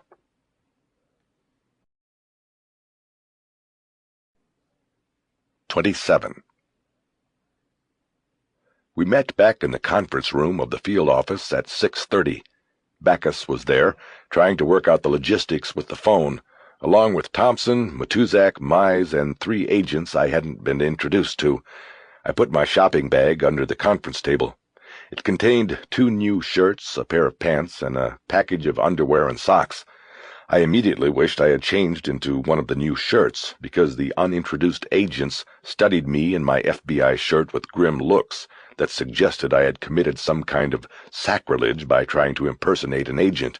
Backus told whoever he was talking to call him back when it was set up, and then hung up. "Okay," he said. "We start the full meeting as soon as they have the phone set up. Meantime, let's talk about Phoenix. Beginning tomorrow, I want to start a ground zero investigation of both the detective and the boy, both cases from the top. What I'd like— Oh, I'm sorry. Rachel, Jack, this is Vince Poole, SAIC Phoenix. He's going to give us whatever we need." Poole, who looked like he had 25 years on the job, the most of anyone in the room, nodded at us and said nothing. Backus didn't bother to introduce the other men. "We have the meeting with the locals tomorrow at 0900, Backus said. "I think we'll be able to brush them aside gently," Poole said. "Well, we don't want any animosity. These are the fellows who knew Orsilac the best. They'll be good sources. I think we have to bring them into this, but remain firmly in control." "No problem." "This one may be our best chance. It's fresh. We've got to hope the offender made a mistake, and between these 2 deaths, the boy and the detective, we can find it. I'd like to see—" The phone on the table buzzed, and Backus picked up the receiver and said hello. "Hold on." He pushed a button on the phone and hung up the receiver. "Brass, you there?" "Here, boss." "Okay, let's run down the list, see who we've got. Tampa?" Agents from 6 cities announced their presence on the speaker. "Okay, good. I want this to be as informal as possible. Why don't we go round robin to see what people have? Brass, I'd like to finish up with you. So, Florida. Is that you, Ted?" Yes, sir, with Steve here. We are just getting our feet wet on this and hope to have more by tomorrow, but there are some anomalies here that we think are already worth noting." "Go ahead." This is the first, or believed to be the first, of the poet's stops, Clifford Beltran. The second incident in Baltimore did not take place until nearly 10 months later. That is the longest interval we have as well. This leads us to possibly question the randomness of this first kill. "You think the poet knew Beltran?" Rachel asked. "It's possible. At the moment, though, it's just a hunch we're working. There are a few other things that, when thrown into the stew, are worth taking a look at in support, however. First, this is the only one with a shotgun. We checked the autopsy file today, and they weren't pretty pictures. Total obliteration with both barrels. We all know the symbolic pathology of that." "Overkill," Backus said, "suggesting knowledge or acquaintance of the victim." "Right. Next we have the weapon itself. According to reports, it was an old Smith & Wesson that Beltran kept in a closet, on a top shelf out of sight. This information is attributed in the reports to his sister. Beltran had never married and lived in the house he grew up in. We haven't talked to the sister ourselves. The point is, if this was a suicide, yeah, fine, he went to the closet and got out the shotgun. But now we come along and say this was no suicide." "How did the poet know the shotgun was up there on the shelf?" Rachel said. "Right. How did he know?" "Good one, Ted, Steve," Backus said. "I like it. What else?" "The last thing is kinda sticky. Is the reporter there?" Everyone in the room looked at me. "Yes," Backus said, "but we are still off the record. You can say what you were going to say. Right, Jack?" I nodded, and then realized they wouldn't see this in all the other cities. "That's right," I said. "We're off the record." "Okay, well, this is more speculation at this time, and we're not sure how it fits, but we have this. On the autopsy of the first victim, the boy, Gabriel Ortiz, the coroner concluded, based on examination of the anal glands and muscles, that the boy was the victim of long-term molestation. If the boy's killer was also his abuser over a period of time, then this does not fit our pattern of random selection and acquisition of victims, so that seems unlikely to us. However, looking at it from Beltran's point of view 3 years ago of not having the benefit of our knowledge, something here doesn't fit. He had this one case, knew nothing about the others we know about now. When the autopsy came back concluding the boy was the victim of long-term molestation, it stands to reason that Beltran should have jumped all over that and looked for the abuser as suspect numero uno. He didn't? No. He headed a team of 3 detectives, and he directed almost all investigative work toward the park where the boy had been abducted after school. I got this off the record from one of the guys on the team. He said he suggested a wider focus looking into the boy's background, but Beltran turned him down. Now the good stuff. My source at the sheriff's tells me Beltran specifically asked for the investigation. He wanted it. After he supposedly offed himself, my source did some checking, and it turns out Beltran had known the kid through a local social services program called Best Pals, which puts fatherless boys with adults. Like a Big Brother program. Beltran was a cop, so he had no trouble going through the screening process. He was the boy's best pal. I'm sure you can all take it from there. "You think perhaps Beltran was the boy's molester?" Backus asked. It's possible. I think that's what my source was driving at, but he won't put it on the line. Everybody's dead. It was written off. They're not going to go public with a story like that. Not with one of their own, and the sheriff being an elective office. I watched Backus nod his head. "That's to be expected." There was silence for a few moments. "Ted, Steve, this is all very interesting," Backus said. "But how does it fit? Is it just an interesting offshoot, or are you seeing something there?" We're not sure ourselves, but if you say Beltran was a molester, a pedophile no less, and add that he was put down with a shotgun that somebody knew was on the top shelf of the closet because he knew Beltran, then we are getting into an area I think we should explore further. I agree. Tell us, what else did your source know about Beltran and Best Pals? He said he was told that Beltran had been with Best Pals for a long time. He'd been with a lot of boys, we assume. And that is where you will pursue this, correct? We'll hit it hard in the morning. Nothing we can do with it tonight. Backus nodded and put a finger to his mouth in a contemplative gesture. "Brass," Backus said, "what do you think of all this? How would that play with the psychopathology?" Children are a string all through this. So are homicide cops. We just don't have a handle yet on what this guy is all about. I think this is something that should be pursued vigorously. "Ted, Steve, do you need more bodies?" Backus asked. I think we're all set. We've got everybody in the Tampa FO wanting in on this, so what we need we can take from there. Excellent. By the way, have you talked to the boy's mother about her son's relationship with Beltran? We are still trying to track her as well as Beltran's sister. Remember, it's been 3 years. Hopefully, we'll get to them tomorrow after Best Pals. Okay, then. How about Baltimore? Sheila? Yes, sir. We spent most of the day recovering the ground of the locals. We talked to Bledsoe. The theory he had on the Polly Amherst case from the start was that they were looking for a molester. Amherst was a teacher. Bledsoe said he and McCafferty always thought that she might have stumbled onto a molester on the school grounds, was abducted, strangled, and then butchered as a means of disguising the true motivation of the crime. Why did it have to be a molester? Rachel asked. Could she have stumbled onto a burglar, a drug deal, anything else? Polly Amherst had third-period recess watch on the day she disappeared. The locals interviewed every child that had been in the yard. A lot of conflicting stories, but a handful of the kids remember a man at the fence. He had stringy blonde hair and had glasses. He was white. Sounds like Brad wasn't too far off with his description of Roderick Usher. They also said this man had a camera. That was about the extent of the description. Okay, Sheila, what else? Backus asked.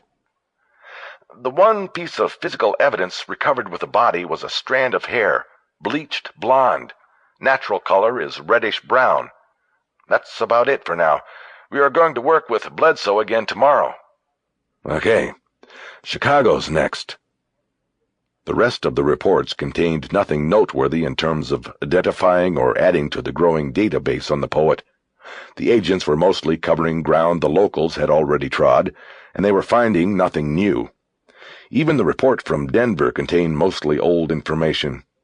But at the end, the agent on the line said that an examination of the gloves worn by my brother was conducted, and a single blood spot was found in the fur lining of the right-hand glove.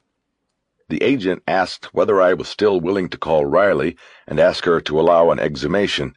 I didn't answer because I was in a daze, thinking about what the indication of hypnotism meant my brother's last moments were like. Asked again, I said I would call in the morning. As an afterthought, the agent concluded his report by saying he had shipped the GSR swabs from my brother's mouth to the lab in Quantico. They run a pretty good ship here, boss, and I don't think we'll get more than what they found. Which was? Backus asked, careful not to look at me. Just the GSR, nothing else. I didn't know what I felt when I heard those words. I guess there was relief, but it was no proof that anything did or did not happen. Shawn was still dead, and I was still haunted by thoughts of what his last moments and thoughts had been. I tried to shove it aside and concentrate on the conference call. Backus had asked Brass to update everyone on the victimology, and I had missed most of the report. So we are discounting any correlation. Aside from the possibilities mentioned earlier in Florida, I'm saying they are picked at random. They didn't know each other, they never worked together, and the paths of all six never crossed. We found out that 4 of them went to some kind of a Bureau-sponsored homicide seminar at Quantico 4 years ago, but the other 2 didn't, and we don't know if the 4 who did go ever even met or talked to each other at the seminar. All of this doesn't include Orsilac in Phoenix. We haven't had time yet to do a track on him. So, if there is no correlation, we are to assume they are chosen by the offenders simply because they take the bait? Rachel said. I think that's correct. So he must stand by and watch and see his prey for the first time after the bait kill. Again, correct. All of these bait cases received heavy local media attention. He could have seen each of the detectives for the first time on TV or in a newspaper photo. No physically archetypal attraction involved. No, he simply takes whoever gets the case. The lead detective becomes the prey. Now, that is not to say that after that selection he may not find that one or more of these subjects was more attractive or fulfilling to his fantasy. That can always happen. What fantasy? I asked, struggling just to keep up with what Brass was saying. Is that Jack? Well, Jack, we don't know what fantasy. That's the point. We are coming at it from the wrong direction. We don't know the fantasy that motivates this killer, and what we are seeing and guessing about are the parts. We may never know what rocks his world. He's down from the moon, Jack. The only way we'll really ever know is if he decides to tell us someday. I nodded and thought of another question. I waited until it was clear no one else had anything. Agent Brass, Duran. Yes? You might have already said this, but what about the poems? Do you have any more of an idea how they fit? Well, they are obviously being used in exhibition. We noted this yesterday. This is his signature. And though he obviously wants to elude capture, at the same time, his psychology is such that he just has to leave a little something that says, "Hey, I was here." This is where the poems come in. As for the poems themselves, the correlation is that they all are or can be read as being about death. There is also the theme that death is a portal to other things, other places. "Through the pale door," I believe, is one of the quotes he used. What it may be is that the poet may believe he is sending these men he has killed to a better world. He is transforming them. It's something to consider when we consider the pathology of this individual. But, once again, we come back to the instability of all our conjecture. It's kind of like we are looking through a full trash can to try to find out what somebody ate for dinner last night. We don't know what this man is doing, and we won't until we have him. Brass. Bob again. What are you reading on the planning of these crimes? I'll let Brad answer that. This is Brad. We're calling this guy a modified traveler.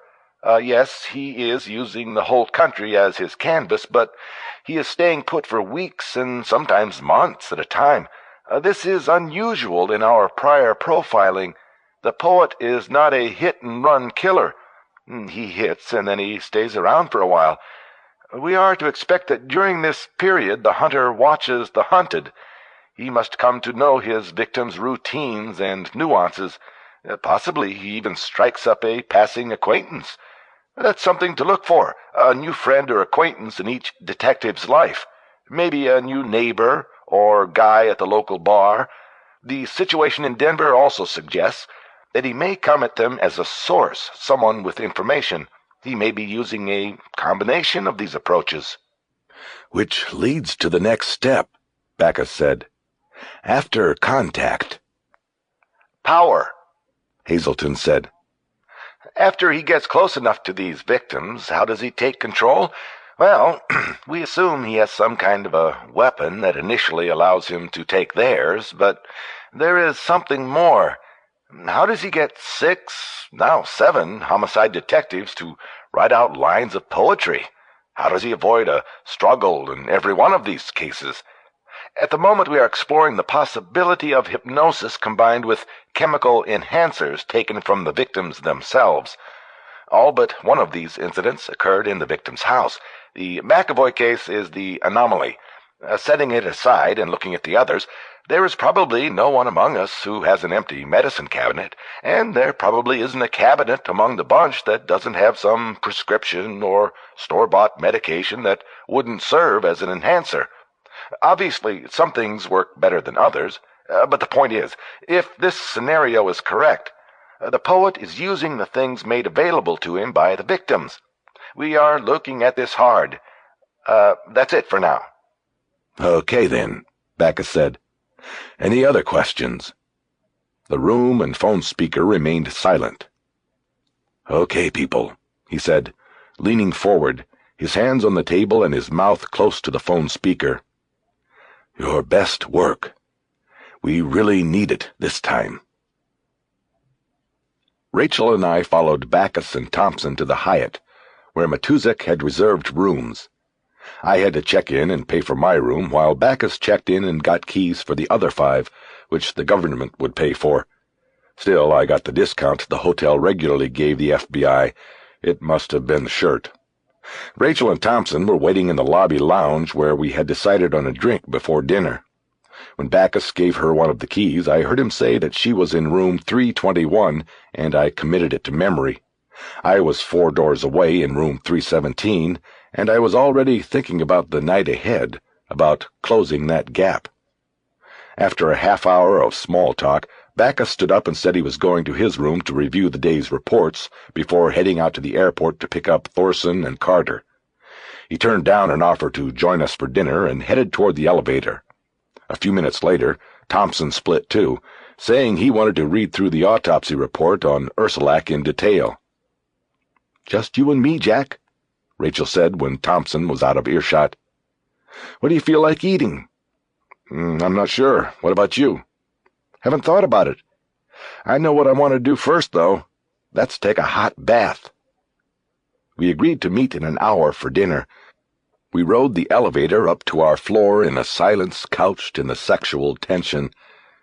In my room, I tried to take my mind off Rachel by connecting my computer to the phone line and checking my messages in Denver. There was only one, from Greg Glenn, asking where I was. I answered it, but doubted that he would see it until he came back into work on Monday. I then sent a message to Lori Prine, asking her to search for any stories on Horace the Hypnotist that might have run in the Florida newspapers in the last 7 years. I asked her to ship any hits she got to my computer basket, but said it was no hurry. After that, I showered and changed into my new clothes for my dinner with Rachel.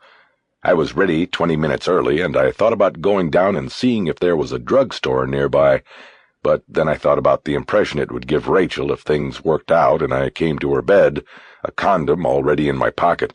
I decided against the drugstore. I decided to play things as they came. "Did you see CNN?" No, I said. I was standing in the doorway of her room. She went back to the bed and sat down to put her shoes on. She looked refreshed and was wearing a cream-colored shirt with black jeans. The TV was still on, but it was a story about the clinic shootings in Colorado. I didn't think that was what she was talking about. "What did it say?" "We were on. You, me, and Bob coming out of the funeral home.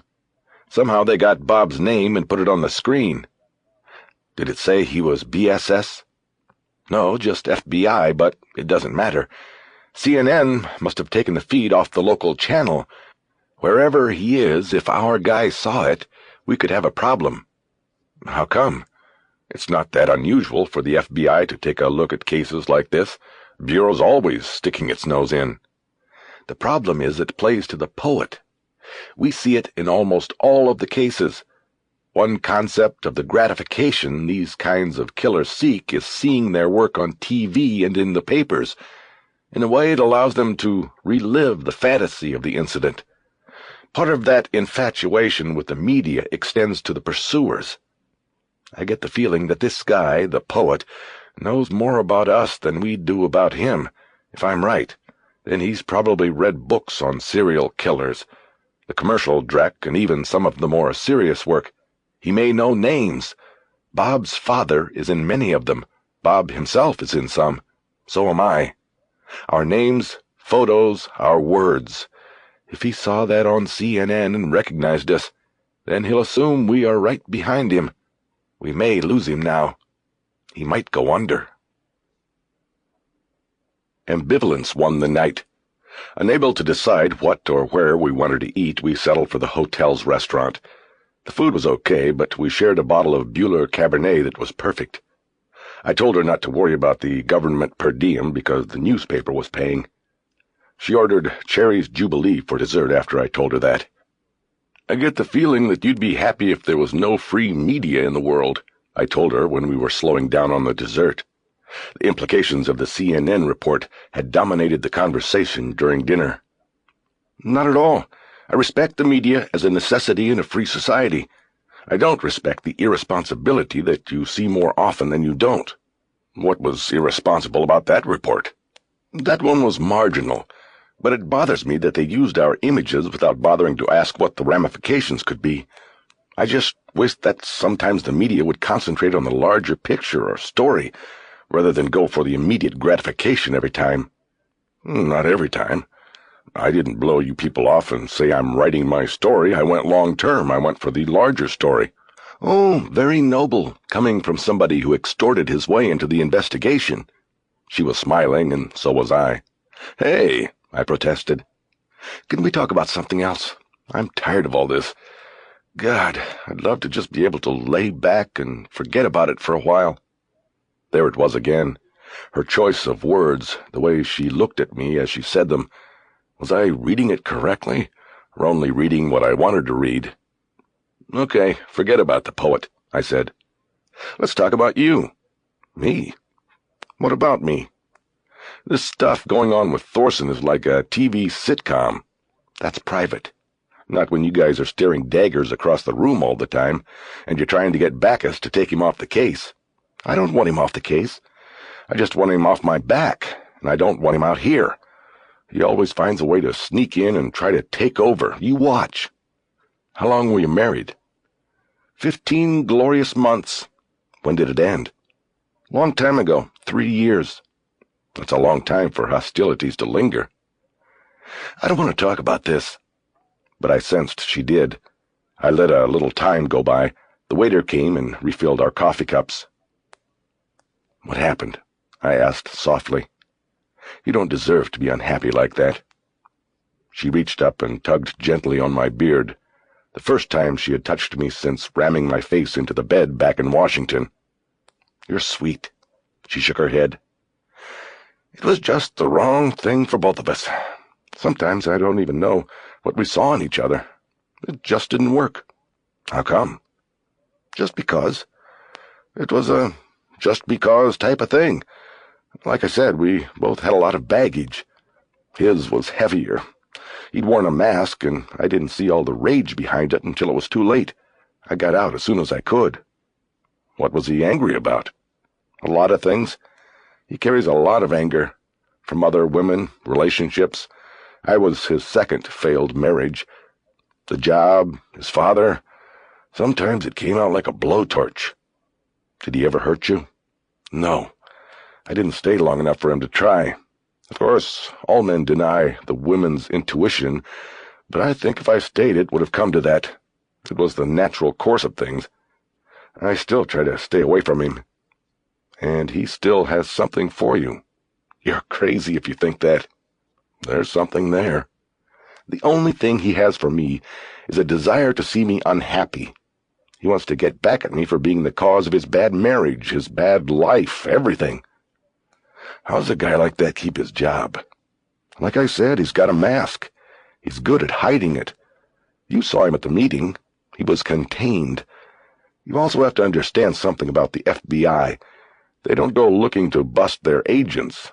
As long as he did the work, it didn't matter what I felt or said. You complained about him? Not directly. That would have been cutting my own throat. I've got an enviable position in the BSS, but make no mistake, the Bureau's a man's world, and you don't go to the boss to complain about your ex-husband about things you think he might do. I'd probably end up on the bank squad in Salt Lake City if I tried that. So what can you do? Not much. Indirectly, I've dropped enough hints on Bacchus for him to know what's going on. As you can tell by what you heard today, he's not going to do anything about it. I have to assume that Gordon's dropping hints in his other ear. If I were Bob, I'd just sit back like he's doing and wait for one of us to fuck up. The first one to do it gets shipped out. And what would constitute a fuck-up? I don't know. With the Bureau, you never know. But he's got to be more careful with me than him. Prevailing factors, you know. He's got to have his shit together if he's going to try to move a woman out of the unit. So that's my edge. I nodded. We had come to a natural end to that branch of the conversation, but I didn't want her to go back to her room. I wanted to be with her. You're a pretty good interviewer, Jack, pretty sly. What? We've spent the whole time talking about me and the Bureau. What about you? What about me? Never married, never divorced. I don't even have plants at home. I sit behind a computer all day. It's not in the same league as you and Thorson.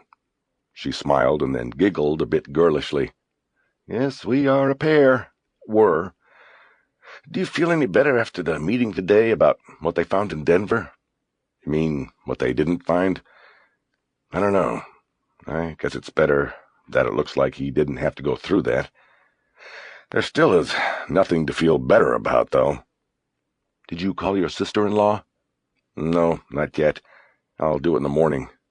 Seems like something that should be discussed in daylight. I've never spent a lot of time with the families of the victims, she said. The Bureau always gets called in later.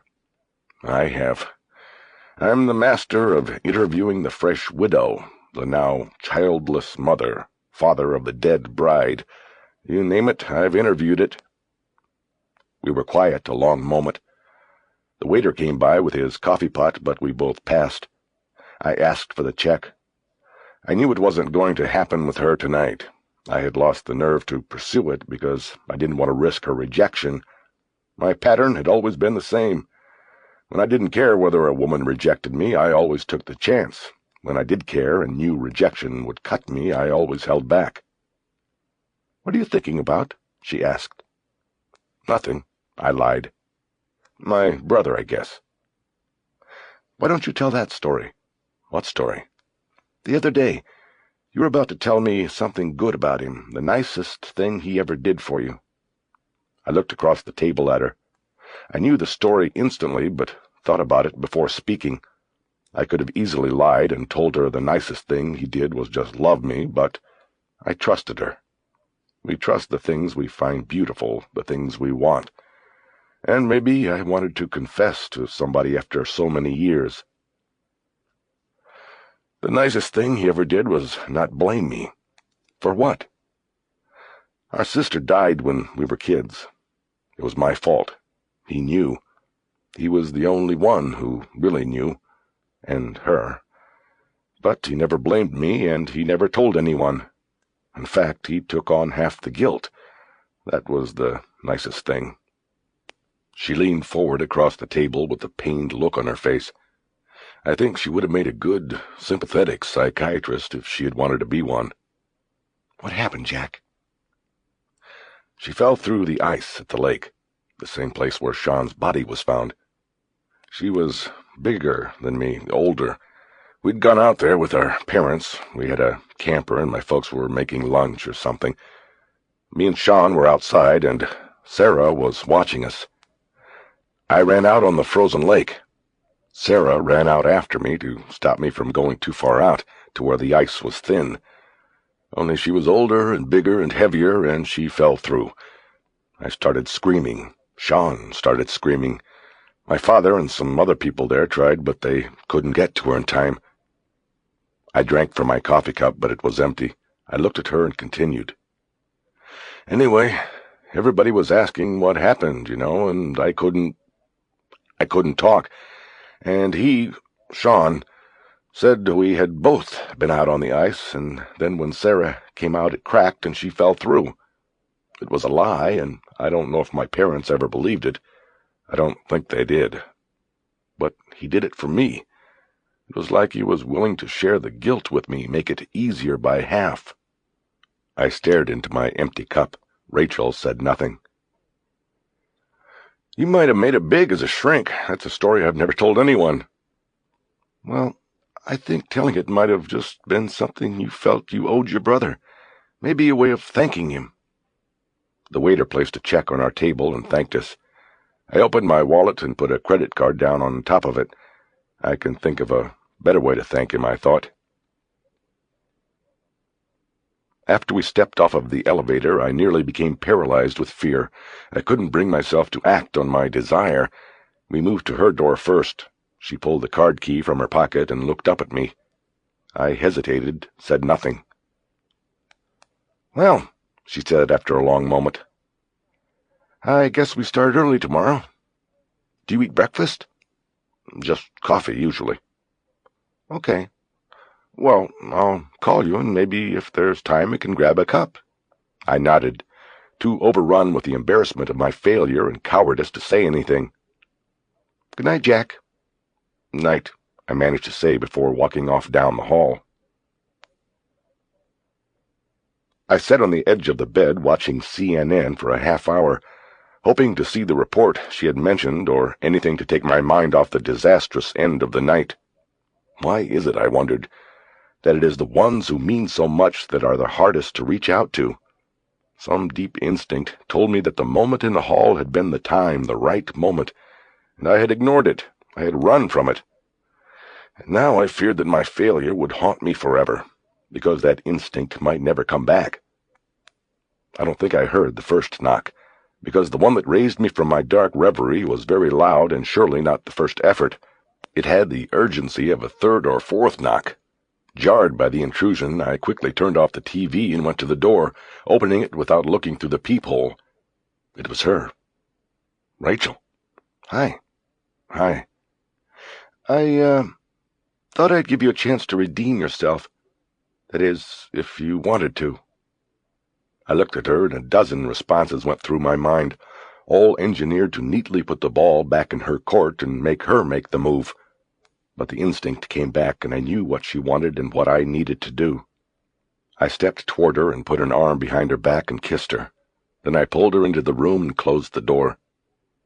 "Thank you," I whispered. Almost nothing was said after that. She hit the light switch, then led me to the bed.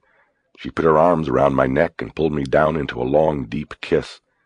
We fumbled with each other's clothes and then decided wordlessly to just take off our own. It was faster. "Do you have something?" she whispered. To use." Crestfallen by the consequences of my inaction earlier, I shook my head no and was about to offer to go to the drugstore, a trip that I knew would destroy the moment. "I think I might," she said. She pulled her purse onto the bed, and I heard the zipper of an interior pocket opening. She then pressed the plastic condom package into my palm. "I always keep one for emergencies," she said with a smile in her voice. We made love after that, slowly, smiling in the shadows of the room. I think of it now as a wonderful moment, perhaps the most erotic and passionate hour of my life. In reality, though, when I strip the gauze from the memory, I know it was a nervous hour, with both of us seemingly too eager and willing to please the other, and perhaps thereby robbing ourselves of some of the true enjoyment of the moment. My sense of Rachel was that she was craving the intimacy of the act, not as much the sensual pleasure as the closeness with another human being. It was that way for me as well, but I also found a deep carnal desire for her body. She had wide and dark areolas on small breasts, a lovely rounded stomach with soft hair below it. As we found each other's rhythm, her face flushed and became warm. She was beautiful, and I told her so. But this seemed only to embarrass her, and she pulled me down into an embrace so that I could not see her face. My face in her hair, I smelled the scent of apples. Afterwards she rolled onto her stomach, and I lightly rubbed her back. "I want to be with you after this," I said. She didn't answer, but that was okay. I knew that what we had just shared was genuine. She slowly pulled herself up into a sitting position. "What is it?"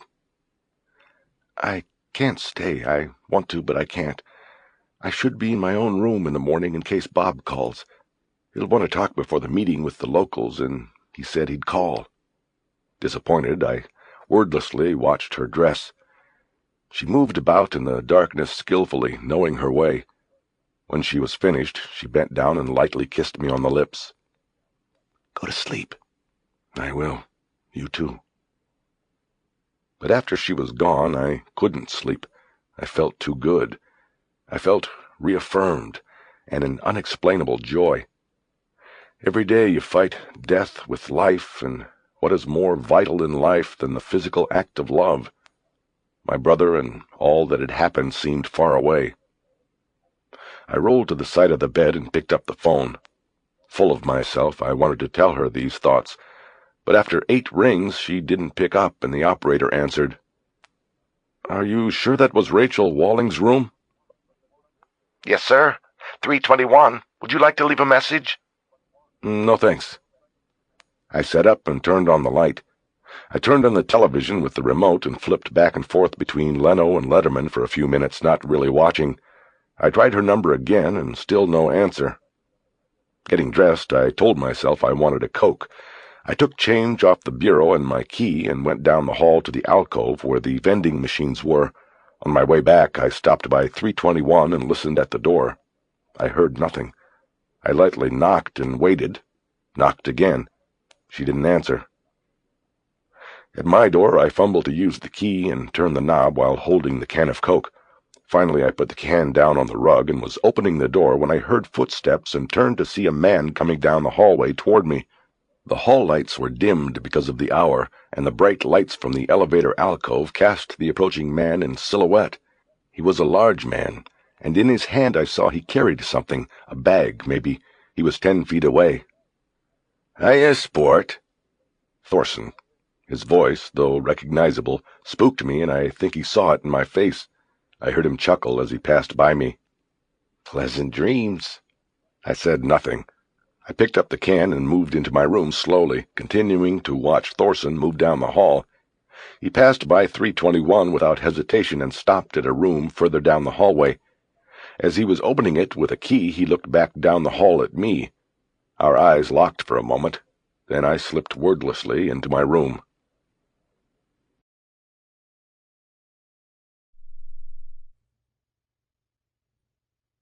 This audiobook has been broken into multiple parts to make the download faster. You have reached the end of a part, but not the end of the complete audiobook. So please check your library for the next part of this audiobook. Audible hopes you have enjoyed this program. This is Audible. The Poet by Michael Connelly. 28. Gladen wished he had asked Darlene where the remote control was before he had killed her. It annoyed him to have to get up to switch channels. Every one of the Los Angeles television channels had picked up on the Time story. He'd had to sit right in front of the box, though, and manually change the channel to try to catch all the reports. He had seen what Detective Thomas looked like. He had been interviewed by all of the channels. He lay on the couch, too excited to sleep. He wanted to change the channel to CNN, but didn't want to get up again. He was on some cable channel on the nether reaches of the list. A woman with a French accent was preparing crepes filled with yogurt. Gladen didn't know whether it was a dessert or a breakfast, but it was making him hungry, and he considered opening another can of ravioli. He decided against it. He knew he had to conserve his supplies. Still 4 days to go. Where's the fucking remote, Darlene? He called out. He got up and switched the channel, then turned out the lights and returned to the couch. With the monologue of the CNN anchors as a calming background, he thought about the work ahead, his plans. They knew about him now, and he had to be more careful than ever. He finally settled towards sleep, his eyes drooping and the TV noise lulling him finally to sleep. But just as he was about to drop off, his ears picked up on a report from Phoenix about the murder of a police detective. Gladen opened his eyes.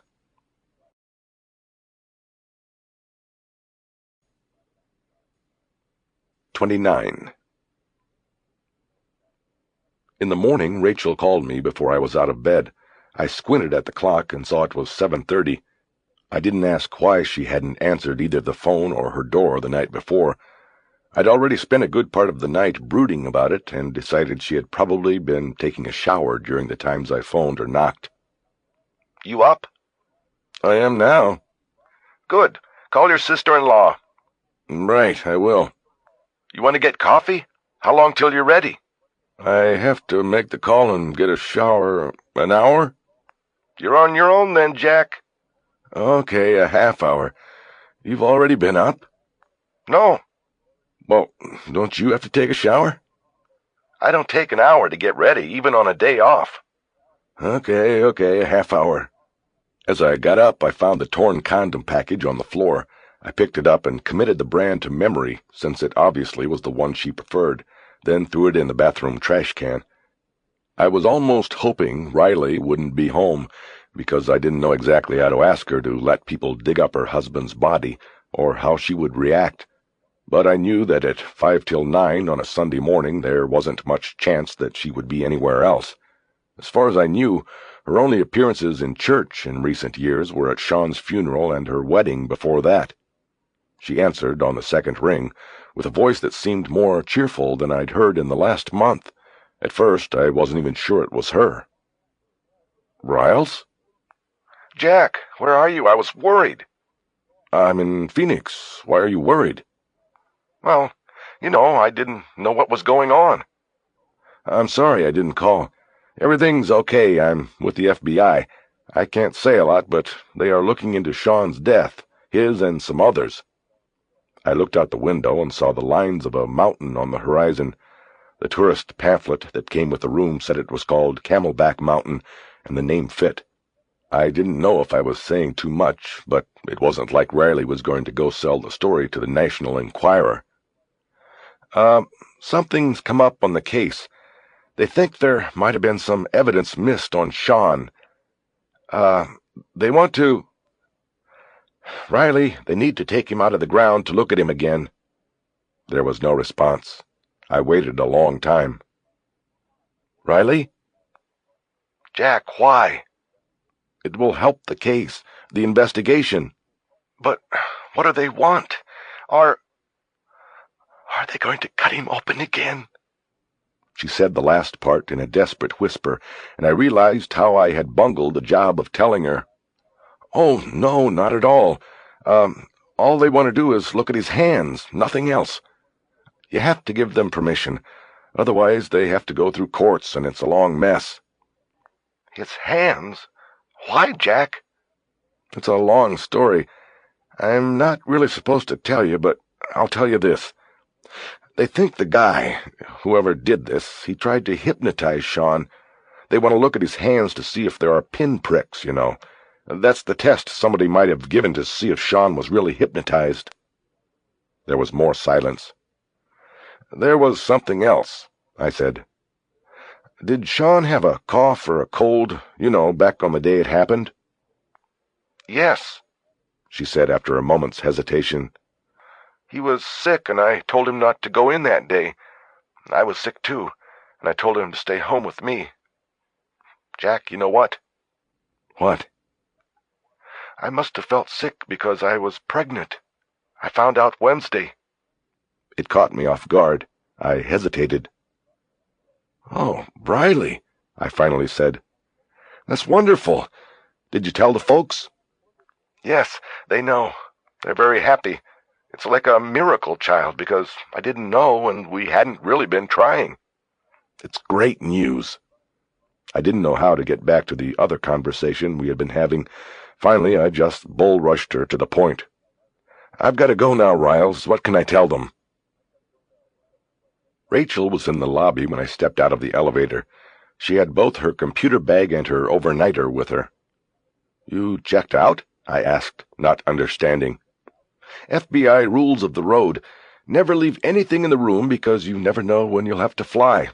We get a break today. I'm not going to have time to come back and pack my things. I nodded. It was too late for me to pack, and I had almost nothing to pack anyway. Did you call her? Yes. She said fine. She said do it. For what it's worth, she also said he was sick. The cough syrup was his. And I figured out why Shawn was killed in his car and not at home like the others. Why? His wife, Riley, was home because she was sick too. My brother would have done everything he could not to take this guy back to his house, not with her there. I nodded sadly at my brother's last and maybe bravest act. I think you're right, Jack. It fits. But listen, there's been a development. Bob's just got word and called me from the FO. He's delaying the meeting with the locals. We got a fax from the poet. The mood of the conference room was decidedly somber. Only the agents from Quantico were taking part. Backus, Thompson, Thorson, and an agent named Carter, who had been at the first status meeting I had attended back at Quantico. I noticed Rachel and Thorson exchange contemptible looks as we entered. I focused on Backus. He seemed lost in thought. He had his portable computer open on the table in front of him, but he wasn't looking at it. He looked fresh in a different gray suit. A bemused smile spread on his face, and he looked at me. Jack, you get to see firsthand now why we were concerned about containing this story. A 5-second video bite was all it took, and the offender knows we are on his trail. I nodded. I don't think he should be here for this, Thorson said. A deal is a deal, Gordon. He certainly had nothing to do with the CNN story. Still, I think it's not. Can it, Gordon? Rachel said. It doesn't matter what you think. Okay, let's halt hostilities and concentrate on the problem, Backus said. I've got copies here. He opened a file and passed copies of the facts across the table. I got my own copy. There was silence in the room as we all read. Dear Bob Backus, FBI agent. And hello to you, sir. I caught the news and saw you in Phoenix, you sly one. No comments to dim-bulb reporters do not fool me. I know your face, Bob. You are coming for me, and I anxiously await your arrival. But be careful, my friend Bob. Not so close. After all, look what happened to poor Orsilac and those others. They put Orsilac in the ground today. The end of a good job. But an FBI man of such stature as yours, now that would be a noble hunt. Not to worry, Bob, you are safe.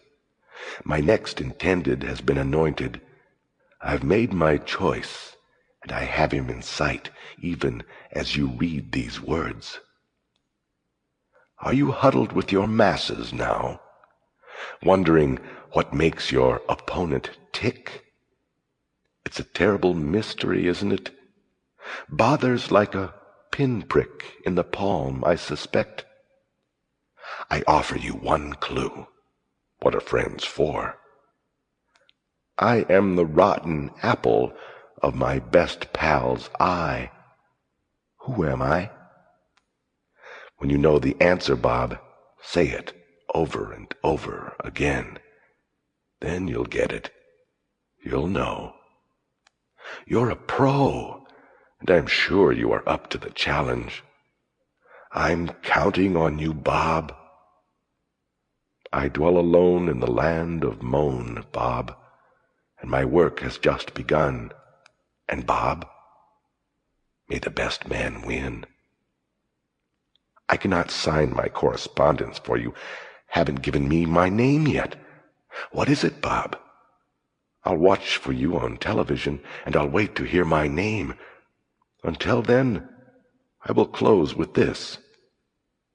Short and tall, I killed them all. Drive carefully. I read the facts twice, and each time it gave me the same chill. I knew what they meant now, about the moon. The letter was the voice of a man from someplace else, not here, not this planet. Everybody in agreement on authenticity? Bacchus asked. There are several authenticators, Rachel said. The pinprick, the quote from Poe. What about the reference to best pal? Has Florida been informed about this? Yes. The best pal's angle obviously becomes the priority. They're dropping everything else for the time being. What does Brass say? That it obviously confirms the linkage theory. There are references here to both strings, the detectives and the others. She and Brad were right. One offender. She's now going with the Florida killings as our model. Everything that follows is just a repetition of the initial crime sequence. He's repeating the ritual. In other words, find out why he killed Beltran, and you know why he killed the rest. Right. Brass and Brad have been talking to Florida all morning. Hopefully it won't take long to get some answers and put the model together. Everybody seemed to brood over this for a few moments. We're going to stay here? Rachel asked. I think it's best, Bacchus said. The answers may be in Florida, but it's static. History. We're still closest to him here. It says he's already chosen his next intended, I said. Is that the next cop, you think? That's exactly what I think, Bacchus said somberly. So we've run out of time. As we sit here talking, he is watching another man, another cop, somewhere. And if we don't find out where that is, we're going to have another dead man on our hands. He pounded a fist on the table. We've got to make a break, people. We've got to do something. We have to find that man before it is too late. He said it with force and conviction. He was marshaling his troops. He had asked for their best work before. He needed it to be even better now. Bob, Rachel said, the fax makes reference to Orsilac's funeral being today. When did this come in and where did it go to? Gordon has that. Thorson cleared his throat and spoke without looking at Rachel or me. It came to a fax line at Quantico that is assigned to Academy Business, Thorson said. Needless to say, its sender used a masking option on the sender ID. Nothing there. It arrived at 3:38 this morning. That's Eastern Time. I had Hazelton chase down the sequence. A fax call came into the general Quantico number. The operator recognized the fax beep and switched the call to the wire room. She couldn't tell where or who it was going to because all she had was the beep. So she took a guess and switched it to an Academy fax, and it was there in the basket until this morning when it was finally noticed and brought down to the center. "We're lucky it's not still sitting there unnoticed," Backus added. Right, Thorson said. Anyway, Hazelton took the original to the lab and came up with something. Their take is that it wasn't a fax-to-fax transmission. It came from an inboard fax. "A computer," I said. With a fax modem. And since we know this guy is a traveler, it's not likely that he's lugging around an Apple Mac on his back. The speculation is he has a laptop computer with a fax modem, most likely a cellular modem. It would give him the most freedom. Everyone digested this for a few moments. I wasn't sure of its significance. It seemed to me that a lot of the information they amassed during the investigation was useless until they had a suspect in custody. Then it might be used to build a case against him for trial, but until then it wasn't much help in catching him. All right, so he has state-of-the-art computer equipment, Rachel finally said. What do we have in place for the next fax? We'll be standing by to trace any fax calls to the general line, Thorson said. At best, we'll get the originating cell no closer. What's that mean? I asked. Thorson seemed reluctant to answer any question from me. Rachel stepped in when he didn't. It means if he's on a cellular, we can't make a trace to a direct number or location. We'll get the city and the originating cell where the call came from. Probably at best that will knock it down to a search area of more than 100,000 people. "But we'll have the city," Backus said. "We'll be able to go to the locals and look for cases that may serve as bait cases. It would only have to be a homicide committed in the last week, just since Orsilac." He looked at Thorson. "Gordon, I want another flag sent to all FOs. Tell them to check with the locals on any recent homicides. We're talking about all the whodunits in general, but child cases in particular, and anything with unusual M.O. or violent assault on the corpse before or after death. Get that out by this afternoon. Request acknowledgement from SAICs by 1800 tomorrow. I don't want it to fall through the cracks." "Got it." "Also, FYI, Brass suggested one other thing as well," Backus added. "And that's that the bit in the fax about his next target being selected could be a bluff, designed to make us react and scramble while the offender is actually slipping away, going under. Remember, it was the chief fear that we had about publicity." "I disagree," Rachel said. "Reading this, I see a braggart, someone who thinks he's better than us and wants to toy with us. I take him at his word. There's a cop out there somewhere, and he's in the sights." "I tend to think that way, too," Backus said. "I think Brass does as well, but felt the need to put the other possibility on the table." "So then what's our strategy now?" "Simple," Backus said. "We find this guy and arrest him before he hurts anybody else." Backus smiled, and everyone but Thorson followed suit. "Actually, I think that until something else breaks, we stay put and redouble our efforts here. And let's keep this fax to ourselves. Meantime, we're ready to move if something develops. We hope for another fax from our guy, and Brass is working up another alert for the field offices. I'll tell her to stress its importance to the FOs in the Pacific time zone." He scanned the room and nodded. He was finished. "Need I say it again?" he asked. "Your best work. We really need it now more than ever."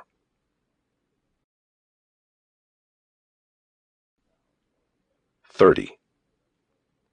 The meeting with the locals didn't get underway until almost 11. It was short and sweet. It was the kind of situation where the suitor asks the bride-to-be's father for approval of the marriage. Most of the time it doesn't really matter what the old man says. It's going to happen.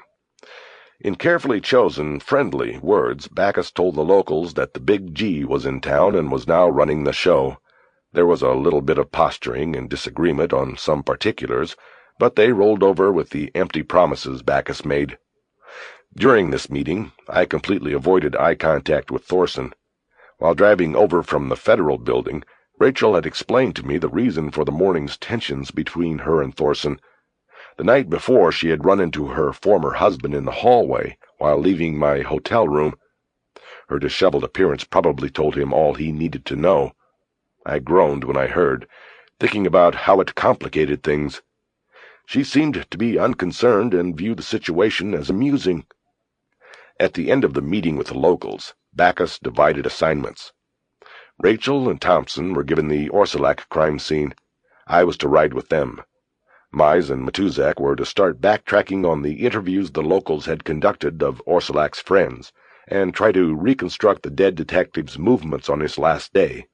Thorson and Carter were given the little Joaquin case, and assigned to recover the ground trod by the locals. Grayson would act as liaison to the Phoenix cops, and Bacchus, of course, would run the show from the field office, maintaining contact on other developments on the case in Quantico and the other cities. Orsilac had lived in a small yellow ranch house with stucco walls in Tempe, the next town over from Phoenix. It was a marginal neighborhood. I counted 3 junk cars parked on sunburned lawns, and 2 Sunday morning garage sales in full swing on the block. Rachel used the key she had gotten from Grayson to cut through an evidence sticker spread across the front door jamb, and then unlocked the door. Before pushing it open, she turned to me. "Remember, they didn't find him for 3.5 days. Are you up to this?" "Of course." For some reason, I was embarrassed that she had asked me this in front of Thompson, who smiled like I was a rookie. That annoyed me, too, even though in actuality I was less than a rookie. We were 3 steps in before the odor engulfed me and nearly provoked an involuntary retching spasm. As a reporter, I had seen plenty of bodies, but I'd never had the pleasure of entering a closed structure where a body had rotted for 3 days before discovery. The putrid odor was almost palpable. It was like the ghost of William Orsilac haunting the place and all who dared enter. Rachel left the front door open to help air the place out some. "What are you looking for?" I asked, once I was reasonably assured that I had control of my throat. "Inside, I don't know," Rachel replied. "It's already been gone over by the locals, his friends." She went to the dining-room table in the room to the right of the door and put down and opened a file she had been carrying. She began leafing through the pages. It was part of the package the local cops had turned over to the agents. "Have a look around," she said. "It looks like they were pretty thorough, but you might come up with something. Just don't touch anything." "Right." I left her there and started slowly to look about. My eyes first caught on the easy chair in the living room. It was a dark green, but the headrest was stained darker with blood. It had flowed down the back into the seat of the chair. Orsilac's blood. On the floor in front of the chair and near the wall behind it, chalk circles outlined 2 holes where bullets had been retrieved. Thompson knelt there and opened his toolbox. He began probing the bullet holes with a thin steel pick. I left him there and walked further into the house. There were 2 bedrooms, Orsilac's and an extra that seemed dusty and unused. There were photos of 2 teenaged boys on the bureau in the bedroom the detective had used, but I guessed his kids never used the other. They never came to visit. I moved slowly through these rooms and the hallway bathroom, but I saw nothing that I thought mattered to the investigation. I secretly hoped I would come upon something that would help and that would impress Rachel, but I came up empty.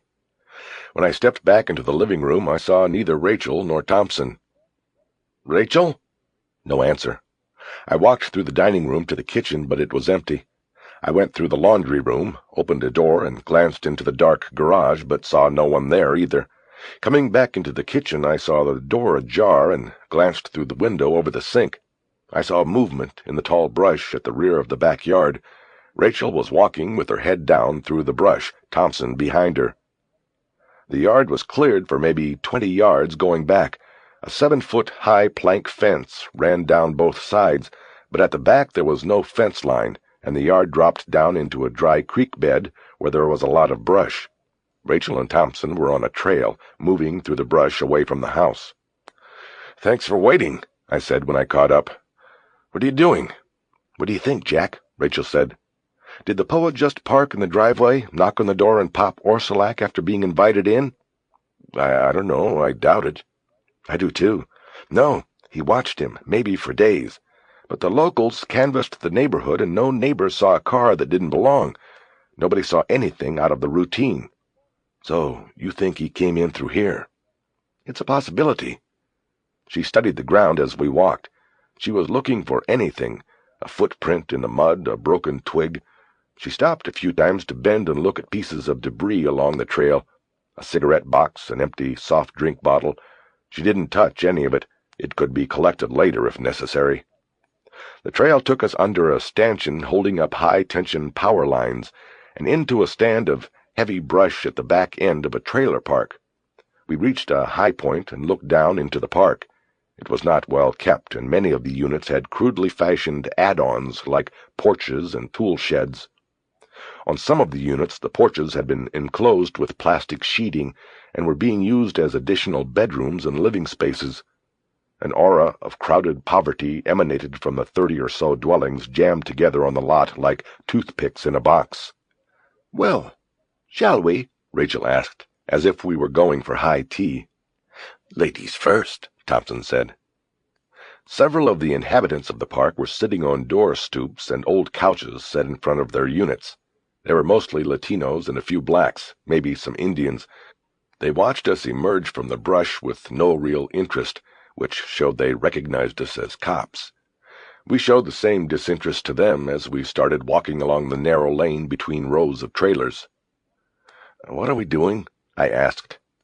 "Just having a look," Rachel answered. "We can ask questions later. If we take it slow and calm, they'll know we're not here to kick ass. It might help." Her eyes never stopped scanning the park, and every trailer we passed as we walked. I realized that it was the first time I had seen her at work in the field. This wasn't sitting around a table trying to interpret facts. This was the gathering time. I found myself watching her more than anything else. "He watched Orsilac," Rachel said, more to herself than either Thompson or me. "And once he knew where he lived, he started planning. How to get in and how to get out. He had to have a getaway route and a getaway car, and it would not have been smart to park it anywhere on Orsilac Street." We were coming down the main street, as narrow as it was, to the front of the park and the entrance off of a city street. "So he parked somewhere over here and walked through." The first trailer at the entrance had a sign on the door that said, "Office." A larger sign, attached to an iron framework on top of the trailer, said, "Sunshine Acres Mobile Home Park." "Sunshine Acres?" Thompson asked. "More like Sunshine Half-Acre. Not much of a park, either," I added. Rachel was off on her own, not listening. She walked past the steps to the office door and out to the city street. It was 4 lanes, and we were in an industrial area. Directly across from the trailer park was a U-Storeit, and on either side of that were warehouses. I watched Rachel look around and take in the surroundings. Her eyes held on the one streetlight, which was a half-block away. I knew what she was thinking, that it would be dark here at night. She walked along the curb, her eyes scanning the asphalt, looking for something, anything, maybe a cigarette butt or a piece of luck. Thompson stood with me, kicking at the ground with one foot. I couldn't take my eyes off of Rachel. I saw her stop and look down and bite her lip for a moment. I walked over. Glimmering like a cachet of diamonds against the curb was a pile of shattered safety glass. She toed her shoe through the glass stones. The trailer park's manager was already about 3 shots into the day when we opened the door and stepped into the cramped space advertised outside as an office. It was clear the place was also the man's home. He was sitting in a green corduroy lazy-boy chair with the feet extension up. Its sides were scarred by cat scratches, but it was still the nicest piece of furniture he had, other than the television. That was a new-looking Panasonic with a built-in VCR. He was watching a home shopping show, and it took him a long time to pull his eyes off the tube to have a look at us. The device being sold sliced and chopped vegetables without all the mess and setup time of a food processor. "You the manager?" Rachel asked. "That should be obvious, shouldn't it, officer?" A wise guy, I thought. He was about 60, and he wore green fatigues and a white sleeveless T-shirt with burn holes on the chest, through which a crop of gray chest hair protruded. He was balding and had a drinker's red face. He was white, the only white person I had seen so far in the park. "It's Agent," she said, showing him the inside of her badge wallet. FBI? What's the G care about a little car break-in? See, I read a lot. I know you people call yourselves the G. I like that. Rachel looked at me and Thompson and then back at the man. I felt a small tingling of anxiousness. "How do you know about the car break-in?" Rachel asked. "I seen you out there. I got eyes. You was looking at the glass. I swept it up into a pile. Street cleaners only come round here maybe once a month, more in the summer when it's dusty out." "No, I mean, how did you even know there was a car burglary?" "'Cause I sleep back there in the back room. I heard him break the window. I saw him messing about inside that car." "When was this?" "Let's see, that'd be Thursday last. I was wondering when the guy'd reported, but I didn't think no FBI agent would be coming out. How about you two? You with the G, too?" "Never mind that, Mr. What is your name, sir?" "Adkins." "Okay, Mr. Adkins. Do you know whose car got broken into?" "Nope, never saw him. I just heard the window and saw the kids." "What about the plate?" "Nope. You didn't call the police?" Don't have no phone. I could use Thibodeau's over to Lot 3, but it was the middle of the night, and I knew those cops wouldn't come running on a car robbery. Not here. They got too much to do."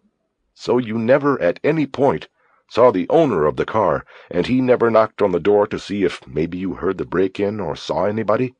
"That's right." "And what about the kids who broke in?" Thompson asked, robbing Rachel of the payoff question. "You know them, Mr. Atkins?"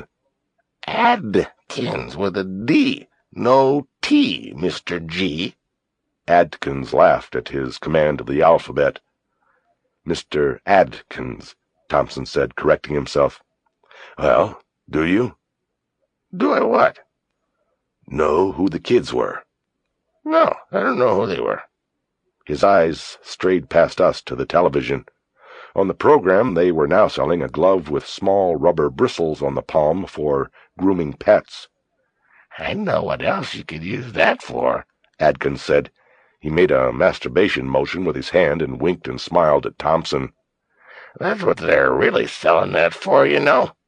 Rachel stepped over to the TV and turned it off. Adkins didn't protest. She straightened up and looked at him. "We're investigating the murder of a police officer. We'd like your attention. We have reason to believe the car you saw burglarized belonged to a suspect.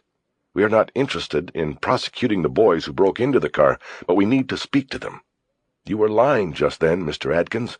I saw it in your eyes. The boys came from this park." "No, Let me finish. Yes, you were lying to us, but we're going to give you another chance. You can tell us the truth now, or we'll go back and get more agents and police, and we'll go through this dump you call a trailer park like an army laying siege. You think we'll find any stolen property in those tin cans? You think we might run across some people wanted on warrant? How about some illegals? What about safety code violations? We passed one back there. I saw the extension cord going out the door into the shed. They've got somebody living in there, don't they? And I bet you and your employer charge extra for that, or maybe just you do. What's your employer going to say when he finds out? What's he going to say when the receivables go down because the people who are supposed to be paying you rent cannot because they've been deported, or they're in lockup on warrant holes for not paying child support? What about you, Mr. Adkins? You want me to run the serial number off that television on the computer?" "The TV's mine. Bought it fair and square. Know what you are, FBI lady? Fucking bitch investigator." Rachel ignored the comment, though I think Thompson turned away to hide a smile. "Fair and square from who?" "Never mind. It was those Tyrell brothers, okay? They're the ones what robbed that car. Now, if they come in here and beat the shit out of me, I'm suing you. Got that?" With directions from Adkins, we arrived at a trailer 4 units in from the main entrance. Word had spread that the law was in the park. There were more people on stoops and sitting on the outdoor couches. When we got to number 4, the Tyrrell brothers were waiting for us. They were sitting on an old glider beneath a blue canvas awning extending from the side of a double-wide trailer. Next to the door of the trailer was a washer and dryer set beneath a blue canvas cover to keep the rain off. The 2 brothers were teenagers, maybe a year apart, and of mixed race, black and white. Rachel stepped to the edge of the shade provided by the awning. Thompson took a spot about 5 feet to her left. "Guys," Rachel said, and got no response. "Your mother home?" "Nah, she's not, officer," the older one said. He looked at the other with slow eyes. The other started rocking the glider back and forth with his leg. "You know," Rachel said, "we know you're smart. We don't want any trouble with you. Don't want to give you any trouble. We promised Mr. Adkins that when we went in there to ask where your trailer was." "Adkins shit," the younger one said. "We're here about the car that was parked out on the road last week." "I didn't see it. No, we didn't see it." Rachel walked over close to the older one and bent down to talk directly into his ear. "Come on now," she said softly. "This is one of those times your mother told you about. Think now. Use your head. Remember what she told you? You don't want trouble for her or for yourselves. You want us to go away and leave you alone. And there's only one way we're going to do that." When Rachel walked into the squad room at the field office, she carried the plastic bag like a trophy. She set it down on Matuzak's desk, and a handful of agents gathered around to look. Backus came in and looked down at it like he was looking at the Holy Grail. Then he looked up at Rachel with excitement plainly in his eyes. "Grayson checked with the PD," he said. "No record of any break-in reported at that spot. Not on that day, not on that week. You'd think a legal citizen who gets his car broken into would make a report." Rachel nodded. "You'd think." Backus nodded to Matuzak, who picked the evidence bag up off the table. "You know what to do?" "Yes." "Bring us back some luck. We need it." What the bag contained was a car stereo stolen from a late-model Ford Mustang, white or yellow, depending on which of the Tyrrell brothers had better eyesight in the dark. It was all we got from them, but the feeling, the hope, was that it was enough. Rachel and Thompson interviewed them separately, and then switched partners and interviewed them again, but the radio was all the Tyrrell brothers could give.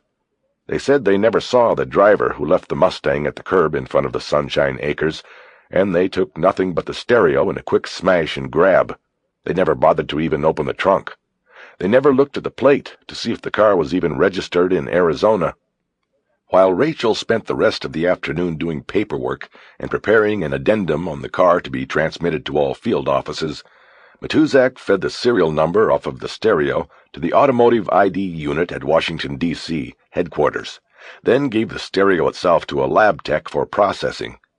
Thompson had taken prints of the Tyrrell brothers for elimination purposes. The lab got no usable prints off of the stereo other than those left by the Tyrrells. But the serial number was not a dead end. It came back to a 1994 pale yellow Mustang registered to Hertz Corporation. Matuzak and Mize then headed to Sky Harbor International to continue tracing the car. The mood of the agents in the field office was upbeat. Rachel had delivered. There was no guarantee that the Mustang had been driven by the poet, but the time of its being parked outside Sunshine Acres matched the time period in which Orsolek had been killed. And there was the fact that the break-in by the brothers had never been reported to the police. It added up to a viable lead, and more so, it gave them a little more knowledge about how the poet operated. It was an important gain. They felt like I felt, that the poet was an enigma, a phantom somewhere out there in the darkness. Coming up with a lead like the car stereo seemed to make the possibility of catching him more believable. We were closer, and we were coming. For most of the afternoon I stayed out of the way and simply watched Rachel work. I was fascinated by her skill, amazed at how she had come up with the stereo and how she had talked to Adkins and the Tyrells. At one point in the office, she noticed my gaze and asked what I was doing. "Nothing, just watching." "You like watching me?" "You are good at what you do. It's always interesting to watch somebody like that." "Thank you. I just got lucky." "I have a feeling you get lucky a lot." "I think in this business you make your own luck." At the end of the day, after Bacchus had picked up and read a copy of the alert she had transmitted, I watched his eyes narrow into two black marbles. "I wonder if that choice of car was intentional," he asked. "A pale yellow Mustang." "Why's that?" I asked. I saw Rachel nodding. She knew the answer. "The Bible," Bacchus said. "Behold a pale horse, and his name that sat on him was Death. And hell followed with him," Rachel finished. We made love again Sunday night, and she seemed even more giving and needing of the intimacy. In the end, if either of us was holding back, it was me. While I wanted nothing more in the world at that moment than to surrender to the feelings I had for her, a low whisper in the back of my mind found just enough volume to question her motives. Perhaps it was a testament to my own precarious self-confidence, but I couldn't help but listen to the voice when it suggested that perhaps her aim was just as much to hurt her ex-husband as to please me and herself. The thought made me feel guilty and insincere. When we held each other afterward, she whispered that this time she was going to stay until dawn.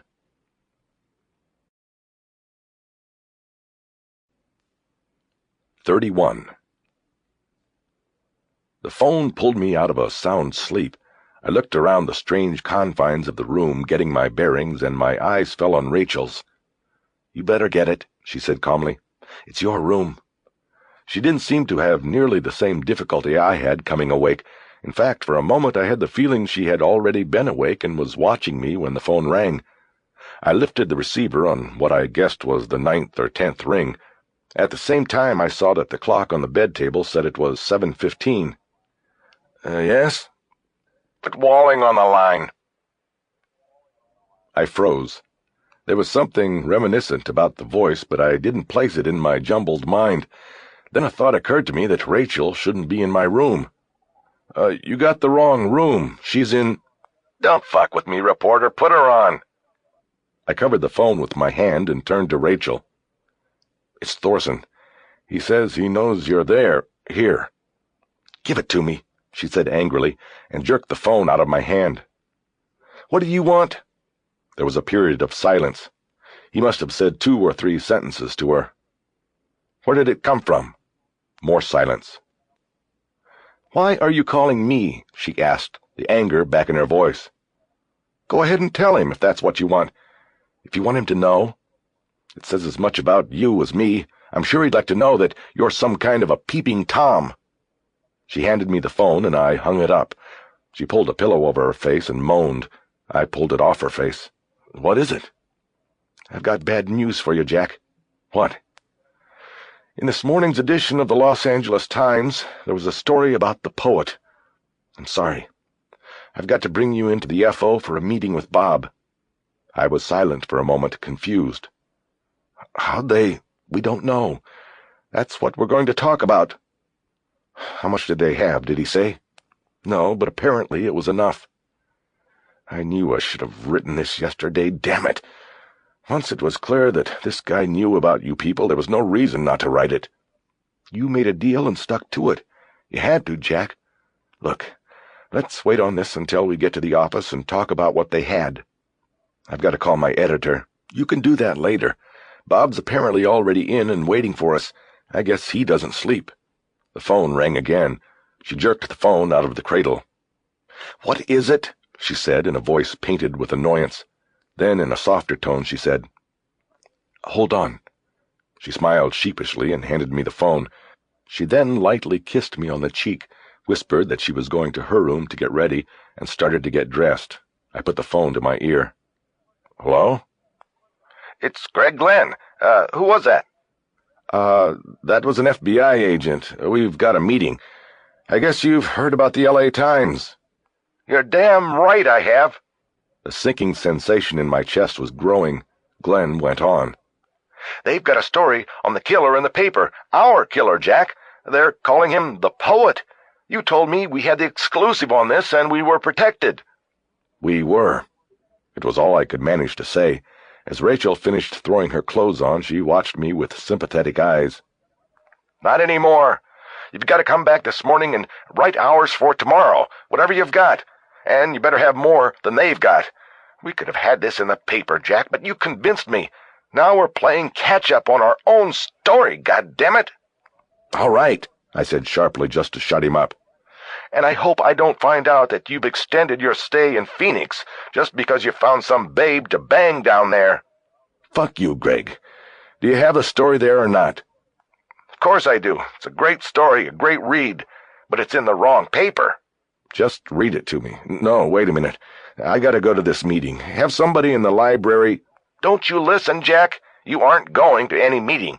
I want you on the next plane back here to write this for tomorrow. I watched Rachel blow a kiss at me and then go out the door. I understand you'll have it for tomorrow, but I can write it here and ship it. No, this is a hands-on story. I want to work this one right here with you.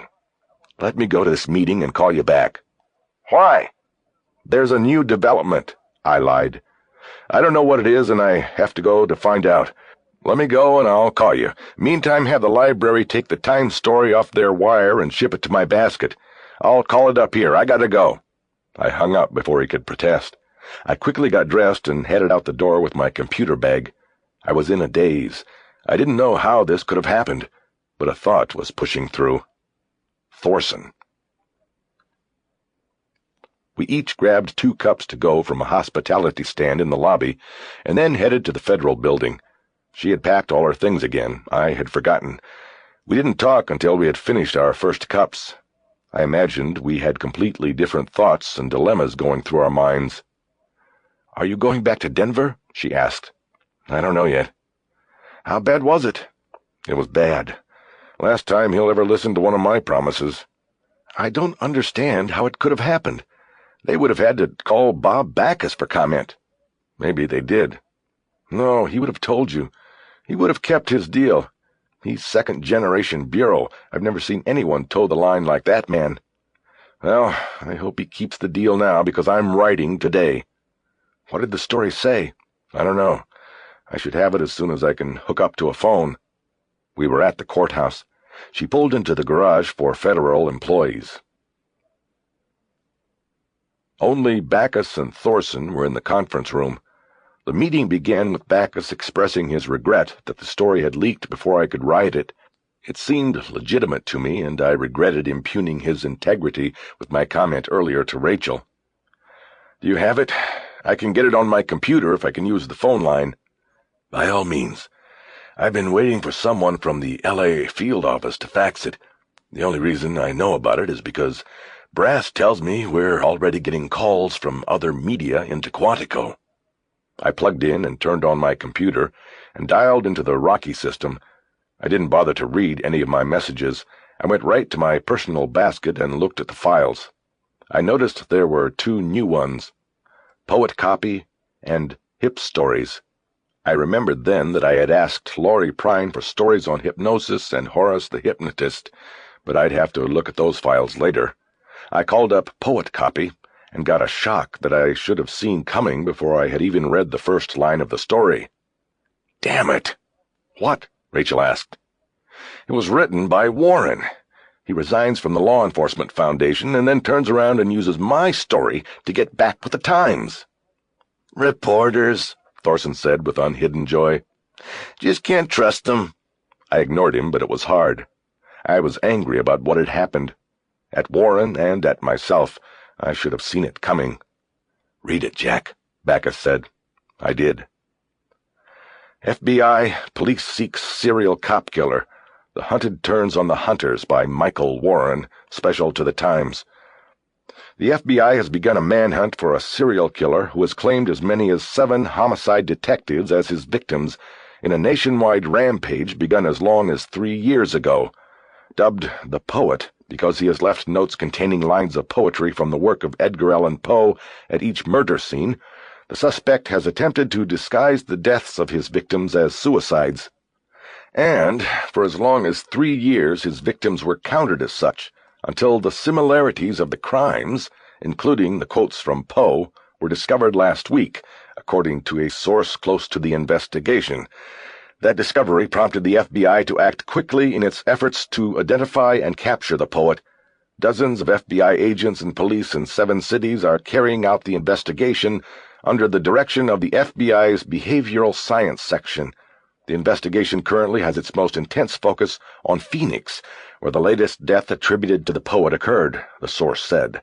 The source, who talked to the Times on the condition of anonymity, declined to disclose how the activities of the poet were discovered, but said that a joint study by the FBI and the Law Enforcement Foundation of police suicides in the last 6 years provided key information.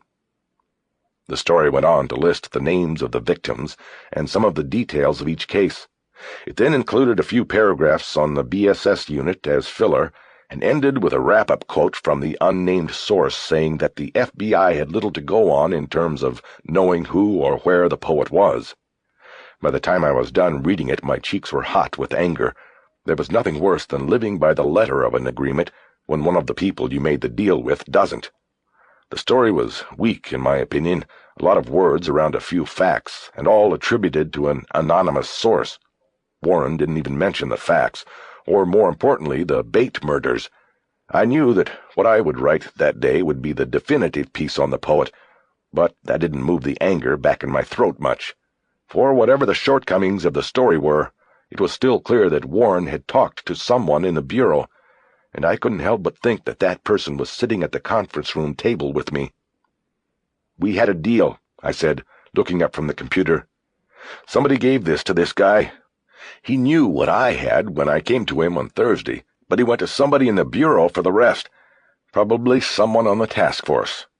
Probably somebody—" "That may be true, Jack, but—" "He already had this because of you," Thorson interrupted. "You only have yourself to blame." "Wrong," I said, glaring back at him. "I gave him most of it, but not the poet.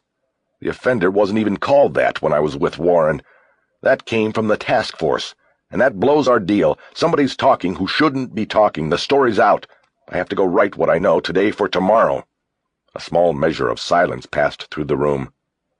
"Jack," Backus said, "I know this won't do you much good now, but I want you to know that when I get some time and space on this thing, I'm going to find out who the leak was, and that person won't be working for me anymore, and maybe not even the Bureau."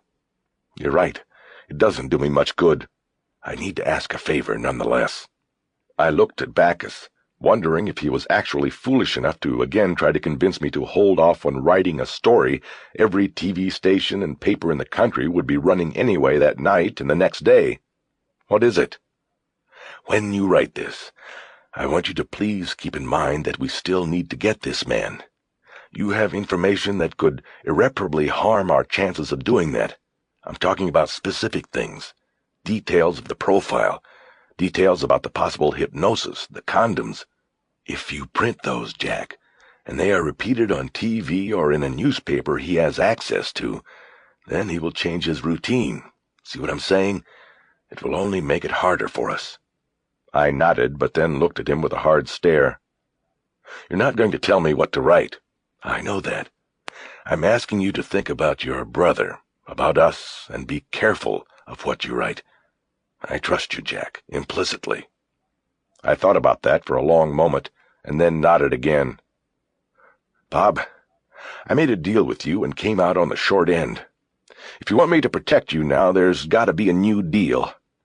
You're going to have reporters coming out of the woodwork today, but I want you to refer all calls to Public Affairs in Quantico. I talk to and quote from you exclusively. Also, I get the facts from the poet exclusively. You give me that, and I won't mention the details of the profile or the hypnosis in my story." "That's a deal," Backus said. He said it so quickly that I started to think he knew exactly what I had been going to say, that he had known all along that I was going to suggest the new deal. "But one thing, Jack," Backus said. "Let's agree on holding back one line from the facts. If we start getting confessions, we'll be able to use the holdback line to weed out the phonies." "No problem," I said. I'll be here. I'll tell the front that your calls can come through. No one else from the press. There will be a lot of those calls.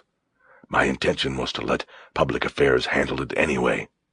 If the statement they put out includes the origination of the case, tell them not to use my name. Just say, inquiries from the Rocky Mountain News started it rolling.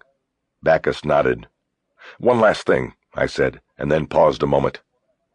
I'm still concerned about the leak. If I find out the LA Times or any other media outlet also got the poet facts today, then I'll put everything I know into the next story, the profile, everything, okay? Understood. You weasel, Thorson said angrily. You think you can just come in here and dictate what? Fuck you, Thorson, I said. I've been wanting to say that to you since Quantico. Fuck you, okay? If I was betting, I'd say you were the leak, so don't tell me anything about being a weasel. Fuck you! Thorson roared as he stood up to challenge me, but quickly Backus was up and putting a hand on his shoulder. He gently pushed him back down into his seat. Rachel watched the whole thing, a small, thin smile on her face. Easy, Gordon, Backus soothed. Easy. Nobody's accusing anyone of anything. Let's keep things cool. Everybody's a little hot and bothered today, but it's no reason why we can't cool down. Jack, that's a dangerous accusation. If you have something to back it up, let's hear it. If not, you'd best leave things like that unsaid. I said nothing. I only had my gut instinct that Thorson had leaked the story to fuck me over because of some paranoia about reporters in general and my relationship with Rachel in particular. It wasn't the kind of thing to bring up for discussion. Everybody eventually took their seats and just stared at each other. That was entertaining as hell, fellas, but I'd like to do some work today, Rachel finally said. And I have to go, I said. What line do you want to hold back on the facts? The riddle, Backus answered. Don't mention best pals. I thought a moment. It was one of the better lines. Fine, no problem. I stood up, and so did Rachel. I'll give you a ride back to the hotel. Is it that bad getting scooped like that? She asked as we were headed back to the hotel. It's bad. I guess it's like with you guys, the ones that get away. I hope Backus busts Thorson for this, the asshole. It will be hard for him to prove anything. It's just going to be suspicion. If you told Backus about us and told him that Thorson knew, then he'd believe it. I can't. If I told Backus about us, I'd be the one who'd go down. After some silence, she changed the subject back to the story. You'll have so much more than he had. What? Who? I'm talking about Warren. You'll have the better story. First with the story, first with the glory. That's an old newspaper saying, but it's true. In most stories, the one that's there first is always the one who gets the credit, even if the first story is full of holes and bullshit, even if it's a stolen story. Is that what it's about, getting credit? Just being first, even if you don't have it right? I looked over at her and tried to smile. Yeah, sometimes. Most times. Pretty noble job, huh? She didn't answer. We drove in silence for a while. I wished that she would say something about us and what we had or didn't have, but she didn't. We were getting close to the hotel now. What if I can't convince him to let me stay here and I have to go back to Denver? What happens to us? She didn't answer for a while. I don't know, Jack. What do you want to happen? I don't know, but I don't want it to just end like this. I didn't know how to say what I wanted to tell her. I don't want it to end like this either. She drove to the front of the hotel to drop me off. She said she had to get back. A guy in a red jacket with gold braiding on the shoulders opened the door for me, robbing us of any privacy. I wanted to kiss her, but something about the situation and being in the G car made it seem inappropriate and awkward. I'll see you when I can, I said, as soon as I can. Good, she said, smiling. Goodbye, Jack. Good luck with the story. Call me at the field office and let me know if you are writing from here. Maybe we can get together tonight. That was a better reason than any I had come up with for staying in Phoenix. She reached over and touched my beard, like she had done once before. And just before I got out of the car, she told me to wait. She took a card out of her purse and wrote a number on the back of it. Then she gave it to me. "That's my pager number in case something happens. It's on the satellite, so you can beat me wherever I am." "In the whole world?" "The whole world, until the satellite falls."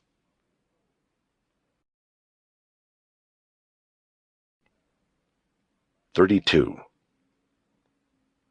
Gladen looked at the words on the screen. They were beautiful, as if written by the unseen hand of God. So right, so knowledgeable. He read them again. "They know about me now, and I am ready. I await them. I am prepared to take my place in the pantheon of faces. I feel as I did as a child when I waited for the closet door to be opened so that I could receive him. The line of light at the bottom, my beacon. I watched the light and the shadows each of his footfalls made. Then I knew he was there, and that I would have his love, the apple of his eye. We are what they make us, and yet they turn from us. We are cast off. We become nomads in the world of the moan. My rejection is my pain and motivation. I carry with me the vengeance of all the children. I am the eidolon. I am called the predator, the one to watch for in your midst. I am the cucoloris, the blur of light and dark. My story is not one of deprivation and abuse. I welcomed the touch. I can admit it. Can you? I wanted, craved, welcomed the touch. It was only the rejection, when my bones grew too large, that cut me so deeply and forced on me the life of a wanderer. I am the cast-off, and the children must stay forever young." He looked up when the phone rang. It was on the counter in the kitchen, and he stared at it as it rang. It was the first call she had gotten. The machine picked up after 3 rings, and her taped message played. Gladen had written it out on a piece of paper and made her read it 3 times before it was recorded on the 4th. Stupid woman, he thought as he listened now. She wasn't much of an actress, at least with her clothes on. "Hello, this is Darlene. I can't take your call right now. I've had to go out of town because of an emergency. I will be checking messages, and will call you as soon as I can." She sounded nervous, and Gladen worried that because of the repeat of the one word that a caller would know she was reading. He listened as a male voice left an angry message after the beep. "Arlene, goddammit, you better call me as soon as you get this. You left me in a big lurch over here. You should have called, and you just might not have a job to come back to, girl, goddammit." Gladen thought it had worked. He got up and erased the message. Her boss, he assumed, but he wouldn't be getting a call back from Darlene. He noticed the smell as he stood in the kitchen doorway. He grabbed his matches off his cigarettes on the living room coffee table and went into the bedroom. He studied the body for a few moments. The face was a pale green, but darker since the last time he had checked. Bloody fluid was draining from the mouth and nose as the body purged itself of decomposition fluids. He had read about these purges in one of the books he had successfully petitioned to receive before the warden at Rayford. Forensic pathology. Gladen wished he had the camera so he could document the changes in Darlene. He lit 4 more sticks of jasmine incense, placing them in ashtrays at the 4 corners of the bed. This time, after he had left and closed the bedroom door, he laid a wet towel along the threshold, hoping it would prevent the odor from spreading into the area of the apartment where he was living. He still had 2 days to go.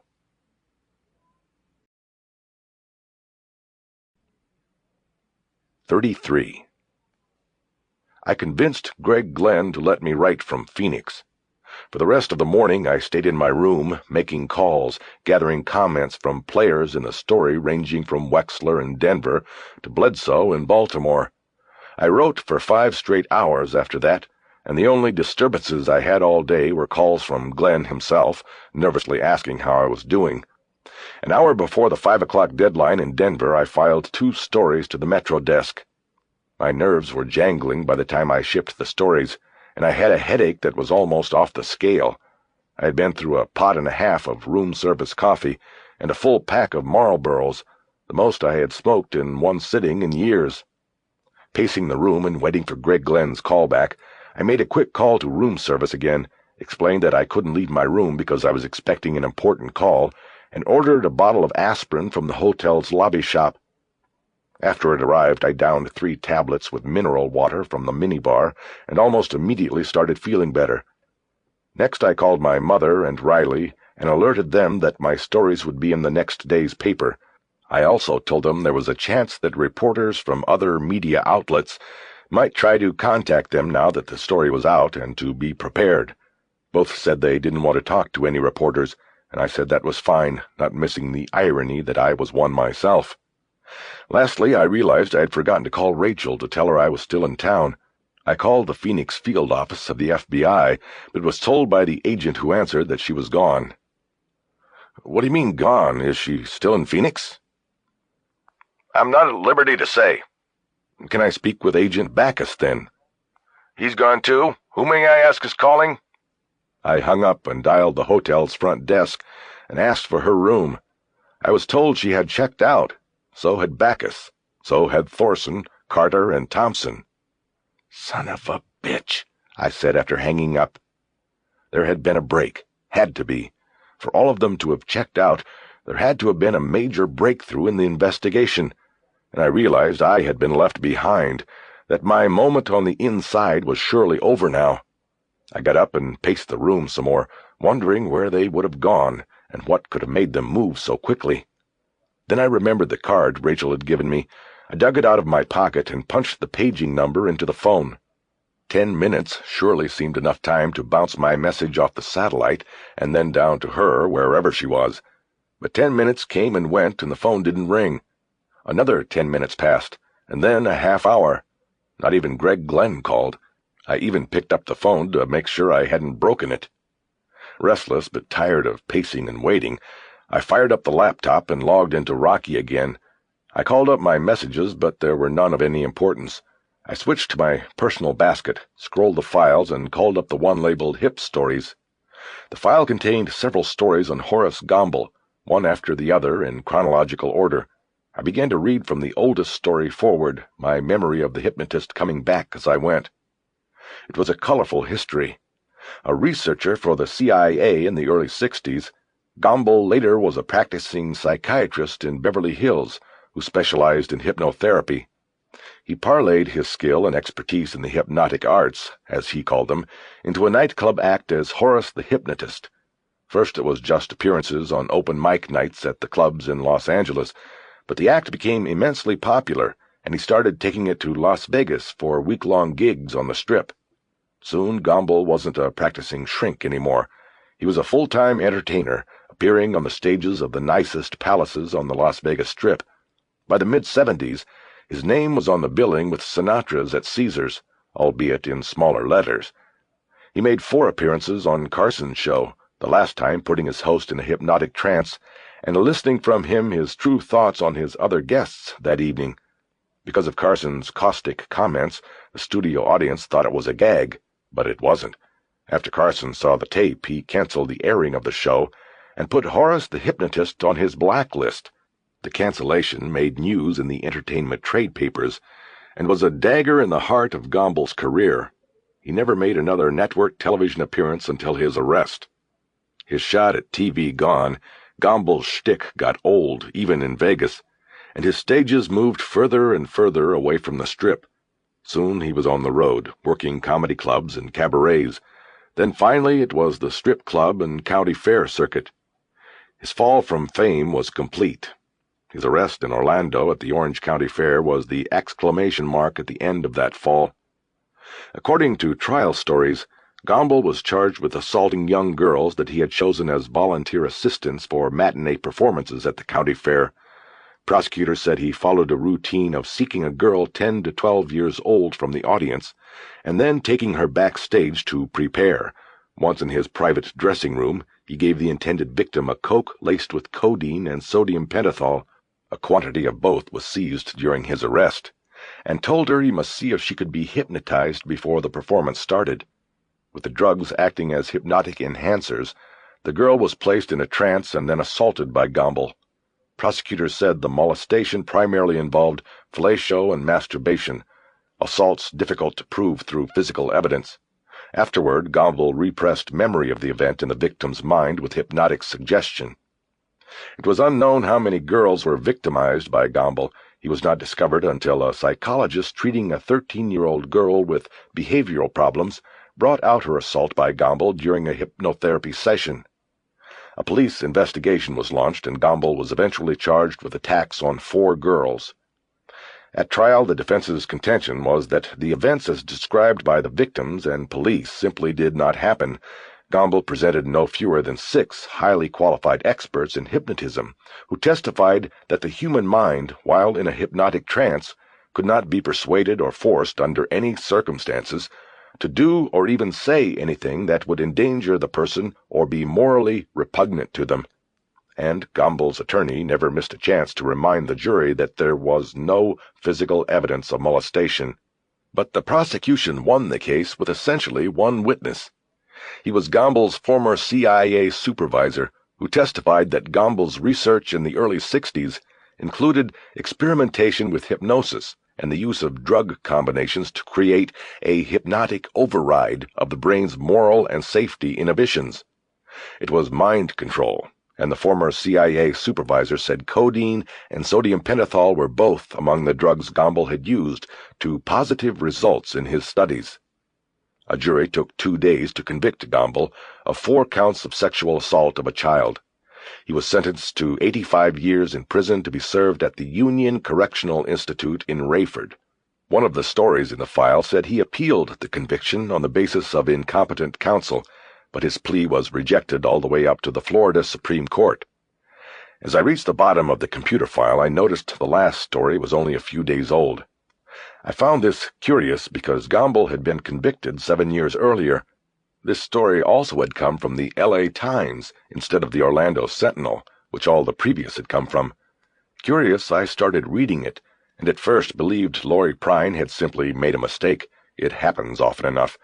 I thought that she had shipped me a story unrelated to my request, and that somebody else at the Rocky had probably asked for.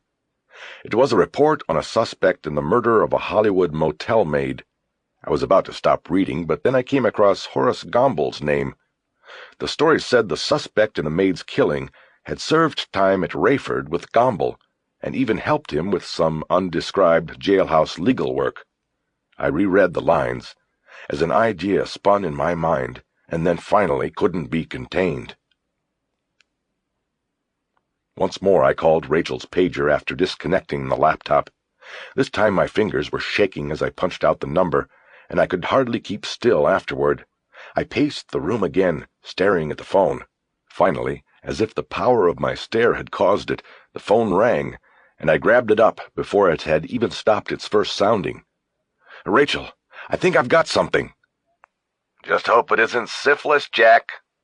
It was Greg Glenn. I thought it was somebody else. Listen, I'm waiting on a call. It's very important, and when it comes, I should take it. Forget it, Jack. We're pushing the envelope. You ready? I looked at my watch. It was 10 minutes past the first deadline. Okay, I'm ready. The faster the better. Okay, first off, good work, Jack.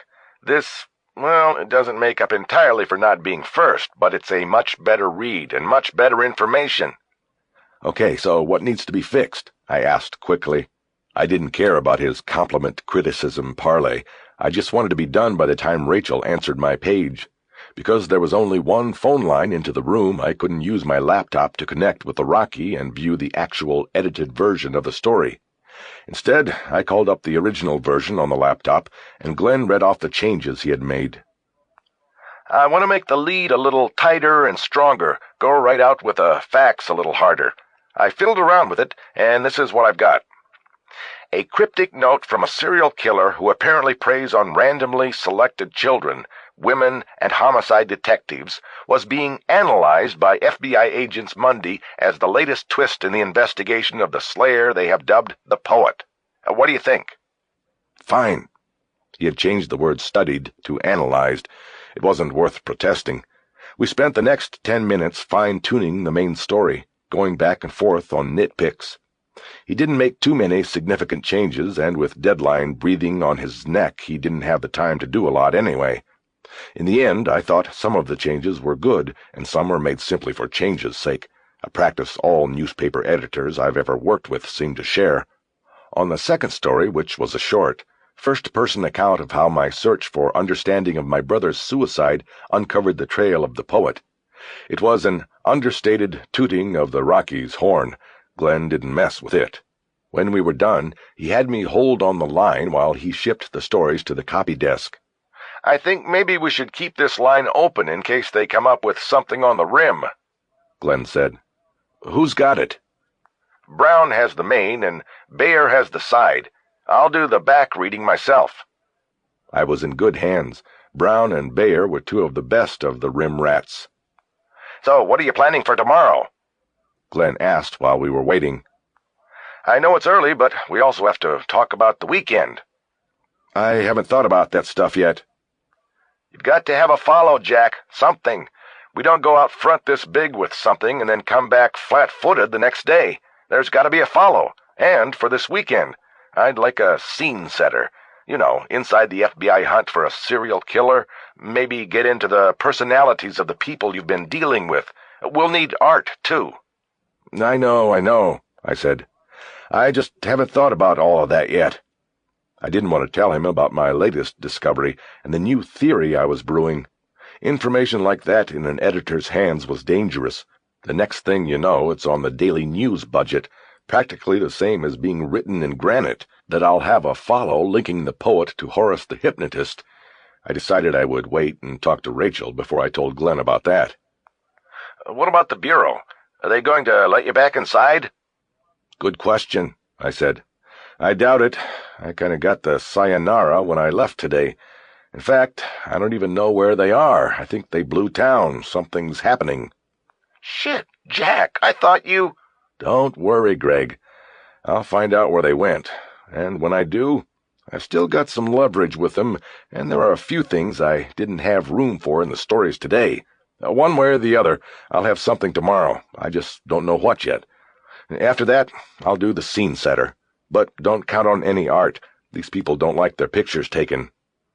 After a few more minutes, Glenn got an all-clear from the copy desk, and the story was shipped to composing. Glenn said he was going to babysit it to production to make sure nothing went wrong, but I was finished for the night. He told me to have a nice dinner on the company expense account and call him in the morning. I told him I would. As I contemplated whether to page Rachel for a third time, the phone rang. Hiya, sport. I recognized the sarcasm dripping off the voice. Thorson. You got it. What do you want?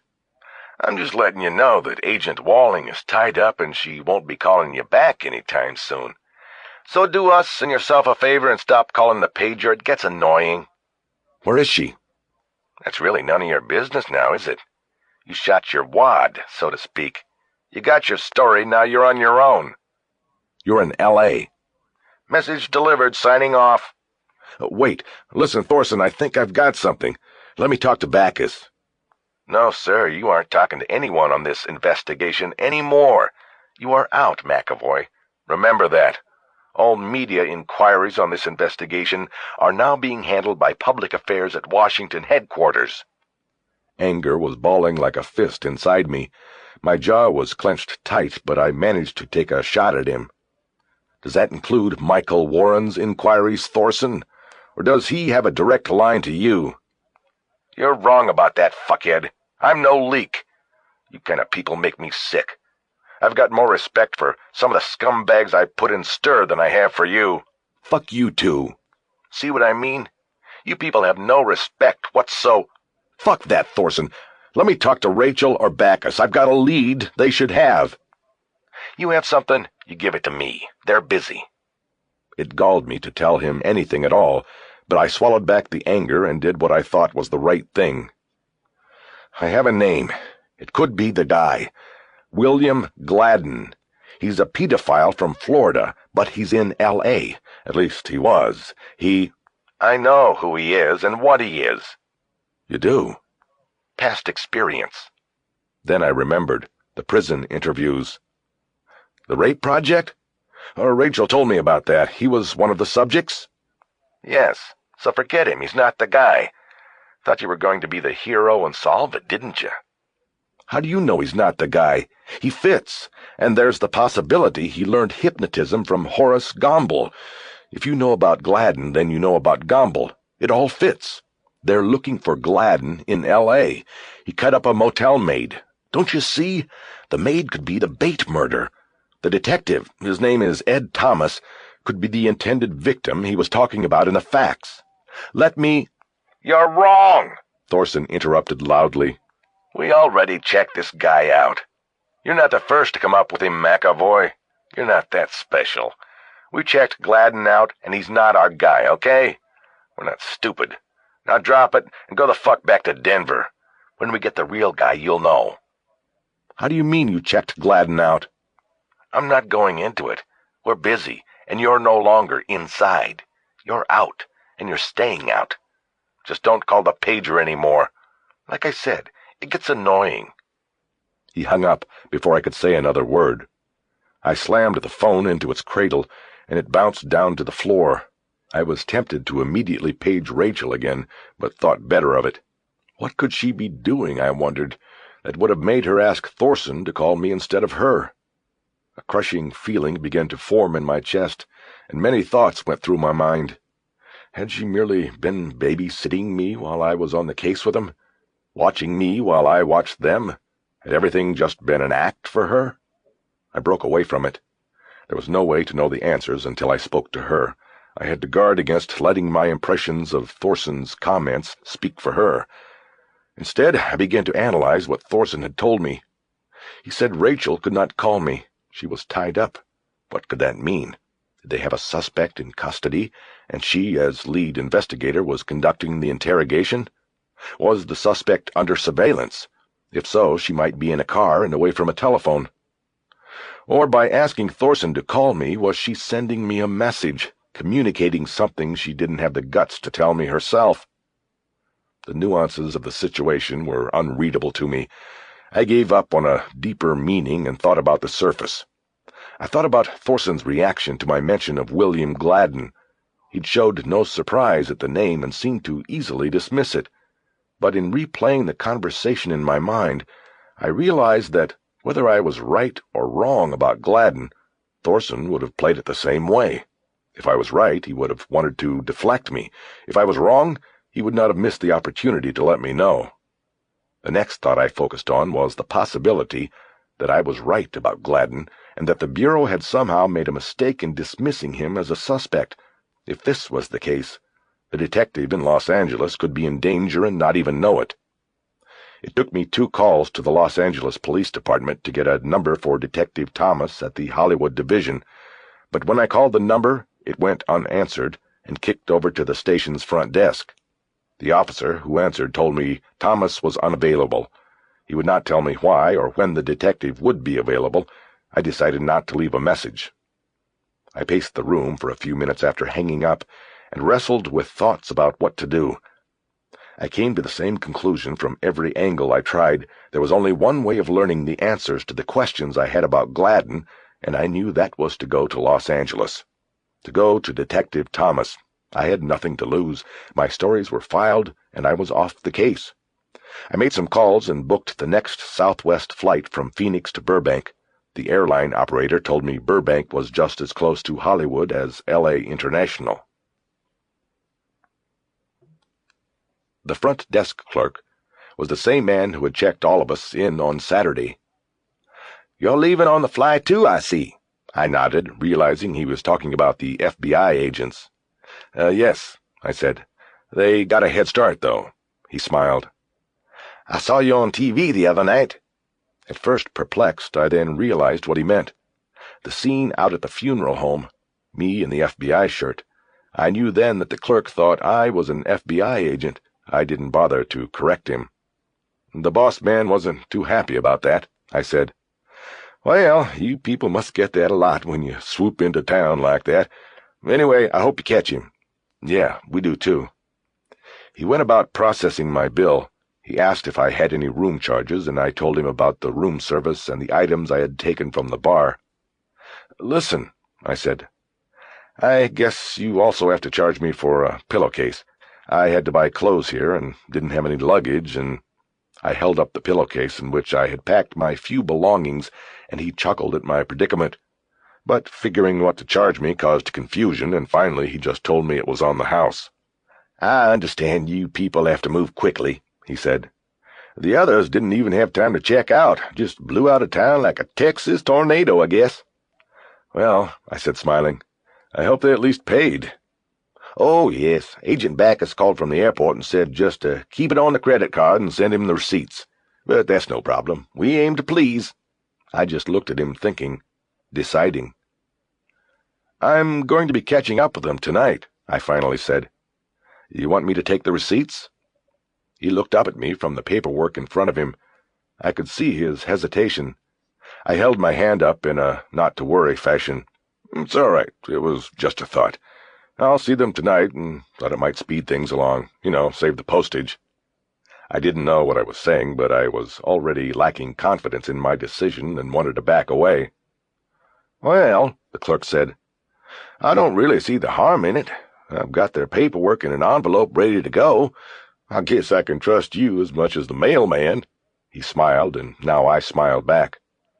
"The same guy signs our checks, right?" "Uncle Sam," he said brightly. "Be right back." He disappeared into a back office, and I looked around the front desk and lobby, halfway expecting Thorson and Backus and Walling to jump out from behind the columns and scream, "See, we can't trust your kind." But nobody jumped out from anywhere, and soon the clerk was back with a manila envelope he handed across the counter to me with my own hotel bill. "Thanks," I said. "They'll appreciate it." "No problem," the clerk said. "Thank you for choosing to stay with us, Agent McAvoy." I nodded and shoved the envelope into my computer bag like a thief. Then I headed to the door.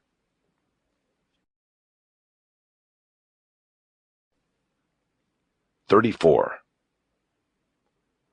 The plane was climbing toward 30,000 feet before I had a chance to open the envelope. There were several pages of billings, one itemized breakdown for each agent's room. This was what I counted on, and I immediately was pulled to the bill with Thorson's name on it and began to study the phone charges. The billing showed no calls to the Maryland area code 301, where Warren lived. However, there was a call to the 213 area code, Los Angeles. I knew it was not inconceivable that Warren would have gone to L.A. to pitch his story to his former editors. He then could have written it from there. The call had been made at 12:41 a.m., Sunday, just an hour or so after Thorson had apparently checked into the hotel in Phoenix. After using my Visa card to pop the airphone from the seat back in front of me, I slid the credit card through and punched in the number listed on the hotel bill. The call was answered immediately by a woman who said, "New Otani Hotel, may I help you?" Momentarily confused, I recovered before she hung up and asked for the room of Michael Warren. I was connected, but there was no answer. I realized it was too early for him to be in his room. I depressed the receiver button and called information to get the number of the Los Angeles Times. When I called that number, I asked for the newsroom and then asked for Warren. I was connected.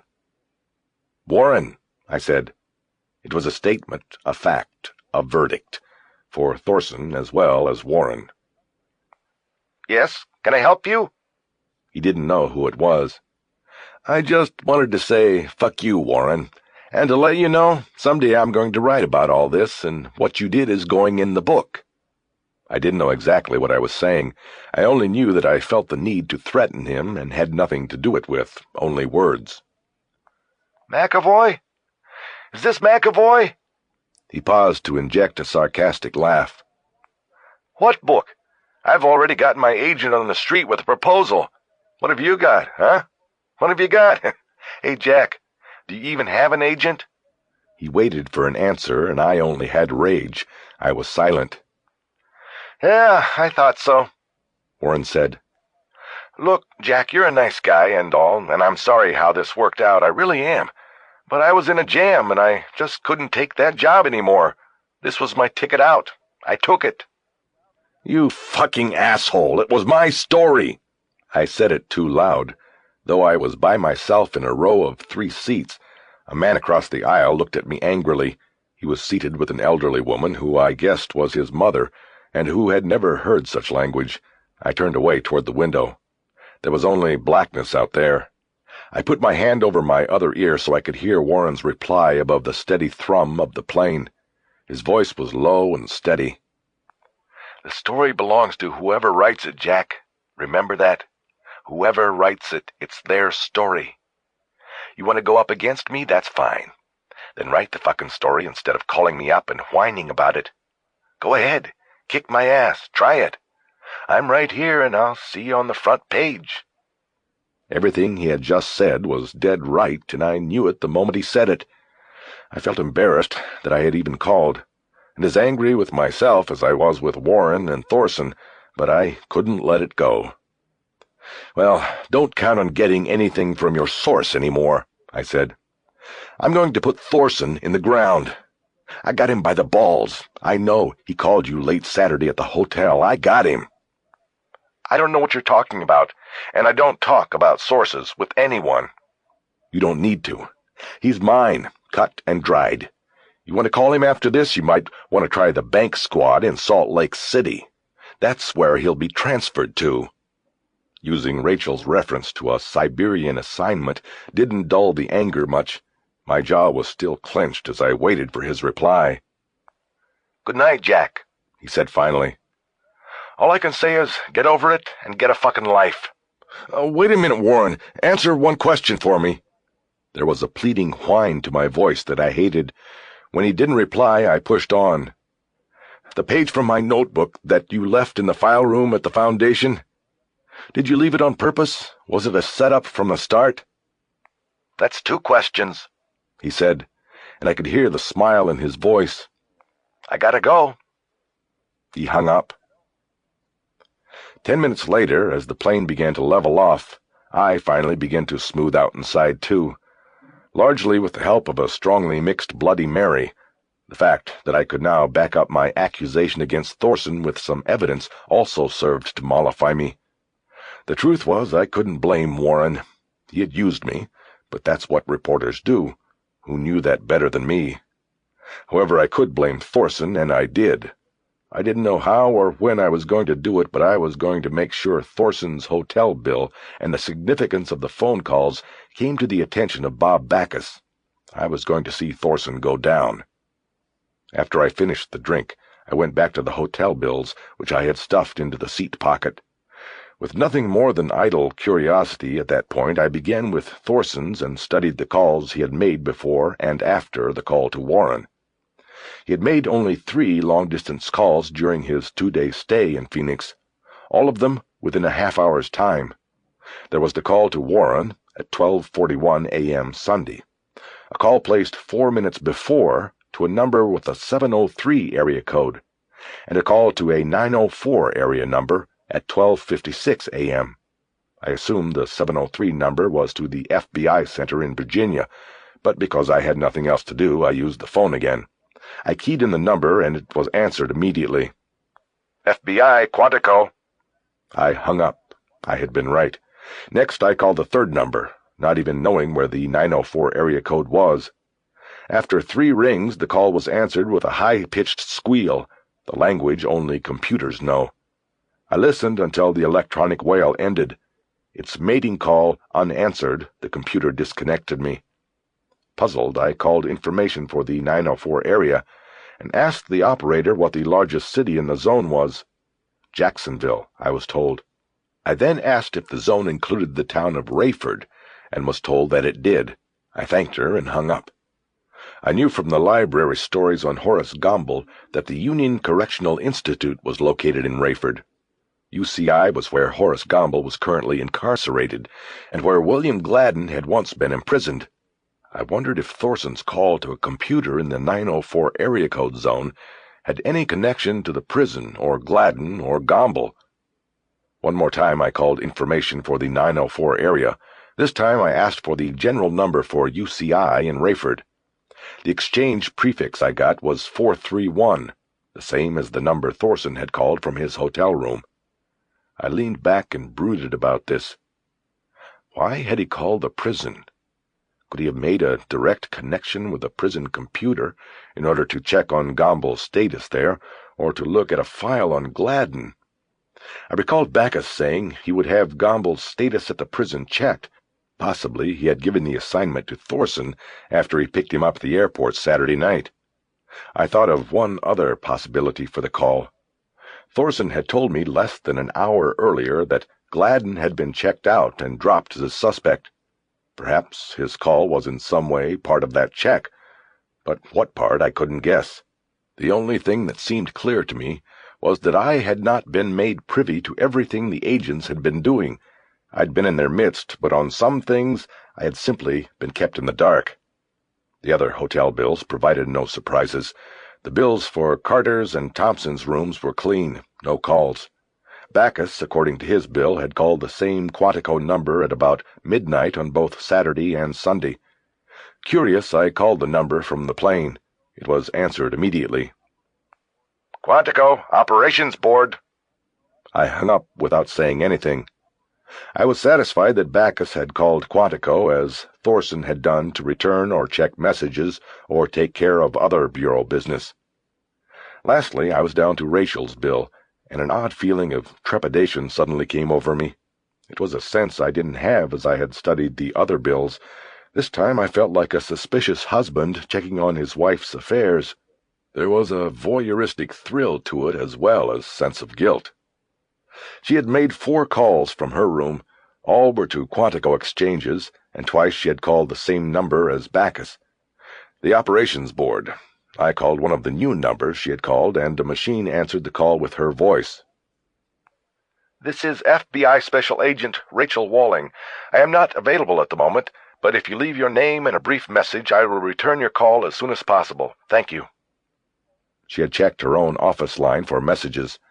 I keyed in the last number, which she had called on Sunday evening at 6:10, and a female voice answered. Profiling, Duran. I disconnected the call without speaking and felt bad about it.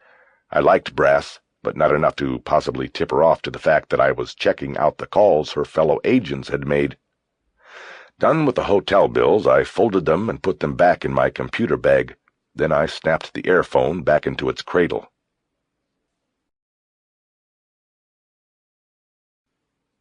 "35.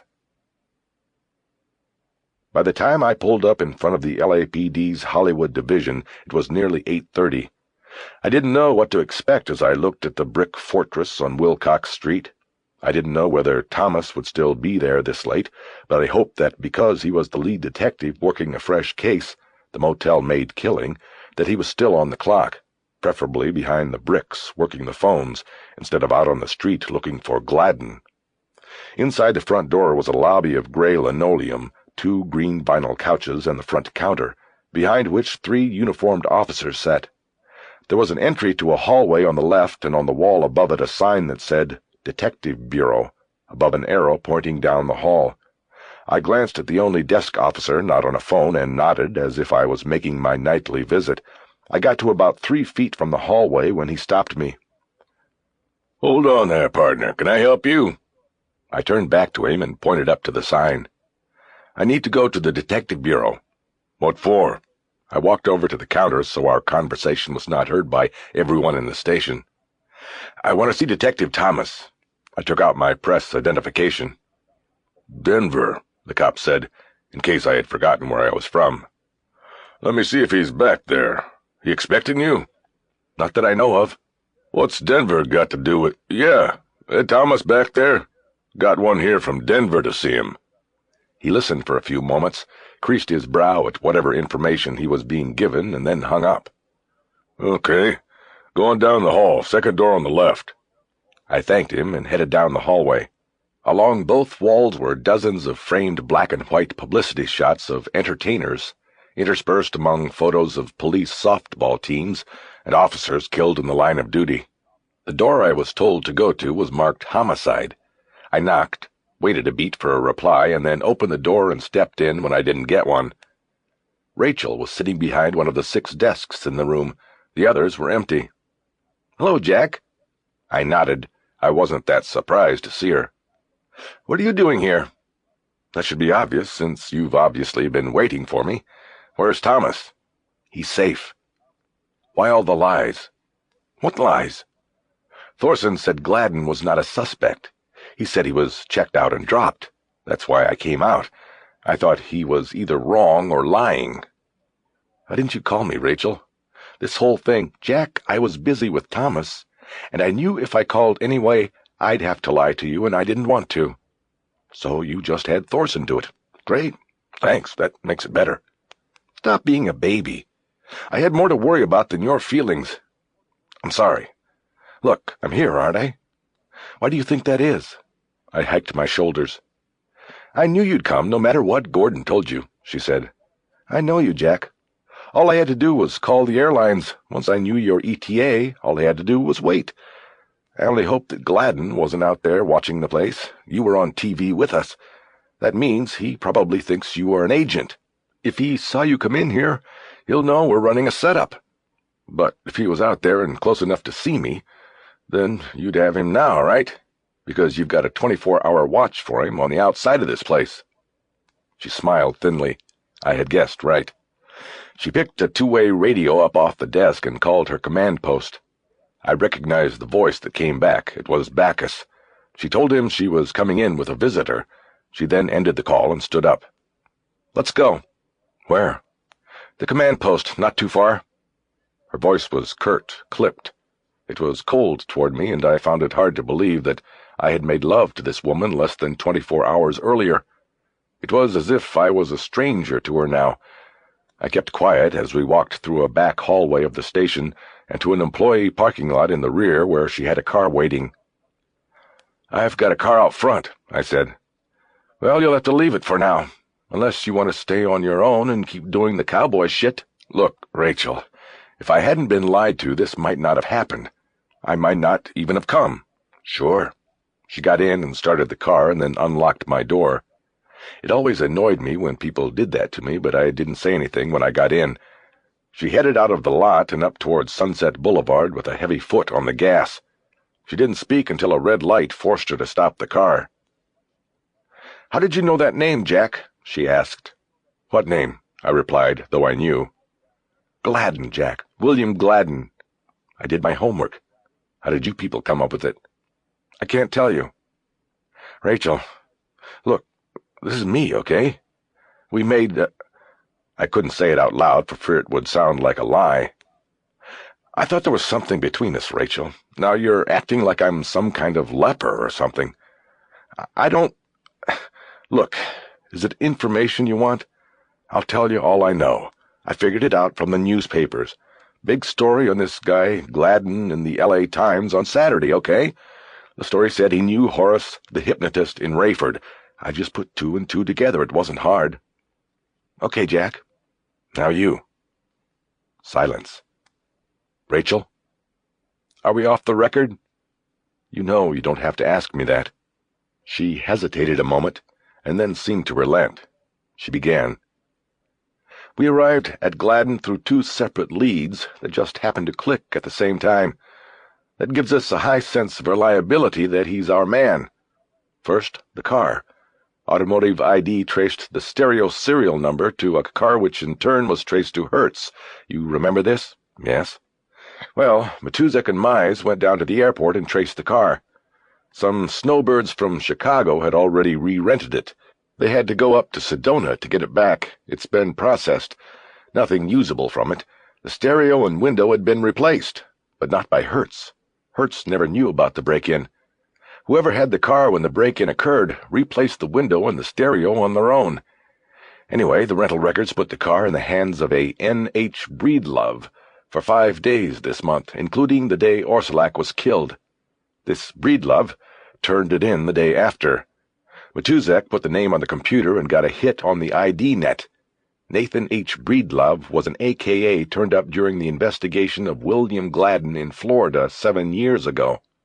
It was a name used by a man who had placed ads in the paper in Tampa offering his services as a children's photographer. He molested the kids when left alone with them, took dirty pictures. He wore disguises. The Tampa police were looking for this Breedlove at the same time the Gladen case broke, the molestations at the child care center. The investigators always believed Gladen was Breedlove, but they never made a case because of the disguises. Besides, they didn't press it because they thought he'd be going away to prison for a long time on the other case. Anyway, once we had Gladen's name from the IDNet's alias databank, from there we picked up the wanted that LAPD put out on NCIC last week, and here we are. It seems too easy? Well, sometimes you make your own luck. You said that before. Because it's true.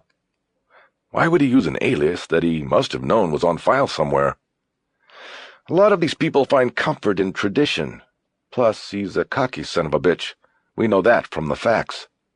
But he used a whole new alias when he was arrested by Santa Monica police last week. Why would he? I'm only telling you what we know, Jack. If he's as smart as we think he is, then he probably has several ID packages. They wouldn't be hard to come by. We have the Phoenix field office working on a subpoena for Hertz. We want Breedlove's complete renting history going back 3 years. He's a Hertz Gold customer, no less. Again, it shows how smart he is. Most airports, you get off the plane, walk to the Gold lot, and your name is on the board. You go to your car, and the keys are in it. Most of the time, you don't even have to talk to any clerks. You just get in the car, no witnesses. Okay. What about the other thing? You said there were 2 leads to Gladen. The best pals. Ted Vincent and Steve Raffa in Florida finally got hold of Beltran's records with the organization this morning. He's been best pal to 9 young boys over the years. The second one he sponsored, this is going back something like 16 years, was Gladen. Jesus. Yeah, it's all starting to fall together. I was silent for a few moments as I considered all of the information she had revealed. The investigation was advancing at exponentially increasing speed. It was seatbelt time. How come the field office out here didn't pick up on this guy? He's been in the paper. Good question. Bob's going to have a heart-to-heart with the SAIC about that. Gordon's flag landed last night. Somebody should have seen it and put 2 and 2 together, but we did it ourselves first. A typical bureaucratic snafu. I wondered how much sooner they'd have been on to Gladen if someone in the L.A. office had been a little more alert. You know Gladen, don't you? I said. Yes. We had him during the rapist interviews. I told you about that 7 years ago. Him and Gomble, among others, at that hellhole in Florida. I think our team, Gordon, Bob, me, spent a week down there. We had so many candidates for interviews. I was tempted to bring up Thorson's call to the prison's computer, but thought better of it. It was enough just to get her to talk to me again like a human. Telling her I had rifled through her hotel bills was no way to ensure that she continued.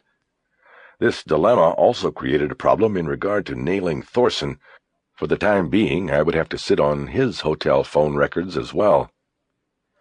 You think there's any connection between Gomble supposedly using hypnotism and what you are seeing on the poet cases? I said instead.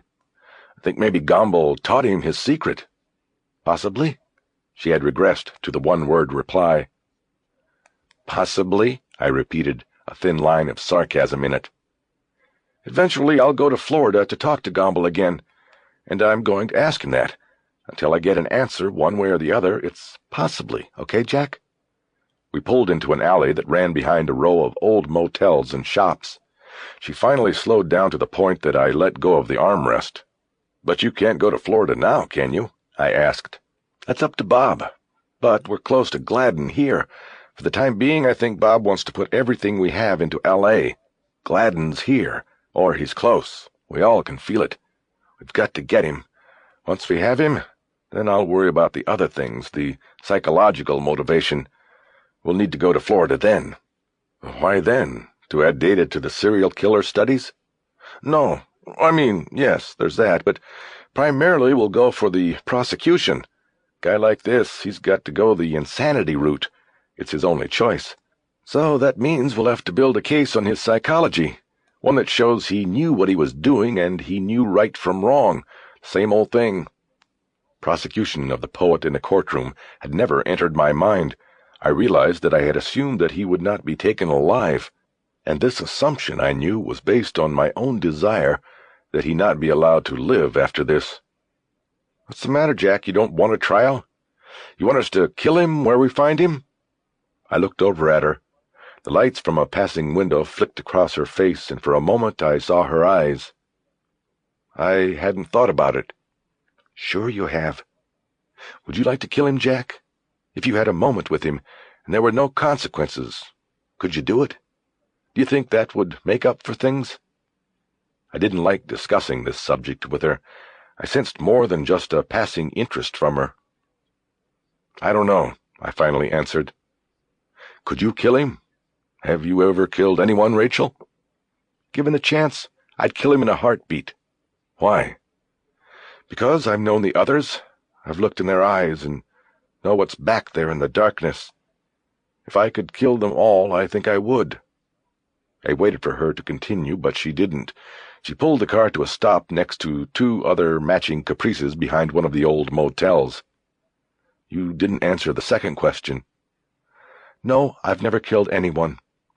We went in through a back door into a hallway painted in two tones, dingy lime to about eye level, dingy white the rest of the way up. Rachel went to the first door on the left and knocked, and we were let in. It was a motel room, one that would have passed as a kitchenette in the 60s when it was last refurbished. Backus and Thorson were there waiting, sitting at an old Formica table against the wall. There were two phones on the table that looked like they had just been added to the room. There was also a 3-foot-high aluminum trunk standing on one end with its lid open to reveal a bank of 3 video monitors. Wires ran out the back of the trunk, along the floor, and out the window, which was opened just enough to allow them through. "Jack, I can't say I'm happy to see you," Backus said. But he said it with a wry smile on his face, and he stood up and shook my hand. "Sorry," I said, not really knowing why. Then, looking at Thorson, I added, "I didn't mean to blunder into your setup, but I was given some bad information." The thought of the phone records went through my mind again, but I dismissed it. It was not the right time. "Well," Backus said, "I have to admit we were trying a little misdirection there. We just thought it would be best if we could work this out without any distractions." "I'll try not to be a distraction." "You already are," Thorson said. I ignored him and kept my eyes on Backus. "Have a seat," he said. Rachel and I took the 2 remaining chairs at the table. "I assume you know what is happening," Backus said. "I assume you're watching Thomas." I turned so I could see the video monitors, and for the first time studied the view each one had. The top monitor showed a hallway not unlike the one outside the room we were in. Several doors going down both sides, all of them closed and with numbers on them. The next tube showed the exterior of a motel front. In the blue-gray haze of the video, I could just make out the words on the sign above the door, Hotel Mark Twain. The bottom monitor showed an alley side view of what I assumed was the same hotel. "Is this where we are?" I asked, pointing at the display. "No," Backus said. "That is where Detective Thomas is. We're about a block away." "Doesn't look very nice. What are they paying these days in this town?" "It is not his home, but the detectives at Hollywood Station often use a hotel to stash witnesses or sleep over if they're working 20-hour days on a case. Detective Thomas chose to stay there rather than at home. He has a wife and 3 children at home." "Well, that answers my next question. I'm glad you told him he was being used as bait." "You seem measurably more cynical than when we last met this morning, Jack." "I guess that's because I am." I looked away from him and checked out the video setup again. Backus spoke to my back. "We have 3-point camera surveillance beamed to a mobile dish on our roof here. We also have the field office's critical response unit and LAPD's top surveillance squad watching Thomas around the clock. No one can get near him, even at the station. He's perfectly safe." "Wait until it's over and then tell me that." "I will. But in the meantime, you have to step aside, Jack." I turned back to him, my best puzzled look on my face. "You understand what I'm telling you," Backus said, not buying the face. "We are at the most critical stage. He is in our sights, and frankly, Jack, you have to get out of the way." "I am out of the way, and I'll stay out of the way.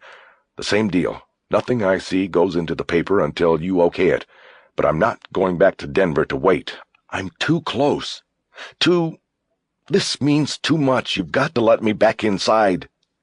This could take weeks. Remember the facts. All it said was that he had his next man in sight. It didn't say when it would happen. There was no time frame. We have no idea when he'll try to hit Thomas. I shook my head. I don't care. Whatever it takes, I want to be part of the investigation. I've kept up my end of the deal. An uneasy silence settled over the room, during which Bacchus stood up and began pacing on the carpet behind my chair. I looked over at Rachel. She was looking down at the table in a contemplative way. I threw my last chip into the pile. I have to write a story tomorrow, Bob. My editor's expecting it. If you don't want it written, bring me in. That's the only way I can convince him to back off. That's the bottom line. Thorson made a derisive sound and shook his head. This is trouble, he said. Bob, you give in to this guy again, and where does it end? The only time there's been trouble, I said, is when I've been lied to or kept out of the investigation, which, by the way, I started. Bacchus looked over at Rachel. What do you think? Don't ask her, Thorson interjected. I can tell you right now what she's going to say. If you have something to say about me, say it, Rachel demanded. All right, enough, Bacchus said, holding his hands out like a referee. You two don't quit, do you? Jack, you're in, for the time being. Same deal as before. That means no story tomorrow. Understood? I nodded. I looked over at Thorson, who had already stood up and was heading out the door, defeated.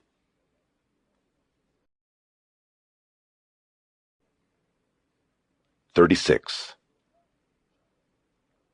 The Wilcox Hotel, as I learned it was called, had room for one more, especially when the night clerk learned I was with the government people already staying there and was willing to pay the top price, $35 a night.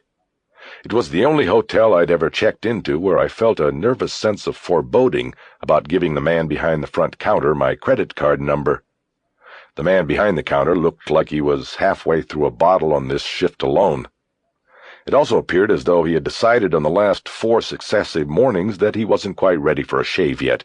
He never looked at me during the entire check-in process, which took an unusually long 5 minutes as he hunted for a pen and then accepted a loan of one from me. "What are you people doing, anyway?" he said as he slid a key with the stamped room number almost worn off it across the equally worn Formica counter. "They didn't tell you?" I asked, feigning surprise. "Nope, I'm just checking people in is all. It's a credit card fraud investigation, a lot of it going on around here." "Oh. By the way, which room is Agent Walling in?" It took him a half-minute to interpret his own records.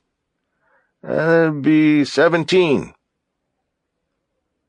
My room was small, and when I sat on the edge of the bed it sank at least a half-foot, the other side rising by an equal amount with the accompanying protest of old springs. It was a ground-floor room with spare but neat furnishings and the stale smell of cigarettes. The yellowed blinds were up, and I could see a metal grate over the one window. If there was a fire, I'd be trapped like a lobster in a cage if I didn't get out the door fast enough. I took the travel-sized toothpaste tube and folding toothbrush I had bought out of the pillowcase and went into the bathroom. I could still taste the Bloody Mary from the plane and wanted to get rid of it. I also wanted to be ready for all eventualities with Rachel. The bathrooms in old hotel rooms are always the most depressing. This one was slightly larger than the phone booths I used to see at every gas station when I was growing up. Sink, toilet, and portable shower stall, all complete with matching rust stains, were set in a crowded configuration. If you were ever sitting on the toilet when somebody came in, you'd lose your kneecaps. When I was finished and had returned to the comparative spaciousness of the room, I looked at the bed and knew I didn't want to sit back down there. I didn't even want to sleep there. I decided to risk leaving the computer and my pillowcase full of clothes and left the room. My light knock on the door of room 17 was answered so quickly I thought Rachel had been waiting on the other side. She quickly ushered me in like a spy to the embassy. "Bob's room is across the hall," she whispered by way of explanation. "What is it?" I didn't answer. We looked at each other for a long moment, each waiting for the other to act. I finally did, stepping close to her and pulling her into a long kiss. She seemed as into it as I was, and this quickly calmed many of the worries I had allowed to simmer in my brain. She broke the kiss off and strongly pulled me into an embrace. Over her shoulder I surveyed her room. It was bigger than mine, and the furniture was maybe a decade newer, but it wasn't any less depressing. Her computer was on the bed, and there were some papers spread over the worn yellow spread, where 1,000 people had laid and fucked and farted and fought.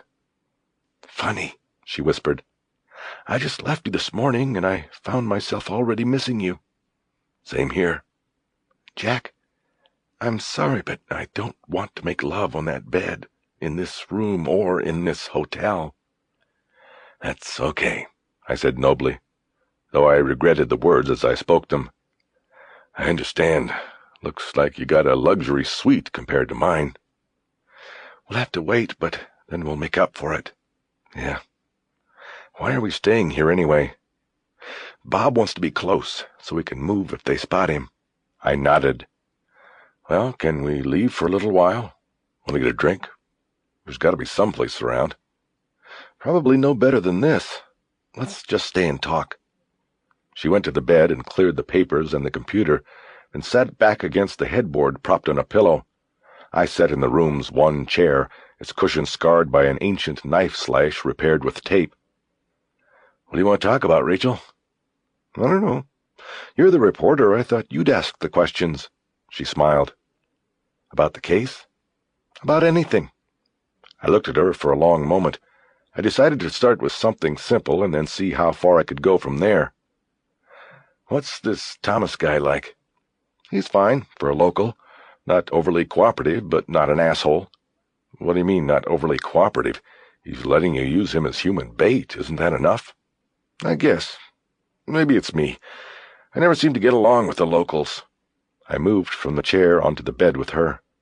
"So what? It's not your job to get along with anybody." "That's right," she said, smiling again. "You know, there's a soda machine in the lobby." "You want something?" "No, but you said something about getting a drink." "I was thinking of something stronger. It's all right, though. I'm happy." She reached over and did her finger drag through my beard. I caught her hand as she dropped it away and held it for a moment. "Do you think the intensity of what we're doing and what we're involved with is causing this?" I asked. "As opposed to what?" "I don't know. I was just asking." "I know what you're saying," she said after a long moment. "I have to admit I've never made love with anybody 36 hours after the first time I'd ever seen him in my life." She smiled, and it sent a beautiful thrill through me. "Me neither." She leaned toward me, and we kissed again.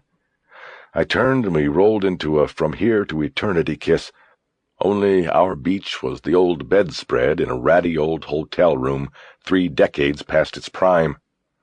But all of that didn't matter anymore. Soon I was moving my kisses down her neck, and then we made love. We couldn't both fit in the bathroom or the shower, so she went first. As she bathed, I lay in bed thinking about her and wishing for a smoke. It was hard to tell because of the sound of the shower, but at one point I thought I heard a light knock on the door. Alerted, I sat up on the edge of the bed and started pulling on my pants as I stared at the door. I listened, but heard nothing again. Then I distinctly saw the doorknob move, or thought I did. I got up and moved to the door, pulling up my pants, and tilted my head to the jamb to listen. I heard nothing. There was a peephole, but I was reluctant to look through it. The light was on in the room, and if I looked through the peephole I would block it, possibly letting whoever was out there know that someone was looking at him. Rachel cut the shower off at that point. After a few moments of no noticeable sound from the hallway, I moved to the peephole and looked. There was nothing out there.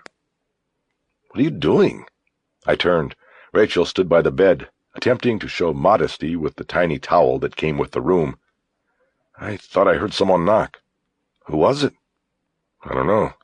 There was no one there when I looked. Maybe it was nothing." "All right if I take a shower?" "Sure." I stepped out of my pants and, while walking past her, stopped. She dropped her towel, exposing her body. She was beautiful to me. I stepped over and we held each other for a long moment.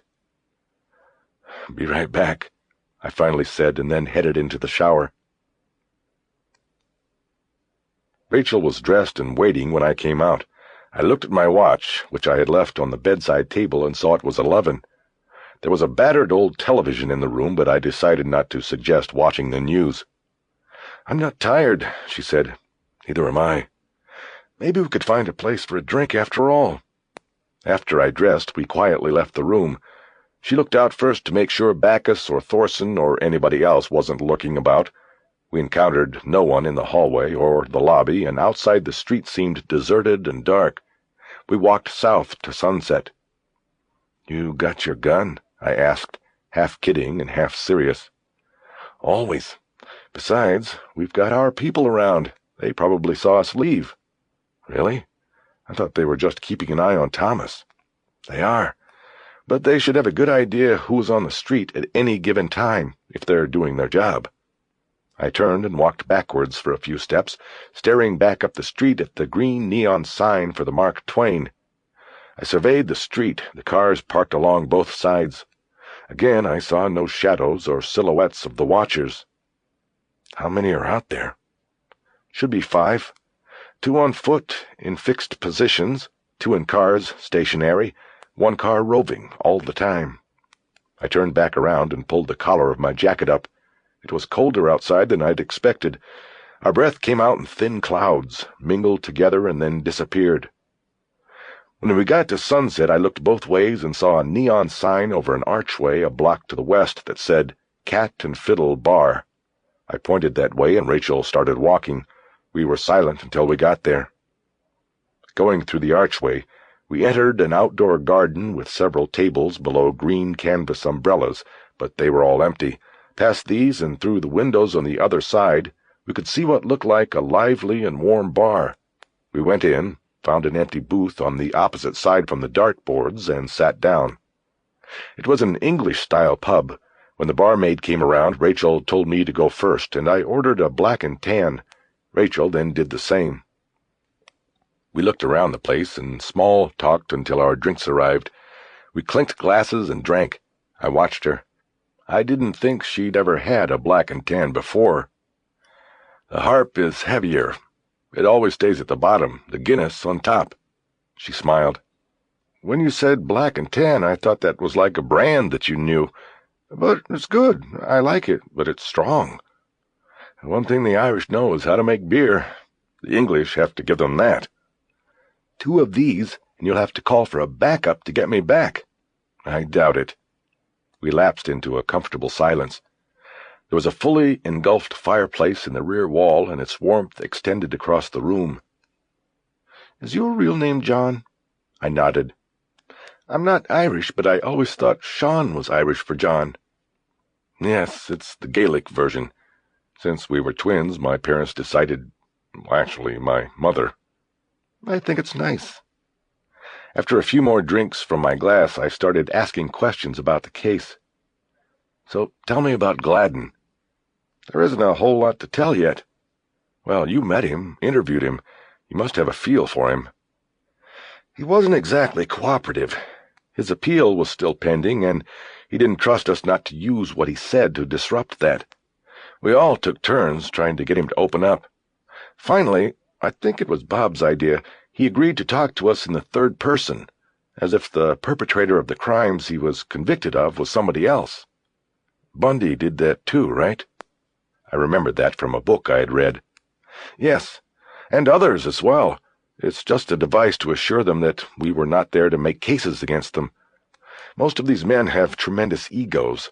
They wanted to talk to us, but they had to be assured they were safe from legal reprisals. Gladen was like that, especially since he knew he had a valid appeal still pending. It must be a rare thing that you have a prior relationship, no matter how small, with an active serial killer." "Yes, but I have a feeling that if any one of the people we interviewed was set loose like William Gladen, we'd end up hunting for them as well. These people don't get better, Jack, and they don't get rehabbed. They are what they are." She said it like a warning. The second such intimation she had made. I thought about it a few moments, wondering if there was more she was trying to tell me, or I thought, was she really warning herself? So, what did he say? Did he tell you about Beltran or best pals? Of course not, or I would have remembered when I saw Beltran's name on the victim list. Gladen didn't mention names, but he did give the usual abuse excuse, said that he was assaulted sexually as a child, repeatedly. He was at the same age as the children he later victimized in Tampa. You see, that's the cycle. It's a pattern we often see. They become fixated on themselves at the point in their own lives when they were ruined. I nodded but didn't say anything, hoping she would continue. For a 3-year period, she said, from ages 9 to 12. The episodes were frequent and included oral and anal penetration. He didn't tell us who the abuser was, other than to say it was a non-relative. According to Gladen, he never told his mother because he feared this man. The man threatened him. He was a figure of some authority in his life. Bob made some follow-up calls about it, but never got anywhere with it. Gladen wasn't specific enough for him to track it. Gladen was in his 20s by then, and the period of abuse had been years earlier. There would have been statute of limitation problems even if we had pursued it. We couldn't even find his mother to ask her about it. She left Tampa after his arrest and all the publicity. We, of course, can now surmise that the abuser was Beltran. I nodded. I had finished my beer, but Rachel was nursing hers. She didn't like it. I signaled the barmaid and ordered an Amstel Light for her. I said I'd finish her black and tan. So, how did it end? The abuse, I mean. That's the irony you so often see. It ended when he became too old for Beltran. Beltran rejected him and went on to his next victim. All the boys he sponsored through the Best Pals are being located and will be interviewed. I'll bet they all were abused by him. He's the evil seed to all of this, Jack. Make sure you get that across in whatever you write about this. Beltran got what he deserved. You sound like you sympathize with Gladen. Wrong thing to say. I saw the anger flare in her eyes. You're damn right, I sympathize. It doesn't mean I condone a single thing he's done, or that I wouldn't drop him with a bullet if I got the chance. But he didn't invent the monster that is inside of him. It was created by someone else. Okay, I wasn't trying to suggest. The barmaid came with Rachel's beer and saved me from walking down the wrong path any further. I pulled Rachel's black and tan across the table and took a long drink, hoping we were past my misstep. So, aside from what he told you, I said, what was your take on Gladen? Did he seem to have the smarts that everyone around here is attributing to him? She seemed to compose her thoughts before answering. William Gladen knew his sexual appetite was legally, socially, and culturally unacceptable. He was clearly burdened by this, I think. I believe he was at war within himself, attempting to understand his urges and desires. He wanted to tell us his story, whether it was third person or not, and I think he believed that by telling us about himself, he would in some way help himself as well as maybe somebody else down the road. If you look at these dilemmas he had, I think it shows a highly intellectual being. I mean, most of these people I interviewed were like animals, machines. They did what they did, almost by instinct or programming, as if they had to, and they did it without much thought. Gladen was different. So, yes, I think he is as smart as we are saying he is, maybe smarter. It's strange what you just said. You know, that he was burdened. It doesn't sound like the guy we're chasing now. One we chase seems to have about as much of a conscience about what he is doing as Hitler had.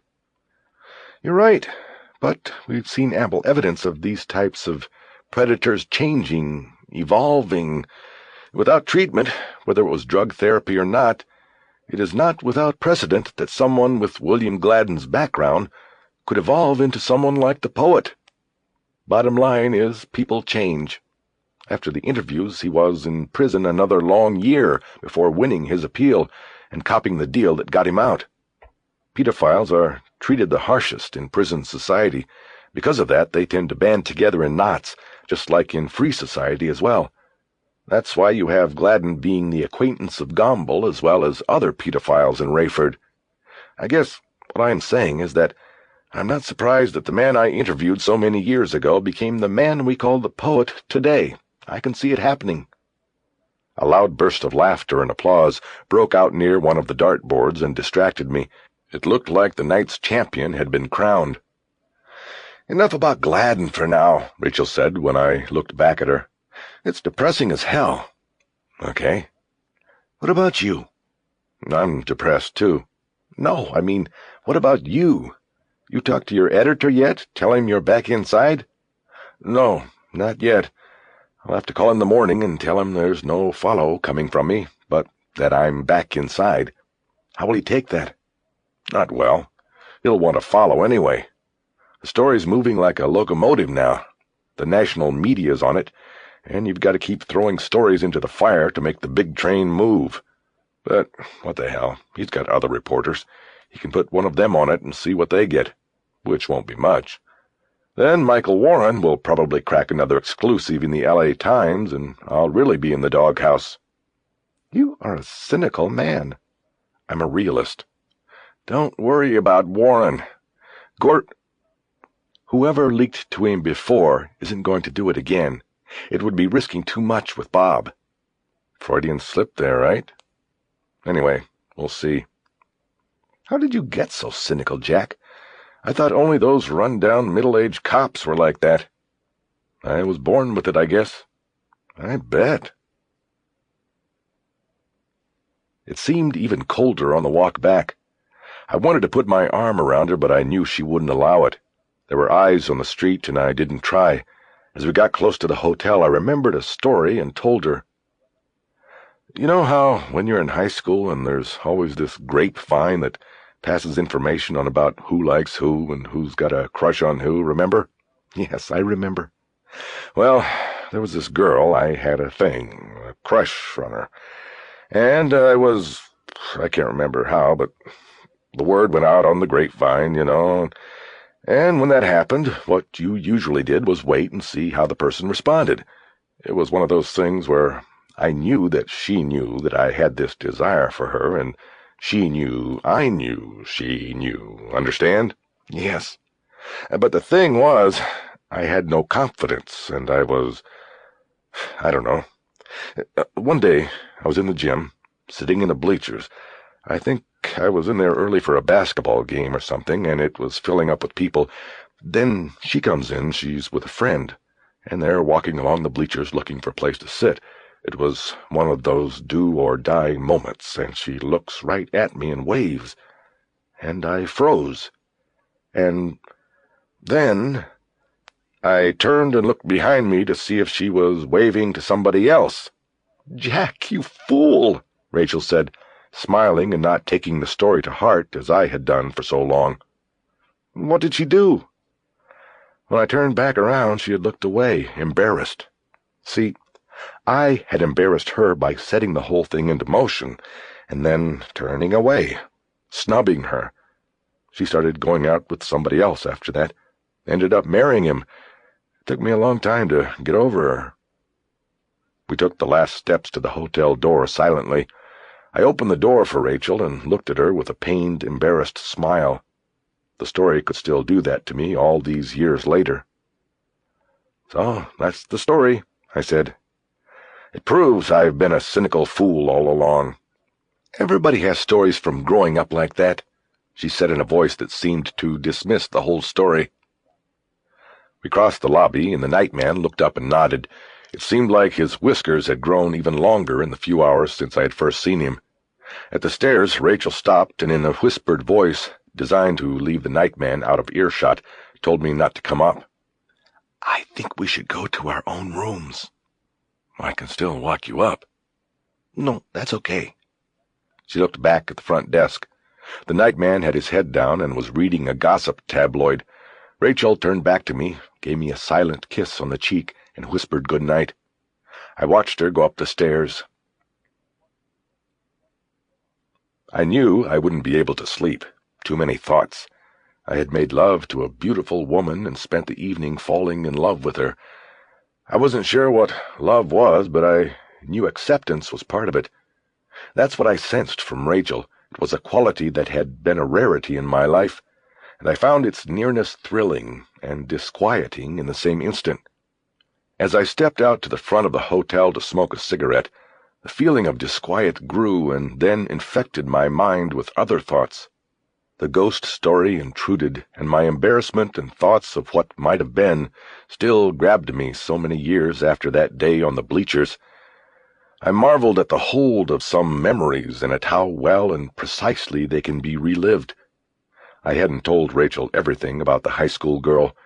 I hadn't told her the ending, that the girl was Riley, and that the boy she went out with and then married was my brother. I didn't know why I had left that part out. I was out of cigarettes. I stepped back into the lobby to ask the nightman where I could get a pack. He told me to go back to the Cat and Fiddle. I saw he had an open pack of Camels on the counter next to his stack of tabloids, but he didn't offer me any, and I didn't ask for one. As I walked Sunset alone, I thought about Rachel again, and became preoccupied with something I had noticed during our lovemaking. Each of the 3 times we had been together in bed, she had been fully giving of herself, yet I would say she was decidedly passive. She deferred control to me. I waited for the small nuances of change on the 2nd and 3rd times we made love, even hesitating in my own movements and choices in order to allow her to take the lead, but she never did. Even at the sacred moment when I entered her, it was my hand fumbling at the door. 3 times. No woman that I had been with before on that number of occasions had done the same. There was nothing wrong with this, and it did not bother me in the least, but still I found it to be a curiosity, for her passivity in these horizontal moments was diametrically opposed to her demeanor in our vertical moments. When we were away from the bed, she certainly exercised or sought to exercise her control. It was the sort of subtle contradiction that I believed made her so enthralling to me. As I stopped to cross Sunset to the bar, my peripheral vision picked up a movement to the far left as I glanced back to check traffic. My eyes followed the movement, and I saw the form of a person ducking back into the shadowed doorway of a closed shop. A chill raced through me, but I didn't move. I watched the spot where I had seen the movement for several seconds. The doorway was maybe 20 yards from me.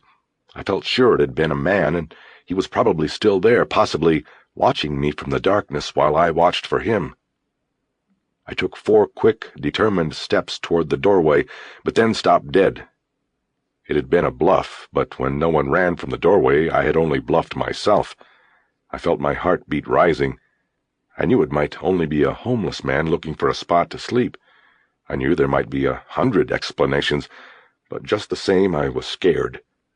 Maybe it was a transient, maybe it was the poet. In a split second, a myriad of possibilities took over my mind. I was on TV. The poet saw TV. The poet had made his choice. The dark doorway was on the path between me and the Wilcox Hotel. I could not go back. I quickly turned and stepped into the street to cross to the bar. The blast of a car horn greeted me, and I jumped back. I had not been in any danger. The car that sped past, trailing the laughter of teenagers, was 2 lanes away, but maybe they had seen my face, seen the look, and knew I was easy prey for a scare. I ordered another black and tan at the bar and got directions to the cigarette machine. I noticed the unsteadiness of my hands as I lit the match after finally getting a cigarette to my mouth. Now what? I thought, as I exhaled a stream of blue smoke toward my reflection in the mirror behind the bar. I stayed until last call at 2, and then left the Cat and Fiddle with the exodus of diehards. There was safety in numbers, I had decided. By loitering behind the crowd, I was able to identify a group of 3 drunks walking east toward Wilcox, and fell in a few yards behind them. We passed the doorway in question from the other side of Sunset, and as I looked across the 4 lanes, I could not tell if the darkened alcove was empty, but I didn't linger. At Wilcox, I broke away from my escort and trotted across Sunset and up to the hotel.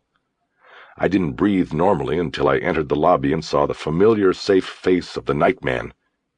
Despite the lateness of the hour and the heavy beer I had filled myself with, the scare I had submitted myself to robbed me of any fatigue.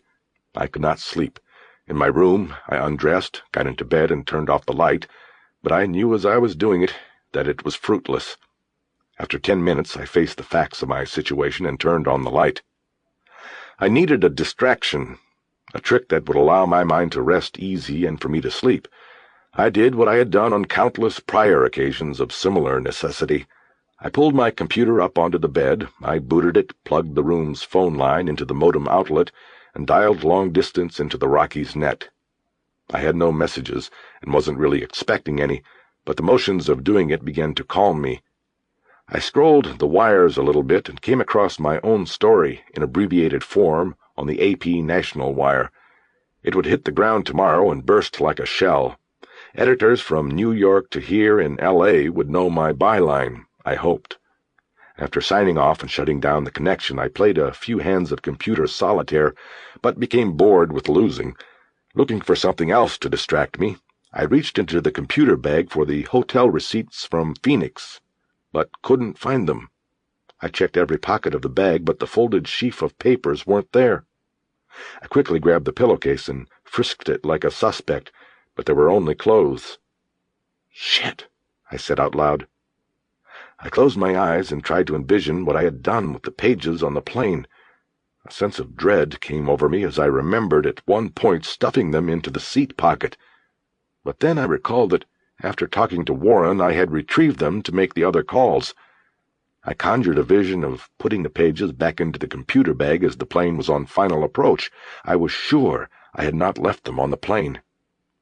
The alternative to this, I knew, was that someone had been in my room and taken them. I paced around a little bit, not sure what I could do.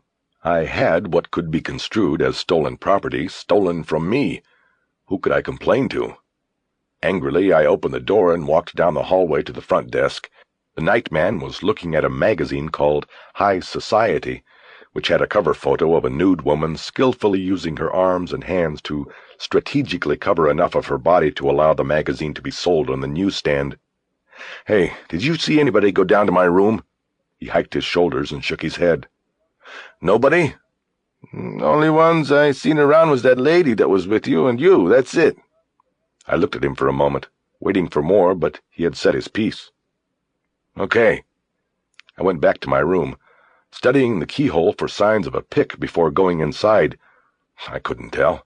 The keyhole was worn and scratched, but it could have been that way for years. I wouldn't know how to identify a picked lock if my life depended on it, but I looked anyway. I was mad. I was tempted to call Rachel and tell her about the burglary of my room, but my dilemma was that I couldn't tell her about what had been taken in the burglary. I didn't want her to know what I had done. The memory of that day on the bleachers and other lessons learned since went through my mind. I got undressed and got back into bed. Sleep eventually came, but not before I had visions of Thorson in my room going through my things. When it finally came, the anger had not left me.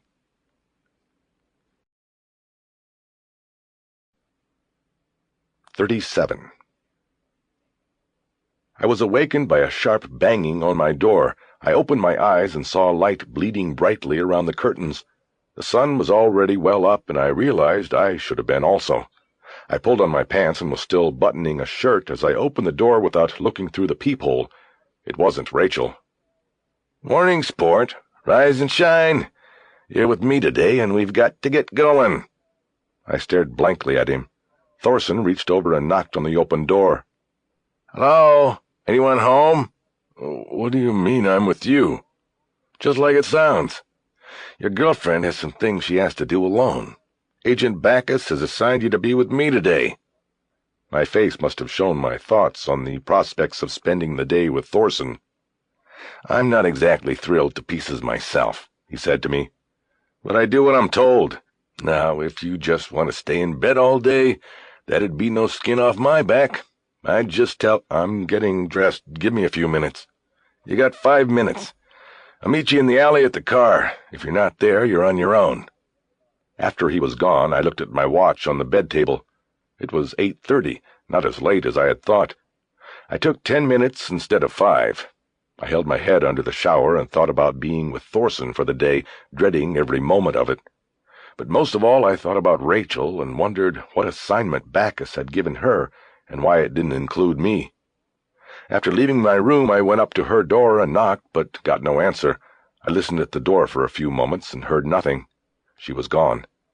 Thorson was leaning on the trunk of one of the cars when I got out to the alley. "You're late." "Ah, yeah, sorry. Where's Rachel?" "Sorry, sport. Talked to Bacchus. He seems to be your bureau rabbi." "Look, Thorson, my name isn't Sport, okay? If you don't want to call me by my name, just don't call me anything. I'm late because I had to call my editor and tell him there was no story coming. He wasn't happy." I went to the passenger door, and he went around to the driver's side. I had to wait for him to unlock it, and it seemed like he took forever to notice I was waiting. "I don't really give a shit how your editor was this morning," he said over the car before sliding in. Inside the car, I saw 2 containers of coffee sitting on the dashboard, steam from them fogging the windshield. I looked at them the way a junkie looks at the spoon held to the candle but didn't say anything. I assumed they were part of some game Thorson was going to try to play. "One of those is yours, Jack. You want cream or sugar? Check the glove box." He started the car. I looked at him and then back at the coffee. Thorson reached over and took one of the containers and opened it. He took a small sip, like a swimmer dipping a toe into the water to test the temperature. "Ah," he said. "I take mine hot and black, just like my women." He looked over and winked in a man-to-man gesture. "Go ahead, Jack, take the coffee. I don't want to spill when I move the car." I took the container and opened it. Thorson started driving. I took a small sip, but I did it more like the Tsar's official food taster. It was good, and the caffeine hit came quickly. "Thanks," I said. "No problem. Can't get started without the stuff myself." "So, what happened? Bad night?" "You could say that." "Not me. I can sleep anywhere, even a dump like that. I slept fine." "Didn't do any sleepwalking, did you?" "Sleepwalking? What do you mean?" "Look, Thorson, thanks for the coffee and all, but I know it was you who called Warren, and I know it was you who was in my room last night." Thorson pulled to a stop at a curb marked for deliveries only. He threw the car into park and looked at me. "What'd you say? What are you saying?" "You heard what I said. You were in there. I might not have the proof now, but if Warren comes up with anything ahead of me, I'll go to Bacchus anyway and tell him what I saw. Listen, sport. See that coffee? That was my peace offering. If you want to throw it in my face, fine. But I don't know what the fuck you are talking about, and for the last time, I don't talk to reporters, period. I'm only talking to you now because you have special dispensation. That's it." He jammed the car into drive and lurched out into traffic, prompting an angry rebuke from the horn of another driver. Hot coffee slopped onto my hand, but I kept silent about it. We drove in silence for several minutes, entering a canyon of concrete and glass and steel, Wilshire Boulevard. We were heading toward the towers of downtown. The coffee no longer tasted good to me, and I put the cap back on it. "Where are we going?" I finally asked.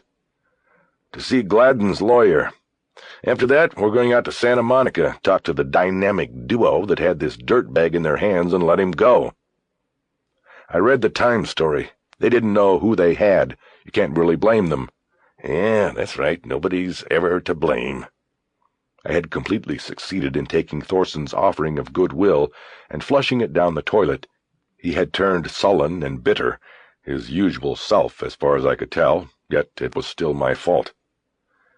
"Look," I said, holding my hands in an I-give-up gesture.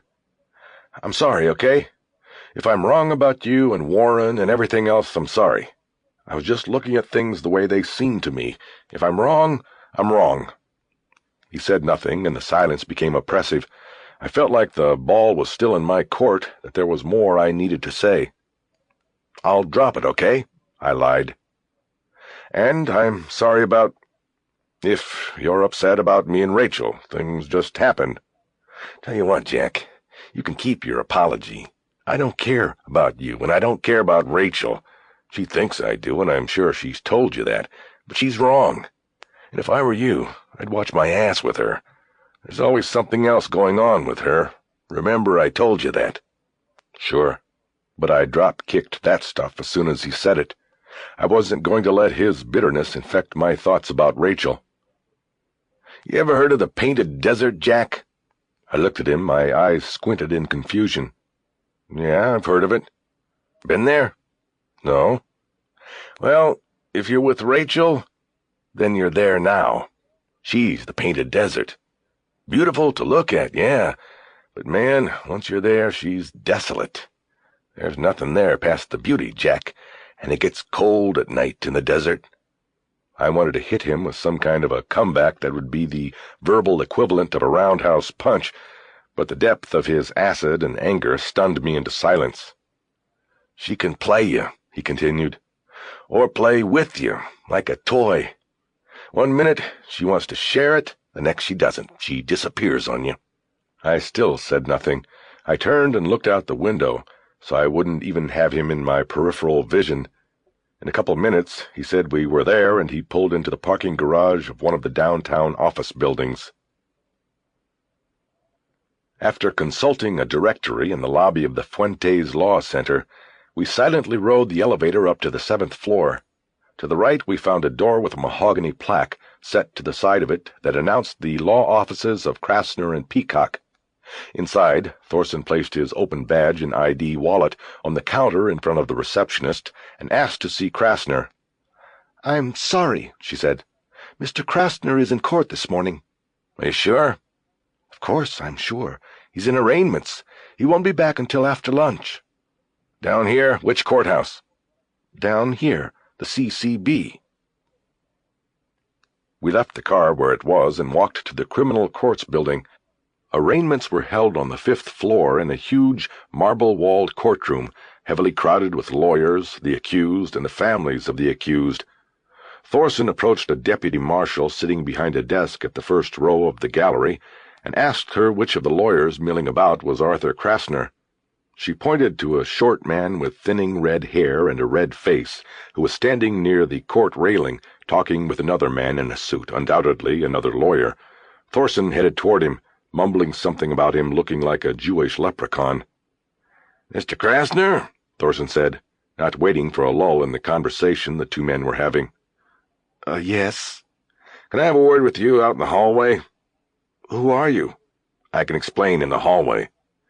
"You can explain now, or you can go out to the hallway by yourself." Thorson opened his wallet. Krasner looked at the badge and read the ID, and I watched his small porcine eyes move back and forth as he thought. "That's right. I think you know what it's about," Thorson said. Looking at the other lawyer, he said, "Will you excuse us now?" In the hallway, Krasner had regained some of his lawyerly bluff. "All right, I have an arraignment in there in 5 minutes. What's this about?" "I thought we were past that," Thorson said. "It's about one of your clients, William Gladen." "Never heard of him." He made a move to go past Thorson to the courtroom door. Thorson nonchalantly reached up and put a hand on the other man's chest, stopping him dead. "Please," Krasner said. "You have no right to touch me. Don't touch me." "You know who we're talking about, Mr. Krasner. You are in serious trouble for hiding this man's true identity from the court and the police." "No, you are wrong. I had no idea who he was. I took the case at face value. Who he turned out to be was not my concern, and there was not one scintilla of evidence or even a suggestion that I knew otherwise." "Never mind the bullshit, counselor. You can save it for the judge in there. Where is Gladen?" "I have no idea. And even if I did, You wouldn't say? That's the wrong attitude, Mr. Krasner. Let me tell you something. I've gone over the record of your representation of Mr. Gladen, and things don't look good, if you know what I mean. Not kosher, is what I'm saying. This could be a problem for you." "I don't know what you're talking about." "How did he come to call you after his arrest?" "I don't know. I didn't ask." "Was it a referral?" "Yes, I think so." "From who?" "I don't know. I said I didn't ask." "Are you a pedophile, Mr. Krasner? Is it little girls or little boys that turn you on, or maybe both?" "What?" Little by little, Thorson had backed him up against the marble wall of the hallway with his verbal assault. Krasner was beginning to look spent. He was holding his briefcase in front of his body now almost as a shield, but it wasn't thick enough. You know what I'm talking about, Thorson said, bearing down on him. Of all the lawyers in this town, why'd Gladen call you? I told you, Krasner yelled, drawing looks from everyone passing in the hall. He continued in a whisper. I don't know why he chose me. He just did. I'm in the book. It's a free country. Thorson hesitated, allowing Krasner to say more, but the lawyer didn't take the bait. I looked in the records yesterday, Thorson said. You had him out 2 hours and 15 minutes after bail was set. How did you make the bond? The answer is you already had the money from him, didn't you? So the real question is, how'd you get the money from him if he spent the night in jail? Wire transfer, nothing illegal. We talked the night before about my fee and what the bond might be, and he had it wired the following morning. I had nothing to do with it. You can't stand here and slander me in this way. I can do whatever I want to do. You fucking disgust me. I checked you out with the locals, Krasner. I know about you. What are you talking about? If you don't know now, you're going to know soon enough. They're coming for you, little man. You put this guy back on the street, and look what he did. Look what he fucking did. I didn't know, Krasner said in a whine that pleaded for forgiveness. Sure, nobody ever knows. You have a phone? What? A phone? A telephone? Thorson slapped an open hand against Krasner's briefcase, a move that made the little man jump as if shocked with a cattle prod. Yes, I have a phone. You don't have to. Good. Get it out, call your receptionist, and tell her to pull the wire transfer records from your file. Tell her I'll be there in 15 minutes for a copy of it. You can't take... I have an attorney-client relationship with this individual that I must protect no matter what he's done. Thorson slapped a backhand off the briefcase again, which shut Krasner up in mid-sentence. I could see Thorson received a genuine sense of accomplishment from pushing the little lawyer around. Make the call, Krasner, and I'll tell the locals you helped out. Make the call, or the next person to die is on you, because now you do know who and what we're talking about here. Krasner slowly nodded and began opening his briefcase. That's it, Counselor, Thorson said. Now you see the light. As Krasner called his receptionist and issued the order in a shaky voice, Thorson stood silently watching. I had never seen or heard of anyone using the bad cop routine without the good cop counterpart, and still so expertly finesse the information needed from a source. I wasn't sure if I admired Thorson's skill or was appalled by it, but he had turned the posturing bluff artist into a shaking mess. As Krasner was folding the phone closed, Thorson asked what the amount of the wire transfer had been. $6,000 even. 5 for bail and 1 for you. How come you didn't squeeze him? He said it was all he could afford. I believed him. May I go now? There was a resigned and defeated look on Krasner's face. Before Thorson answered his question, the door to the courtroom opened, and a bailiff leaned out. Artie, you're up. Okay, Jerry. Without waiting for further comment from Thorson, Krasner began moving toward the door again, and once again Thorson stopped him with a hand on the chest. This time Krasner made no protest about being touched. He simply stopped, leaving his eyes staring dead ahead. Artie, can I call you Artie? You better do some soul-searching, that is, if you have one. You know more than you've said here, a lot more. And the more time you waste, the more there's a chance that a life will be wasted. Think about that and give me a call. He reached over and slid a business card into the handkerchief pocket of Krasner's suit coat, then patted it gently. My local number is written on the back. Call me. If I get what I need from somewhere else and find out you had the same information, I will be merciless, Counselor. Fucking merciless. Thorson then stepped back so the lawyer could slowly make his way back into the courtroom. We were back out on the sidewalk before Thorson spoke to me. Think he got the message? Yeah, he got it. I'd stay by the phone. He's going to call. We'll see. Can I ask you something? What? Did you really check him out with the locals? Thorson smiled by way of an answer. The part about him being a pedophile. How do you know that? Just taking a shot. Pedophiles are networkers. They like to surround themselves with their own kind. They have phone nets, computer nets, a whole support system. They view it as them against society. The misunderstood minority, that kind of bullshit. So I figured maybe he got Krasner's name on a referral list somewhere. It was worth a shot. The way I read Krasner, I think it hit him. He wouldn't have given up the wire records if it didn't. Maybe he was telling the truth about not knowing who Gladen was. Maybe he just has a conscience and doesn't want to see anybody else hurt. I take it you don't know that many lawyers. 10 minutes later, we were waiting for the elevator outside the Krasner and Peacock law offices, Thorson looking at the wire transfer receipt for the sum of $6,000. "It's a bank out of Jacksonville," he said without looking up. "We'll have to get Rach on it." I noticed his use of the diminutive of her name. There was something intimate about it. "Why her?" I asked. "'Cause she's in Florida." He looked up from the receipt at me. He was smiling. "Didn't I tell you?" "No, you didn't tell me." "Yeah, Becca sent her out this morning. She went to see Horace the hypnotist and work with the Florida team. I tell you what, let's stop in the lobby and use the phone. See if I can get somebody to get this account number to her."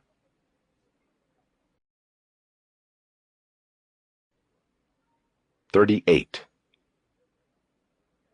Very little was said between us on the way out from downtown to Santa Monica. I was thinking about Rachel in Florida. I couldn't understand why Bacchus would send her when the front line seemed to be out here. There were two possibilities, I decided. One was that Rachel was being disciplined for some reason, possibly me, and taken off the front line. The other was that there was some new break to the case I didn't know about and was purposely not being told. Either choice was a bad one, but I found myself secretly choosing the first. Thorson seemed lost in thought during most of the drive, or perhaps just tired of being around me.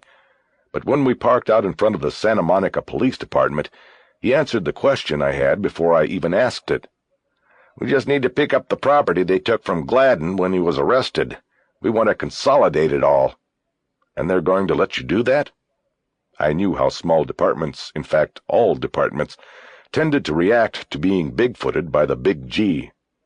"We'll see." At the front counter of the Detective Bureau, we were told that Constance Delpy was in court, but her partner Ron Sweetser would be with us shortly. Shortly to Sweetser turned out to be 10 minutes. A period of time that didn't sit well with Thorson.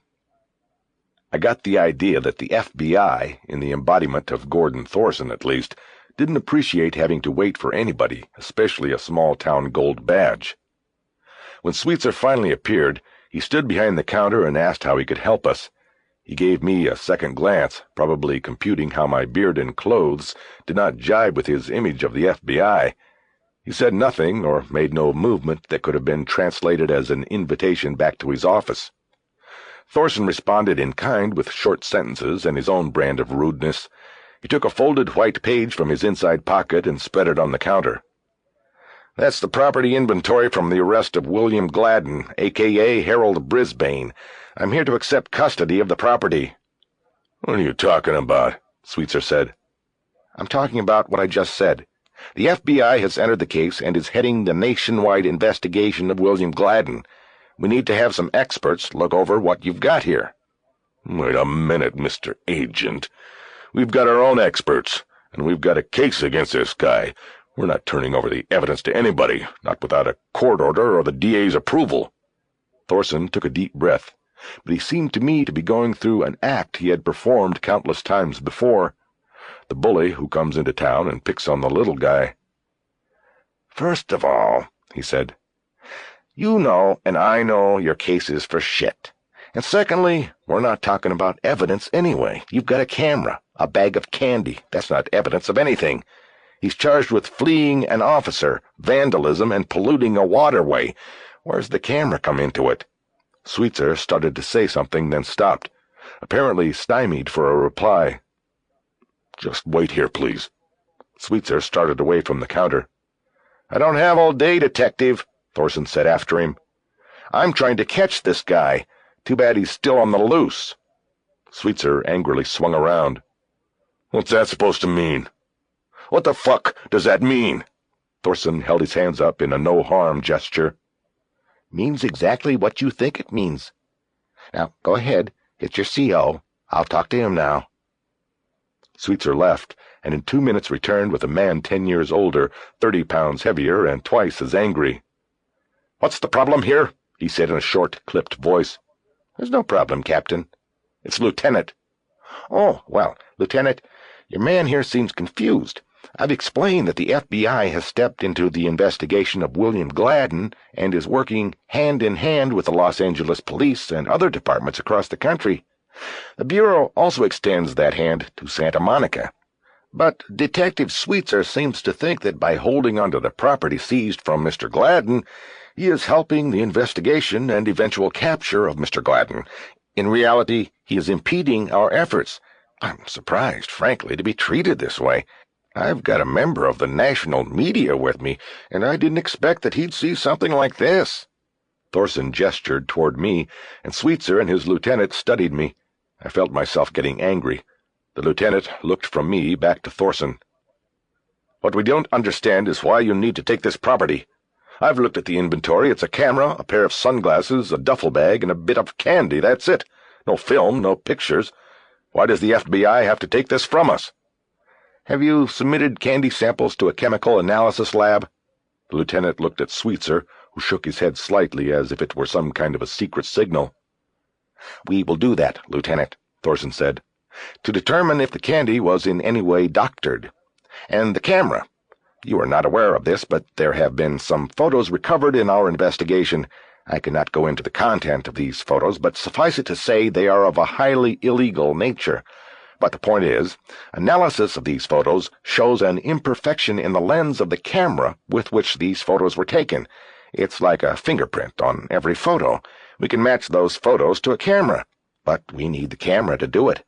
If you allow us to take it and we make a match, we will be able to prove this man took the photos. There will then be additional charges when we catch him. It will also help us determine exactly what this man has been up to. This is why we request that you turn this property over. Really, gentlemen, we want the same thing."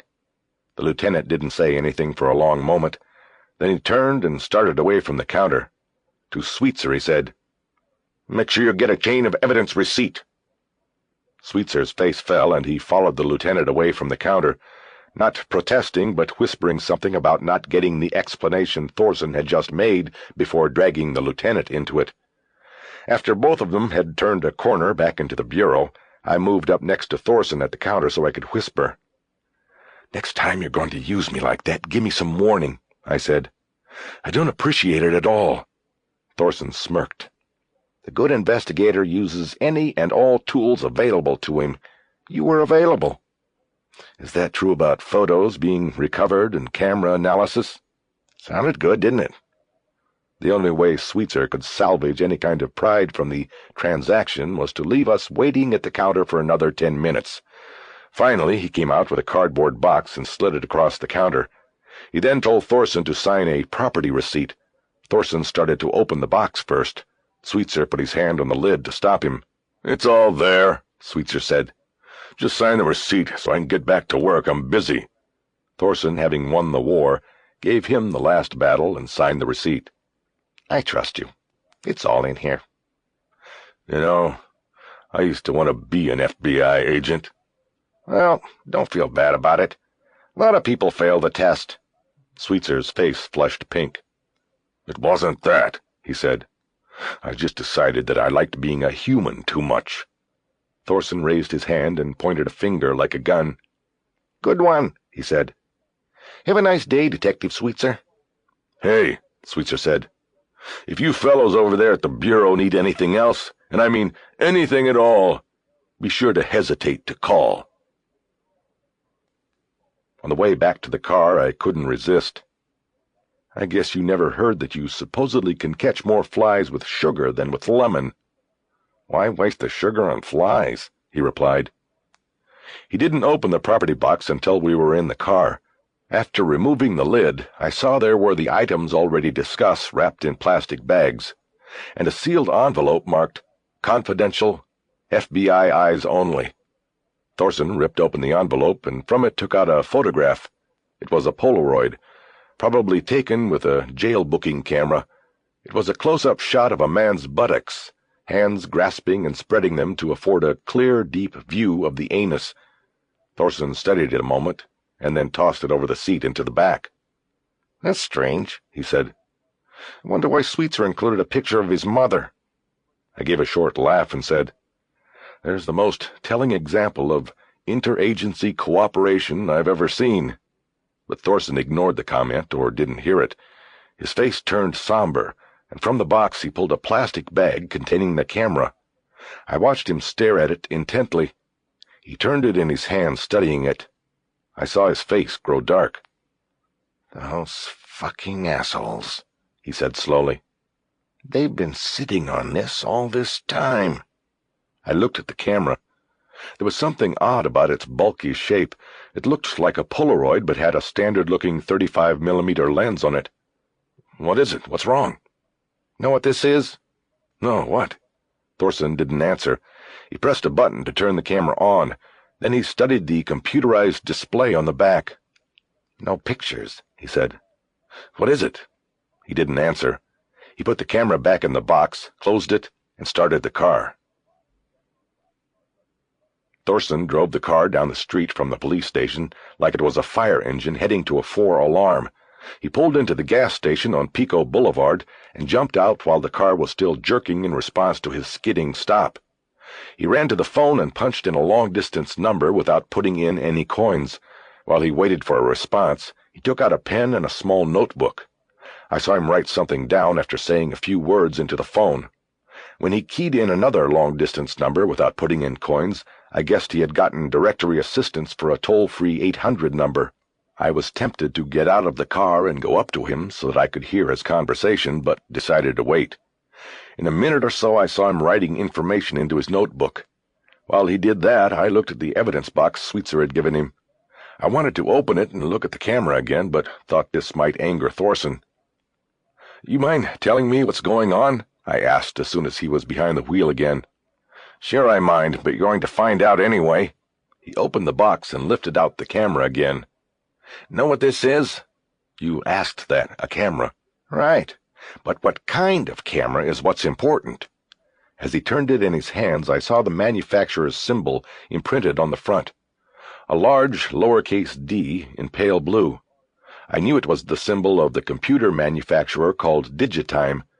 Printed beneath the corporate symbol it said, "Digishot 200. This is a digital camera, Jack. That hillbilly Sweetser didn't know what the fuck he had. We just have to hope we're not too late." "You're losing me. I guess I'm just a hillbilly too, but can you know what a digital camera is?" "Yeah, it doesn't use film. They've been experimenting with them at the paper." "Right, no film. The image the camera shoots is captured on a microchip instead. The image can then be put into a computer, edited, blown up, whatever, then printed, depending on your equipment. And this is top-of-the-line equipment, comes with a Nikon lens. You can come up with high-resolution photographs, as good as the real thing." I had seen prints taken on digital at the Rocky. Thorson was correct in his assessment. "So, what's it mean?" "Two things. Remember what I told you about pedophiles? The networking they do? Right? Okay. We pretty much know Gladen has a computer because of the fax, right? Right. And now we know he had a digital camera. With the digital camera, his computer, and the same modem he used to send the fax, he could send a photo anywhere he wanted to in the world, to anybody who had a phone, and a computer and a software to receive it. It hit me then in a split second. He's sending people pictures of kids? No, he's selling them pictures of kids. That's my guess. The questions we had about how he lives and gets his money, about this account in Jacksonville he wired money from, this is the answer. The poet makes his money selling pictures of kids, maybe even the kids he killed. Who knows? Maybe even the cops he killed. There are people who would... I didn't finish. I knew the question was stupid. If there is one thing I know from this job, it's that there is an appetite, and therefore a market, for anything and everything, Thorson said. Your darkest thought is not unique. The worst thing you can possibly imagine, whatever it is, no matter how bad, there is a market for it. I gotta make another call, get this list of dealers split up. What was the second thing? What? You said there were two things significant about... It's a break. It's a big fucking break. That is, if we're not too late, because Santa Monica's been sitting on the goddamn camera. If Gladen's income, his traveling money, comes from selling photos to other pedophiles, shipping them through the internet or some private bulletin board, then he lost his main tool last week when the cops took this away. He tapped the top of the cardboard box on the seat between us. He's got to replace it, I said. You got it. You're going to go to the Digitime dealers. You're a smart guy, sport. How come you became a reporter? This time I didn't protest the use of his name for me. There wasn't the same malice as when he had called me it before. I called the Digitime 800 number and got 8 dealers who sell the Digitake 200 in L.A. I figure he's got to go for the same model. He'd already have all the other equipment. I've got to make that call to split these up. You got a quarter, Jack? I'm out. I gave him the quarter, and he jumped out of the car and went back to the phone. I imagined he was calling Bacchus, gleefully telling him about the break and splitting up the list. I sat there thinking that Rachel should have been the one standing there on the phone. In a few minutes, Thorson was back. We're checking out 3 of them. All over here on the west side. Bob's giving the other 5 to Carter and some guys from the FO. Do you have to order these cameras, or do they keep them in stock? Thorson pulled back into the traffic and headed east on Pico. He referred to one of the addresses he had written down in his notebook as he talked and drove. Some places keep them in stock, he said. If they don't, they can get 'em pretty quick. That's what the Digitime operator said. Then what are we doing? It's been a week. He would have got one by now. Maybe, maybe not. We're playing a hunch. This is not a cheap piece of equipment. You buy it in a kit with the downloading and editing software and the serial cable to connect it to your computer. The leather case and flash and all the extras, you're getting up well over $1,000, probably $1,500. But, he raised his finger to make the point, what if you already have all the extras and all you want is the camera? No cable, no software, none of that stuff. What if you just shelled out $6,000 for bail and a lawyer, and you're hurting for cash and not only don't need all those extras but can't afford them? You special order just a camera and save a lot of money. That's right. That's my hunch. I think that if making bail came close to busting our friend Gladen, just like that shyster lawyer said it did, then he'd be looking to save $1 here and there. If he replaced the camera, I'm betting he made the special order. He was juiced, and it was contagious. I had caught his excitement, and was beginning to look at Thorson in perhaps a truer light. I knew these were the moments he lived for, moments of understanding and clarity, of knowing he was close. "McAvoy, we are on a roll," he suddenly said.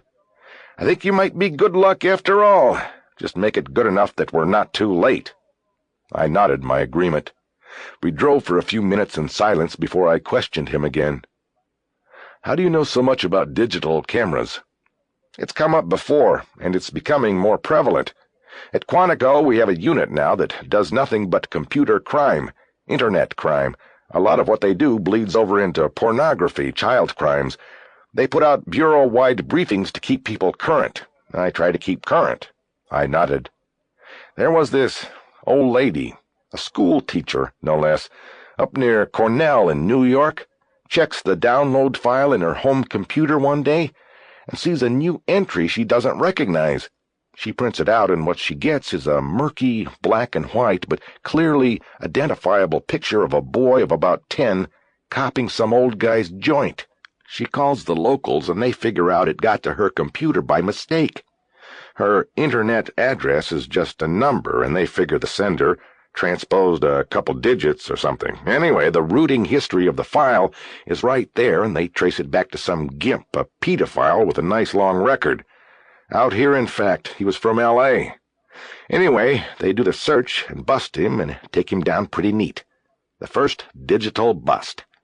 The guy had something like 500 different photos in his computer. Christ, he needed a double hard drive. I'm talking about kids of every age, persuasion, doing things normal grown-ups don't even do. Anyway, good case. He got life, no parole. He had a Digitake, though that might have been a 100 model. They put the story out last year in the FBI Bulletin. How come the picture the teacher got was so murky? She didn't have the printer for it. You know, you need a nice color graphics printer and high-gloss paper. She had neither. The first 2 stops were dead ends. One store hadn't sold a Digitake in 2 weeks, and the other had sold 2 in the last week. However, those 2 cameras had gone to a well-known Los Angeles artist, whose collage portraits made up of Polaroid photos were celebrated and displayed in museums around the world. He now wanted to dabble in a newer photographic medium and was going digital. Thorson didn't even bother writing down notes for further follow-up. The last stop on our list was a street-front shop called Data Imaging Answers on Pico, 2 blocks from the Westwood Pavilion Shopping Center. After pulling to the curb in a no-parking zone out front, Thorson smiled and said, "This is it. This is the one." "How do you know?" I asked. "Walk-in store on a busy street. The other 2 were more like mail-order offices, not storefronts. Gladen would have wanted the storefront, more visual stimulation, people passing outside, people coming in and out, more distractions. It would be better for him. He doesn't want to be remembered." It was a small store with 2 desks in the showroom and several unopened boxes stacked about. There were 2 circular counters with computer terminals and video equipment on display, along with stacks of computer equipment catalogs. A balding man wearing thick glasses with black frames was sitting at one of the desks and looked up as we entered. There was no one at the other desk, and it looked unused. "Are you the manager?" Thorson inquired. "Not only that, I'm the owner." The man stood up with proprietary pride and smiled as we approached his desk. "Not only that, I am the #1 employee." When we didn't join in his guffaw, he asked what he could do for us. Thorson showed him the inside of his badge wallet. "FBI?" It seemed incomprehensible to him. "Yes. You sell the Digitake 200, correct?" "Oh, yes, we do. Top-of-the-line digital camera. But I'm out of stock at the moment. Sold my last one last week." I felt my guts seize. We were too late.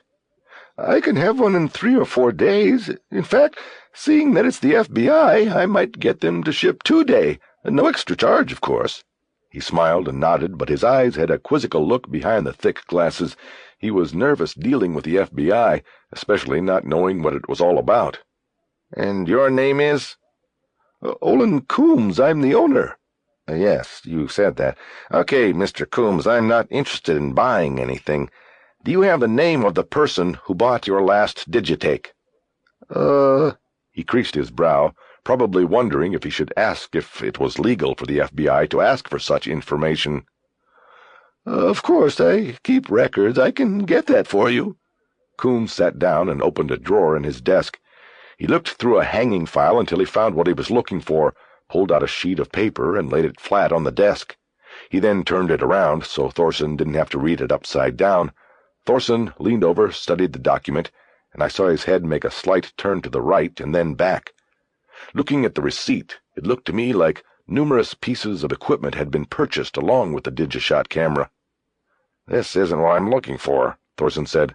"I'm looking for a man that we believe wanted to purchase a Digitake camera only. This is the only one you've sold in the last week?" Yes. No. It's the only one with delivery. We've sold 2 others, but they had to be ordered." "And they haven't been delivered yet?" "No, tomorrow. I'm expecting a truck in the morning." "Either of those 2 just order the camera?" "The camera?" "You know, none of the other stuff. The software, the cable, the whole kit." Yes. As a matter of fact, there is." His words trailed off as he opened the drawer again and pulled out a clipboard with several pink forms on it. He started peeling them back and reading. "I have a Mr. Childs. Just wanted the camera, nothing else. Paid cash in advance. $9.95 plus California sales tax. Came to—" "Did he leave a number or address?" I stopped breathing. We had him. This had to be Gladen. The irony of the name he had given was not lost on me. I felt a chill roll across my back. "No number or address," Coombs said. "I wrote a note to myself. It says, 'Mr. Wilton Childs will call to check on the equipment's arrival.' I told him to call tomorrow." "Then he'll come pick it up?" Yes, if it's here by then, he'll come pick it up. Like I said, we don't have an address, so we can't deliver it. Do you remember what he looked like, Mr. Coombs? Look like? Well, yes, I suppose so. Can you describe him?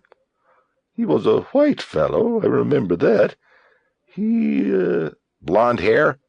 No, it was dark, and he was growing a beard, I remember that. How old? About 25 or perhaps 30. That was good enough for Thorson. It was in the ballpark, and the rest of the information fit. He pointed at the empty desk. Anybody using that desk? Not at the moment. Business is not so good. Then is it all right if we do?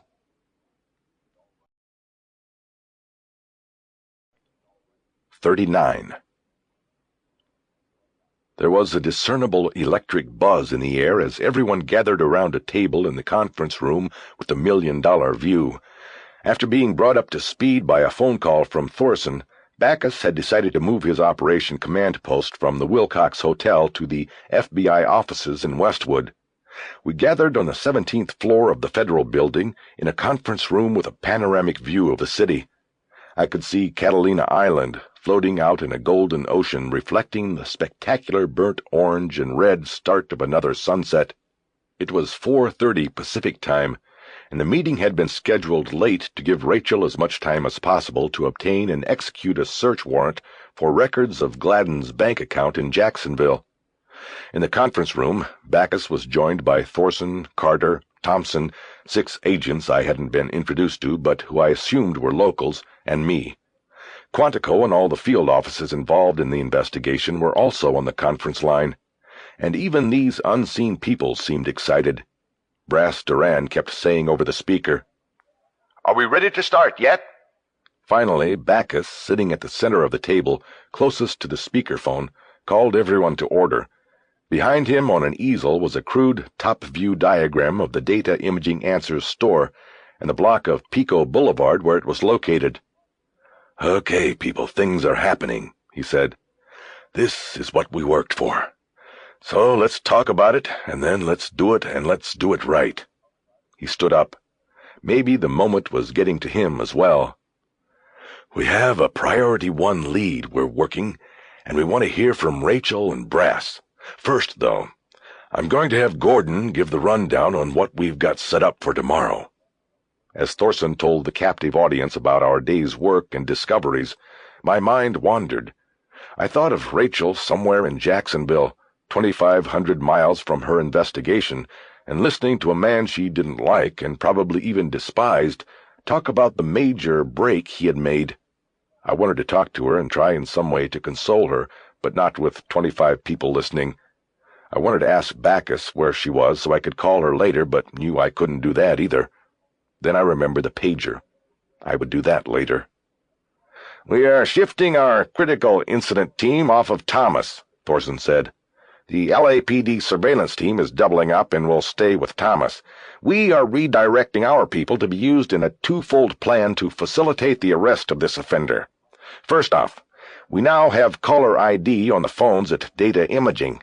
We will have a mobile receiver and LED readout to monitor incoming calls on both lines, and the field office is providing all available hands for response teams. We're going to trace this subject's call when he checks in to see if his product is in, and try to hold him at the phone until our people can get there.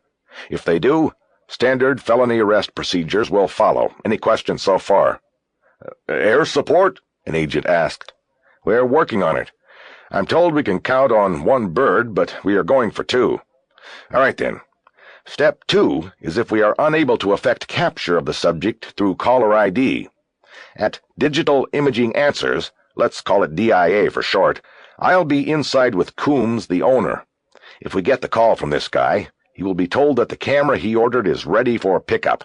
We'll try to press for a pickup time, but not too hard, just keeping it natural. If the subject slips through the first net, the plan is to set up on him once he comes to the store. The store's been wired, sound and video. If he comes in, I'll just give him his camera and send him on his way. Another satisfied customer. The felony arrest will take place at the time Don Sample, he's our critical team leader, thinks is appropriate and gives the word. Obviously, that will be the first controlled setting our man takes us to. We hope that will be his car, but you all know the procedures for other contingencies. Questions? Why not prone his ass right there in the store? We feel we need Coombs to be there so as not to spook the subject. He bought the camera from Coombs. Coombs should be there. I don't want to try to take this guy down that close to a civilian. Also, it's a small store, and we may be pressing it having even one agent in there. You put more in, and it's going to look suspicious to this guy. So why don't we just give him the camera and take him down out there on the street where we can control things a little better? With Thorson, Backus, and Sample handing off to each other, they outlined the plan in more detail. Coombs would be in the store with Thorson to handle the daily business and real customers throughout the day. But when the outside surveillance teams reported the approach of any customer even remotely matching Gladen's description, Thorson would remain up front to handle the transaction, while Coombs retreated to a small rear storage room and locked himself in. Another agent, posing as a customer, would enter through the front door as backup after Gladen entered. The interior of the store would be monitored by a video setup. The exterior would be monitored by roving and stationary agents ready to deal with all contingencies once Gladen was identified. Additionally, a female agent in a Los Angeles parking enforcement uniform and car would continuously patrol the block where DIA was located. I don't think I need to remind everybody just how dangerous this individual is, Backus said when the briefing was done. Everybody pack some extra common sense tomorrow. Watch out for yourself and your partner. Questions? I waited a beat to see if there were any questions from agents. When there weren't, I spoke up. What if the digitake doesn't come in tomorrow like Mr. Coombs said it was supposed to? Oh, yes, good point, Backus said. We're not taking any chances. The Internet group at Quantico has one of these cameras, and it's coming out tonight on a plane. We'll use that, whether the one he really ordered comes in or not. Ours will be wired with a homer just in case, God forbid, he gets by us. We'll be able to track him. Anything else?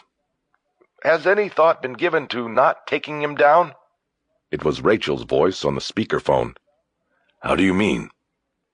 Just playing devil's advocate. It looks like we've got this pretty well buttoned down. This could be a rare opportunity for us to watch a serial killer and observe his hunting and victim acquisition patterns. It could be invaluable to our studies. Her question set off a debate among the agents over the plan. And risk the chance that we lose him and he kills some kid or another cop? Thorson responded. No thanks, especially with the Fourth Estate here watching. Almost everybody came down on Thorson's side of it, the feeling being that a monster like Gladen, though a worthy research subject, should be studied only in the closed setting of a prison cell. The risks of his potential escape far outweighed the riches that might be gained by watching him at work in an open environment. Look, people, the plan has been set, Backus finally said, closing the subject. We've considered the alternatives that have been suggested, and I feel that going at him in the way we have outlined is the best and safest plan. So let's move on. Rachel, what have you got for us? I watched the body language of the agents in the room change as their attention went from Backus and Thorson to the white phone positioned at the center of the table. People seemed to lean toward it. Backus, still standing, leaned down with his palms on the tabletop. Let me start with the bank, Rachel said. I just got these records about 90 minutes ago, so there hasn't been a lot of time. But preliminarily, it looks like we have withdrawals wired to 3 of our cities, Chicago, Denver, and L.A. The dates look good. He got money in those cities within days, just before or after the Bate murders in each. There are 2 wires to L.A. One coincides with the bail last week, and then on Saturday there was another transfer of $1,200. He picked the money up at the same bank, a Wells Fargo on Ventura Boulevard in Sherman Oaks. I was thinking this might be another way of taking him if he doesn't show up tomorrow for his camera. We could watch the account and intercept him next time he gets money. Only problem with that is that he's running low on funds. After pulling out that $1,200, he's down to about $200 in the account. But he's going to try to make some more with a new camera, Thorson said. Going on to the deposits, Rachel continued. These are very interesting, but I just haven't had the time to really... in the last 2 years, there has been about $45,000 wired to the account. Deposits coming from all over the place. Maine, Texas, California, several from California, New York. There doesn't seem to be a correlating pattern to our killings. Also, I found one overlap. Last November 1, there were wire deposits made in New York and Texas on the same day. He's obviously not making the deposits, Backus said. Or at least not all of them. Those are payments, Brass said over the conference line. From selling the photos. Payments wired in directly by the buyers.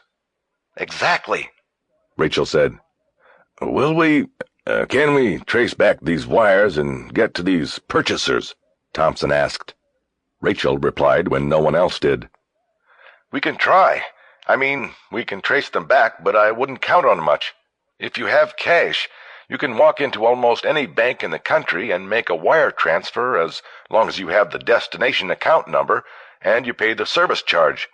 You have to give bare-bones senders information, but you don't have to show ID. People buying child pornography and probably, much worse, are likely to use false names. True. What else, Rachel? Backus asked.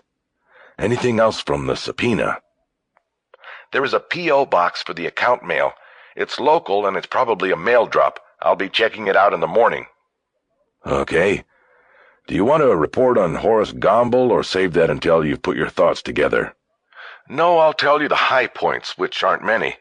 My old pal Horace was not too happy to see me again. We sparred for a while, and then his ego got the better of him. He acknowledged that he and Gladen had discussed the practice of hypnosis when they were cellmates. He admitted finally that he traded lessons for Gladen's legal work on his appeal, but he would go no further than that. I sensed... I don't know. What, Rachel? I don't know, some kind of appreciation for what Gladen was doing. You told him? No, I didn't tell him, but it was obvious to him that I was there for a reason. Still, it seemed like he knew something more. Maybe Gladen told him before he left Rayford what he planned to do. Told him about Beltran, I don't know. He also might have seen CNN today. They picked up Jack McAvoy's story big time. I saw it at the airport. Of course, nothing in it links the poet to Gladen, but Gomble could have figured it out. CNN used the tape from Phoenix again. If he saw that, and then I showed up, he'd know what it was about without me saying a word.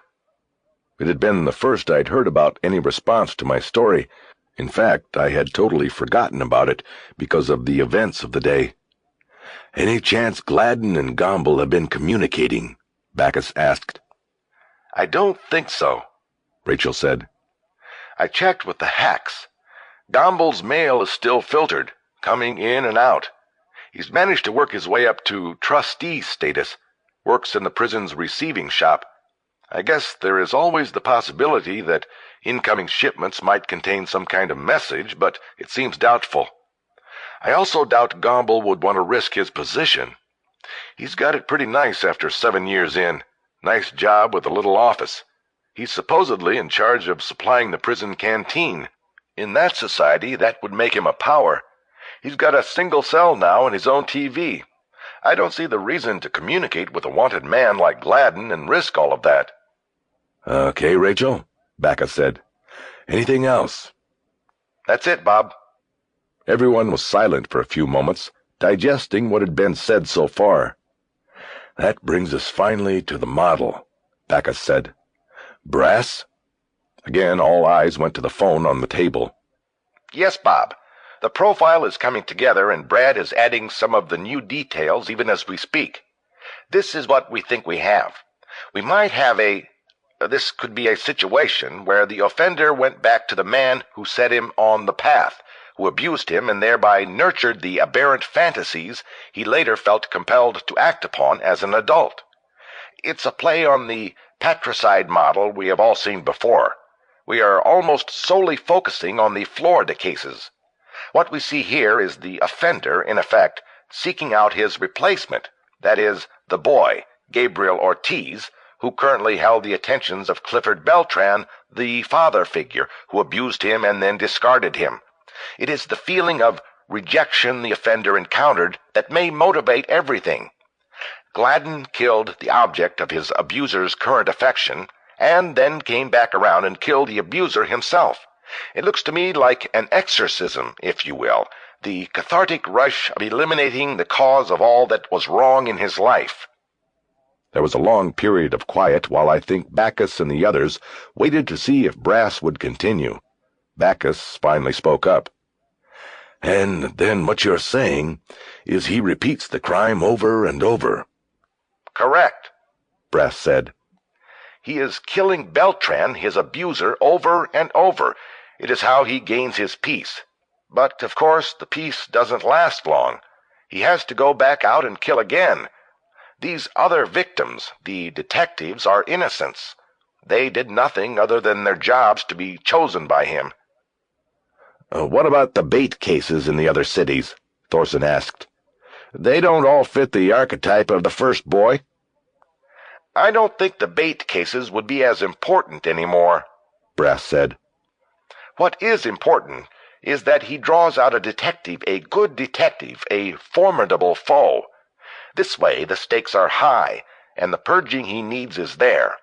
As far as the bait cases go, they may have simply evolved into a means to the end. He uses the children to make money, the photos. As high as the group had been with the prospect of a major break or even conclusion to the investigation coming the following day, a gloom now descended over everyone. It was the gloom of knowing what horrors there were out there in the world. This was just one case. There would always be others. Always. Keep working it, Brass, Bacchus finally said. I'd like to see a psychopathologic report as soon as possible. Will do. Oh, and one other thing. This is good. Then go ahead. I just pulled a hard file on Gladen that was put together after some of you visited him 6 years ago for Rapist Profile Data Project. There's really nothing here that wasn't on the computer already, but there is a photograph. Right, Rachel said. I remember. The hacks let us go into the block after lockdown to take a picture of them, Gladen and Gombold in their cell together. Yes, that's what this is, and in the photograph there are 3 bookshelves situated over the toilet. I would assume these were shared shelves, both men's books, but anyway, the spines of these books are clearly visible. Most are law books that I am assuming Gladen must have used while working on his own appeal and for other inmates. Also, there is Forensic Pathology by DeMeo and DeMeo, Techniques of Crime Scene Investigation by Fisher, and Psychopathologic Profiling by Robert Bacchus Sr. I'm familiar with these books, and I think Gladen could have learned enough from these, particularly the book by Bob's father, to possibly know how to make each of the bait killings and crime scenes different enough from each other so that a VICAP hit could be avoided. Shit, Thorson said. What was he doing with those books? I assume by law the prison had to allow him access to them so that he could properly prepare his appeal. Duran replied. Remember, he was pro se. He was certified in court as his own attorney. Okay, good work, Brass, Bacchus said. That's a help. It's not all, either. There were 2 other books of note on the shelf. Edgar Allan Poe, The Poems, and The Complete Works of Edgar Allan Poe. Bacchus whistled his delight. Now, that's really starting to tie things up, he said. I assume we can find all the quotes in these books? Yes. One of these is the book Jack McAvoy used already to verify the quotes. Right. Okay. Can you shoot us out a copy of that photo? Will do, boss. The excitement in the room and coming over the phone lines seemed almost palpable. It was all coming together, all the pieces.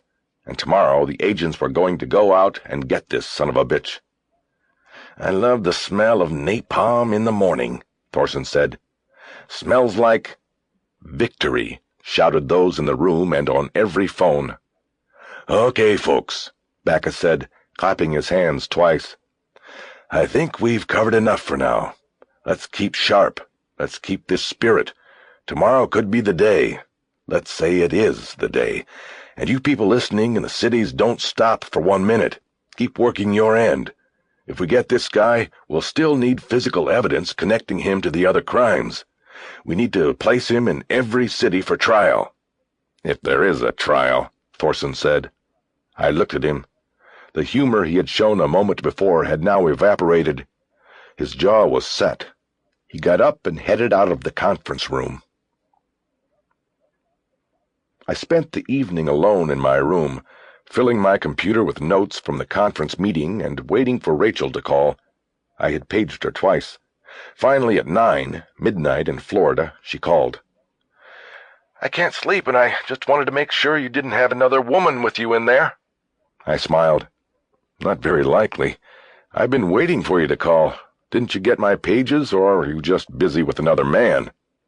No, let me check. She put the phone down for a few moments. Darn, the battery's down. I've got to get another. Sorry. You talking about the pager or the other man? Funny guy. So why can't you sleep? I keep thinking about Thorson in that store tomorrow. And? And I have to admit I'm fucking jealous. If he gets the arrest on this, I mean, it's my case and I'm 2,000 fucking miles away from it. Maybe it won't happen tomorrow. Maybe you'll be back in time. Even if you're not, it's not going to be him, it's going to be the critical team. I don't know.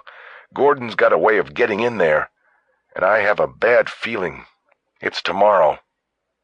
Some people might call that a good feeling, knowing that this guy is going to be taken off the street.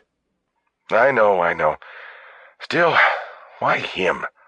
I think he and Bob... I didn't really get it clear from Bob why he sent me to Florida instead of someone else, instead of Gordon. He took the case away from me, and I just let him. Maybe Thorson told him about you and me. I was thinking that. He would, too. But I don't see Bob doing what he did and not talking to me about it, not telling me why first. He's not that way. He doesn't take a side until he hears both sides. I'm sorry, Rachel. But look, everybody knows it's your case, and it was your break with that Hertz car that brought everybody to L.A. Thanks, Jack. But it was just one of the breaks. And it doesn't matter. Making the arrest is like what you said about getting the story first. Doesn't really matter what's happened before. I knew I wasn't going to be able to make her feel better about the situation. She had brooded over it all night, and there weren't enough words for me to change her mind. I decided to change the subject. Anyway, that was good stuff you got today. It seems like everything is coming together. We haven't even caught the guy, and so much is known about him. I guess. After hearing everything Brass said, do you have sympathy for him, Jack? For Gladen? The man who killed my brother? Nope, no sympathy at all. I didn't think so. But you still do. She took a long time answering. I think of a little child that could have been a lot of different things, until that man did what he did. Beltran set the child on the path. He's the real monster in all of this. Like I said before, if anybody got what he deserved, it was him. Okay, Rachel. She started laughing. Sorry. I guess I'm finally getting tired. I didn't mean to be so intense all of a sudden. That's okay. I know what you meant. There is a means to every end, a root to any cause. Sometimes the root is more evil than the cause, though it's the cause that is usually the most vilified. You have a way with words, Jack. I'd rather have my way with you. You have that, too. I laughed and thanked her. Then we were silent for a few moments, the line open between us, stretching 2,000 miles. I felt comfortable. No need to talk. I don't know how close they'll let you get tomorrow, but be careful. I will. You too. When will you be back? I hope by tomorrow afternoon. I told them to have the jet ready by 12. I'm going to check out Gladen's mail drop and then get on the plane. Okay. Why don't you try to go to sleep now? Okay. I wish I was with you. Me too. I thought she was about to hang up, but she didn't. Did you talk about me with Gordon today? I thought about his comment, calling her the painted desert. No, we had a pretty busy day. I don't think she believed me, and I felt bad about lying. I'll see you, Jack. Okay, Rachel. I thought about the phone conversation for a while after hanging up. Our conversation made me feel kind of sad, and I couldn't pinpoint the true reason. After a while, I got up and left the room. It was raining outside. From the doorway of the hotel, I checked the street and saw no one hiding, no one waiting for me. I shrugged off the fears of the night before and stepped out. Walking close to the buildings to avoid as much of the rain as I could, I went to the Cat and Fiddle and ordered a beer at the bar. The place was crowded despite the rain. My hair was wet, and in the mirror behind the bar, I saw dark circles cut under my eyes. I touched my beard the way Rachel had caressed it. When I was done with the black and tan, I ordered another.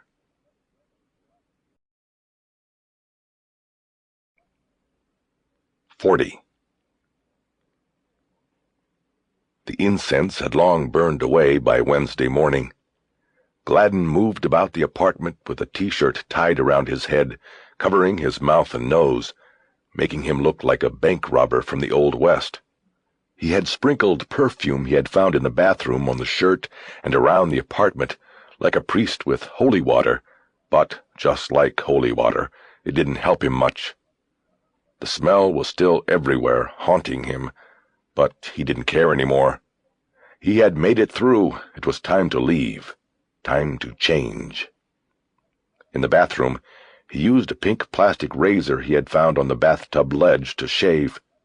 He then took a long, hot, and then cold shower, and afterward moved about the apartment naked, letting the air dry his body. He had taken a mirror off the wall of the bedroom earlier and propped it up against the living room wall. He now practiced walking in front of it, back and forth, watching his hips. When he was satisfied he had it down, he went into the bedroom. The processed air chilled his naked body, and the smell nearly made him convulse. But he stood his ground and looked down at her. She was gone now. The body on the bed was bloated and had lost all recognizable values. The eyes were coated in a milky caul. Bloody decomposition fluids had purged from everywhere, even the scalp. And the bugs had her now. He couldn't see them, but he could hear them.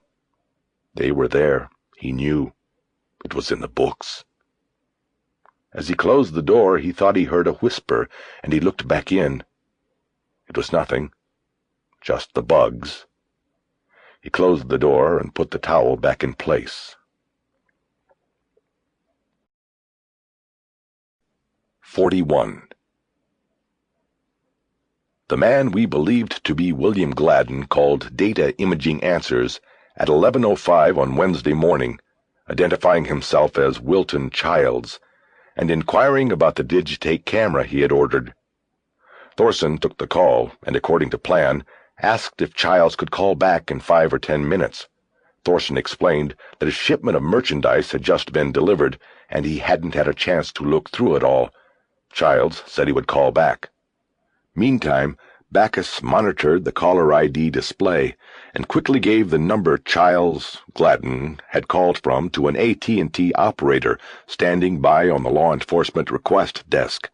The operator punched the number into her computer and reported that it belonged to a payphone on Ventura Boulevard in Studio City before Thorson had even hung up.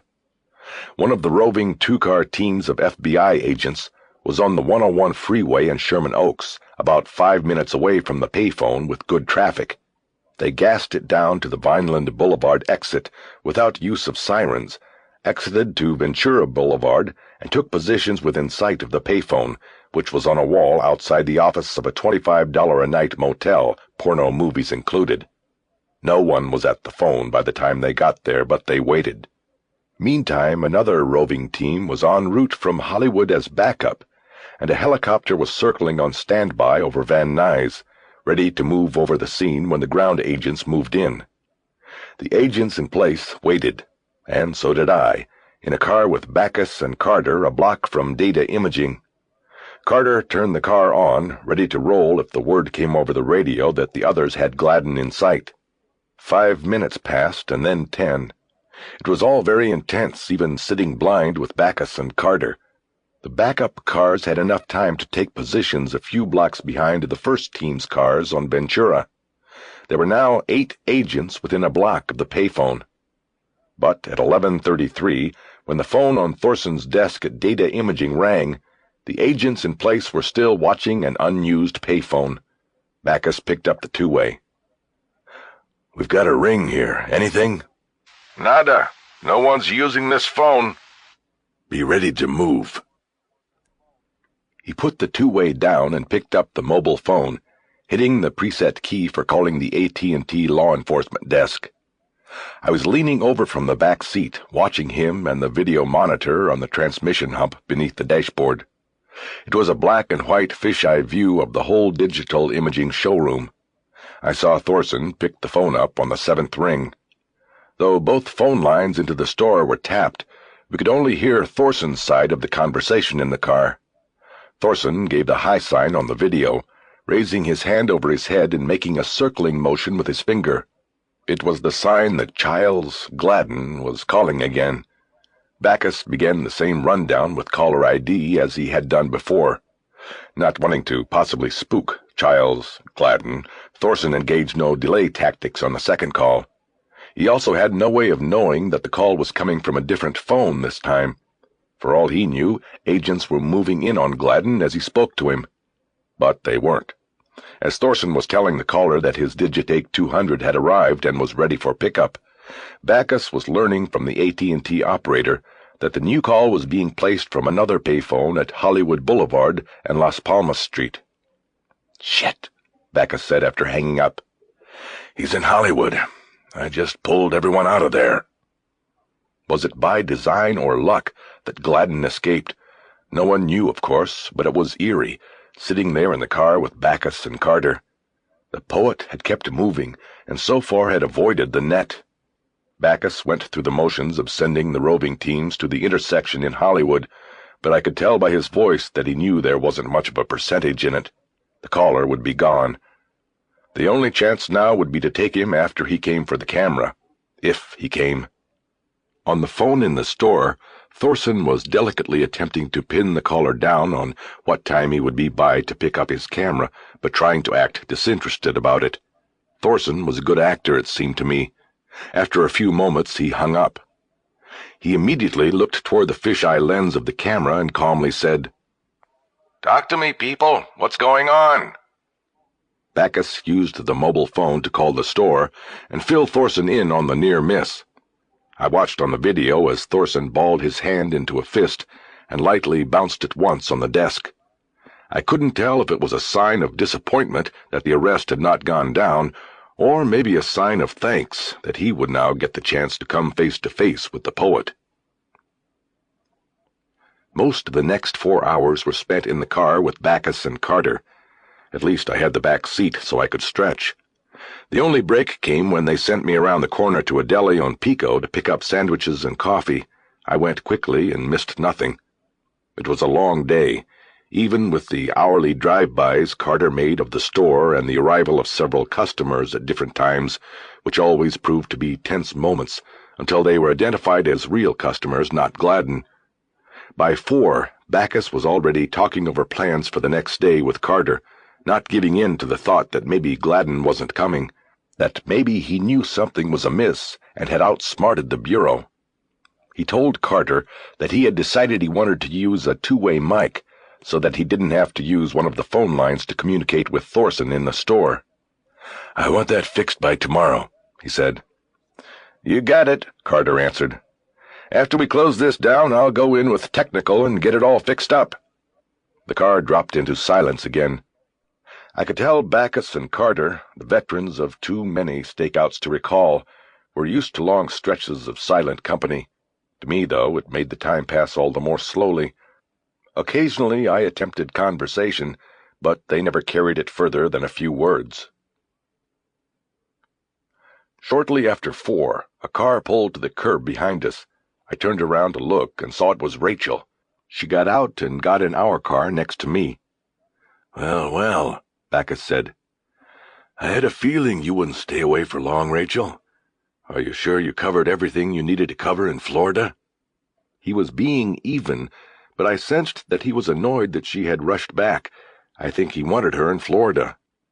Everything's fine, Bob. Anything happening here? Nope, it's been slow.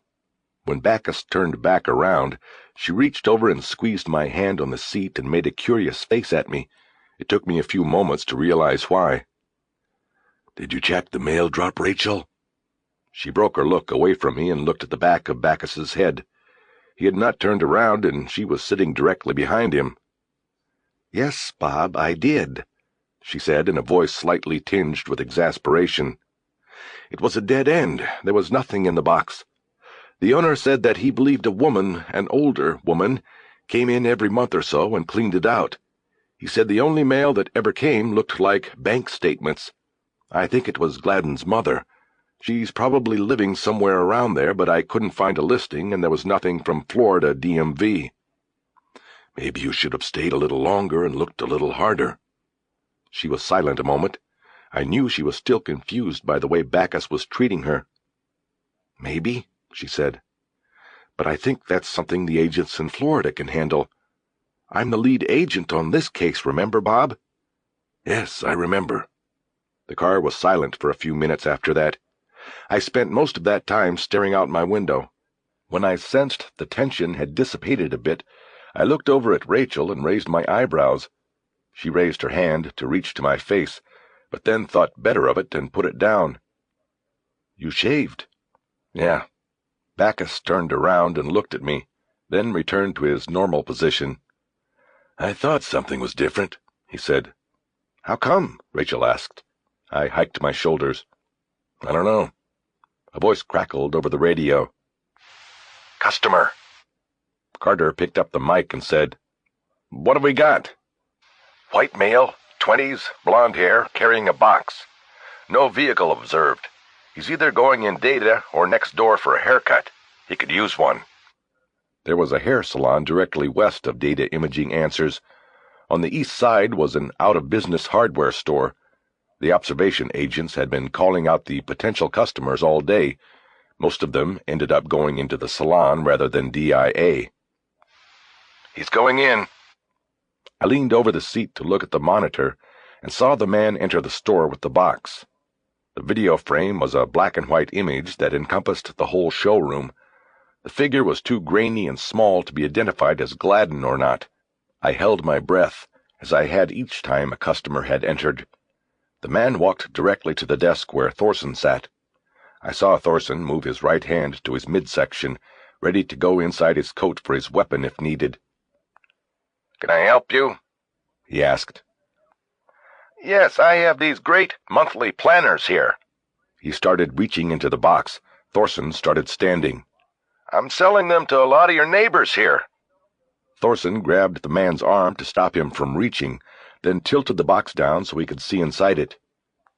"I'm not interested," he said after inspecting the contents. The salesman, slightly taken aback by Thorson grabbing him, recovered and completed the sales pitch. "Are you sure? Just $10. Something like this'll run you $35 in the office supply store. It's genuine Naga hide, and it's not interested. Thank you." The salesman turned to Coombs, sitting behind the other desk. "How about you, sir? Let me show you the deluxe We're not interested," Thorson barked. "Now, if you would please leave the store, we're busy here. There's no soliciting here." "Yeah, I can see. Well, have a nice day to you, too." The man left the store. "People," Backus said. He shook his head as he sat down and didn't say anything more. Then he yawned. Watching it made me yawn. Then Rachel caught it from me. "The excitement is getting to Gordo," Backus commented. Me too. I needed a caffeine fix. If I had been in the newsroom, I would have had at least 6 cups by this time of the day. But because of the stakeout, There had been only one run for food and coffee, and that had been 3 hours earlier. I opened the door. "I'm going for coffee. You guys want any?" "You're gonna miss it, Jack," Backus kidded. "Yeah, right. Now I know why so many cops get hemorrhoids, sitting and waiting for nothing." I got out, my knees cracking as I straightened my body. Carter and Backus said they'd pass on the coffee. Rachel said she would love some. I was hoping she wouldn't say she'd go with me, and she didn't. "How do you like it?" I asked, though I knew the answer. "Black," she said, smiling at my act. "Okay, be right back."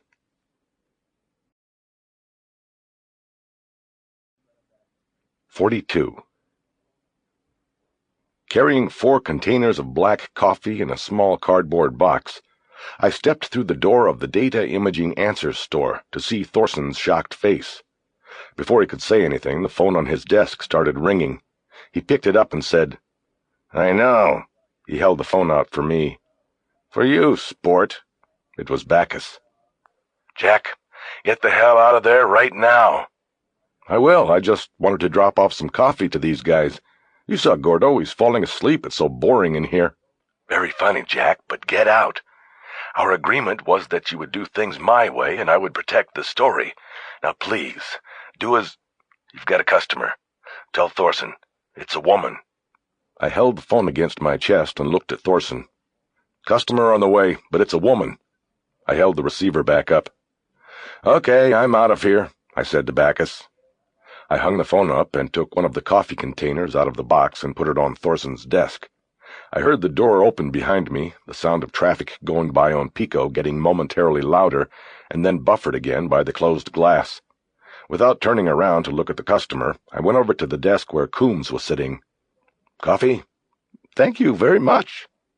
I put another cup down and reached into the box for packets of sugar and powdered cream and a stirring straw. When I turned around, I saw the woman standing in front of Thorson's desk, digging through a big black purse. She had fluffy blonde hair and a Dolly Parton cascade, an obvious wig. She wore a white blouse over a short skirt and black stockings. She was tall, even with the high heels. I noticed that when she had opened the door to the shop, a strong odor of perfume entered with her. "Ah," she said, finding what she was looking for. "I'm here to pick this up." She placed a folded yellow sheet down on the desk in front of Thorson. He looked over at Coombs, an attempt to signal that Coombs should take over this transaction. "Take it easy, Gordo," I said. As I started for the door, I looked over at Thorson, expecting him to reply to my repeated use of the nickname Backus had used for him. I saw Thorson looking at the now unfolded sheet she had given him, and his eyes fixed on something. I saw his eyes glance at the west wall of the store. I knew he was looking at the camera, at Backus. He then looked up at the woman. I was behind her at this point and could see only Thorson's eyes just over her shoulder. He was rising, and I saw his mouth coming open in a silent O. His right arm was coming up, and he was reaching inside his jacket. Then I saw her right arm, coming up from the bag. When it cleared her torso, I saw the knife grasped in her hand. She brought the knife down well before Thorson had his arm out of his jacket. I heard his strangled cry as the knife plunged into his throat. He started falling back, a spray of arterial blood going up, hitting her in the shoulder as she leaned all the way over the desk, reaching for something. She straightened up and spun around, Thorson's gun in hand. "Nobody fucking move!" The woman's voice was gone, replaced by the near-hysterical and taut voice of the cornered male animal. He aimed the gun at Coombs and then swung it around at me. "Get away from that door! Get in here!" I dropped the box with the 2 coffee containers, raised my hands, and moved away from the door, further into the showroom. The man in the dress then wheeled again on Coombs, who shrieked. "No! Please, they're watching, no!" "Who's watching? Who?" "They're watching on the camera." "Who?" "The FBI, Gladen," I said in as calm a tone as I could muster, which probably wasn't too far removed from the same shriek that Coombs had emitted. "Can they hear?" "Yes, they can hear." "FBI!" Gladen yelled. "FBI, you got 1 dead already. You come in here and you'll get 2 more. He then turned to the display table and aimed Thorson's gun at the video camera with the red light on. He fired 3 times until he hit it, and it flew backwards off the table, breaking apart. "Get over here," he yelled at me. "Where are the keys?" "Keys to what?" "The goddamn store." "Take it easy. I don't work here." "Then who does?" He turned the gun on Coombs. In my pocket. The keys are in my pocket. Go lock that front door. You try to run through and I'll shoot you down like the camera. Yes, sir. Coombs did as he was told, and then Gladen ordered both of us to the back of the showroom and told us to sit on the floor against the door to the rear storage room, blocking anybody from charging through. He then turned over both desks so they would act as blinds and maybe even barriers against bullets from outside the front windows. He crouched down behind the desk where Thorson had been. I could see Thorson's body from my position. Most of his previously white shirt was soaked in blood. There was no movement, and his eyes were half closed and fixed. The handle of a knife still protruded from his throat. I shuddered at the sight, realizing that a moment ago the man was alive, and that whether I liked him or not, I knew him. Now he was dead. The thought occurred to me then that Bacchus must be panicked. With the video out, he might not know Thorson's status. If he believed Thorson was alive and there was a chance he could be saved, I could expect the critical response team to start coming through with stun grenades and everything else at any moment. If they believed Thorson to be dead, I might as well settle in for what could be a long night. "You don't work here, then," Gladen said to me. "Who are you? Do I know you?" I hesitated. Who was I? Do I tell this man the truth? "You're FBI." "No, I'm not FBI. I'm a reporter." "A reporter? You came for my story, is that it?" "If you want to give it. If you want to talk to the FBI, put that phone over there on the floor back on its hook. They'll call on that line." He looked over at the phone that had come apart on the floor when he had overturned the desk. Just then it began emitting the sharp tone signaling it was off the hook. He could reach the line without moving out of cover. He dragged the phone over and hung it up. He looked at me. "I recognize you," he said. "You—" The phone rang and he picked it up. "Talk," he commanded. There was a long silence until he finally responded to whatever had been said. "Well, well, Agent Bacchus. Good to make your acquaintance. I know a lot about you. And Dad, of course. Read his book. I always hoped we would talk. You and I, that is. I know Dad's retired now. Too bad you never got to play on the same team. You know, like Ken Griffey and Jr. Yes, too bad." "No. You see, that would be impossible, because I have these two hostages here. You fuck with me, Bob, and I fuck with them in ways you won't believe when you come in here. You remember Attica? Think about that, Agent Bacchus. Think about how Dad would handle this. I gotta go." He hung up and looked at me. He pulled the wig off and threw it angrily across the showroom. "How the hell did you get in here, reporter? The FBI doesn't let—" "You killed my brother. That's what got me in." Gladen looked at me a long moment. "I didn't kill anyone." "They've got you cold. No matter what you do to us, they've got you, Gladen, and they're not going to let you out of here. All right, shut the fuck up. I don't have to listen to that." Gladen picked up the phone and dialed a number. "Let me talk to Krasner. It's an emergency." "William Gladen." "Yeah, that one." We looked at each other while he waited for the lawyer to pick up. I tried to show a calm exterior, but inside my brain was racing. I didn't see any way out of this without somebody else dying. Gladen didn't seem like the type who could be talked into raising his hands and giving up, so he could be strapped into the electric chair or the gas chamber in a few years, depending on which state got the first shot at him. Krasner apparently came on the line, and for the next 10 minutes, Gladen heatedly reviewed the situation for him, getting angry at whatever course of action Krasner suggested he take. Finally, he slammed the phone down. "Fuck that." I kept quiet. I figured that every minute that went by was in my favor. The FBI had to be formulating something out there. The sharpshooters, the surgical entry team. The light was dimming outside. I looked through the front plate glass window into the Plaza shopping center across the street. My eyes followed the roof line, but I saw no figures, not even the telltale barrel of a sniper's rifle. Not yet. I looked away and then quickly back. I realized there was no traffic going by on Pico. They had closed the road. Whatever was going to happen soon. I looked over at Coombs, wondering if there was some way of letting him know to brace himself. Coombs had sweated through his shirt. The knot of his tie, the recipient of all the sweat sliding down his cheeks and neck, was soaked. He looked like someone who had just spent the better part of an hour throwing up. He was sick. "Gladen, Show him something. Let Mr. Coombs go. He doesn't have anything to do with this." "No, I don't think so." The phone rang, and he picked it up and listened without saying anything. Then he softly placed the receiver down on the hook. The phone rang again in a few moments, and he answered and quickly pushed the hold button. He punched the key for picking up the other line and put that on hold as well. Now no one could call in.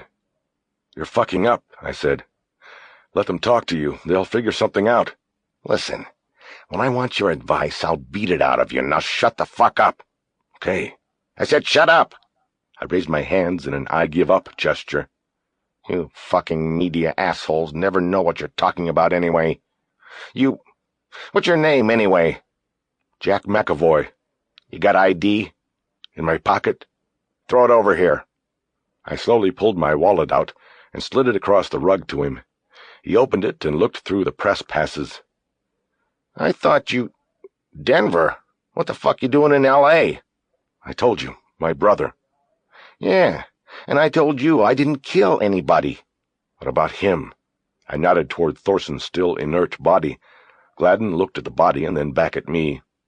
"He made the play. I finished it. Rules of the game." "The guy's dead. It's no fucking game." Gladen raised the gun and pointed it at my face. "If I say it's a game, then it's a game." I said nothing in response. "Please," Coombs said. "please." "Please what? Just shut the fuck up. You, paper boy, what are you going to write when this is over? Assuming you can still write." I thought for at least a minute, and he let me. "I'll tell why, if you want me to," I said finally. "It's always the most interesting question. Why did you do it? I'd tell that. Is it because of that guy in Florida, Beltran?" He snorted in derision, more in displeasure that I had mentioned the name, not that I knew it. "This isn't an interview. And if it is, no fucking comment." Gladen looked down at the gun in his hands for what seemed like a long time. I think at that point he felt the futility of the situation pressing down on him. He knew he wasn't going anywhere, and I got the sense that he knew his trail would eventually end in a scene like this. It seemed he was at a weak point, and I tried again. "You should pick up that phone and tell them you want to speak to Rachel Walling," I said. "Tell them you'll talk to her. She's an agent. You remember her? She came to you at Rayford. She knows all about you, Gladen, and she'd help." He shook his head no. "I had to kill your brother," he said softly without looking at me. "I had to do it." I waited, and that was all he said. "Why?" "The only way to save him." "Save him from what?" "Don't you see?" He looked up at me now, deep pain and anger in his eyes. "From becoming like me. Look at me. From becoming like me." I was about to ask another question when there was the sudden sound of shattering glass. I looked toward the front and saw a dark object about the size of a baseball bounce across the room toward the overturned desk near Gladen. I registered what it was and began to roll and bring my arms up to cradle my head and shield my eyes, just as there was a tremendous detonation in the showroom, a blast of light that burned through my closed eyes, and a following concussion so strong it sent a pounding energy wave through me like a punch to my whole body. The rest of the windows shattered, and as I completed my roll I opened my eyes enough to get a bead on Gladen. He was squirming on the floor, his eyes wide but not focused, and his hands held to his ears. But I could tell he had been too late in recognizing what was happening. I had been able to block at least some of the impact of the concussion grenade. He looked like he took the full brunt of it. I saw the gun lying loose on the floor next to his legs. Without pausing to consider my chances, I quickly crawled toward it. Gladen sat up as I got to him, and we both lunged for the gun, our hands reaching it at the same time. We fought for control and rolled over each other. My thought was to get to the trigger and just start firing. It didn't matter if I hit him, as long as I didn't hit myself. I knew the concussion grenade would be followed by the charge of the agents. If I could empty the gun, it wouldn't matter who had it. It would be over. I managed to squeeze my left thumb in behind the trigger guard, but the only place my right hand could grasp was the end of the barrel. The gun was between our chests, pointed toward our chins, At the moment I hoped I was out of line of fire, I squeezed with my left hand while opening my right hand. The gun discharged, and I felt a sharp pain as the bullet clipped the webbing between my thumb and palm, and the escaping gases scorched my hand. At the same moment I heard Gladen howl. I looked up to his face and saw blood spreading from his nose, what was left of it. The bullet had ripped off the rim of his left nostril and cut a slashing crease up his forehead. I felt his grip momentarily weaken, and in one burst of strength, possibly my last, I wrenched away control of the gun. I was pulling myself away from him, registering the sound of footsteps in glass and unintelligible yells, when Gladen made another lunge for the gun in my hands. My thumb was still caught in the trigger guard, all the way past the joint. It was pressed against the trigger, and there was no room left for movement. Gladen tried to wrench the gun back, and in doing so it discharged once again. Our eyes met at that moment, and there was something telling in them. They told me that he had wanted the bullet. Immediately his grip on the gun relaxed, and he fell back away from me. I saw the gaping wound in his chest. His eyes stared at me with the same look of resolve I had seen moments before, like he knew what was going to happen. He reached to his chest and looked down at the blood pumping into his hand. Suddenly I was grabbed from behind and pulled away from him. A hand firmly gripped my arm, and another carefully removed the gun from my hand. I looked up and saw a man wearing a black helmet and matching black jumpsuit with a large armored vest on the outside. He held some kind of assault weapon and wore a radio headset, a thin black bar curving in front of his mouth. He looked down at me and touched the transmit button at his ear. "We're all secure here," he said. "We've got 2 down and 2 walking. Come on in."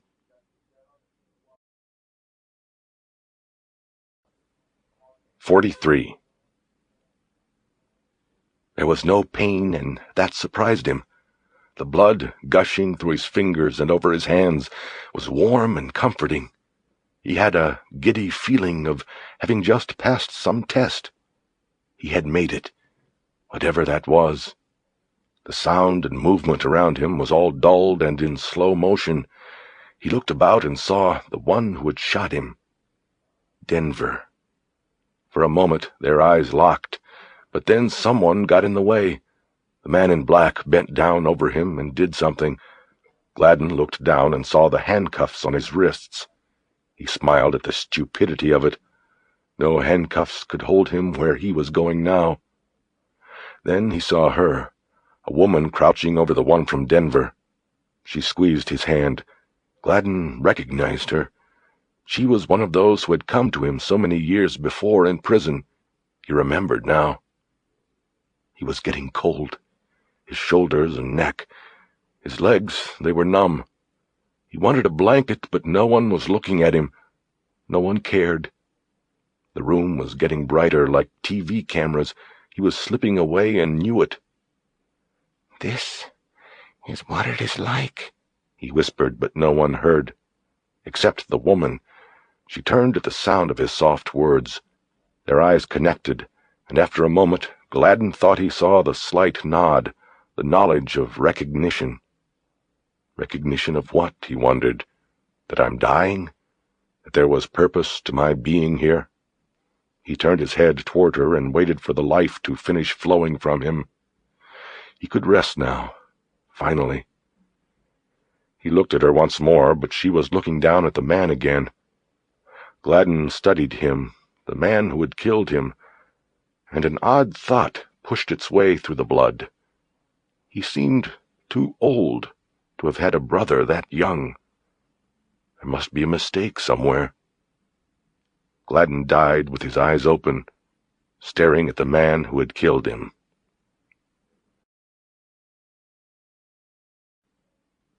44. It was a surrealistic scene, people running around the showroom yelling, huddled over the dead and the dying, my ears ringing, my hand throbbing. It seemed almost to be in slow motion. At least, that is the way it is in my memory. And out of all of this Rachel appeared, stepping through the glass like a guardian angel sent to shepherd me away. She reached down and grabbed my uninjured hand and squeezed it. Her touch was like a code blue paddle, shocking me back from a flat line. I suddenly realized what had happened and what I had done. and I was overcome with the joy of simply surviving. Thoughts of justice and vengeance were far away. I looked over at Thorson. The paramedics were working on him, one of them sitting astride him, putting all her weight behind the heart massage, the other holding the oxygen mask in place. Still another zipping his prone body into a pressure suit. Bacchus knelt next to his fallen agent, holding his hand and rubbing his wrist, yelling, "Breathe, damn it! Breathe! Come on, Gordo, breathe!" But it was not to be. They couldn't bring poor Thorson back from the dead. They all knew it, but no one stopped. They kept working on him, and when the stretcher and gurney were brought in through the blasted-out front window, and he was loaded aboard, the paramedic took her spot straddled on top of him again, her elbows locked, her hands locked together and pushing up and down on his chest. They were wheeled out like that. I looked over at Gladen. He had been cuffed, and no one was working on him yet. They were going to let him die. Any thoughts of what they might be able to learn from him went out the window when he drove that knife into Thorson's throat. I looked at him and thought, in fact, that he already was dead, his eyes staring blankly at the ceiling. But then his mouth moved, and he said something I couldn't hear. Then his head slowly turned toward me. At first his eyes held on Rachel, crouching next to me. It lasted only a moment, but I saw their eyes lock, and some kind of communication pass between them. Recognition, maybe. Perhaps he remembered her. Then he slowly turned his eyes until he stared directly at me again. I was looking at his eyes when the life ran out of them. After Rachel walked me out of data imaging, I was taken in an ambulance to a hospital called Cedars-Sinai. By the time I arrived, Thorson and Gladen had already been there and were pronounced dead. In an emergency room suite, a doctor looked my hand over, irrigated the wound with something that looked like a piece of a black soda straw, and then sewed it shut. He put some kind of balm on the burns, and then wrapped the bandages around the whole thing. "The burns are nothing," he said as he wrapped. "Don't worry about them, but the wound's going to be tough. On the positive, it's through and through, no bones involved. But on the negative, the bullet chopped through that tendon there, and you're going to have restricted thumb movement if you leave it the way it is. I can put you in touch with a specialist who can probably reattach the tendon or make a new one for you. With the surgery and some exercise, it should be okay." "What about typing?" "Not for a while." "No, I mean as exercise." "Yeah, maybe. You'll have to ask your doctor." He patted my shoulder and left the room. I was alone for 10 minutes, sitting on the examination table before Bacchus and Rachel came in. Bacchus had the washed-out look of a man who has seen all his plans turn to shit. "How you doing, Jack?" he asked. "I'm okay. I'm sorry about Agent Thorson. It was—" "I know. These things—" Nobody spoke for a few moments. I looked at Rachel, and our eyes held each other's. "Are you sure you're all right?" "Yeah, fine. I won't be typing for a while, but I guess I'm the lucky one." "What happened to Coombs?" "He's still in shock at what happened, but he's all right." I looked at Bacchus. "Bob, there was nothing I could do. Something happened. It looked like they suddenly knew who each other was. I don't know. Why didn't Thorson go ahead with the plan? Why didn't he just give him the camera instead of going for his gun?" "Because he wanted to be the hero," Rachel said. "He wanted the arrest, or the kill." "Rachel, we don't know that," Bacchus said. "We never will. The one question that can be answered, though, is, why did you go in there in the first place, Jack? Why?" I looked down at my bandaged hand. With my good hand, I touched my cheek. "I don't know," I answered. "I saw Thorson yawn on the monitor and thought, I don't know why I did it. He brought me coffee once. I was returning the favor. I didn't think Gladen was going to show." I lied, but I could not articulate my true motives or emotions. All I knew was that I had a sense that if I went into that store that Gladen might come, and I wanted him to see me, without disguise. I wanted him to see my brother. "Well," Bacchus said after a spell of silence, "think you'll be up for spending some time with a stenographer tomorrow? I realize you are hurt, but We'd like to get your statement so we can get this all squared away. We'll have to submit something to the local district attorney." I nodded. "Yeah, I'll be there." "You know, Jack, when Gladen took out the camera, he took down the sound as well. We don't know what was said in there. So tell me, did Gladen say anything?" I thought a moment. The memory was still coming back to me. "First, he said he didn't kill anybody. Then he admitted killing Shawn. He said he killed my brother." Backus arched his eyebrows as if surprised, and then nodded. "Okay, Jack, we'll see you then." He turned to Rachel. "You said you'll get him back to the room?" "Yes, Bob." "Okay." Backus left the room with his head down, and I felt bad. I didn't think he had accepted my explanation, and I wondered if he would always blame me for how horribly wrong things had gone. "What will happen to him?" I asked.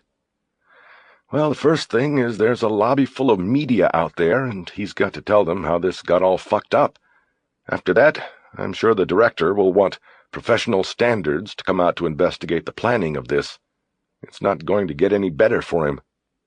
It was Thorson's plan. Can't they just— Bob approved it. If somebody has to take a fall, Gordon isn't around anymore." Looking through the open door where Backus had just walked, I saw a doctor stop and look in. He carried a stethoscope in his hand and several pens in the pocket of his white jacket. "Everything okay in here?" he inquired. "Fine." "We're fine," Rachel added. She turned away from the door and looked at me. "You sure?" I nodded. "I'm so glad you are okay. That was a foolish thing you did.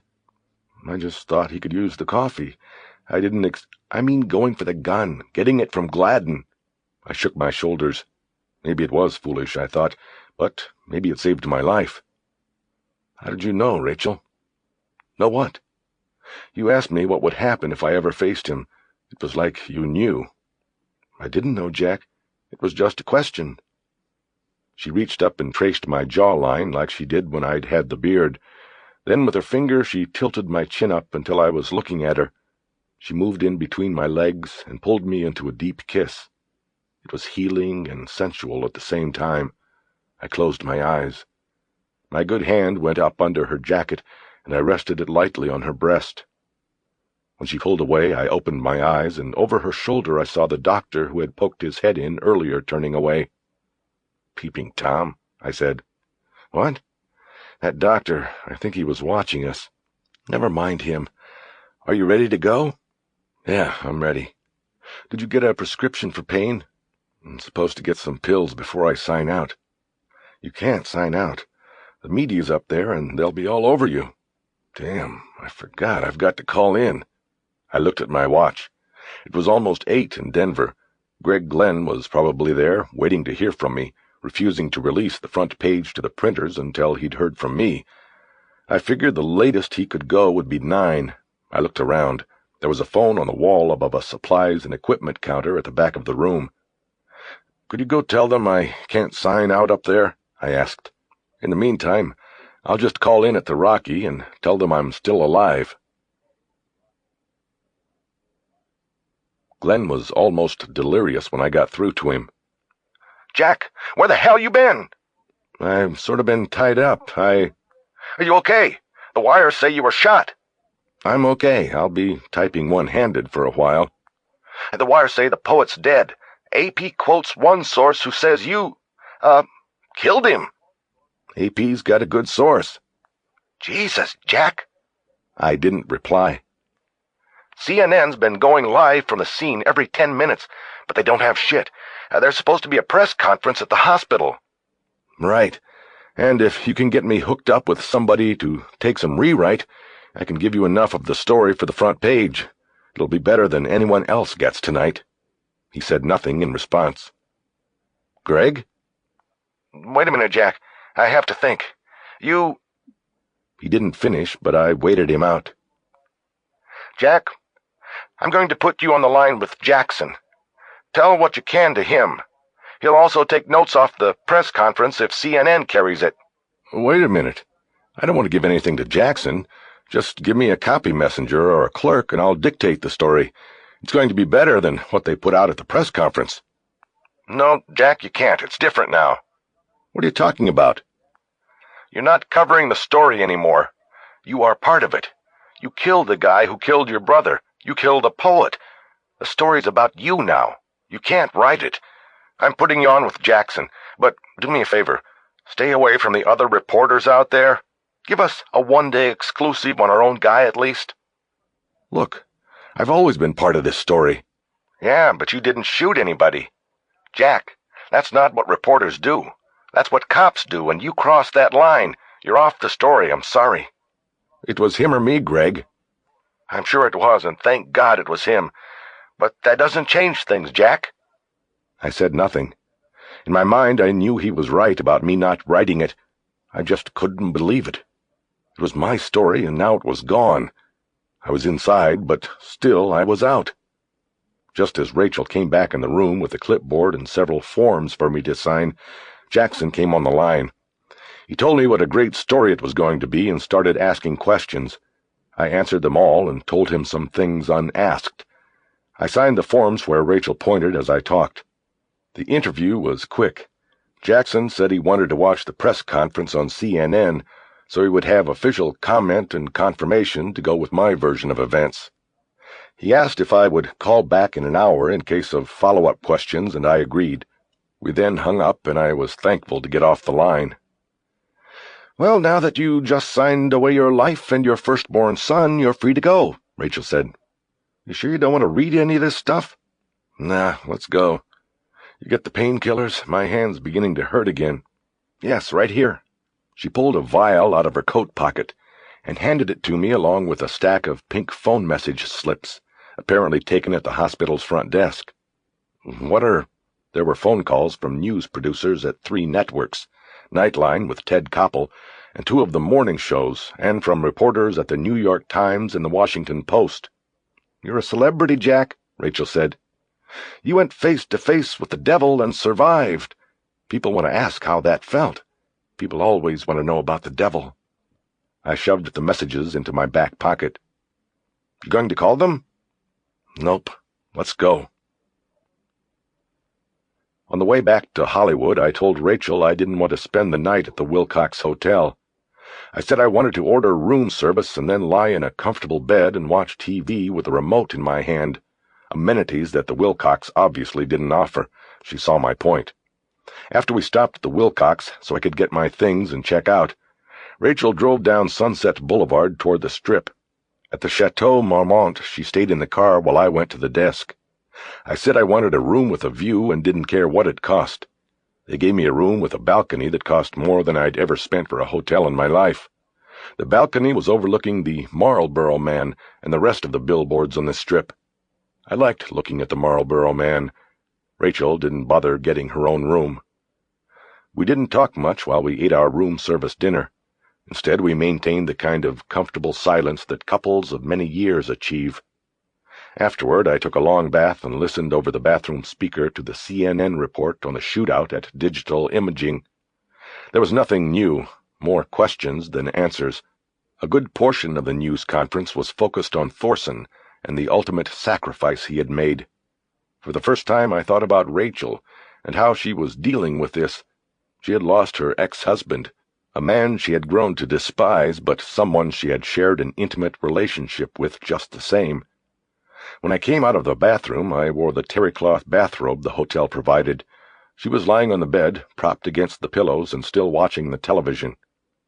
"The local news is about to start," she said.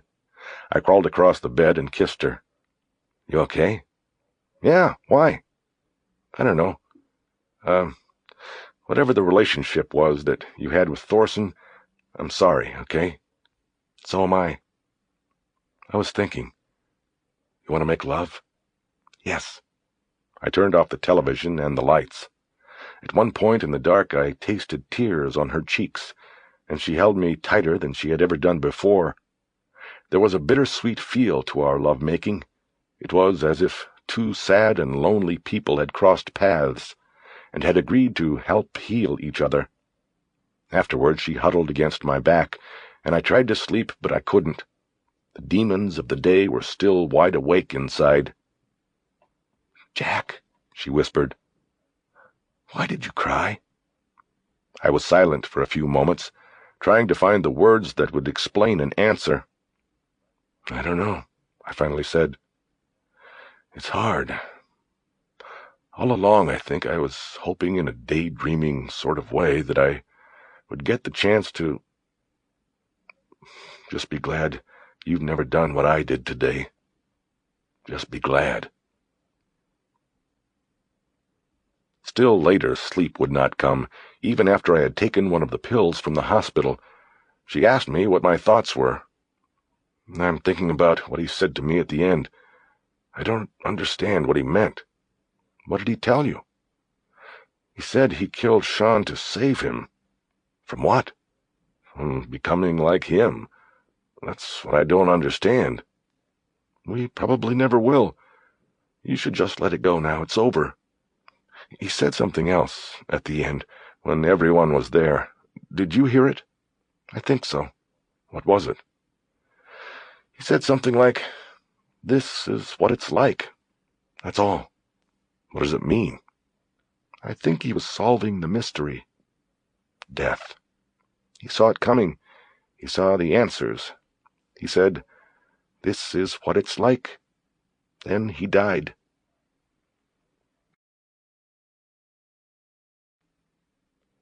45. In the morning we found Bacchus already waiting in the conference room on the 17th floor. It was another clear day, and I could see the top of Catalina rising behind the marine layer of morning fog out on the Santa Monica Bay. It was 8:30, but Bacchus had his jacket off and looked as though he had already been at it for several hours. His spot at the meeting table was cluttered with a spread of paperwork, 2 open laptops, and a stack of pink phone message slips. His face was drawn and sad. It looked as though the loss of Thorson would leave a permanent mark on him. "Rachel, Jack," he said by means of salutation. It wasn't a good morning, and he didn't say that. "How's the hand?" "It's okay." We had brought containers of coffee with us, but I saw he had none. I offered him mine, but he said he'd already had too much. "What have we got?" Rachel asked. "Did you two check out? I tried to call you this morning, Rachel." Yes," she said. "Jack wanted something a little more comfortable. We moved over to the Chateau Marmont." "Pretty comfortable." "Don't worry, I won't submit it for reimbursement." He nodded, and I got the idea from the way he looked at her that he knew she hadn't gotten her own room and had nothing to submit anyway. It was the least of his worries, though. "It's coming together," he said. "Another one for the studies, I suppose. These people, if you can call them that, never cease to amaze me. Every one of them, their stories. Each one of them's a black hole, and there's never enough blood to fill it." Rachel pulled out a chair and sat across from him. I sat next to her. We didn't say anything. We knew he wanted to go on. He reached over with a pen and tapped the side of one of the laptops. "This was his," he said. "It was recovered from the trunk of his car last night." "A Hertz car?" I asked. "No. He arrived at Data Imaging in an '84 Plymouth, registered to a Darlene Kugel, 36 of North Hollywood. We went to her apartment last night, got no response, and went in. She was in the bed. Her throat was cut, probably with the same knife he used on Gordon. She'd been dead for days. It looked like he'd burned incense, slopped perfume around to hide the smell." "He stayed in there with her body?" Rachel asked. "Looks like it." "Were those her clothes he was wearing?" I asked. "And the wig." "What was he doing dressed like her anyway?" Rachel asked. "Don't know, and never will now. My guess is he knew everybody was looking for him. Police, the Bureau. My guess is that he thought it was a way to leave her place, get the camera, and then maybe get out of town." "Probably. What did you get from her place?" "There was nothing that was of much use inside, but her unit had 2 parking spaces assigned to it in the garage, and we found an '86 Pontiac Firebird in one of them, Florida plate. It came back to Gladys Oliveros of Gainesville." "His mother?" I asked. "Yes. Moved there when he went to prison so she'd be close for visits, I guess. Remarried and changed her name. Anyway, we opened the trunk of the Pontiac and found the computer, some other things, including the book's brass found in the picture from the cell. There was an old sleeping bag. There's blood on it, and the lab has it. The initial report is that there is kapok in the insulation. It means he put some of his victims in the trunk, I said. Which accounts for the hours they were missing, Rachel added. Wait a minute, I said. If he had his mother's car, what about the car from Hertz in Phoenix? Why would he rent a car if he already had one? Just another layer of insulation, Jack. Use Mother's to move from city to city, but then he rents one when he moves in for the kill on the cop. My confusion over the logic of that theory showed on my face, but Bacchus dismissed it. Anyway, we haven't gotten the Hertz records yet, so let's not get sidetracked. For the moment, the computer is what's important. What's in it? Rachel asked. The office here has a computer unit, works with the group in Quantico. One of the agents, Don Clearmountain, took this last night and broke down the coding by about 3 this morning. He copied the hard disk to the mainframe here. Anyway, it's full of photographs, 57 of them. Bacchus used his thumb and forefinger to pinch the bridge of his nose. He had aged since I'd last seen him at the hospital, aged badly. Children? Rachel asked. Bacchus nodded.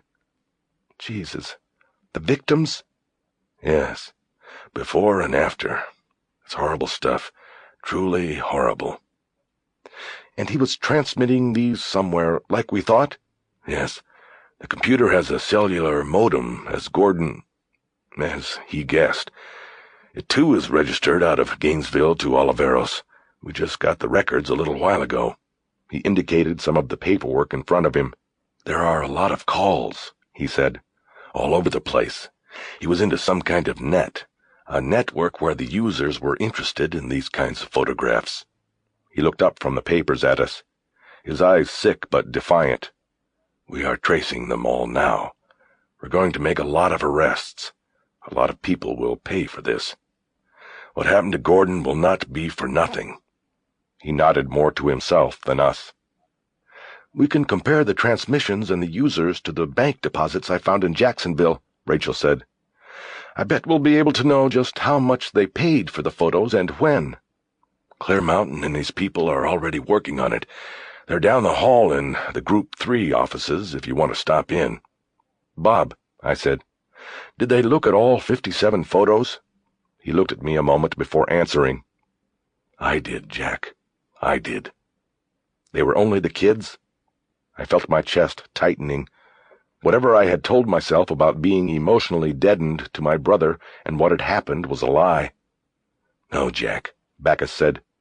There are no pictures of those victims. None of the police officers. None of the other adult victims. I guess... He didn't finish. What? I asked. I guess those kind of photos would not have been profitable to him. I looked down at my hands on the table. My right hand was beginning to ache and felt clammy under the white bandages. I felt relief go through me. I think it was relief. What else is it that you feel when you learn that there are no photographs of your murdered brother's body out there all over the country, floating out there on the internet and ready to be downloaded by any sick individual with a taste for it? I think when this gets out about this guy, there'll be a lot of people who want to throw a parade for you, Jack, Bacchus said. Put you in a convertible and drive you down Madison Avenue. I looked at him. I didn't know if it was an attempt at humor, but I didn't smile. Maybe sometimes vengeance is just as good as justice, he said. They're pretty much the same, if you ask me. After a few moments of silence, Bacchus changed the subject. Jack, we have to get your formal statement. I've got one of the office's stenographers set up for 9:30. Are you ready? Ready as I'll ever be. We just want the linear story from A to B. Don't leave any detail out. I thought, Rachel, you'd handle that. Ask the questions. Sure, Bob. I'd like to get this wrapped up today and submitted to the DA tomorrow. Maybe we can all go home then. Who's doing the package for the DA? Rachel asked. Carter. He looked at his watch. You have a few minutes, but Why don't you go down the hall and ask for Sally Kimball? She might be ready to go now." Dismissed, we stood and headed for the door. I watched Rachel, trying to judge whether she was annoyed at being assigned to taking my statement while the local agents were tracing Gladen's computer records, which seemed at the moment to be the more exciting branch of the investigation. She showed nothing, and at the door of the conference room, she turned and told Bacchus she'd be around if he needed anything else. "Thanks, Rachel," he said. "Oh, and Jack, these are for you." He held up the stack of pink message slips. I went back to the table and took them. "And this."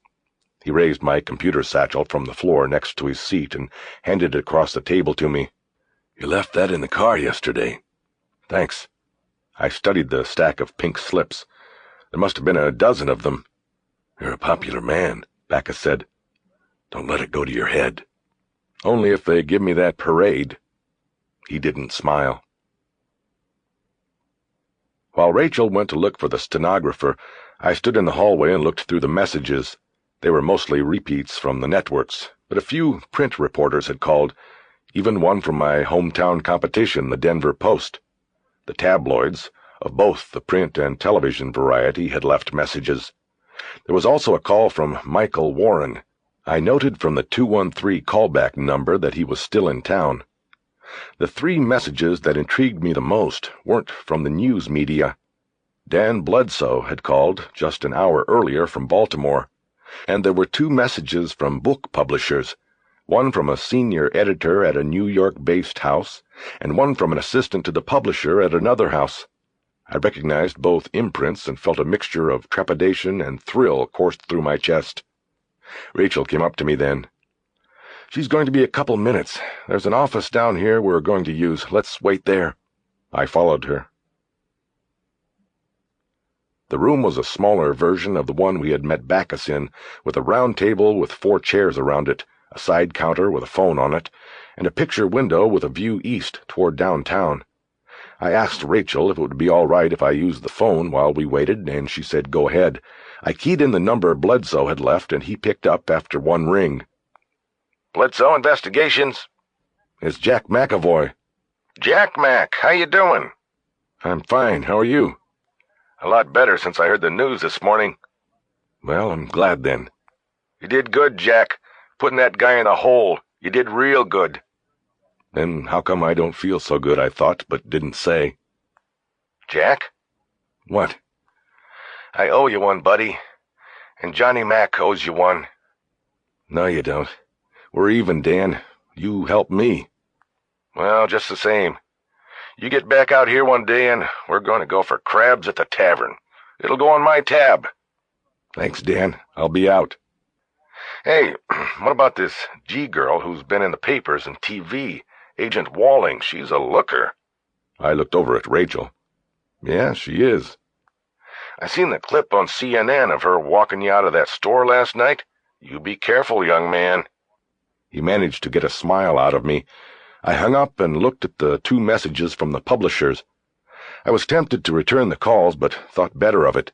I didn't know much about the publishing industry, but back when I was writing my first novel, later left unfinished and hidden in a drawer, I'd done a little research and decided that if I ever finished the book, I'd get an agent before I went to the publishers. I had even picked the agent I would seek representation from, only I had never finished a book to send to him. I decided I would look up his name and number again and call him later. Next to consider was the call from Warren. The stenographer still had not arrived in the office, so I hit the buttons for the number he had left. An operator answered, and when I asked for Warren, I saw Rachel immediately look up at me with quizzical eyes.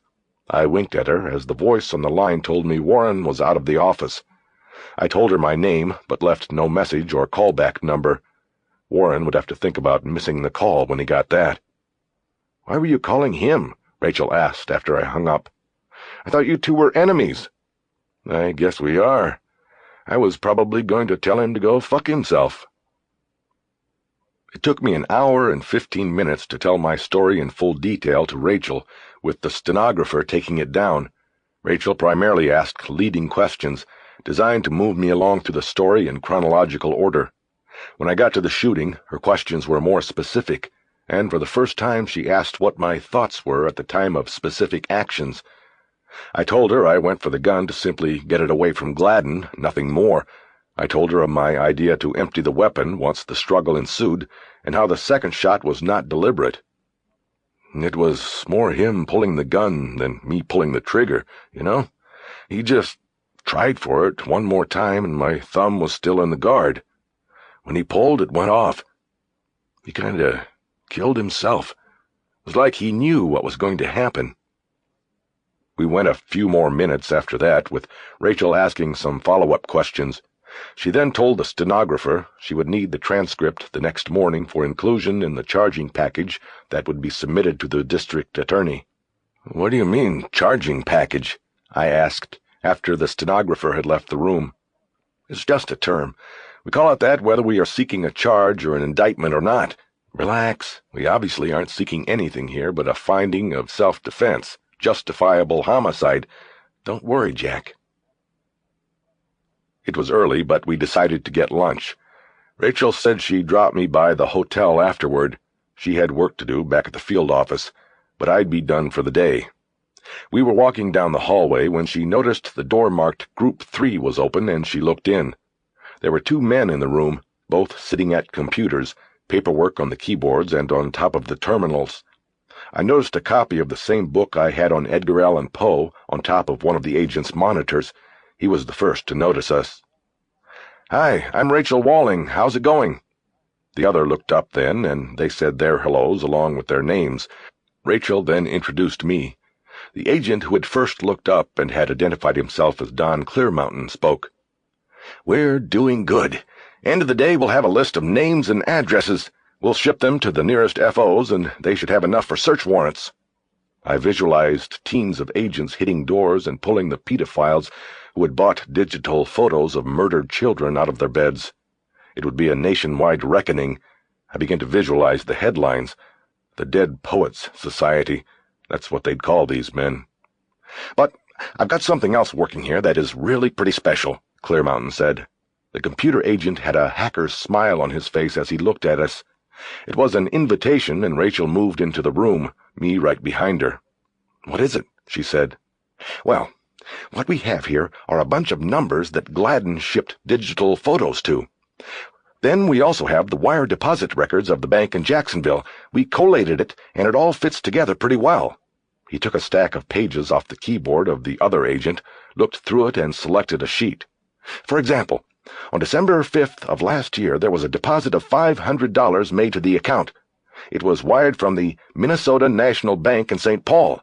The sender was listed as Davis Smith, probably a false name. The next day, Gladen's cellular modem placed a call to a number we've traced to a fellow named Dante Sherwood in St. Paul. The connection lasted 4 minutes, about what it takes to transmit and download a photograph. We've got literally dozens of transactions like this, one-day correlations between deposits and transmissions. Great. Now, the question all of this raises is, how did all these buyers know about Gladen and what he had to sell? In other words, where was the marketplace for these photos? And you found it?" "Yes, we did. The number called most often on the cellular modem. It's a computer bulletin board. It's called the PTL network." Rachel's face showed her surprise. "Praise the Lord?" "You wish. Actually, we think it means preteen love." "Gross." "Yeah. It was actually kind of easy to figure out. Not that original, and most of these boards use these kinds of euphemisms. It was getting into the network that took us all morning." "How'd you do it?" "We came up with Gladen's passwords." "Wait a minute," Rachel said. "What happened last night has been all over the news across the whole country. Wouldn't whoever was operating this bulletin board have wiped him out? You know, killed his access and his password before we got in?" "He should have, but he didn't." Then Clearmountain looked at the other agent, and they shared conspiratorial smiles. There was something still not said. "Maybe the system's operator was sort of tied up and couldn't get to it in time." "Okay, tell me the rest," Rachel said impatiently.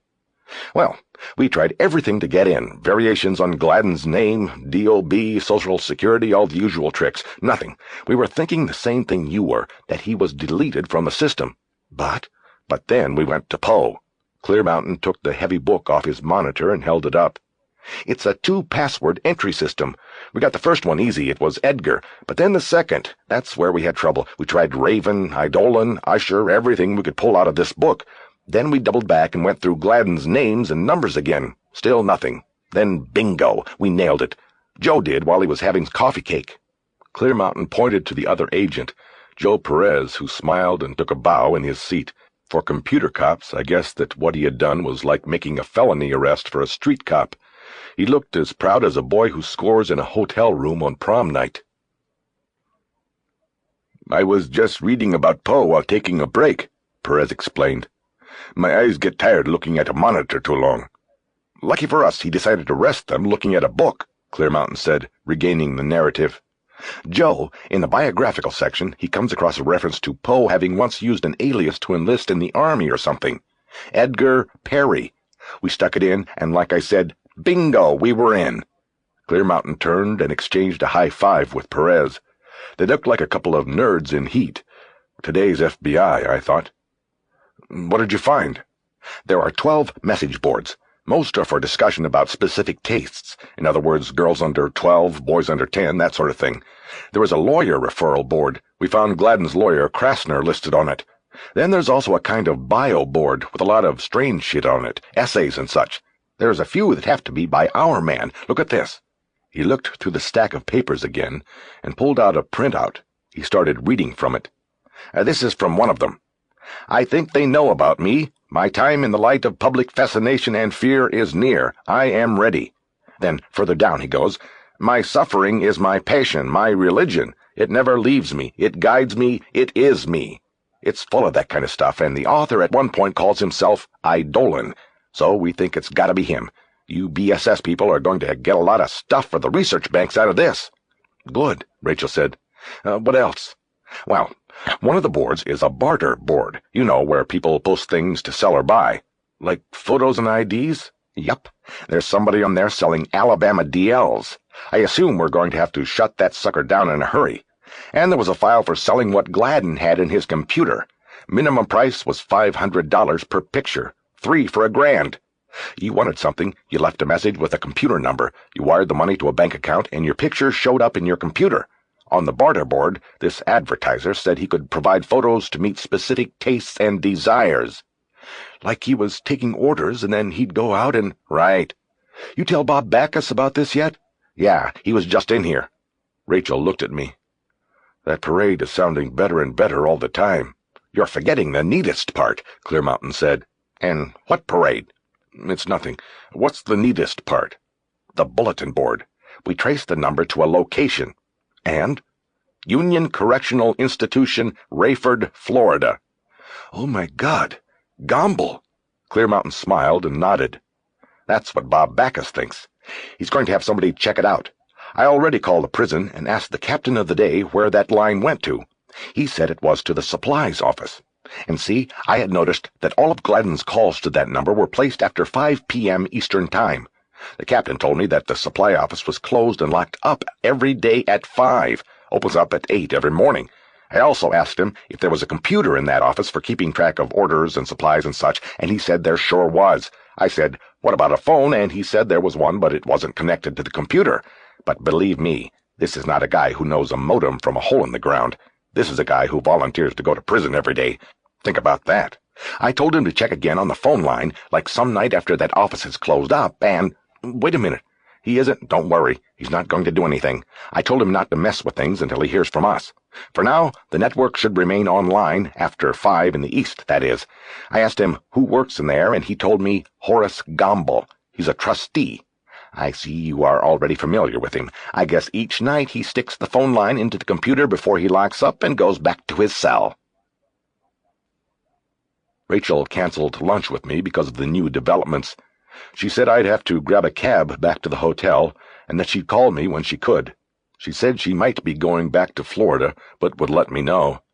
I wanted to stay, too, but fatigue was finally setting in from my sleepless night. I took the elevator down and was walking through the lobby of the Federal Building, thinking about calling Greg Glenn and checking my messages, when I heard a familiar voice behind me. "Hey, hotshot, how's it hanging?" I turned around, and Michael Warren walked up to me. "Warren, I just tried to call you at the Times. They said you were out. I was here. Supposed to be another press conference at 2. Thought I'd come early and see what I could dig up. Like another source, maybe. I told you, Jack, I'm not talking to you about that. Yeah, well, I'm not talking to you either. I turned and started away. He called after me. Then why'd you call me? To gloat? I looked back at him. Something like that, I guess. But you know, Warren, I'm not really mad at you. You went after a story that was given to you, and that's cool. I can't blame you. Thorson had his own agenda, and you didn't know about that. He used you, but we all get used. I'll see you. Wait a minute, Jack. If you're not pissed off, why don't you talk to me? Because we're still competitors. No, we're not, man. You're not even on the story anymore. I had the front page of the Rocky faxed to me this morning. They gave it to somebody else. Only place your name appears is in the story. No bylines, Jack. You're not on the story. You are the story. So why don't we go on the record here and let me ask you a few questions? Like, how do you feel? Is that what you want to ask? That's one of them, yeah. I looked at him a good long moment. No matter how much I didn't like him or what he had done, I couldn't deny the empathy I had for his position. He was doing what I had done so many times before. I looked at my watch and out at the parking circle beyond the lobby. There were no waiting cabs like I had seen the day before. You got a car? Yeah, a company car. Give me a ride to the Chateau Marmont. We'll talk on the way. On the record? On the record. He turned on a tape recorder and put it on the dashboard. He just wanted the basics from me. He wanted to quote me about what I had done the night before rather than rely on a second-hand source like an FBI spokesman. That was too easy, and he was too good a reporter to settle for a spokesman. Whenever possible, he went straight to the source. I understood this. I was the same way. Telling him the story somehow made me feel good. I enjoyed it. It wasn't anything I hadn't already given Jackson at my own paper, so it wasn't like I was revealing company secrets. But Warren had been around at almost the start of the trail, and I liked being the one who told him where it had led and how it had ended. I didn't tell him about the latest developments, about the PTL network and Gomble running it from a prison. That was too good to give away. I planned on writing that one myself, whether it was for the Rocky or one of those publishers in New York. Finally, Warren drove up the short hill to the entrance of the Chateau Marmont. A doorman opened the door, but I didn't get out. I looked at Warren. Anything else? No, I think I got it. I have to get back to the Federal Building for the press conference anyway. But this is going to be great. Well, you and the Rocky are the only ones that got it. I'm not planning to go to hard copy unless it's 6 figures. He looked at me, surprised. Just kidding, Warren. I'd break into the records room with you at the Foundation, but hey, I draw the line at selling my story to the tabs. What about the publishers? I'm working on it. You? I gave up once your first story came out. My agent said the editors he talked to were more interested in you than me. You had the brother, you know. You were obviously on the inside. Only thing I'd be able to sell was one of those quick and dirty jobs. I'm not interested. I've got a reputation. I nodded and turned to get out of the car. Thanks for the ride. Thanks for the story. I was out and about to close the door when Warren started to say something, but then stopped. What is it? I was going... hell, look, Jack. About the source on that story. Forget it, man. It doesn't matter anymore. Like I said, the guy's dead and you did what any reporter would do. No, wait. That's not what I'm saying. I don't give up sources, Jack, but I can tell you who isn't a source. And Thorson wasn't my source, okay? I didn't even know the guy. I just nodded, saying nothing. He didn't know that I had seen the hotel phone records and that I knew he was lying. A new Jaguar pulled under the parking overhang, and a couple dressed head to toe in black started getting out. I looked back at Warren, wondering what he was trying to do. What scam could he be pulling by lying now? That it? Warren turned a hand upside down and nodded. Yep, that's it. Being that he's dead and you were there, I thought you might want to know. I looked at him for another moment. Okay, man, I said. Thanks. I'll see you around. I straightened up and closed the door, and bent down to look at Warren through the window and gave a wave. He snapped off a military-style salute and drove away.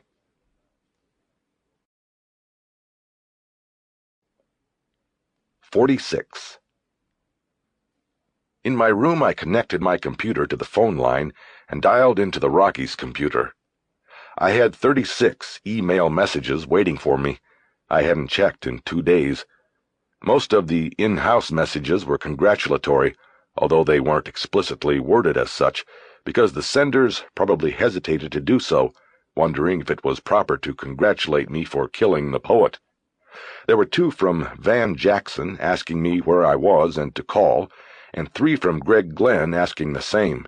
The Rocky operator had also dumped my phone messages into my email basket, and there were several from reporters from across the country and from Hollywood production companies. My mother and Riley had also called. There was no doubt I was in demand. I saved all the messages in case I wanted to call back and signed off. Greg Glenn's direct line rang through to the operator. She said Glenn was in a story meeting, and she had standing orders not to ring into the conference room. I left my name and number and hung up. After waiting 15 minutes for Glenn to return my call and trying not to think about what Warren had told me at the end of our ride, I got impatient and left the room. I started walking down the strip and eventually stopped at Book Soup, a bookstore I had noticed earlier during the ride with Warren. I went to the mystery section and found a book I had once read and which I knew was dedicated to the author's agent. My theory was that this was at least the sign of a good agent. With the name in hand, I next went to the research section and looked up the agent in a book listing literary agencies, their addresses and phone numbers. I committed the phone number to memory, left the store, and walked back to the hotel. The red light on the phone was flashing when I got back to my room, and I knew it was probably Glenn, but I decided to call the agent first. It was 5 o'clock in New York, and I didn't know what hours he kept. He answered after 2 rings. I introduced myself and quickly went into my pitch. I wanted to see if I could talk to you about representing me in regard to I guess it would be called a true crime book. Do you do true crime? Yes, he said.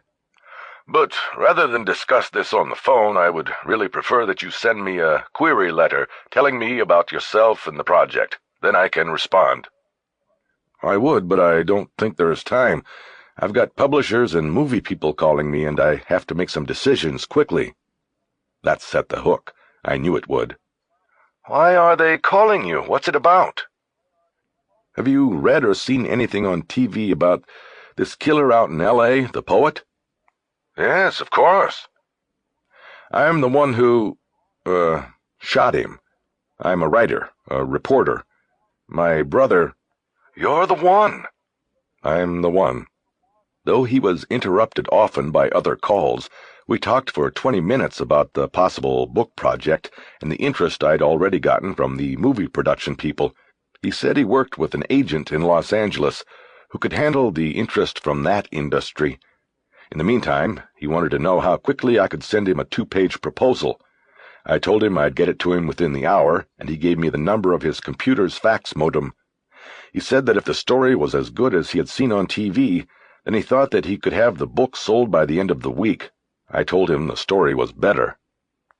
One last thing, he said. How did you get my name? It was in Morning for Flamingos. The red light on the phone continued to wink at me, but I ignored it after hanging up and went to work on my laptop writing the proposal, trying to consolidate the last 2 weeks into 2 pages.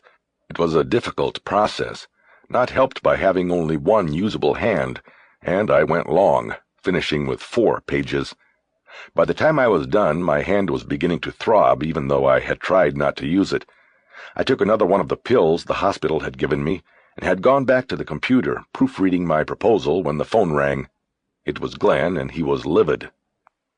Jack, he cried out. I've been waiting on your call. What the fuck are you doing? I did call. I left a message. I've been sitting here an hour waiting for you to call back. I did, goddammit. You didn't get my message? No. You must have called when I went down the hall for a Coke. But I didn't get any— Never mind. Look, What do we have for tomorrow? I've got Jackson on it here, and Sheedy took a plane out this morning. She's going to a press conference at the Bureau. But what can you give us that's new? Every paper in the country is following our ass, and we need to stay in front of them. What's new? What do you have that they don't have? I don't know, I lied. Not a lot's going on. The Bureau people are still tying up the details, I guess. I'm still off the story? Look, Jack, I don't see how you can write this. We went over this yesterday. You're too involved. You can't expect me to let... Okay, I was just asking. There's a couple things. First, they traced this guy Gladen back to an apartment last night, and they found a body there, another victim. You can start with that. But that might be what the press conference is about. Then also tell Jackson to call the field office out here and ask about the computer they found. The computer? Yeah, Gladen had a laptop in his car. They had their computer geeks going over it all night and this morning. I don't know, it might be worth a call. I don't know what they found. Well, what have you been doing? I had to go down there and give a statement. Took all morning. They have to go to the district attorney and ask for a justifiable homicide ruling or something. I came back here when I was done. They're not telling you what's going on? No, I only overheard a couple of agents talking about the body and the thing about the computer, that's all. Okay, well, that's a start. I was smiling and trying to keep it out of my voice. I didn't care about revealing the discovery of the poet's last victim. That was probably going to come out anyway. But someone like Jackson, calling cold, wouldn't be able to even get confirmation that there was a computer, let alone what was in it. The Bureau wouldn't put that out until it was good and ready to. Sorry, that's all I've got, Greg, I said. I'll tell Jackson I'm sorry. So, what's Sheedy going to do besides the press conference? Sheedy was an up-and-comer. She had recently been appointed to the Go team, reporters that have packed suitcases in their car trunks and are ready to hit the road within minutes of any calamity, disaster, or other breaking news story outside of Denver. I had been a Go team reporter once, but after covering my third airliner crash and talking to people whose loved ones had been reduced to crispy critters or found in small parts, the job got old, and I went back to the cop beat. I don't know, Glenn said. She'll hunt around. When are you coming back? They want me to stay around in case the district attorney's office wants to interview me. I think by tomorrow I'll be done. Okay, well, if you hear anything, let me know right away. And give them shit down at the front desk for not giving you my message. I'll pass this computer thing on to Jackson. I'll see you, Jack. Okay. Oh, and Greg, my hand's okay. What? I knew you were concerned, but it's feeling a lot better. It'll probably be fine. Jack, I'm sorry. It's been one of those days. Yeah, I know. I'll see ya.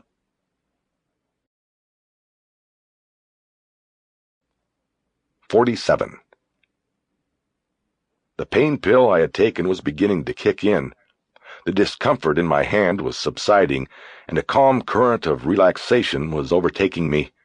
After I hung up with Glenn, I connected the phone line back into my computer, engaged the fax program, and transmitted the book proposal to the number the literary agent had given me.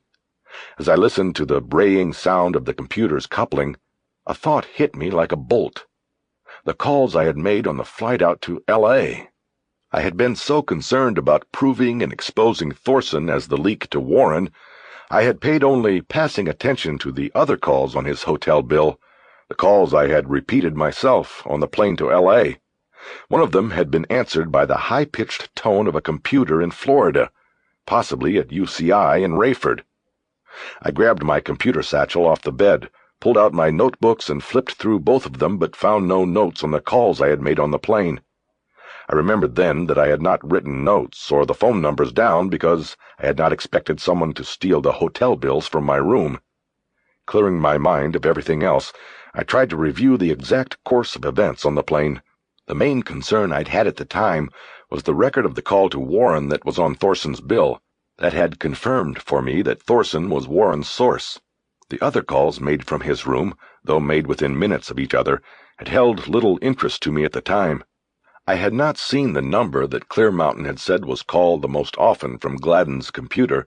I thought about calling him and asking for the number, but I doubted that he would hand it over to a reporter without seeking approval from Rachel or Bacchus, and that would tip my hand, something that an instinct told me not to do yet. I slid my Visa card out of my wallet and turned it over. After reconnecting the phone, I dialed the 800 number on the credit card and told the operator I had a billing inquiry. After 3 minutes of listening to Muzak, another operator came on the line, and I asked if it was possible to check on charges added to my credit account as recently as 3 days earlier. After verifying my identity through Social Security number and other details, she said she could check my records on the computer to see if the charges had been posted, and I told her what I was looking for. The calls had just been posted on the Visa billing computer, and the phone numbers I had called were also part of the billing record. In 5 minutes, I had copied all the numbers I had called on the plane into my notebook, thanked the operator, and hung up. Once again, I plugged the phone line into my computer. I opened the terminal window, typed in the phone number that had been called from Thorson's room, and ran the program. I looked at the bedside clock. It was 3 here, 6 in Florida. There was 1 ring and then a connection. I heard the familiar squeal of computers meeting and then mating. My screen went blank, and then a template printed across it. Welcome to the PTL Club. I exhaled, leaned back, and felt a surge of electricity go through me. After a few seconds, the screen moved up, and there was a coded prompt for a user's password. I typed in Edgar, noticing that my good hand was shaking as I did this. Edgar was approved, and followed by a prompt for a second password, I typed in Perry. In a moment, this too was approved, and followed by a warning template. Praise the Lord. Rules of the road. 1. Never ever use a real name. 2. Never provide systems numbers to acquaintances. 3. Never agree to meet another user. 4. Be aware that other users may be foreign bodies. 5. SysOp reserves the right to delete any user. 6. Message boards may not be used for discussion of any illegal activities. This is forbidden. 7. PTL Network is not responsible for content. 8. Press any key to continue. I hit the return and got what was a table of contents for the various message boards available to users. These were, as Clearmountain had said, a cornucopia of subjects catering to the modern pedophile. I hit the escape key and the computer asked if I wanted to exit PTL. I hit the yes prompt and disconnected. I wasn't interested in exploring the PTL network at the moment. I was more interested in the fact that Thorson, or whoever had made that call early Sunday morning, knew about the PTL network, and even had access to it at least 4 days ago. The call to the PTL board had been placed from Thorson's room, so it seemed obvious that he had made the call, but I carefully considered other factors. The call to the PTL board had been made, as I recalled, within minutes of the call from the same room to Warren in Los Angeles. Thorson had vehemently denied being Warren's source on at least 3 occasions. Warren twice denied it as well, including after Thorson was dead and it didn't matter anymore if he had been the source. The seed planted by Warren during that second denial just a few hours before weighed on me now. It was blossoming in my mind into a flower of doubt I could not put aside. If Warren and Thorson were to be believed, who had made the calls from Thorson's room? As the possibilities played through my mind, they invariably came back with a dull thud in my chest to one person: Rachel. It was the fermentation of various and unrelated facts that led me down this path. First, Rachel had a laptop computer. This, of course, was the weakest piece. Thorson, Bacchus, everyone possessed or had access to a computer that would have allowed them to make the linkage to the PTL board. But secondly, Rachel was not in her room late Saturday night when I called and then even knocked. So where was she? Could she have gone to Thorson's room? I considered the things Thorson had said to me about Rachel. He had called her the Painted Desert, but he had said something else. She can play with you, like a toy. 1 minute she wants to share it, the next she doesn't. She disappears on you. And lastly, I thought of seeing Thorson in the hallway that night. I knew it had been after midnight by then, and roughly near the times of the long-distance calls placed from his room. As he had passed me in the hall, I noticed he carried something, a small bag or a box. I now remembered the sound of the little zippered pocket opening in Rachel's purse and the condom, the one she carried for emergencies, being placed in my palm. And I thought of a way Rachel could have gotten Thorson out of his own room so that she could use the phone. A feeling of pure dread began to descend on me now. Warren's flower was in full bloom and was choking me. I stood up to pace a little, but felt light-headed. I blamed it on the painkiller and sat back down on the bed. After a few moments' rest, I reconnected the phone and called the hotel in Phoenix, asking for the billing office. A young woman took the call. Yes, hello, I stayed at your hotel over the weekend and didn't really look at my bill until I got back. I had a question about a few phone calls I was billed for. I'd been meaning to call but kept forgetting. Is there someone I could talk to about that? Yes, sir, I would be glad to help. If you give me your name, I can call up your statement. Thanks. It's Gordon Thorson. She didn't reply, and I froze, thinking maybe she recognized the name from the TV or a newspaper as the agent slain in L.A. But then I heard her begin tapping on a keyboard. Yes, Mr. Thorson. That was room 325 for 2 nights. What seems to be the problem? I wrote the room number down in my notebook just to be doing something. Following the journalist's routine of making a record of facts helped calm me. You know what? I can't. I'm looking around my desk here for my copy, and I seem to have darn it. I can't find it now. I'll have to call you back. But in the meantime, maybe you can look it up and have it ready? What I was concerned about was that there were 3 calls made after midnight on Saturday that I just don't remember making. I have the numbers written down here here they are. I quickly gave her the 3 numbers I had gotten from the visa operator, hoping I'd be able to finesse my way through this. Yes, they are on your billing. Are you sure you— What time were they made? See, that's the problem. I don't conduct business in the middle of the night. She gave me the times. The call to Quantico was logged at 12:37 a.m., followed by the call to Warren at 12:41 a.m., and then the call to the PTL network line at 12:56 a.m. I stared at the numbers after writing them down.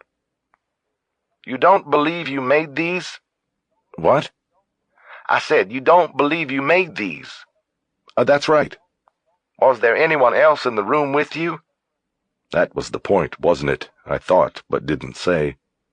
No, I said, and then quickly added, Can you just double-check those for me, and if there is nothing wrong with your machines, I'll be glad to pay, thank you. I hung up and looked at the times I had written in my notebook. They fit. Rachel had stayed in my room until almost midnight. The next morning she told me she had bumped into Thorson while in the hall after leaving. Maybe she had lied to me.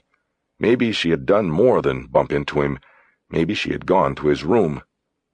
With Thorson dead, there was only one way of pursuing this theory outside of going to Rachel, which I couldn't do yet. I picked the phone up once again and called the FBI office in the Federal Building.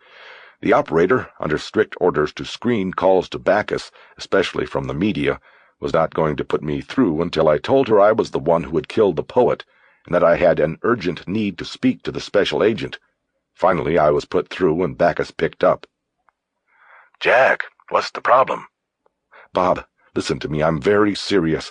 Are you alone? Jack, what? Just answer the question. Look, I'm sorry. I didn't mean to yell. I've just got... Look, just tell me. Are you alone? There was a hesitation, and his voice was skeptical when it returned. Yes? Now, what's this about? We've talked about the trust in our relationship. I've trusted you, and you've trusted me. I want you to trust me again, Bob, for the next few minutes, and just answer my questions without asking me any questions. I will explain it all after, okay?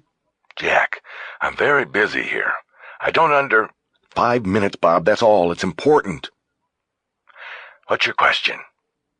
What happened to Thorson's things? His clothes and things from his hotel? Who got it after he died?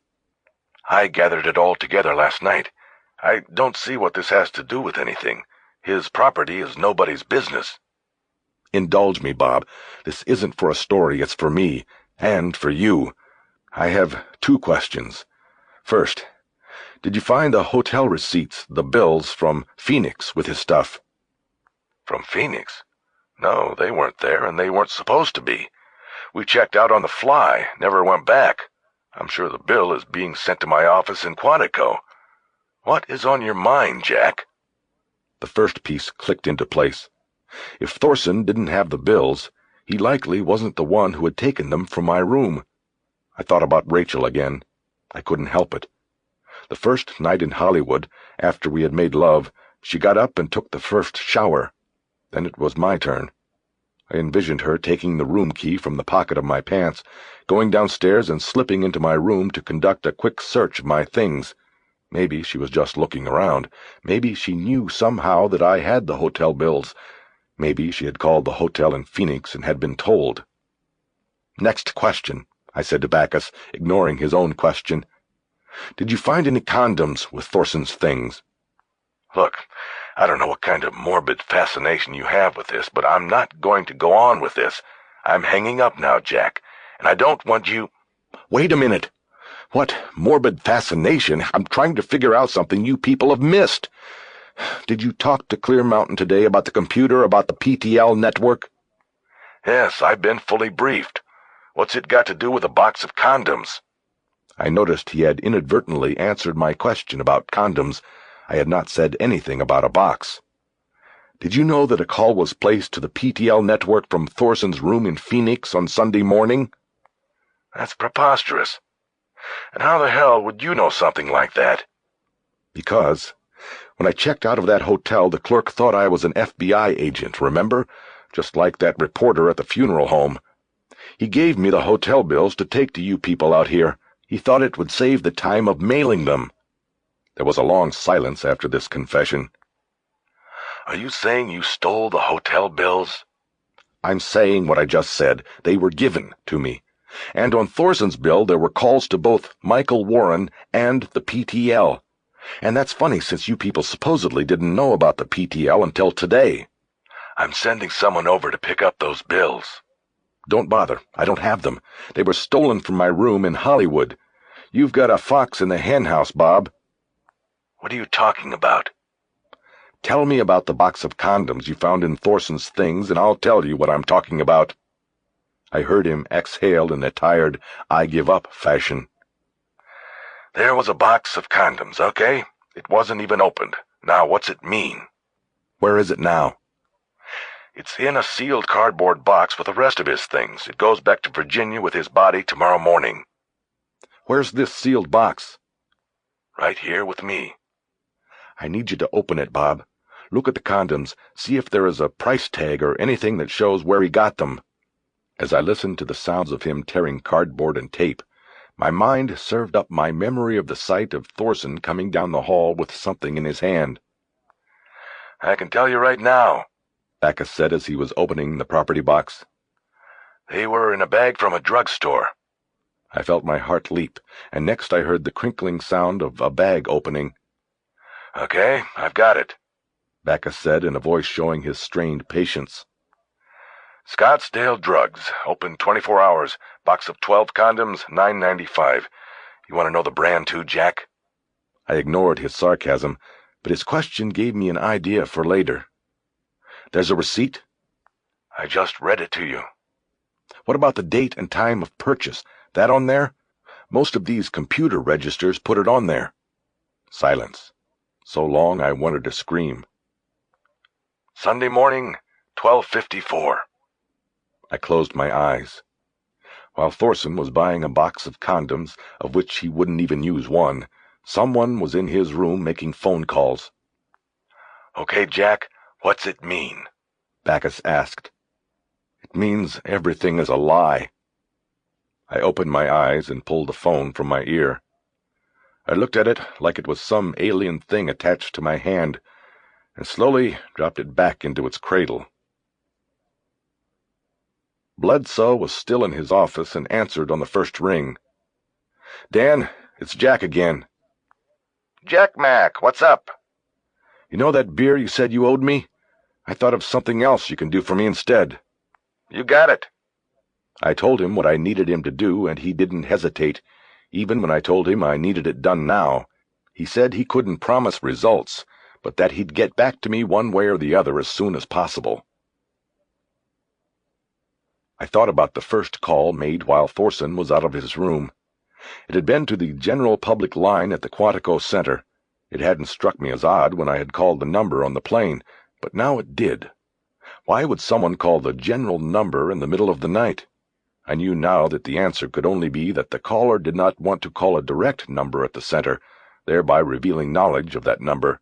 Instead, through her computer, she called the general number, and when the operator recognized the fax mating beep, the call was transferred to one of the general fax lines. I recalled that during the Sunday morning meeting on the fax from the poet, Bacchus had recited the details after getting the rundown from Quantico. The fax had come through on the general number and had been transferred to a fax machine. Without a word, an operator at Quantico switched me to the BSS offices when I called and asked for Agent Brad Hazelton. The phone rang 3 times, and I thought I was too late, that he had gone home for the day when he finally picked up. "Brad, it's Jack McAvoy in Los Angeles." Hey, Jack, how are you doing? Pretty close call for you yesterday. "I'm doing okay. I'm sorry about Agent Thorson.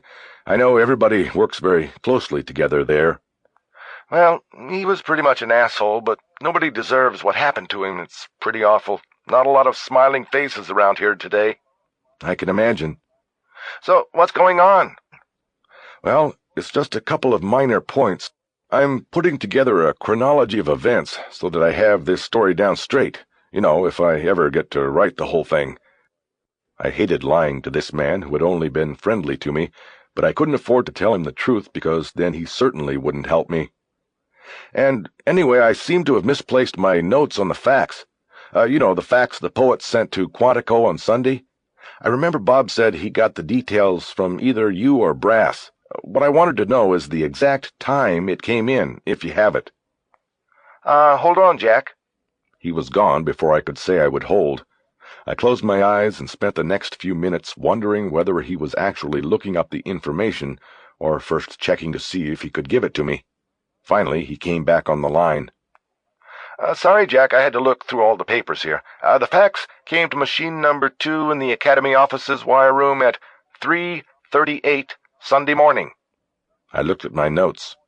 Subtracting the 3-hour time difference, the fax came in at Quantico 1 minute after the call to the general number had been placed from Thorson's room. Okay, Jack? "Oh, yeah, thanks. I had one other question." Shoot. Oh, shit, sorry. "That's okay. The question I have is, Agent Thompson sent back an oral swab from the victim in Phoenix, Orsilac." Yes, Orsilac. He wanted to identify the substance. He believed it was the lubricant from a condom. The question I had was whether it was identified as coming from a specific brand of condom. Can that be done? Was it done? Hazelton didn't answer at first, and I almost jumped into the silence, but then he spoke. That's a strange question, Jack. "Yeah, I know, but the details of the case and how you people do things really fascinates me. It's important to have them right. It makes a better story." Hold on another second. Again he was gone before I could agree to hold. This time he came back very quickly. Yes, I have that information. Do you want to tell me why you really want it? Now it was my turn to be silent. "No," I finally said, trying the honesty route. "I'm just trying to work something out, Brad. If it goes the way I think it's going, the FBI is going to be the first to know about it, believe me." Hazelton paused for a moment. Okay, Jack. I'll trust you. Besides, Gladen's dead. It's not like I'm giving away trial evidence, and there's not much you can prove with this anyway. The substance was narrowed down to being similar to 2 different brands, Ramsey's Lubricated and Trojan Golds. Problem is, they are 2 of the most popular brands in the country. It's not what we'd call unequivocal evidence of anything. Maybe it wasn't evidence you could take into a courtroom, but Ramsey's Lubricated was the brand that Rachel had handed me from her purse on Saturday night in my hotel room. I thanked Hazelton without further discussion and hung up. It was all there, and it all seemed to fit. No matter how many ways over the next hour that I tried to destroy my own theory, I couldn't. It was a theory built on a foundation of suspicion and speculation, but it worked like a machine, all the parts meshing together. And I had nothing to throw into its gears that could bring it to a grinding halt. The last part I needed was Bledsoe. I paced the room, waiting for his call, the feeling of anxiety churning in my stomach like something that was alive. I went out on the balcony for fresh air, but that didn't help. Staring at me was the Marlboro Man, his 30-foot-high face holding dominion over the Sunset Strip. I went back inside. Instead of the cigarette I wanted, I decided on a Coke. I left the room, turning the night lock so the door wouldn't close all the way, and trotted down the hallway to the vending machines. In spite of the painkiller, my nerves were jangling, but I knew that this intensity would translate to fatigue in a little while if I didn't ante up with a shot of sugar and caffeine. Halfway back to my room, I heard the phone ringing, and I ran. I went for the phone before even closing the door, grabbing it on what I thought might be the 9th ring. "Dan?" Silence. It's Rachel. Who's Dan? "Oh." I could barely catch my breath. He's just a friend at the paper he was supposed to call." What's the matter with you, Jack? "I'm out of breath. I was down the hall getting a Coke, and I heard the phone." Jesus, it must have been the 100-yard dash. "Something like that. Hold on." I went back to the door and closed it, then put my actor's face on as I went back to the phone. "Rachel?" Listen, I just wanted you to know I'm leaving. Bob wants me to go back to Florida and handle this PTL thing. "Oh." It will probably be a few days. The message light on my phone came on. Bledsoe, I thought, and silently cursed the timing of his call. "Okay, Rachel." We'll have to get together somewhere afterward. I was thinking of taking a vacation. "I thought you just did." I remembered the notation on the calendar I had seen on her desk in Quantico. It struck me for the first time that that was when she must have gone to Phoenix to stalk and kill Orsilac. I haven't had a real vacation in a long time. I was thinking about Italy, maybe. Venice. I didn't challenge her on the lie. I remained silent, and she lost her patience. My acting wasn't working. Jack, what's the matter? "Nothing." I don't believe you. I hesitated and then said, "There is one thing that's been kind of bothering me, Rachel." Tell it to me. "The other night, our first night together, I called your room after you left. I just wanted to say good night, and tell you how much I enjoyed what we did. And there was no answer. I even went to your door and knocked. No answer. Then the next morning you said you had seen Thorson in the hall, and I don't know, I guess I've been thinking about that." Thinking what, Jack? I don't know, just thinking. I was wondering where you were when I called and when I knocked." She was silent for a moment, and when she finally spoke, her anger crackled through the phone like a fire. Jack, you know what you sound like? A jealous high school boy. Like the boy in the bleachers you told me about. Yes, I saw Thorson in the hall, and yes, I'll even admit that he thought I was looking for him, that I wanted him, but that's as far as it went. I can't explain why I didn't get your call, okay? Maybe you called the wrong room, and maybe it was when I was taking a shower and thinking about how nice the night had been, too. And maybe I shouldn't have to defend myself or explain myself to you. If you can't deal with your petty jealousies, then find a different woman and get a different life. "Rachel, look, I'm sorry, okay? You asked me what was wrong, and I told you." You must have taken too many of those pills the doctor gave you. My advice is that you sleep it off, Jack. I have a plane to catch. She hung up. "Goodbye," I said into the silence.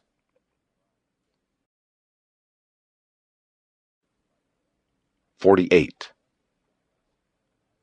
The sun was going down, and the sky was the color of ripe pumpkin with slashes of phosphorescent pink.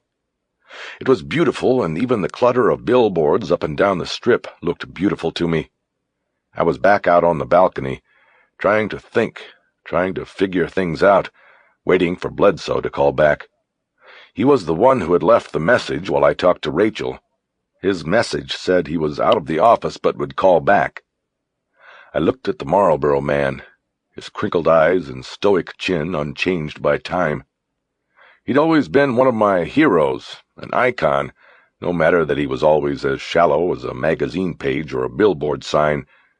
I remembered being at the dinner table, my position every night always to my father's right, him always smoking and the ashtray always to the right of his plate, me learning to smoke by virtue of that.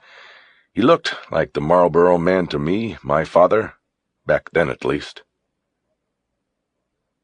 Back in the room, I called home, and my mother answered. She went through the histrionics of whether I was all right and gently scolded me for not calling sooner. Finally, after I had calmed her and assured her that I was okay, I asked her to put my father on the line. We had not spoken since the funeral, if we had even spoken then. "Dad?" Son, you sure you're okay? "I'm fine. You okay?" Oh, sure. We were just worried about you, that's all. "Well, don't. Everything's fine." It's a crazy thing, isn't it? "You mean about Gladen?" "Yeah." Riley's here with us. She's going to spend a few days. "That's good, Dad." Do you want to talk to her? "No, I wanted to talk to you." That silenced him. Maybe made him nervous. You in Los Angeles? He said it with a hard G. "Yeah, at least a day or two more. I called because I've been thinking about things, and I wanted to say I'm sorry." Sorry for what, son? "Anything. Everything. Sarah, Shawn, you name it." I laughed the way you laugh when something isn't funny, when it's uncomfortable. "I'm sorry for everything." Jack, you sure you're okay? "I'm fine." Well, you don't have to say you're sorry for anything. "Yes, I do. I do." Well, we're sorry too then. I'm sorry. I let a little bit of silence underline that. "Thanks, Dad." "I'm gonna go. Tell Mom I said goodbye, and tell Riley I said hello." I will. Why don't you come down here when you get back? Spend a couple days too. "I will." I hung up. Marlboro man, I thought. I looked out the open balcony door and saw his eyes peeking over the railing, watching me. My hand was hurting again. So was my head. I knew too much and didn't want to. I took another pill. At 5:30, Bledsoe finally called. The news he had was not good. It was the final piece, the final tearing of the veil of hope I'd held on to. As I listened to him, it felt like the blood was draining from my heart. I was alone again. And what was worse was that the one I had desired had not simply rejected me. She had used and betrayed me in a way I would have thought no woman could do. This is what I got, buddy, Bledsoe said. Hang on to your hat is all I can say. Give it to me. Rachel Walling. Her father was Harvey Walling. I didn't know him. When he was in the Dicks, I was still in patrol. I talked to one of the old guys from Dicks, and he said your guy was called Harvey Wallbanger. You know, after the drink. He was sort of an odd duck, loner type. What about his death? I'm getting to that. I had a buddy pull the old file out of archives. Happened 19 years ago. Funny I don't remember it. I guess I was working with my head down. Anyway, I met my pal over at the Fells Point Tavern. He brought the file. And first off, this was definitely her old man. Her name's in there. She was the one who found him. He'd shot himself. Temple shot. It went suicide, but there were some problems. What? Well, no note, for one thing. And for another, he'd worn gloves. It was in the winter, yes, but He did it inside. First thing in the morning, the investigator wrote down in the reports that he didn't like that part of it. Was there gunshot residue on one of the gloves? Yeah, it was there. Was Rachel home when it happened? She said she was upstairs in her bedroom sleeping when she heard the shot. Her king-size bed. She got scared, said she didn't come down for an hour after the shot. Then she found him. This is according to the reports. What about the mother? There was no mother. She'd taken off years before. Rachel was left alone with the father then. I thought about that for a few moments. His mention of the size of her bed and something about the way he'd said that last line bothered me. What else, Dan? You're not telling me everything. Jack, let me ask you something. Are you involved with this woman? Like I told you, I saw on the CNN how she walked. Look, I'm out of time. What aren't you telling me? Okay. The only other thing noted in the reports that was strange was that his bed was made. What are you talking about? His bed. It was made. The way it had to have worked was he got up, made his bed, got dressed, and put on his coat and gloves like he was going to work, but then instead sat down in the chair and put a bullet through his head. Either that or he stayed up all night thinking about it and then did the job. I felt depression and fatigue wash over me in a wave. I slid off the chair to the floor, the phone still held to my ear. The guy who worked the case is retired but still around. Mo Friedman. We go back. I was just coming up in Dick's when he was near the end, but he was a good man. I just got off the line with him a few minutes ago. Lives up in the Poconos. I asked him about this one and what his take on it was, his unofficial take, I told him. And he said?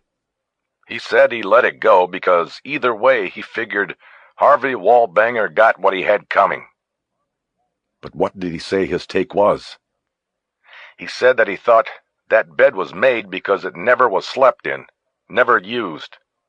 He said he thought the father was sleeping with the daughter in the king-size, and one morning she drew the line. He didn't know about anything after that, none of this stuff that's been going on lately. Mo's 71 years old. He does crossword puzzles. He said he doesn't like watching the news. He didn't know the daughter became an FBI agent. I couldn't talk. I couldn't even move. Jack, you still there? I gotta go. The field office operator said Backus had left for the day. When I asked her to double-check, she put me on hold for 5 minutes while I was sure she was doing her nails or touching up her makeup. When she came back on, she said he was definitely gone, and that I could try back in the morning. She hung up before I could say anything else. Backus was the key. I had to get to him, tell him what I had, and play it whatever way he wanted.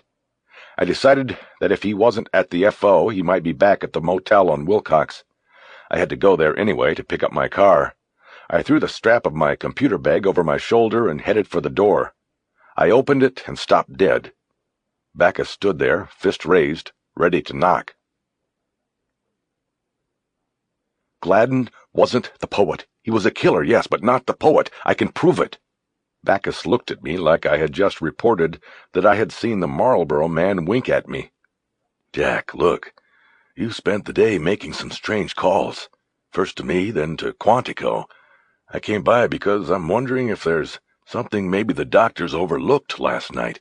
I thought maybe we'd take a ride over to... Look, Bob, I don't blame you for thinking that, after what I asked you and Hazelton today, but I had to hold things back until I was sure.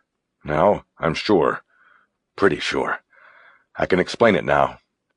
I was going out the door to find you just now. Then sit down here and tell me what you're talking about. You said that I had a fox in the hen house. What did you mean? What I meant was, here you people are. Your job is to identify and catch these people, the serial offenders, as you call them. And there was one in your midst all along. Backus let out his breath loudly and shook his head. Sit down, Bob, and I'll tell you the story. If you think I'm crazy when I'm done, then you can take me to the hospital, but I know you won't think I'm crazy. Backus sat down on the end of the bed, and I started spinning the story, recounting the moves and calls I had made through the afternoon. It took me nearly a half hour just to tell that part of it, and just when I was ready to begin telling him my interpretation of the facts I had gathered, he interrupted me with something I had already considered and was ready for. "You're forgetting one thing. You said Gladen admitted killing your brother at the end. You said this yourself, and I read it in your statement this afternoon. You even said he recognized you." But he was wrong. I was wrong. I never told him Shawn's name. I just said, my brother. I told him he had killed my brother, and he thought one of the kids was my brother, you see? That's why he said what he said, that he killed my brother to save him. I think what he meant was that he killed those kids because he knew that once he'd been with them, they'd be fucked up for life, just like he was fucked up by Beltran. So in his mind, he thought that by killing them, he was saving them from becoming like he was. He wasn't talking about the cops, just those kids. I don't think he even knew about the cops. And as far as him recognizing me, I was on TV, CNN, remember? He could have recognized me from that. Bacchus looked down at the floor, and I watched him try to compute this, and I saw by the expression on his face that he found it plausible. I was getting through to him. "Okay," he said. "What about Phoenix, the hotel rooms, all of that? Where do you see that going?" We were getting close. Rachel knew it and needed some way to either derail the investigation or make sure it pointed only to Gladen when we got him. Even though every cop in the country wanted him dead, she couldn't be sure that would happen. So she did 3 things. First, she sent the fax, the one from the poet, from her computer to the general number at Quantico. She wrote it in a way that she knew the information it contained would become the definitive link between Gladen and the cop killings. Think back, remember the meeting on the fax? She was the one who said it tied all the cases together. Bacchus nodded, but said nothing. Next, I said, she thought that if she leaked the story to Warren, it would trigger my story and the rest of the whole media stampede. Gladen would have to see the story somewhere, and he'd go underground, knowing that he was being blamed not only for the murders he did commit, but the cop killings that came after. So she called up Warren and gave him the story. She must have known that he'd gone to L.A. to peddle the story after he got canned at the Foundation. Maybe he had called and left her a message about where he was. You follow all of this? "You were so sure it was Gordon." I was, and with good reason. The hotel bills, but the drugstore receipt shows he wasn't even in his room when the calls were made, and Warren told me today his source wasn't Thorson. By then, he had no reason to lie. Thorson was dead. What was the third thing? I think she made a connection by computer to the PTL network. I don't know how she already knew about it.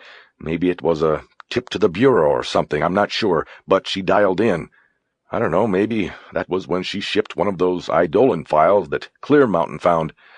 Again, it would be evidence linking Gladen to the poet murders. She was sealing him up tight in a package.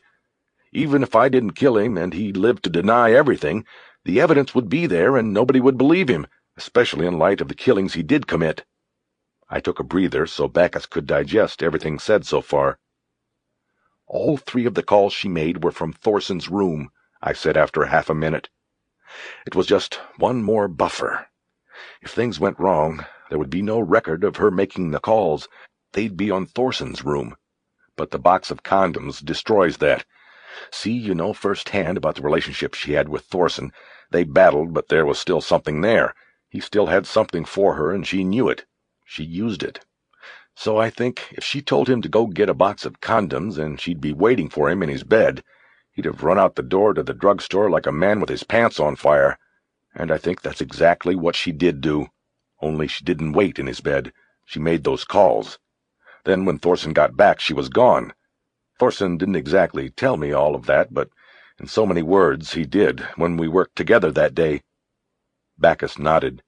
He looked like a man lost. I think maybe he saw what was to become of his career now. First his command questioned by the fiasco of the Gladen arrest, and now this. His days as an assistant special agent in charge were numbered. "It seems so." He didn't finish, and I didn't finish it for him. There was still more for me to tell him, but I waited. Bacchus got up and paced a little. He looked out the balcony door at the Marlboro man.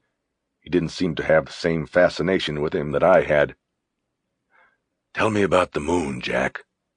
What do you mean? The poet's moon. You've told me the end of the story. What's the beginning? How does a woman end up at the point we are at now? He turned from the door and looked at me, a challenge in his eyes. He was looking for something, anything that he could build a case on for not believing. I cleared my throat before beginning. That's the hard part, I said. You should ask Brass. I will, but you try it. I thought a moment before starting. A young girl, I don't know, 12, 13 years old. She's abused by her father, sexually. Her mother leaves. She either knew what was happening and couldn't stop it, or just didn't care. The mother leaves, and then the girl is left alone with him. He's a cop, a detective. He threatens her, convinces her she can never tell anyone because he's a detective and he'll find out. He tells her she won't be believed, and she believes him. So, one day she finally had enough. Or she'd had enough all along but didn't have the chance or hadn't thought out the right plan. Whatever. But that one day comes and she kills him. Makes it look like he did it himself. Suicide. She gets away with it.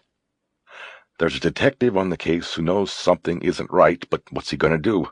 He knows the guy had it coming to him. He lets it go.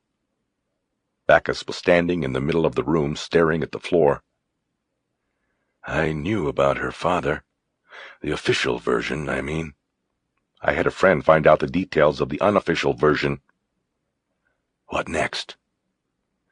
What happens next is she blossoms. The power she had in that one moment makes up for a lot of things. She gets past it. Few do, but she makes it.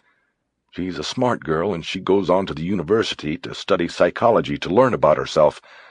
And then she even gets drafted by the FBI. She's a prize, and she moves fast through the bureau until she's in the unit that actually studies people like her father, and like herself. You see, her whole life has been this struggle to understand. And then when her team leader wants to study police suicides, he goes to her because he knew the official story about her father. Not the truth, just the official story. She takes the job, knowing inside that the reason she had been chosen was a sham. I stopped there. The more I told of the story, the more power I felt. Knowledge of someone's secrets is an intoxicating power. I reveled in my ability to put the story together. And so, Bacchus whispered then, how does it all come apart for her? I cleared my throat. Things were going good, I continued. She married her partner, and things were going good. But then things weren't so good. I don't know if it was pressure from the job, the memories, the breakup of that marriage, maybe all of those things. But she started coming apart. Her husband left her, thinking that she was empty inside. The painted desert, he called her, and she hated him for it. And then, maybe she remembered the day when she killed her tormentor, her father, and she remembered the peace that came after, the release. I looked at him. He had a far-off look in his eyes, maybe envisioning the story as I conjured it from hell. One day, I continued, one day a request for a profile comes in. A boy has been killed and mutilated in Florida. The case detective wants a profile of the person who did this.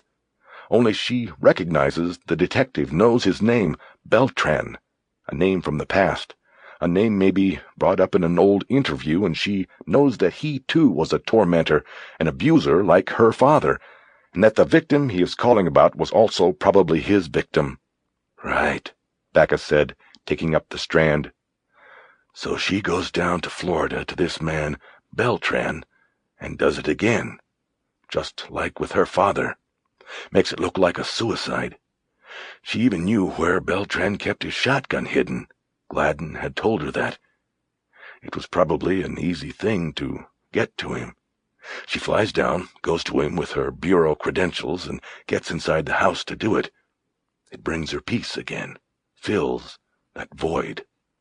Only thing is, it doesn't last. Soon she is empty again, and she has to do it again, and then again, and again. She follows the killer, Gladen, and kills those who are after him, using him to cover her tracks before she had even made them." Bacchus was staring blankly at some vision as he spoke.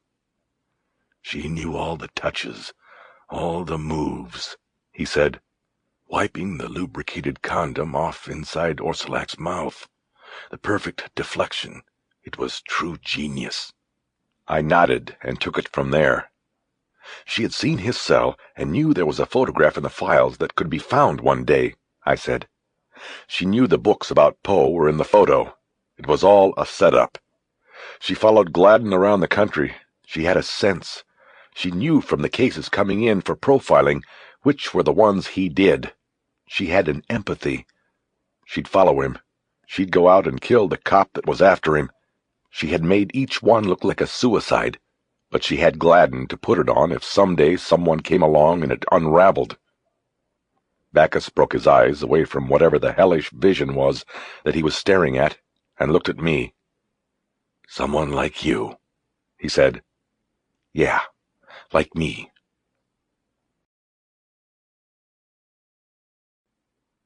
"49. Bacchus said the story was like a sheet hanging on a clothesline in high wind. Barely held on by a few clothespins, it was ready to fly away. "We need more, Jack." I nodded. He was the expert.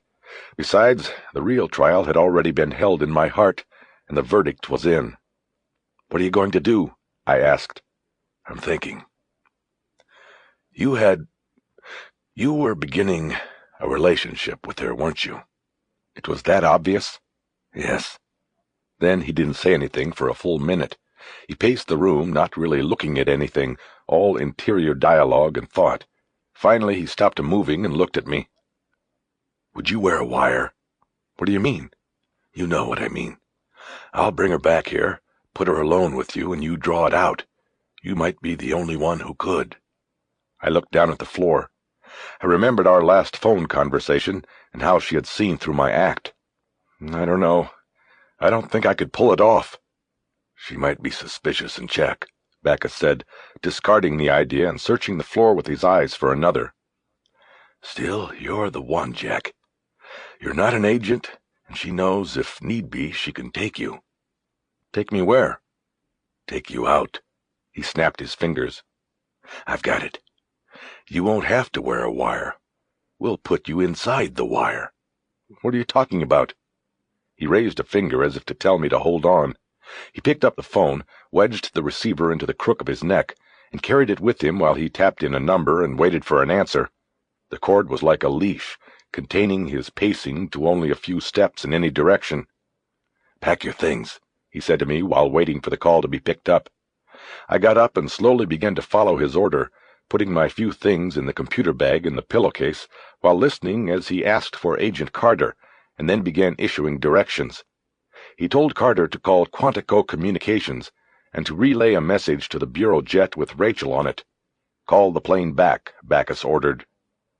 "Just tell them something's come up that cannot be discussed on the air and that I need her back here," he said into the phone. "Nothing more than that, understand?" Satisfied with Carter's reply, he pressed on. "Now, before you do that, put me on hold and call the SAIC's office. I need the exact address and key combination for the earthquake house. He'll know what I mean. I'll be going there from here.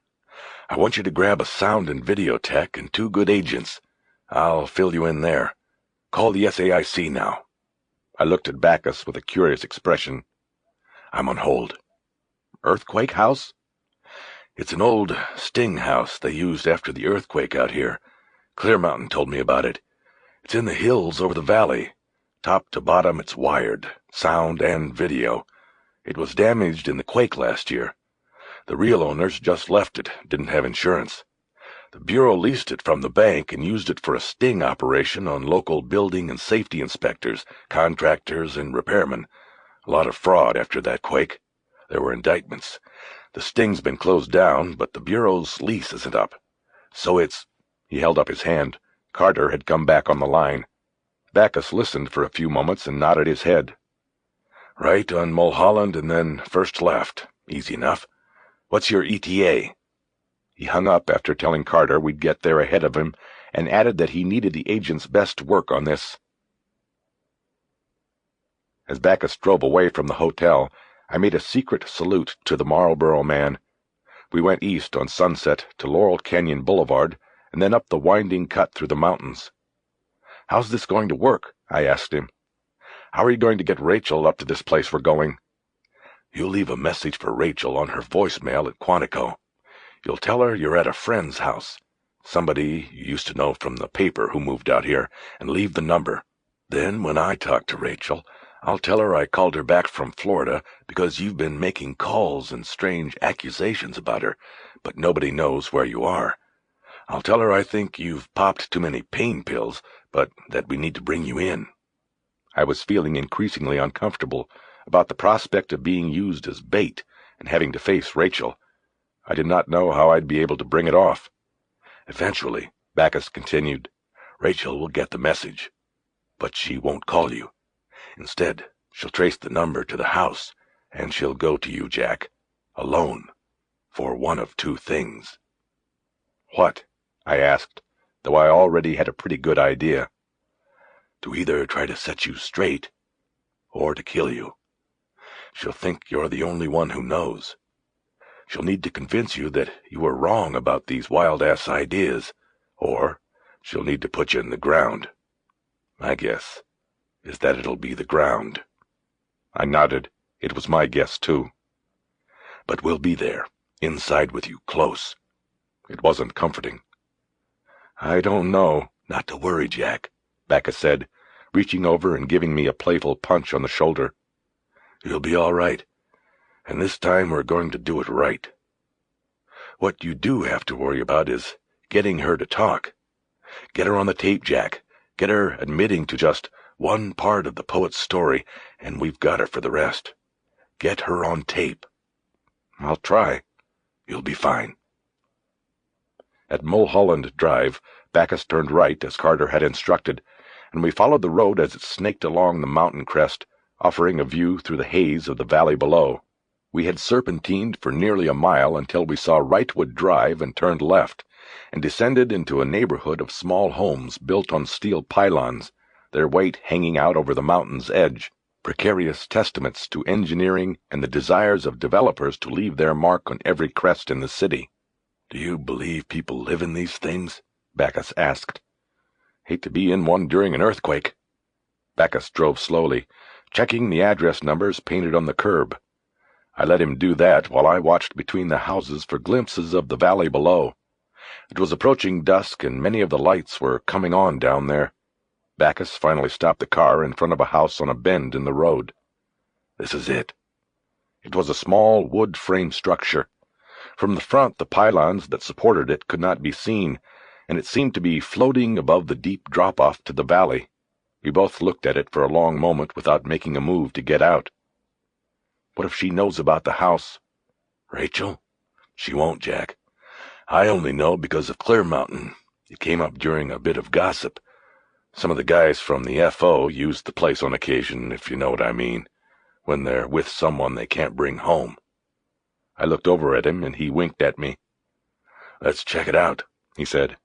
"Don't forget your stuff." There was a lockbox on the front door. Bacchus knew the combination and opened it, retrieved the key from the tiny compartment, and opened the door. He opened the door and flicked on the light in an entrance alcove. I followed him in and closed the door. The house was only modestly furnished, but I ignored this because my attention was immediately drawn to the rear wall of the living room. The wall was made entirely of thick glass panels, offering a spectacular view of the entire valley sprawling below the house. I crossed the room and gazed out, transfixed by the lights. At the far rim of the valley, I saw the rise of another mountain chain. It was beautiful. I stepped close enough to the glass so that I could see my own breath against it, and looked down into the dark arroyo directly below. A sense of unease at being at such a precipice licked at me, and I stepped back as Bacchus turned on a lamp behind me. It was then that I saw the cracks. 3 of the 5 glass panels had fractures spidering through them. I turned to the left and saw the disjointed image of myself and Bacchus in a mirrored wall that had also been fractured by the earthquake. What else happened? Is it safe to be in here? It's safe, Jack, but safety is a relative thing. The next big one could come along and change everything. As far as other damage, there is a floor below us. Was a floor, I should say. Clear Mountain said that is where the damage was. Buckled walls, broken water pipes. I put my computer and pillowcase down on the floor and turned back to the rear window. My eyes were drawn to the view, and I bravely stepped to the glass again. I heard a sharp creaking sound from the direction of the alcove of where we had come in. I looked at Bacchus with alarm. Don't worry. They had the pylons checked by an engineer before they even started the sting. The house isn't going anywhere. Just looks like it is, and sounds like it is, and that's what they wanted for the sting. I nodded again, but not with a lot of confidence. The only thing going somewhere is you, Jack. I glanced at him in the mirror, not sure what he meant. And there, quadrupled in the broken reflections, I saw the gun in his hand. What is this? I asked. This is the end of the line. In a rush, it came to me. I'd taken a wrong turn and blamed the wrong one. In that moment, I also came to the realization that it was the flaw in my own interior that had led me the wrong way, my inability to believe and accept. I had taken Rachel's emotions and looked for the flaw in them instead of the truth. You, I said. You were the poet. He didn't answer. Instead, it was a small smile and a nod. I knew then that Rachel's plane hadn't been recalled, and that Agent Carter was not coming with a tech and 2 good agents. I could see the true plan perfectly, right down to the finger Bacchus must have kept on the phone while he faked the call in my hotel room. I was alone now with the poet. Bob, why? Why you? I was so shocked I was still calling him by his first name like a friend would. It's a story as old as any of them, he replied. Too old and forgotten to tell you. You don't need to know it now anyway. Sit down on the chair, Jack. He signaled with the gun toward the stuffed chair opposite the couch. Then he put the aim of the gun back on me. I didn't move. The calls, I said. You made the calls from Thorson's room? I said it more to be saying something as a stall for time, though in my gut I knew that time was meaningless to me now. No one knew I was here. No one would be coming. Bacchus laughed in a forced, scoffing manner at my question. The luck of chance, he said. That night I checked in for all of us. Carter, Thorson, me. Then I apparently mixed the keys up. I made those calls from my own room, but the bill had Thorson's name on it. I didn't know that, of course, until I took the bills from your room Monday night when you were with Rachel. I thought about what Rachel had said about making your own luck. I guess it applied to serial killers as well. How'd you know I had the bills? I didn't, not for sure. But you called Michael Warren and told him you had his source by the balls. He then called me because I was his source. Even though he said you accused Gordon of being the source, I had to find out what you knew. That was the reason I let you back into the investigation, Jack. I had to figure out what you knew. It wasn't until I went into your room while you were bedding Rachel that I found out it was the hotel bills. Was that you who followed me later to the bar? That night, you were the one with the luck. If you had gone to that doorway to see who was there, this would all have been over right then. But then the next day, when you didn't come to me and accuse Thorson of breaking into your room, I thought the threat was over, that you were letting it go. Everything proceeded nicely from there, right according to plan, until you called up today and started asking about condoms and phone calls. I knew what you were up to, Jack. I knew I had to move quickly. Now sit down in that chair. I'm not going to ask you again. I moved to the chair and sat down.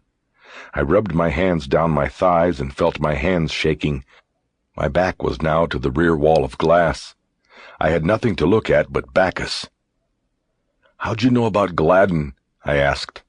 "Gladen and Beltran." "I was there, remember? I was part of the team. While Rachel and Gordon conducted other interviews, I had my own little sit-down with William. From what he was willing to say, it was not difficult for me to identify Beltran. Then I waited for Gladen to act once he was set free. I knew he'd act out. It was in his nature. I know about that. And so I used him as cover. I knew that if one day my work was discovered, the evidence would lead to him. And the PTL network? We're talking too much, Jack. I have work to do here." Without taking his eyes off of me, he stooped to the floor, picked up and then emptied the pillowcase. He reached down and felt around in my belongings, his eyes always on me. Unsatisfied, he did the same with my computer bag, until he came up with the vial of pills I had gotten at the hospital. He glanced down quickly at the label, read it, and looked back at me with a smile. "Tylenol with codeine," he said and smiled. "This is going to work out nicely. Take one, Jack. Take two, in fact." He tossed the vial to me, and I instinctively caught it. "I can't," I said. "I took one a couple hours ago. I can't take any for another 2 hours." "Take two, Jack. Now."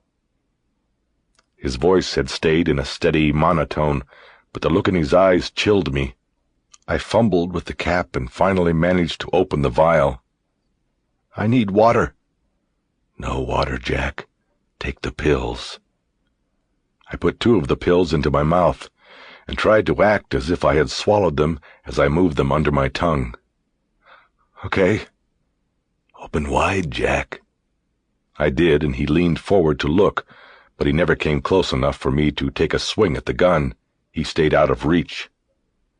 "Know what I think? I think they're under your tongue, Jack. But that's okay, because they'll dissolve. It'll just take a little extra time. I've got the—" There was another creaking sound, and he looked around, but then quickly back at me. "I've got the time." "You wrote those PTL files. You're the Eidolon." "Yes, I am the Eidolon, thank you.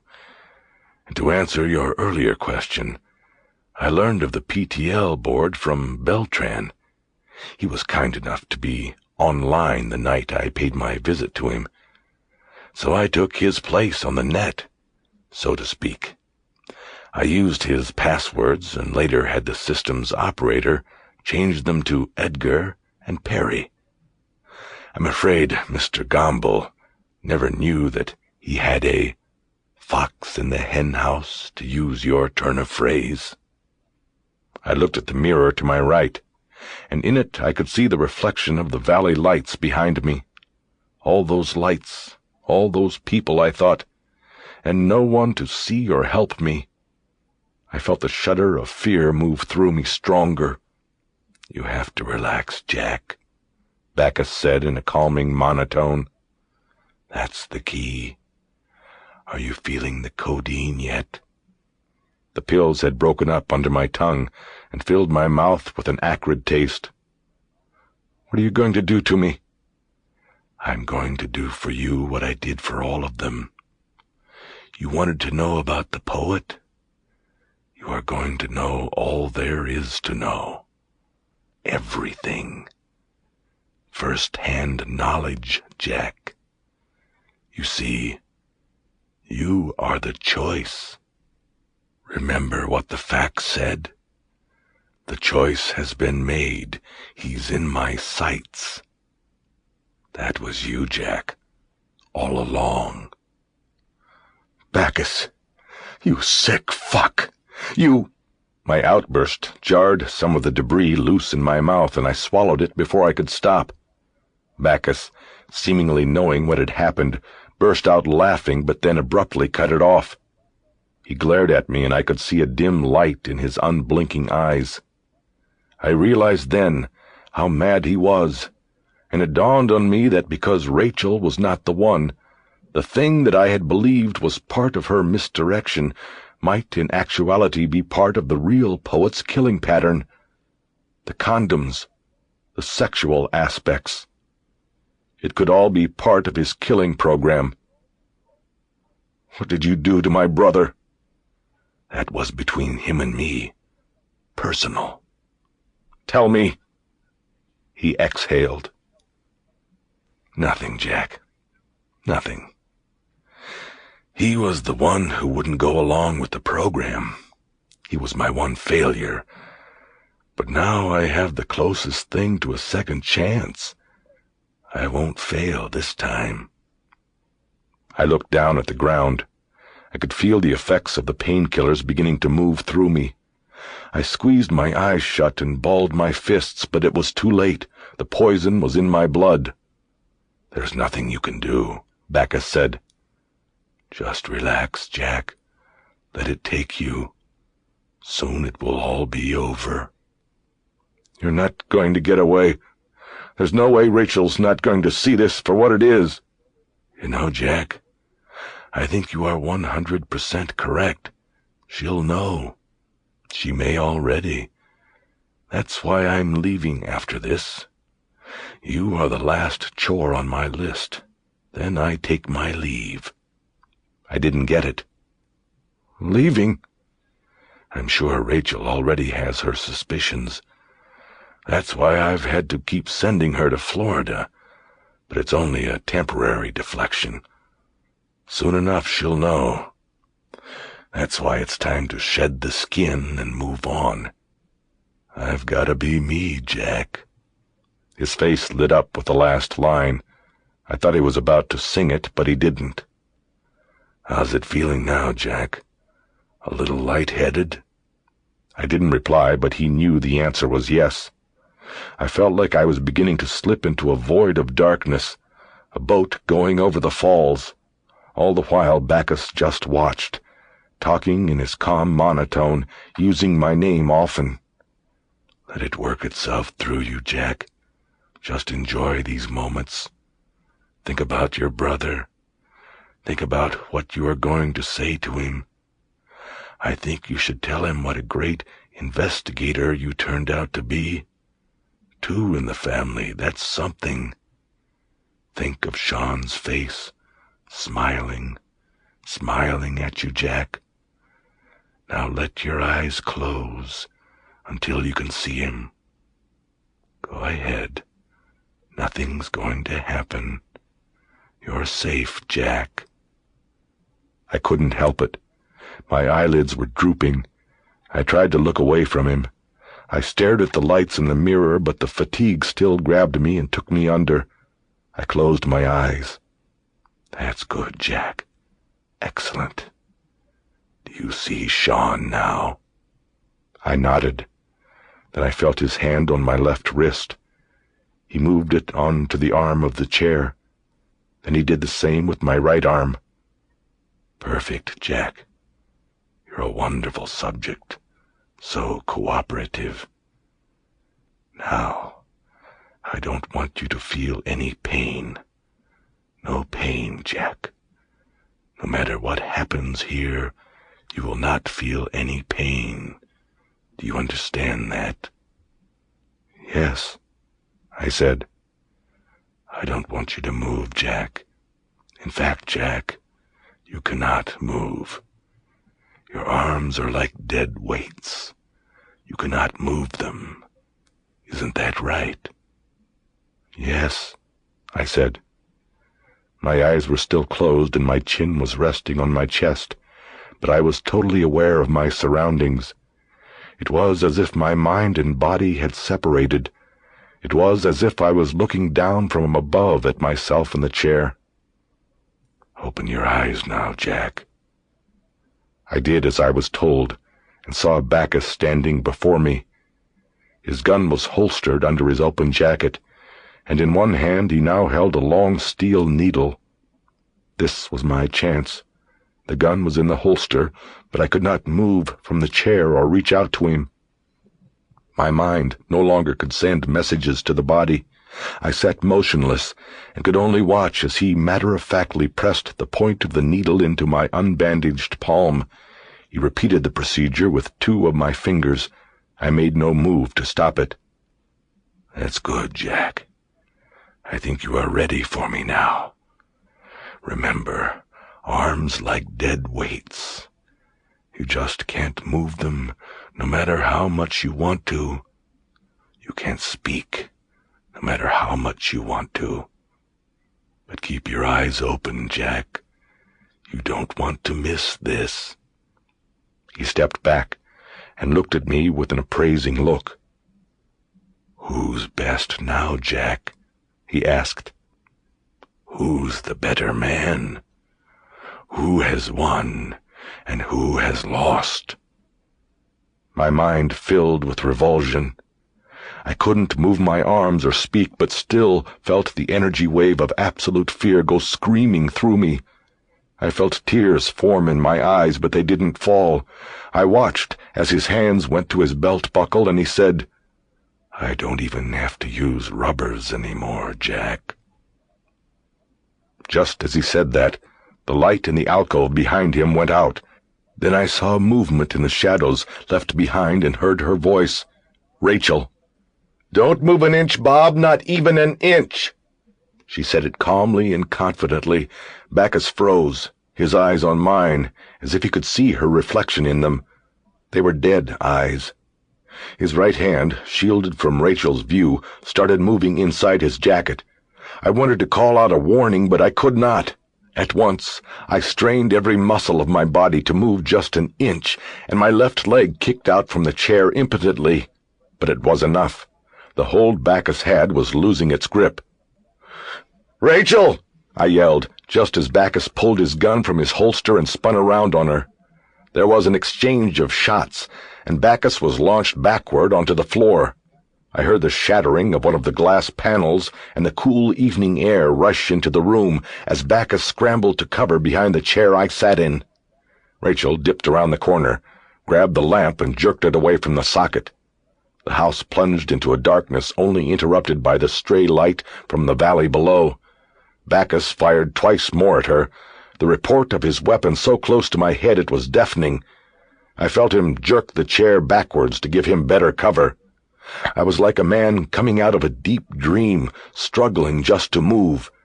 As I began to pull myself up, his hand clamped over my shoulder and pulled me back down into the chair. It held me in place. "Rachel!" Bacchus called out. "You shoot and you hit him. You want that? Put the gun down and come out. We'll talk about this." "Forget it, Rachel," I called. "He'll kill us both. Shoot him! Shoot him!" Rachel swung around the bullet-pocked wall once more. This time she was low to the ground. The barrel of her gun took a bead on a spot just over my right shoulder, but she hesitated. Bacchus didn't. He fired twice more as Rachel dove back to cover, and I saw the corner of the alcove entrance explode in plaster dust and debris. "Rachel!" I yelled. I dug the heels of both shoes into the carpet, and in one great burst of what strength I could command, I shoved the chair back as hard and as quick as I could. The move surprised Bacchus. I felt the chair hit him solidly, its impact knocking him away from cover. At that moment, Rachel swung back around the corner of the alcove, and the room exploded in the light of another round being fired from her gun. Behind me I heard a shriek from Bacchus, and then silence. My eyes now adjusted to the dim light. I saw Rachel step out of the alcove and come toward me. She held her gun raised in both hands, her elbows locked. The weapon was pointed past me. I slowly turned as she stepped by. At the precipice, she pointed the gun down toward the darkness into which Bacchus had fallen. She stood stock still for at least a half a minute before being satisfied that he was gone. Silence gripped the house. I felt the cool night air against my skin. She finally turned and came to me. Grabbing my arm, she pulled me up until I was standing. "Come on, Jack," she said. "Come out of it. Are you hurt? Are you hit?" "Shawn." "What?" "Nothing. Are you all right?" "I think so. Are you hit?" I noticed her looking at the floor behind me and turned around. There was blood on the floor and shattered glass. "No, that's not me," I said. "You hit him, or the glass got him." I stepped back to the edge with her. There was only blackness below. The only sounds were the breeze through the trees down there and traffic noises filtering up from further down.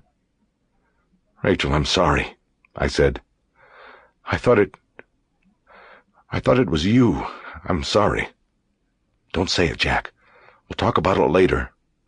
"I thought you were on the plane. After I talked to you, I knew something wasn't right. Then Brad Hazelton called and told me what you had called him about.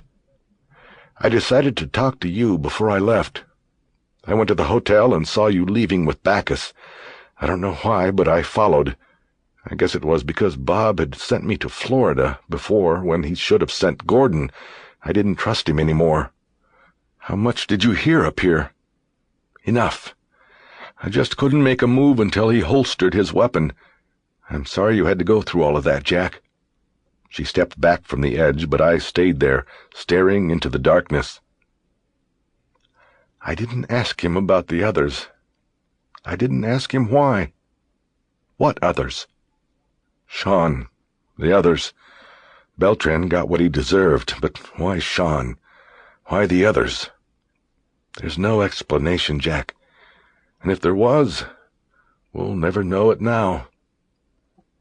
"My car's down the road a bit. I need to go back and call for backup and a helicopter to search the canyon to make sure. I better call the hospital, too." "Why?" "To tell them how many of those pills you've taken and to see what we should do about it." She started walking toward the entrance alcove. "Rachel?" I called after her. "Thanks." "Any time, Jack."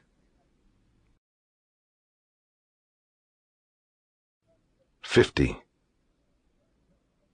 Pretty soon after Rachel left, I passed out on the couch. The sound of a close helicopter invaded my dreams, but not enough to wake me. Finally, when I awoke on my own, it was 3 a.m.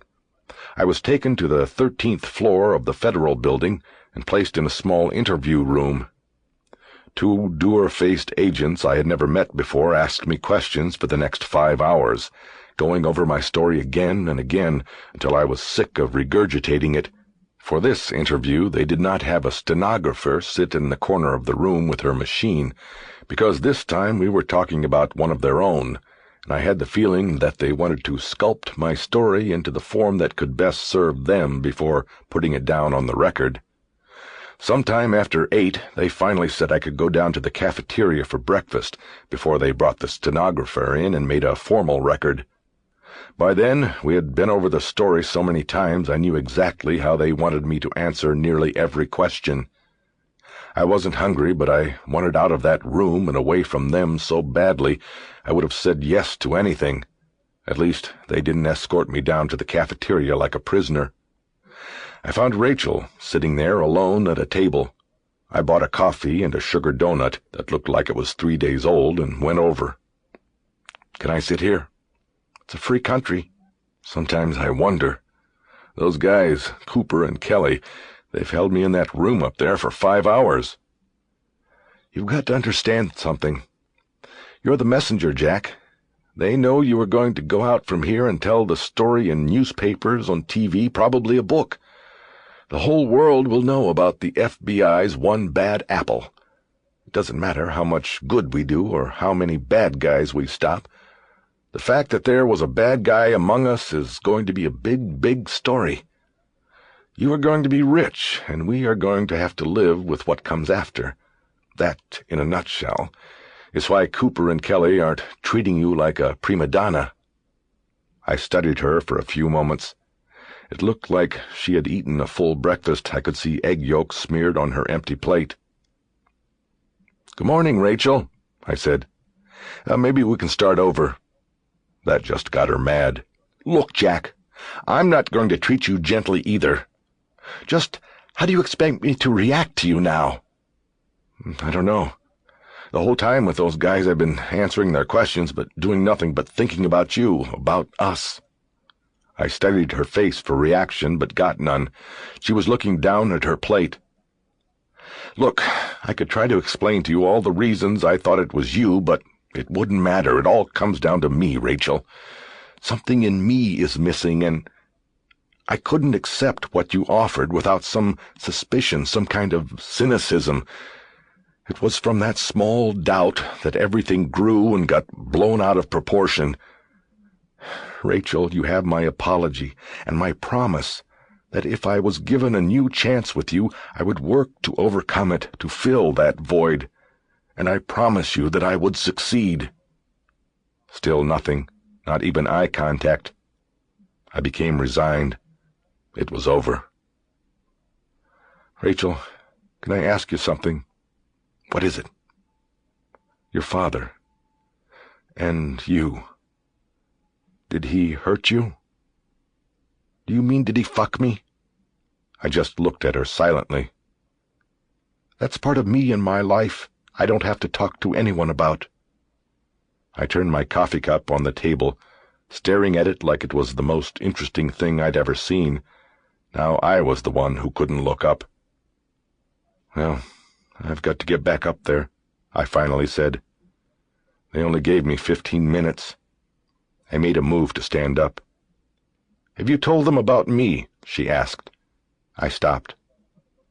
About us? No, I've been trying to avoid that. Don't hold back with them, Jack. They already know anyway. You told them? Yes. There was no point in trying to hide anything from them. I nodded. What if I tell them and they ask if we still have a relationship? Tell them the jury's still out. I nodded again and stood up. Her use of the word jury reminded me of my own thoughts of the night before, when, in my mind as the jury of one, I had reached a verdict about her. I thought it was only appropriate now that she should be weighing the evidence against me. Let me know when you reach a verdict. I dropped the donut into the trash can by the cafeteria door on my way out. It was almost noon before I was finished with Kelly and Cooper. It was also not until then that I heard about Bacchus. Walking through the field office, I noticed how empty it was. The doors to all the group rooms were open and the desks empty. It was like a detective bureau during a cop's funeral, and in a way it was. I almost walked back to the interrogation room where I had left my inquisitors to ask them what was going on, but I knew they didn't like me and wouldn't tell me anything they didn't want or have to tell me. As I passed the communications room, I heard the chatter of two-way radio talk. I looked in and saw Rachel sitting alone in the room. She had a microphone console in front of her on a desk. I walked in. Hey. I'm done. They told me I could leave. Where is everyone? What's going on? They're all out looking for him. Bacchus? She nodded. I didn't finish. It was obvious now that he hadn't been found at the bottom of the drop-off. I hadn't asked before because I just assumed that his body had been recovered. Jesus. How could he have survived? Who knows? He was gone by the time they got down there with their flashlights and dogs. There was a tall eucalyptus tree. They found blood in the upper branches. The theory is that he fell into the tree. It broke his fall. The dogs lost his scent on the road further down the hill.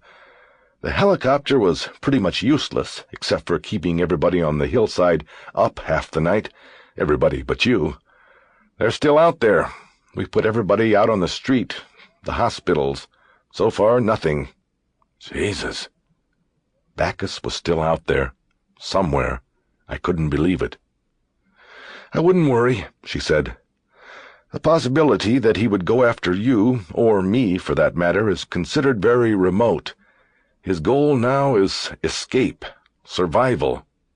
That's not what I meant, I said, though I guess it was. It's just scary.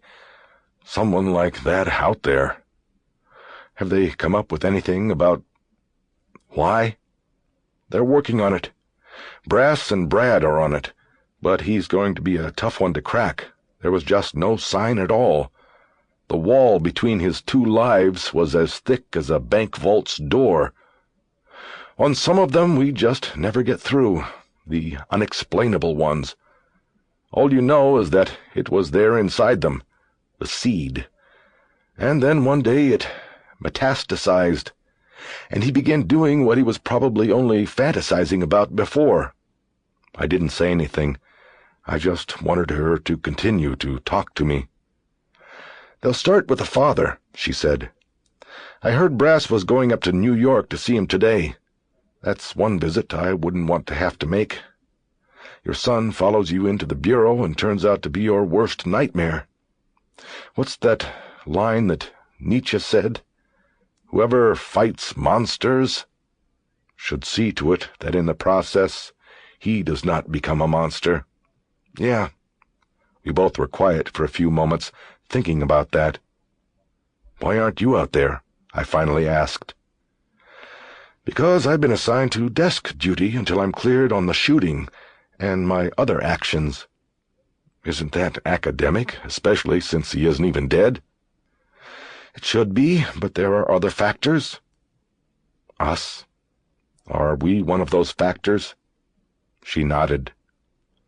"You could say my judgment is being questioned. Getting involved with a witness and journalist is not what you'd call standard FBI practice. Then there's this that came in this morning." She turned over a sheet of paper and handed it to me. It was a faxed copy of a grainy black and white photo. It was a picture of me sitting on a table and Rachel standing between my spread legs kissing me. It took me a moment to place it, and then I realized it was the hospital emergency room suite. "Remember that doctor you saw looking in on us?" Rachel asked. "Well, he wasn't a doctor. He was some freelance piece of shit who sold the photo to the National Enquirer. Must have snuck in there in his disguise. It will be on the cashier stand at every supermarket in the country by Tuesday. In keeping with their above-board journalistic ethics, they faxed this over and asked for an interview, or at least a comment. What do you think, Jack? How about 'fuck you' for a comment? Think they'll print that?" I put the fax photo down and looked at her. "I'm sorry, Rachel."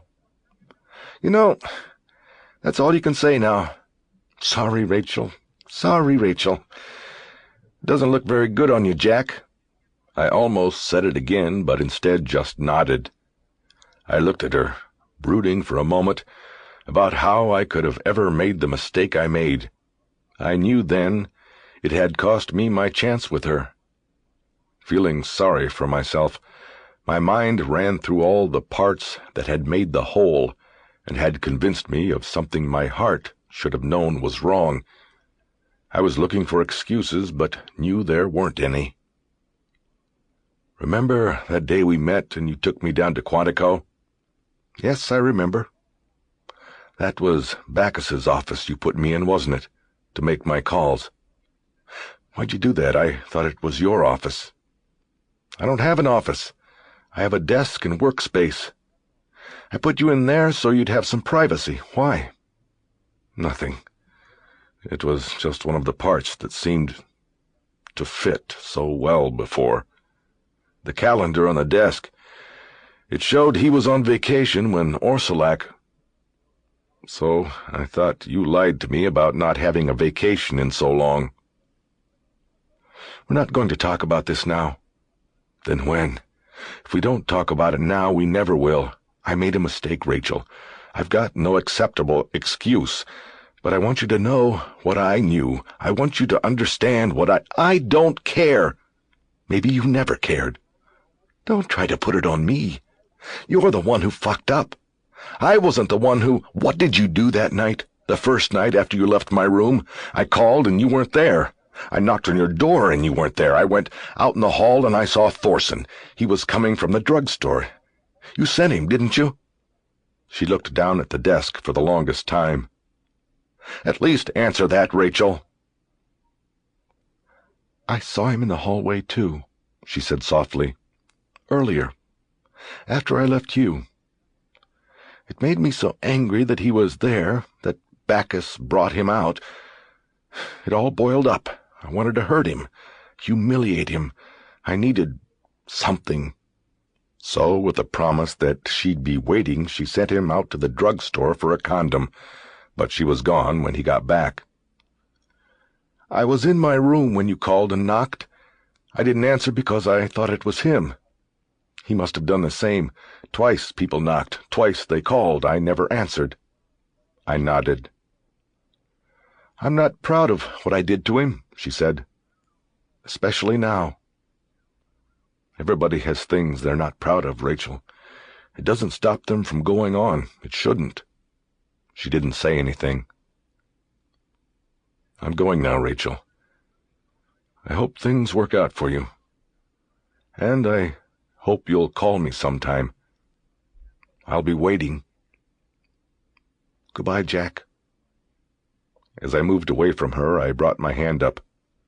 With one finger I traced the line of her jaw. Our eyes briefly met and held. Then I walked out.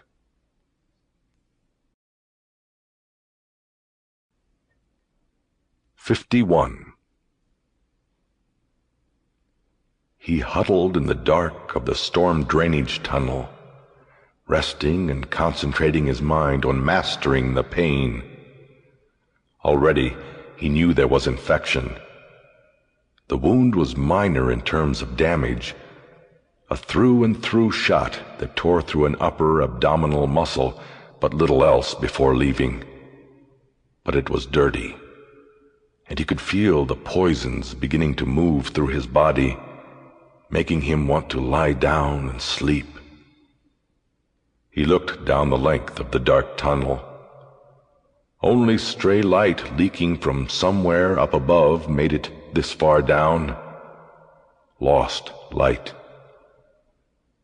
He pushed himself up the slippery wall until he was standing, and then he began moving again.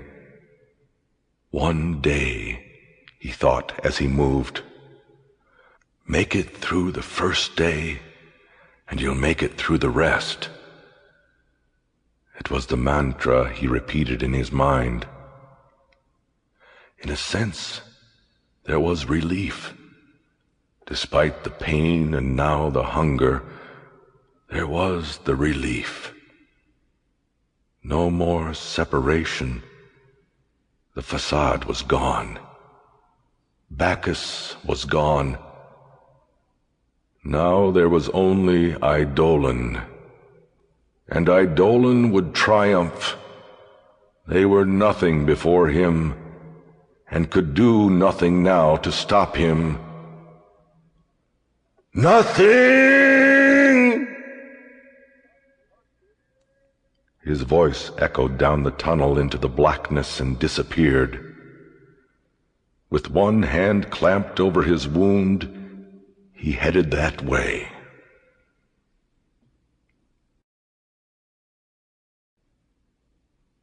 "52. In late spring, a city Department of Water and Power inspector, investigating the source of a foul odor that had drawn complaints from the residents living above, found the remains of the body in the tunnels. The remains of a body. It carried his identification and FBI badge, and the clothes were his. It was found, what was left of it, laid out on a concrete shelf in an underground intersection of two stormwater drainage culverts. The cause of death was unknown because advanced decomposition, sped along by the damp, fetid surroundings of the drainage culvert, and disturbance of the remains by animals precluded accurate autopsy results. The medical examiner did find what appeared to be a wound channel and a cracked rib in the rotting flesh, but no bullet fragments that could conclusively tie the wound to Rachel's gun. As far as the identification went, it too was inconclusive. There was the badge and the ID and the clothing, but nothing else that proved that these were indeed the remains of Special Agent Robert Bacchus, Jr. The animals that attacked the body, if it had truly been animals, made off with a complete lower mandible and an upper bridge, which precluded a comparison with dental records. That seemed too convenient to me, and others. Brad Hazelton called me to fill me in on these facts. He said the Bureau was officially closing the case, but there would be those who would still look for him, unofficially. He said that some people viewed the discovery in the drainage tunnel as nothing more than a skin Bacchus had left behind, probably a homeless man he had encountered in the pipes. He said they believed Bacchus was still out there, and so did I. Brad Hazelton told me that while the official search for Bacchus might be over, the effort to explore the psychological motivations was continuing, but cracking the nut of Bacchus's pathology was proving difficult. Agents spent 3 days in his condominium near Quantico, but found nothing remotely indicative of his secret life. No souvenirs of his kills, no clipped newspaper stories, nothing. There were only little things known, small clues. A perfectionist father who never spared the rod, an obsessive-compulsive fixation on cleanliness. I remembered his desk at Quantico and his straightening of the calendar after I had sat there. An engagement broken off years earlier by a bride-to-be who told Brass Duran that Bacchus required her to shower immediately before and after they made love. A high school friend who came forward and told Hazelton that once Bacchus had confided to him that when he wet the bed as a boy his father would handcuff him to the towel bar in the shower, a story denied by Robert Sr. But these were only details, not answers. They were fragments of the much larger fabric of personality that they could only guess at. I remembered what Rachel had told me once, that it was like trying to put together a shattered mirror. Each piece reflects a part of the subject, but if the subject moves, so does the reflection. I have stayed in Los Angeles since it all happened. I had my hand repaired by a Beverly Hills surgeon, and it only hurts now at the end of a long day at the computer. I've rented a small house in the hills, and on good days I can see the sun's reflection on the Pacific almost 10 miles away. On bad days the view is depressing and I keep the blinds closed. Sometimes at night I can hear the coyotes whining and barking at each other in Nichols Canyon. It is warm here, and I have not had the desire to return to Colorado. I talk to my mother and father and Riley regularly, more so than when I was there, but I still fear the ghosts back there more than the ones here. Officially, I'm on leave from the Rocky. Greg Glenn wants me to come back, but I have held off on an answer to him. I have the leverage. I'm now a celebrity journalist. I've been on Nightline and Larry King, and Greg wants to keep me on staff. So for now, I am on extended leave without pay while writing my book. My agent sold the book and film rights to my story for more money than I could make in 10 years working at the Rocky. But most of the money, when I get it all, will go into a trust fund for Riley's unborn baby, Shawn's baby. I don't think I could manage with so much in my own bank account, and I don't feel deserving of it anyway. It's blood money. I put aside just enough of the first payment from the publisher for living expenses here in L.A., and the possibility that I might make a trip to Italy after I finish the first draft. That's where Rachel is, Hazelton told me. When they told her she was being transferred out of the BSS unit out of Quantico, she took her own leave and went overseas. I've waited to hear from her, but there has been no word. I don't think there will be now, and I don't think I'll be going to Italy as she once suggested. At night, the ghost that haunts me the most is the thing inside of me that led me to doubt the very thing I wanted most.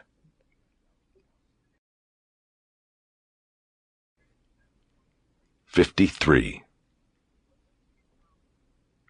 Death is my beat.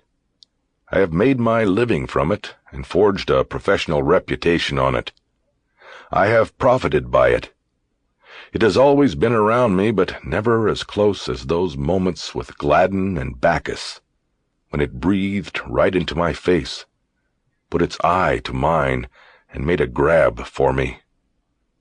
I remember their eyes the most.